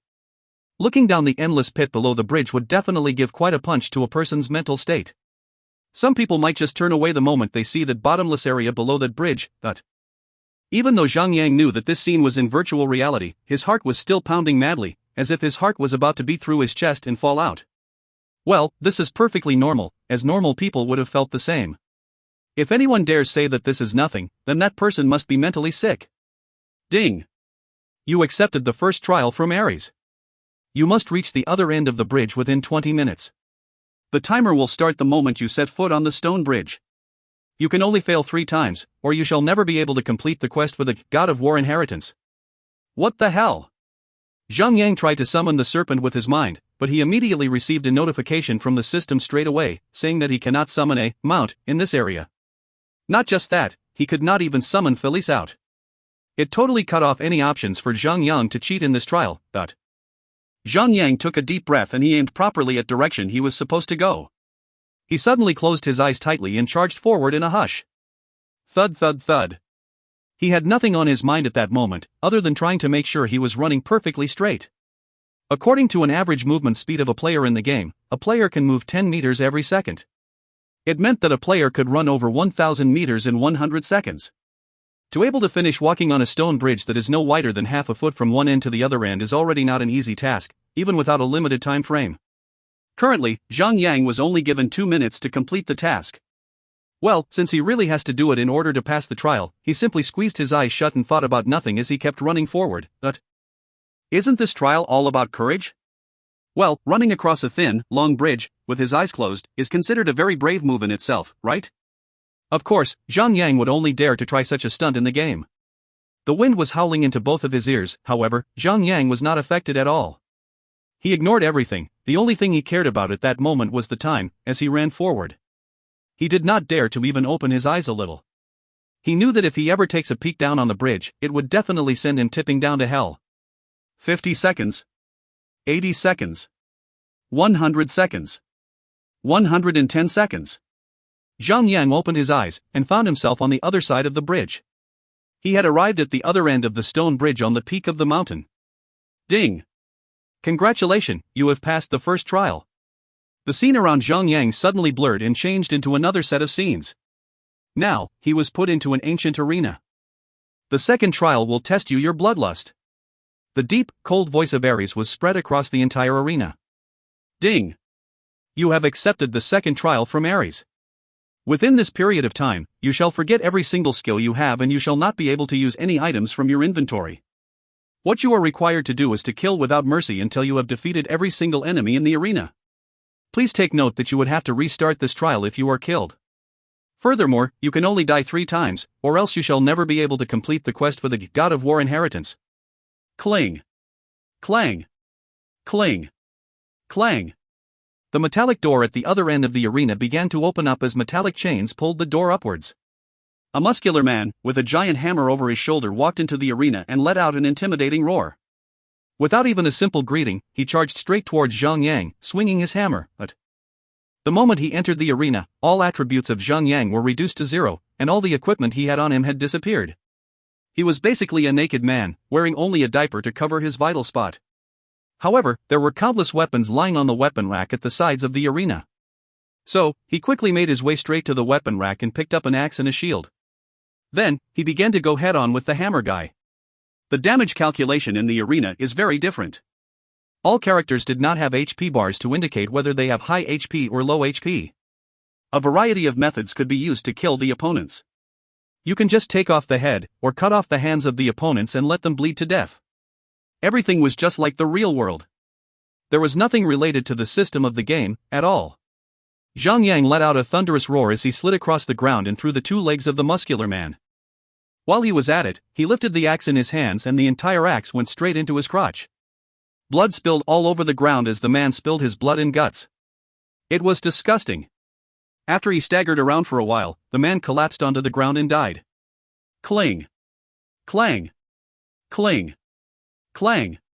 Before Zhang Yang could even take a deep breath, the metallic door was once again pulled upwards, and a one-armed middle-aged man with a slender frame walked right out. This time, the opponent only had a knife on his only arm, the right arm. The man would spin around with his knife sporadically. The knife would glint, sending a terrifying thrill that was made even more intense by the cold, chilly air around the arena, every time he struck. Zhang Yang was overwhelmed by his own will to kill at the moment. He walked to the dead muscular man that he had killed previously and pried the axe out of the man's ruptured guts. As he was picking up the axe, that one-armed man was already beginning to charge at him with large strides. With the knife in his hand, Zhang Yang could feel the knife rushing for his throat. Zhang Yang would be dead if the man gets him by his throat. Everything in the arena was so real that there was no HP or MP, or any sort of attributes involved anymore. Every game knowledge Zhang Yang had was now meaningless. Well, Zhang Yang had pretty decent fighting skills in real life. By the time the knife almost reached his neck, Zhang Yang had already raised his shield and blocked the attack. However, before Zhang Yang could even begin to fight back, the one-armed man had already turned the other way around and struck Zhang Yang with another blow. He was moving fast as lightning. The sound of the knife clashing with the shield was heard over and over again. Zhang Yang could only keep raising his shield around to protect the frontal part of his entire body as the one-armed man continued moving his knife around in such an agile way. Zhang Yang did not even dare lower down his shield. What the hell? What amazing skill! Zhang Yang endured it for a little while more, and suddenly, he moved his arm all of a sudden and bashed his shield right onto the face of that one-armed man. Blood spilled out from his mouth, as the one-armed man staggered a few steps back. But, as his veteran appearance suggested, he immediately righted himself and charged back towards Zhang Yang while waving his knife about. Ting! Ting! Ting! In a battle of swords, the shorter the weapon you have, the more danger you are exposed to. The one-armed man was using a short knife, so he was moving extremely fast, so much faster than Zhang Yang's heavy axe. Every single cut he attempted on Zhang Yang was very close to the throat and chest of Zhang Yang. Zhang Yang could felt his murderous intent blazing. Sliced. Blood was spilled across the air as the chest of Zhang Yang was slaughtered. A wound that was about 1 foot long instantly appeared on his chest. The wound was so deep that his bones were slightly exposed. Arg! Zhang Yang was angered by the cut as his killing instinct kicked in. With a sweep kick that knocked the man's legs out from under him, the one-armed man fell straight to the ground. Before he could even get back on his feet, Zhang Yang had already taken his head right off with the heavy axe in his hands. A slaughterfest has begun. Cling! Clang! Cling! Clang! The metallic door was opened up once again. Opponents with murderous looks came into the arena, one after another, to challenge Zhang to death. After all, only one would survive by the end of these battles. Of course, Zhang Yang would not allow himself to be slaughtered by other while he does nothing. He gave it his best to survive waves of battles, taking off heads of his opponents one after another. So much blood was spilled onto his body to the point that he looked like he just had a bloodbath. There was no way of telling whose blood was whose anymore. The monsters that died here did not disappear as well. The bodies were piled up, to the point that the entire arena was flooded with blood, severed limbs, and mangled corpses. The scene was spectacularly bloody. It was an endless killing spree, and Zhang Yang wasn't even aware that the blood had flooded the arena, up to his ankles. The blood was so thick that it took him a lot of effort to move his legs. TL notes. 1. Su Xian, the lover of Baisujian, human form of white snake, in the folktale of Legend of the White Snake. If you find any errors, ads pop-up, ads redirect, broken links, non-standard content, etc., please let us know. Report chapter so we can fix it as soon as possible. Chapter 497, The True Ordeal. Chapter 497, The True Ordeal. Translator, Endless Fantasy Translation Editor, Endless Fantasy Translation. The massacre was endless. Zhang Yang had lost count on how many opponents he had slain. However, both sides of the arena were piled up with countless bodies, and the very air itself was shrouded in red mist. In this arena, the passing time would be much slower than the time in the game. Because Dream Technology has managed to adjust the in-game time and the real time to the ratio of 3:1, they would have no problem adjusting it further. Here, Zhang Yang felt that he had been killing for an entire month already. Whenever he battled one opponent during the day, he would have one night to rest it off, before he would encounter another new opponent the next day. Zhang Yang figured that he had probably overnight for over 30 times. Finally, he was teleported out of the arena. Although he reacquired all of his equipment, and all of the blood on him had disappeared the moment he left the arena, however, a month of restless killing had taken a toll on his psyche. There was a murderous look on him, and his eyes looked dead and empty. Some might even wet their pants by simply making eye contact with him. From the depths of his heart, he was furious at the game's developers. Such a quest was too much. Making one participate in such a mass slaughter could really change a person's soul and plant the seed of evil in it. He recalled that the God of War inheritor in his previous life was an American who had a thirst for killing. Having gone through this part of the quest now, he believed that it wasn't really the true nature of the American. After all, he must have passed the trial after killing so many people, and it had affected him so much, that even though he felt as if he had stayed in the arena for over 30 days, it had merely been a few hours on the outside world of the game. At least he did not feel any thirst or hunger after he completed the trial. The third trial will test your determination. The deep voice of Ares boomed across his ears, and the scene in front of Zhang Yang changed again. This time, he found himself by a lake. The water of the lake was so crystal clear that he could see the bottom of the lake. The moon was high in the sky, its reflection clearly seen on the surface of the lake. At one end of the lake, there was a heavenly beautiful woman dipped in the pool.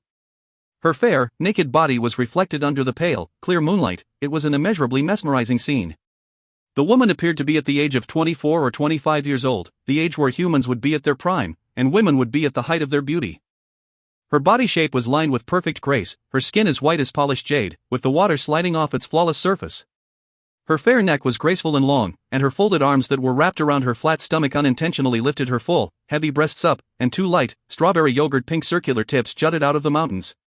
Her slim, hypnotic waist could only be matched by her round, perky buttocks. Her two long thighs were so fair that they appeared to be an illusion, blurry to the eyes. Her perfectly shaped body formed an hourglass that was lacking in neither symmetry or proportions.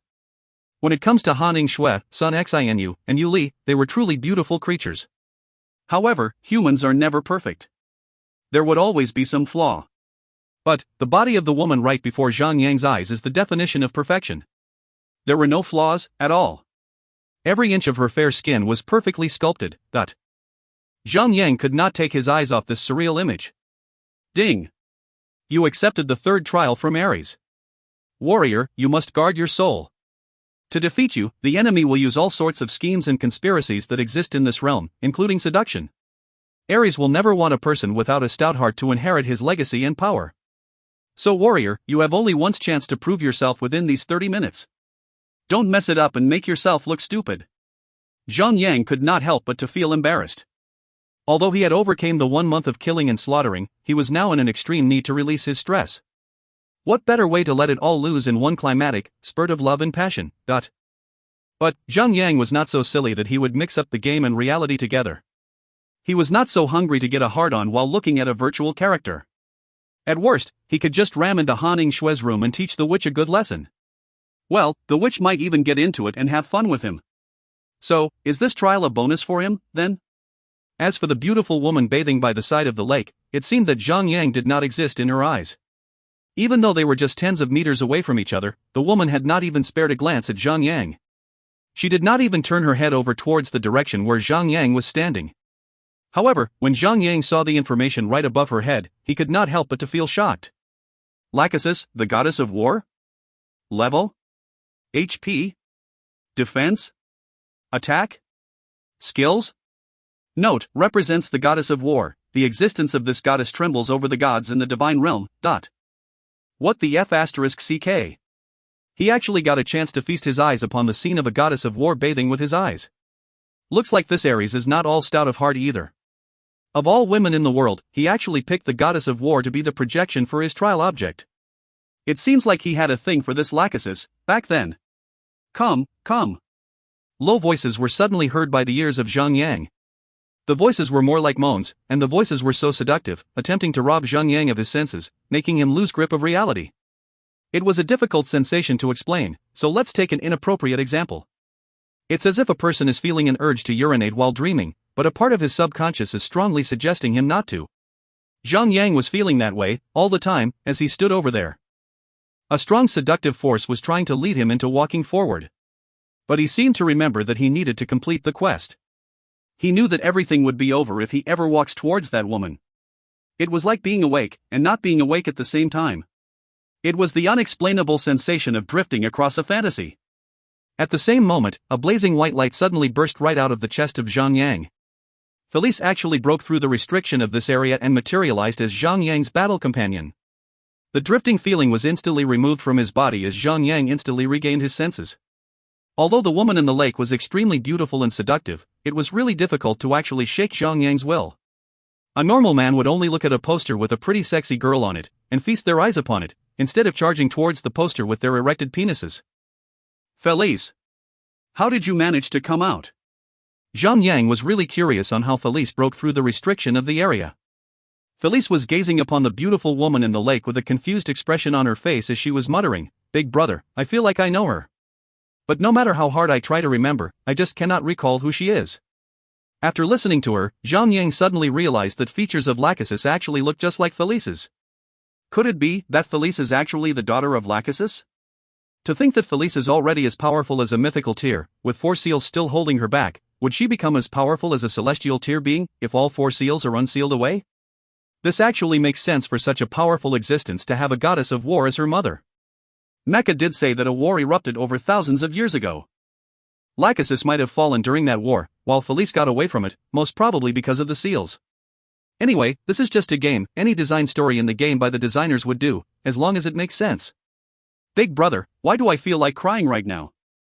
Felice turned around and looked at Zhang Yang, as tears began to roll down her cheeks. She looked really sad at the moment. Zhang Yang quickly pulled the little lady into his arms as he said, "Don't cry. I'm here for you."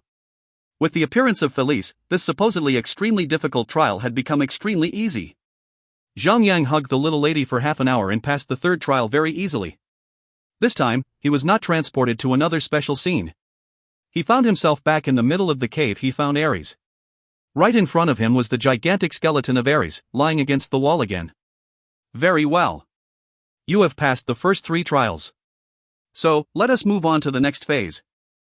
The true ordeal is about to come at you. The deep voice of Ares was thunderous. You have the courage, the bloodlust, and the determination. But those are not enough. You must also possess a certain level of strength in order to proceed with the inheritance of my power. Or else, you might just be crushed by the fragments of my rampant power. Furthermore, the vitality of my soul is nearing its limit. I must recharge my soul in order to prolong my pitiful existence. So, warrior, go on and slay a black dragon named Anyabask, and bring me back the blood of that giant lizard. Pour it on me when you return. With the nourishment of the dragon's blood, my soul should be able to cling on to this world for another 1 or 2 years. Right after Ares finished his words, he sat right back to the corner of the cave by one of the walls and continued to pretend to be dead. Ding! Ares has given you a quest, the true ordeal, accept or decline? Can he really choose not to accept this? The true ordeal, difficulty, S rank. Description: Ares wants you to kill the black dragon Anyabask and obtain the black dragon's blood to prolong the vitality of his soul. Warrior. The black dragon Anyabask is extremely powerful. You better be prepared. Bring along 1,000, no, 10,000 players before you head for the boss. The black dragon Anyabask is rumored to be found by Crimson Flame's Peak in the area of the Land of the Flaming Rocks. Completion: slay the black dragon Anyabask 0/1, acquire the black dragon's heart 0/1. Slay a black dragon? Zhang felt a group of muscles twitching below his left eye. The Land of the Flaming Rocks is a level 120 level 150 map, and ethereal bosses start appearing in the map, starting from level 140. He was very positive that this Anyabask must be an ethereal tier boss at the very least. If he ever encounters any ethereal tier boss with his current equipment, he should rejoice if he even gets to walk away in one piece. To even think about slaying a black dragon is totally absurd. Unless Zhang invites Queen Serena over to aid him on this. Slaying a level 150 ethereal tier boss would definitely be easy and enjoyable if he ever takes on the dragon boss, together with an ascended tier NPC that wields the heavenly, meteor sword, by his side. Or else, he would really need to recruit a large number of players before he can take down an ethereal boss. In his previous life, Zhang had mobilized all his entire guild members from his previous guild, Clearwater, in order to obtain the inheritance from the King Kong boss. After they had been launching their assaults without any pause for 1 day 1 night straight, they finally took down that King Kong boss. But the only Lone Desert Smoke members who can enter the Chaos Realm at the moment are Zhang, Haning Shui and Wei Yin. The rest have not even reached level 100 yet. Although they already have a tanker, a healer, and a DPS player already, it would still be a joke if the 3 of them went up against an ethereal boss. Well, if you intend to sacrifice yourself, at least die a meaningful death. So what should he do now? Should he really wait for most of his guild members to reach level 100 and enter the Chaos Realm, before he heads out for the Black Dragon Anyabask? Furthermore, Zhang had already accepted a main story quest where he is required to gather 3 different kinds of materials, back from when he was level 10. One of the materials required would be the Black Dragon's Heart. He had already acquired the Horn of the Mythical Unicorn previously. So if he can just get his hands on the Black Dragon's Heart, he would only need to locate Book of the Damned before he can finally complete that quest. After all, he has the Friendship Jade, which allowed him to disguise himself as a specter and infiltrate deep into the lair of the specter to steal the Book of the Damned with ease. Well, it would mean that he can finally complete that quest that he accepted ever since he was level 10 within a short period of time, right after he gets his hands on the Black Dragon's Heart. If you find any errors, ads pop-up, ads redirect, broken links, non-standard content, etc., please let us know. Report chapter so we can fix it as soon as possible. Chapter 498, Black Dragon Anyabask. Chapter 498, Black Dragon Anyabask. Translator, Endless Fantasy Translation Editor, Endless Fantasy Translation. However, it was actually not impossible to slay the boss at the current moment. It would only require the support of powerful items such as the Forbidden Scroll. Zhang could not help but let out a breath of sigh as he began to think about the insufficient number of good cards on his deck. If only he could get a large number of Forbidden Scrolls, then he should be able to crush this boss without any problems. Unfortunate for him, being the first to enter the Chaos Realm, Zhang had only managed to obtain 1 Forbidden Scroll ever since he stepped foot into this realm. It seems that the rate of dropping of this item is extremely low. So, hoping for players to sell out a rare item like the Forbidden Scroll isn't going to cut it. Zhang could not simply put aside the God of War inheritance, even momentarily. He was so fixated that his heart screamed for him to somehow find a way to finish the quest. After giving thoughts on how to proceed with the quest, he finally decided to travel over to the Land of the Flaming Rocks to check on how powerful the boss can be. If he really stands a chance to tank against the boss, then he can just summon Haning Shui and Wei Yin over to aid him in battle. Zhang was so determined to slay the boss, no matter on how great the cost is. As long as he can slay that dragon, every effort he puts in would be worth it. After he made his decision, Zhang summoned Whitey Jr. and headed straight to the Land of the Flaming Rocks. Although the map of this land of the Flaming Rocks is just a level 120-150 grinding map, there were 4 maps in between the map of land of the Flaming Rocks and the map of the Kamaro Islands. In other words, the distance between these 2 maps would still be very far and wide. Whitey Jr. was once again tortured to flying across the maps. When they arrived at the map blazing with volcanic lava, Whitey Jr. looked like it was about to die of tiredness. The level of Zhang Yang was way too low for the map. The moment he landed on the ground, it was like a naked beautiful woman stepping into the lair of dirty swines. The monsters were already charging towards him, 40 to 50 meters away, while they were howling as if they had just spotted their prey. Poor Whitey Jr., without being spared a second of respite, was forced to go airborne again to leave the swarm of monsters behind. Though the ground was definitely hostile, the sky was not much safer. Flying birds, with no indication of their levels, flew towards Zhang Yang, one after another as they began to launch their attacks on Whitey Jr. and himself. Although the level gap suppression function of the game is effective, making Zhang Yang's attack power drop and the damage he receives to increase a lot, but it was still a simple task for Zhang Yang to slay normal monsters. The only difference was that their HP bars were a little longer. It only felt like battling an elite tier monster of his level. Zhang Yang took out every single monster that came in his way as he headed for the Crimson Flame Peak. The moment he entered the area of the Crimson Flame Peak, where lava flowed everywhere across the ground, Zhang Yang stopped encountering those annoying birds, and that concerned him a little. Obviously, he had entered the territory of that foul black dragon, Audiobooks. No living creature in that land would dare to provoke or disturb the dragon. None would even dare to move within its radar. In no time at all, Zhang Yang had located a gigantic black dragon by the west side of the peak. This black dragon was at least 300 meters long. Those dragons that the Knights of the White Jade Castle rode upon were merely the size of baby dragons when they are to be compared to the size of this black dragon. Its body was fully covered with dark and black scales. Each of the scales were as large as the size of a cover lid of a well. The dragon looked very fierce and intimidating. At that moment, the black dragon was still lying on the ground, having a nap. The 2 nostrils of the dragon were even wider than an underground sewer, as breaths of fire were coming right out of the nostrils, heating up the ground below its head, to the point that the ground was blazing red. Even hard rocks across that area were cracking up. The dragon curled its massive body up as it slept. Its tail is at least about 100 meters long. Even though it was just asleep, the massive body of the dragon was already intimidating enough as it is. Black Dragon Audiobooks, Ethereal, Dragon. Level, 150.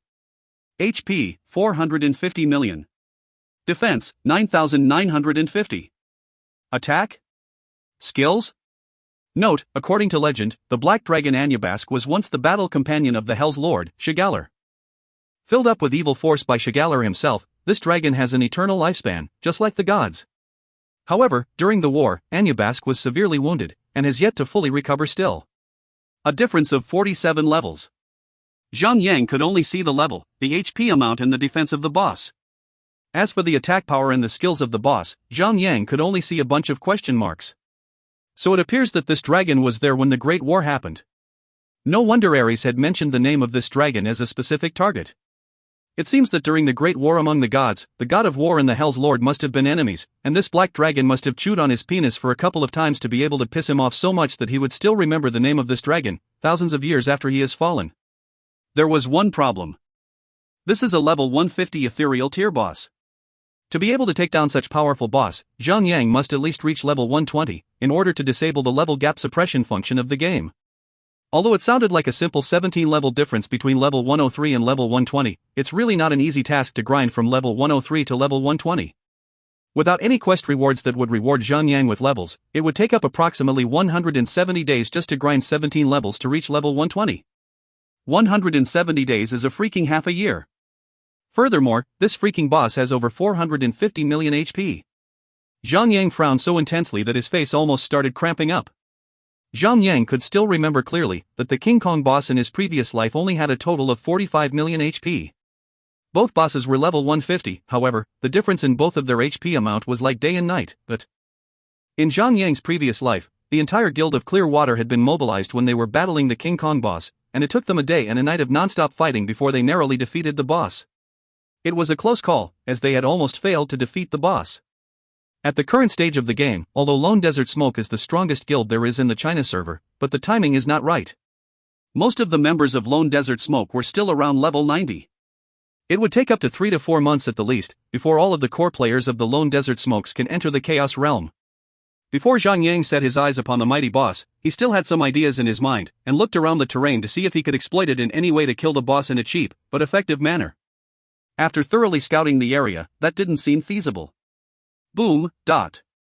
Just as Zhang Yang was about to give up on slaying the dragon, a stream of white light suddenly gushed out of his chest as Felice appeared right in front of him, as if she had lost control over herself. The little lady stood on the back of Whitey Jr. as she stared at the black dragon Anyabask with her eyes blazing with hatred and rage. Big brother. I think I have seen this large, crawling lizard from somewhere before. I just can't find the reason why I hate it so much. I feel like tearing this lizard into pieces. Zhang Yang was a little moved by her words. He always had been suspecting if Felice is the daughter of the goddess of war. The goddess of war was among those who had fallen during the Great War, and she had somehow managed to protect Felice. Furthermore, this black dragon must have engaged with the gods during the war, so there is a big possibility that Felice have seen the dragon before. Well, this dragon might even have something to do with the goddess of war's death. Then the rage and hatred that Felice has towards the dragon would be understandable. Big brother, I can't hold it anymore. Felice let out a roar and turned into her dragonhawk form. Then, she charged straight towards the boss. Zhang Yang was freaking out. Although Felice might at least be a mythical tier battle companion, however, even with her 4 seals removed, and as a celestial tier battle companion, it would still be impossible for her to defeat the boss.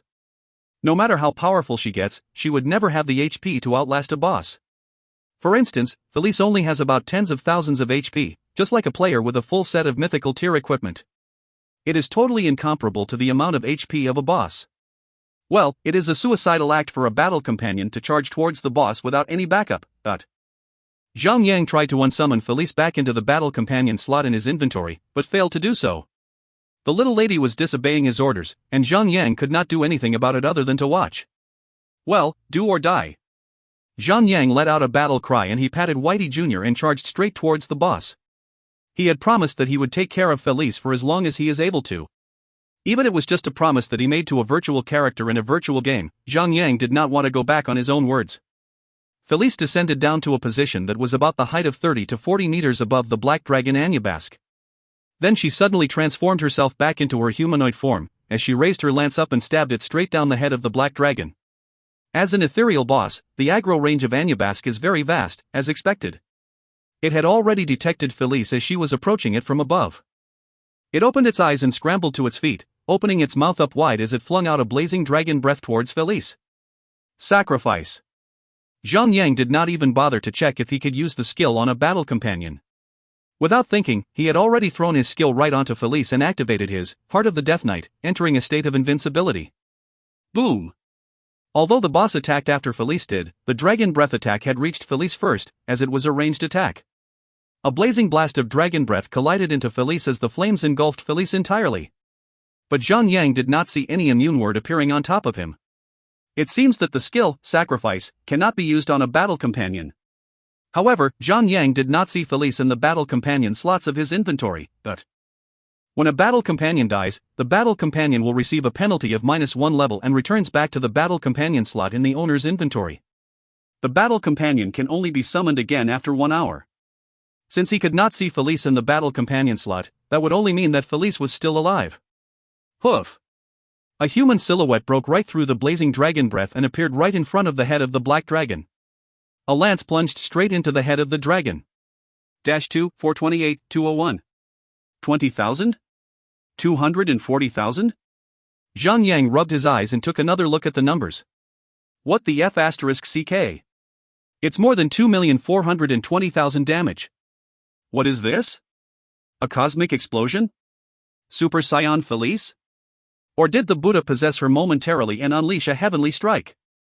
Zhang Yang tightened his grip on Whitey Jr. as hard as he could, as he was stunned to see that amount of damage done to the boss. It's you! Black Dragon Anyabask spoke in a thunderous voice, you actually survived. How can you be not dead? Felice let out another cry and swung her lance around agilely like she was dancing in the wind. Her powerful stabs could actually penetrate the super thick scales of the dragon. Her strike had left a large cut on the dragon. The blood of the black dragon was oozing out of the open cut, like a spectacular fountain. Zhang Yang felt excited, as he saw the dragon's blood oozing out like that.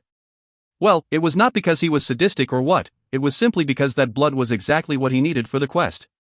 As he could not go up and collect the blood at the moment, as it was engaged in a battle, he could only watch all the blood oozing into the surroundings, seeing how the blood had gone to waste, just like that. 602. 710. 582. Naturally, the boss would not just stand there and let others slaughter it up. Immediately, the dragon opened up its mouth and began to launch its attack aggressively. However, none of its attacks had inflicted Felice with damage that is more than 1000. Absolute defense.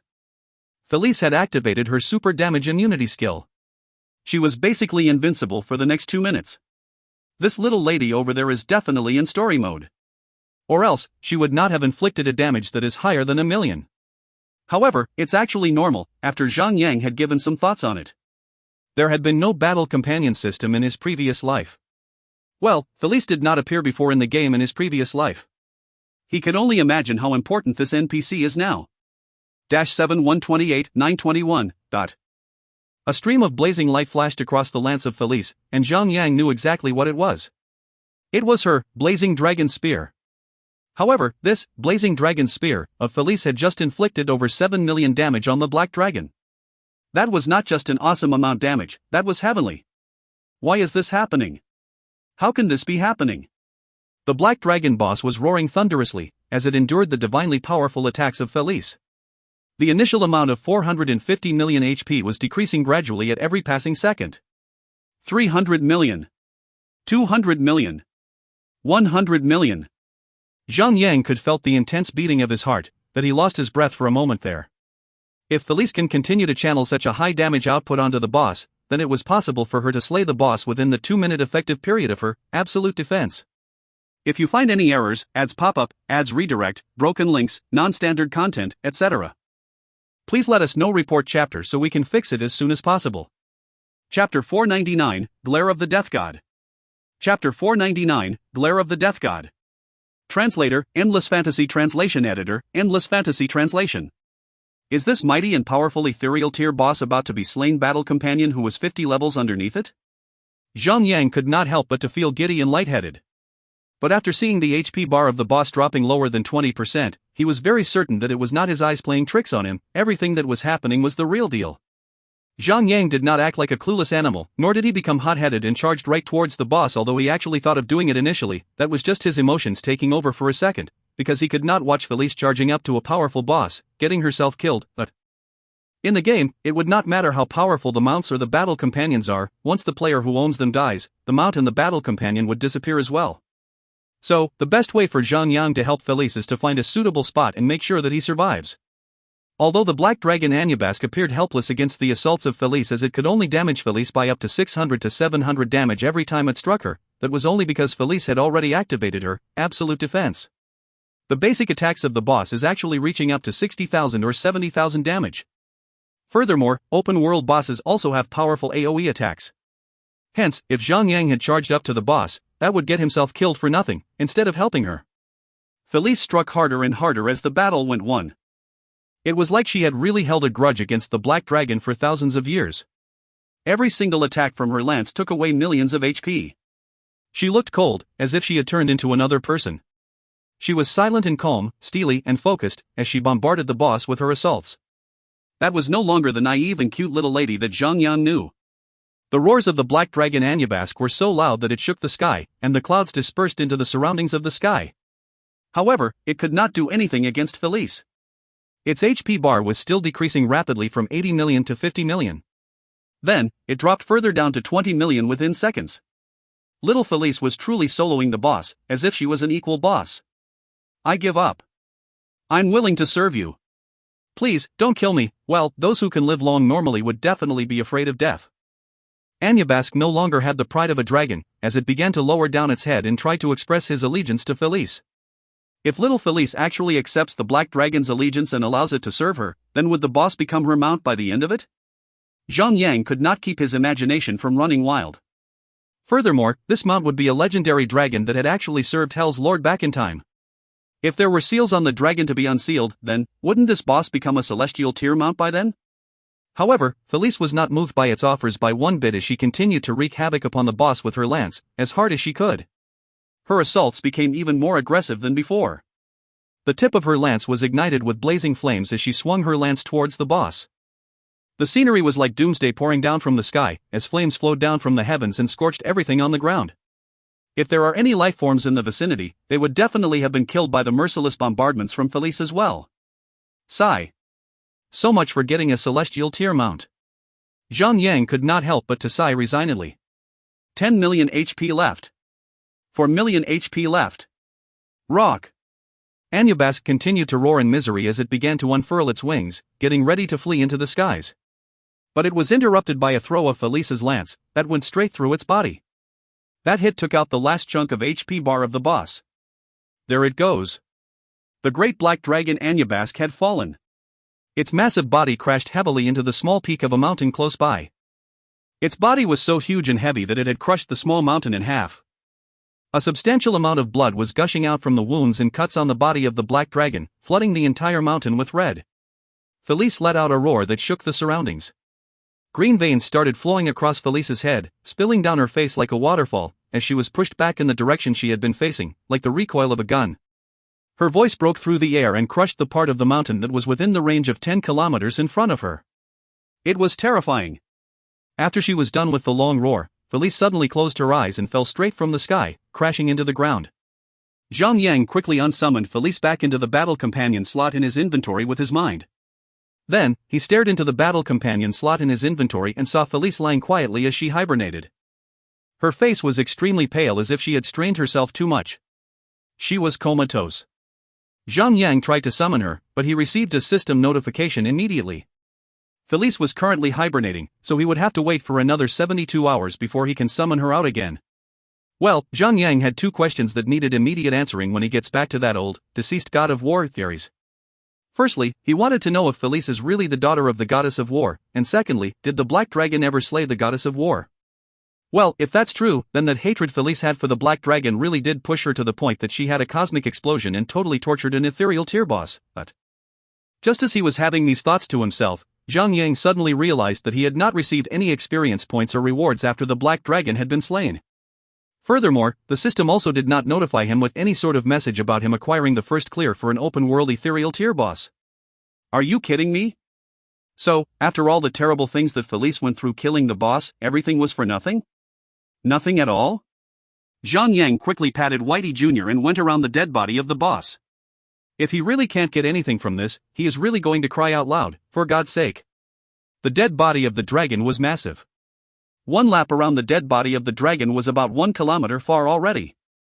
Furthermore, Zhang Yang could not walk too fast as he needed to carefully scan the area for any sign of loot. Fortunately for him, Zhang Yang managed to find a few items right below the belly of the dragon. Looking closer at them, there was a skill book, with a green hardcover, a heart that was the size of a fist, and last but not least, a blood ball that is also the size of a fist. Zhang Yang could clearly see the blood within the ball flowing about. Without thinking much about it, Zhang Yang immediately took the blood ball into his hands. Black Dragon's Blood, quest item. Description: the fine blood that is collected directly from the Black Dragon's heart. Although the amount is not that great, it contains the full power of the Black Dragon when it was still alive. It's concentrated. It is the true essence of the dragon's blood. Phew. After all that, the quest had finally been completed. Compared to getting the God of War inheritance, Zhang Yang did not even care about the absence of equipment in the drops. At his current strength, he could just go ahead and farm for good equipment when he has time to spare. The next item was the heart. Black Dragon's Heart, quest item. Description: the heart of the Black Dragon Audiobooks. It has incredible power. However, only the highest tiered spellcaster is eligible to use it. Zhang Yang could not help but burst into joy. Well, it was like hitting a double jackpot in one go. Now that he already got the Black Dragon's Blood and the Black Dragon's Heart, he only needed to look for the Book of the Damned in order to complete the main story quest that he had accepted when he was still level 10. Zhang Yang then reached over for the last item, the skill book. Although this ethereal tier boss will just be another cheap plucking when it is thrown to a higher level map, it was still the indisputable overlord of this map. Therefore, the looted drops would definitely be great. In the game, bosses would only drop extremely rare items during the first few kills by the players. The loot did not include equipment but only skill books, aura books, and forbidden scrolls. Equipment would become obsolete as time passes, but skills wouldn't. Skills would only get stronger as players do. When normal bosses are slain for the first few times, the level and equipment tier of the players should be around the same level as the bosses. Some of them might even be a little lower than the level of the bosses. Therefore, the system would reward the players with great items and equipment whenever they manage to slay the bosses. However, if the players come back and slay lower-leveled boss after reaching a much higher level and getting more powerful equipment, then the system would recognize it as an act of oppressing the bosses instead of challenging the bosses. So, naturally, the loots dropped from the dead bosses would be much worse. Therefore, the bosses slain would only drop super rare equipment and items in the first clear and second clear rounds. The purpose of setting the game to work like this is to reward players who would actually stand up among the crowd and challenge the difficulty of the dungeons. When players already have the power to oppressively take down the bosses, those bosses would be raped over 1,000 times. So it is natural that they would no longer drop good equipment and items. This is also considered as a first clear, as Felice was the first one who actually took down this boss. So, this skill book definitely has a powerful skill written in it, in order to be worthy of Felice's effort. Because other than the 2 quest items, only this skill book dropped from the boss. Skill book, Glare of the Death God. Use, teaches you the Glare of the Death God. Required class, no restriction. Required level, 100. Note, a skill that the Hell's Lord passed down to the Black Dragon Anubis himself.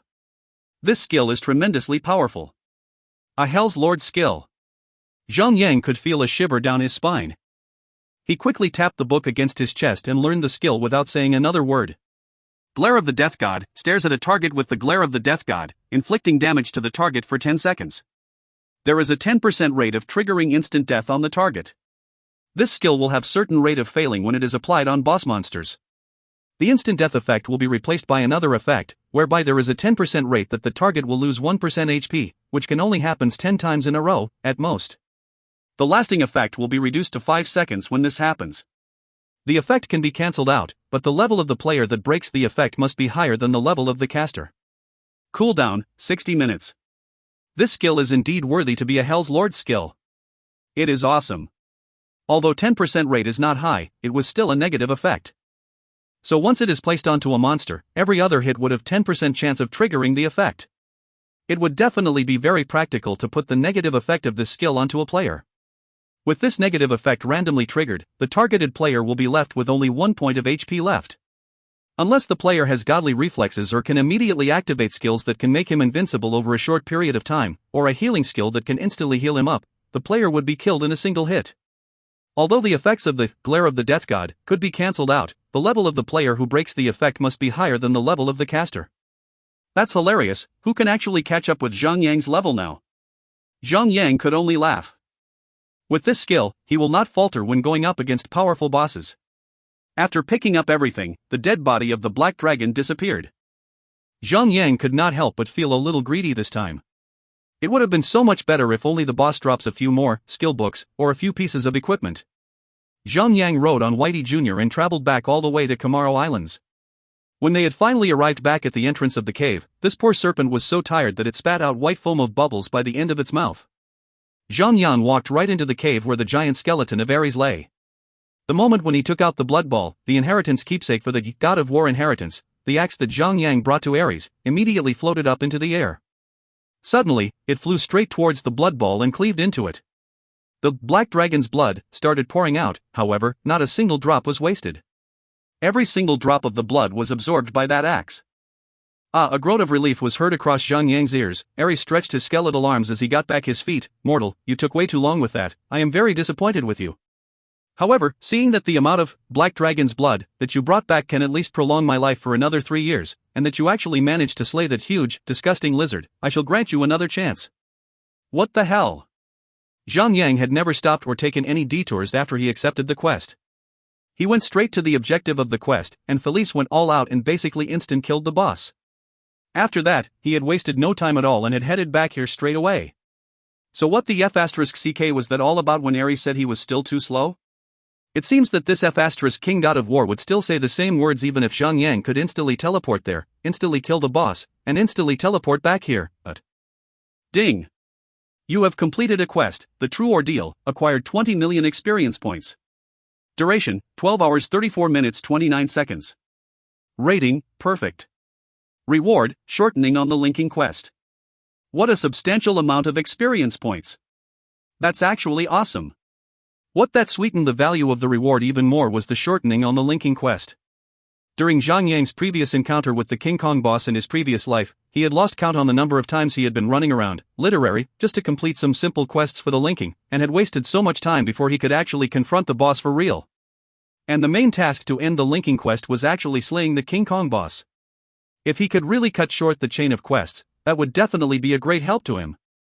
Ares paced on its skeletal feet, back and forth in the cave for a couple of times before he started talking. Very well.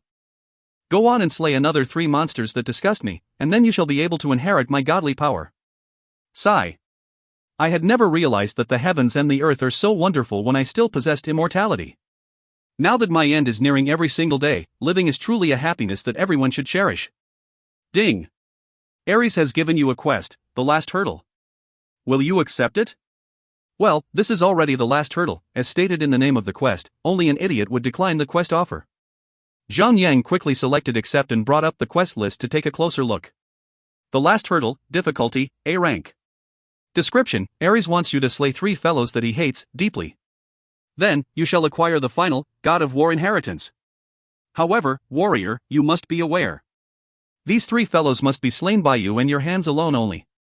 So no matter whether it's your alliance friends or your enemies, as long as they enter the aggro list of the monsters listed, then they will not be your kill anymore. The first boss is the Aegolus the Gargoyle King. This boss is the claw for the god of darkness. Slay him. Aegolus is currently located at the ancient stone peak in the land of Grandu Ice Ridge. The second boss is the 9-head Hydra Geopolo. This boss is the follower of the death god. Slay him too. Geopolo is currently located at the Valley of Serpents in the land of Sikari Mountains.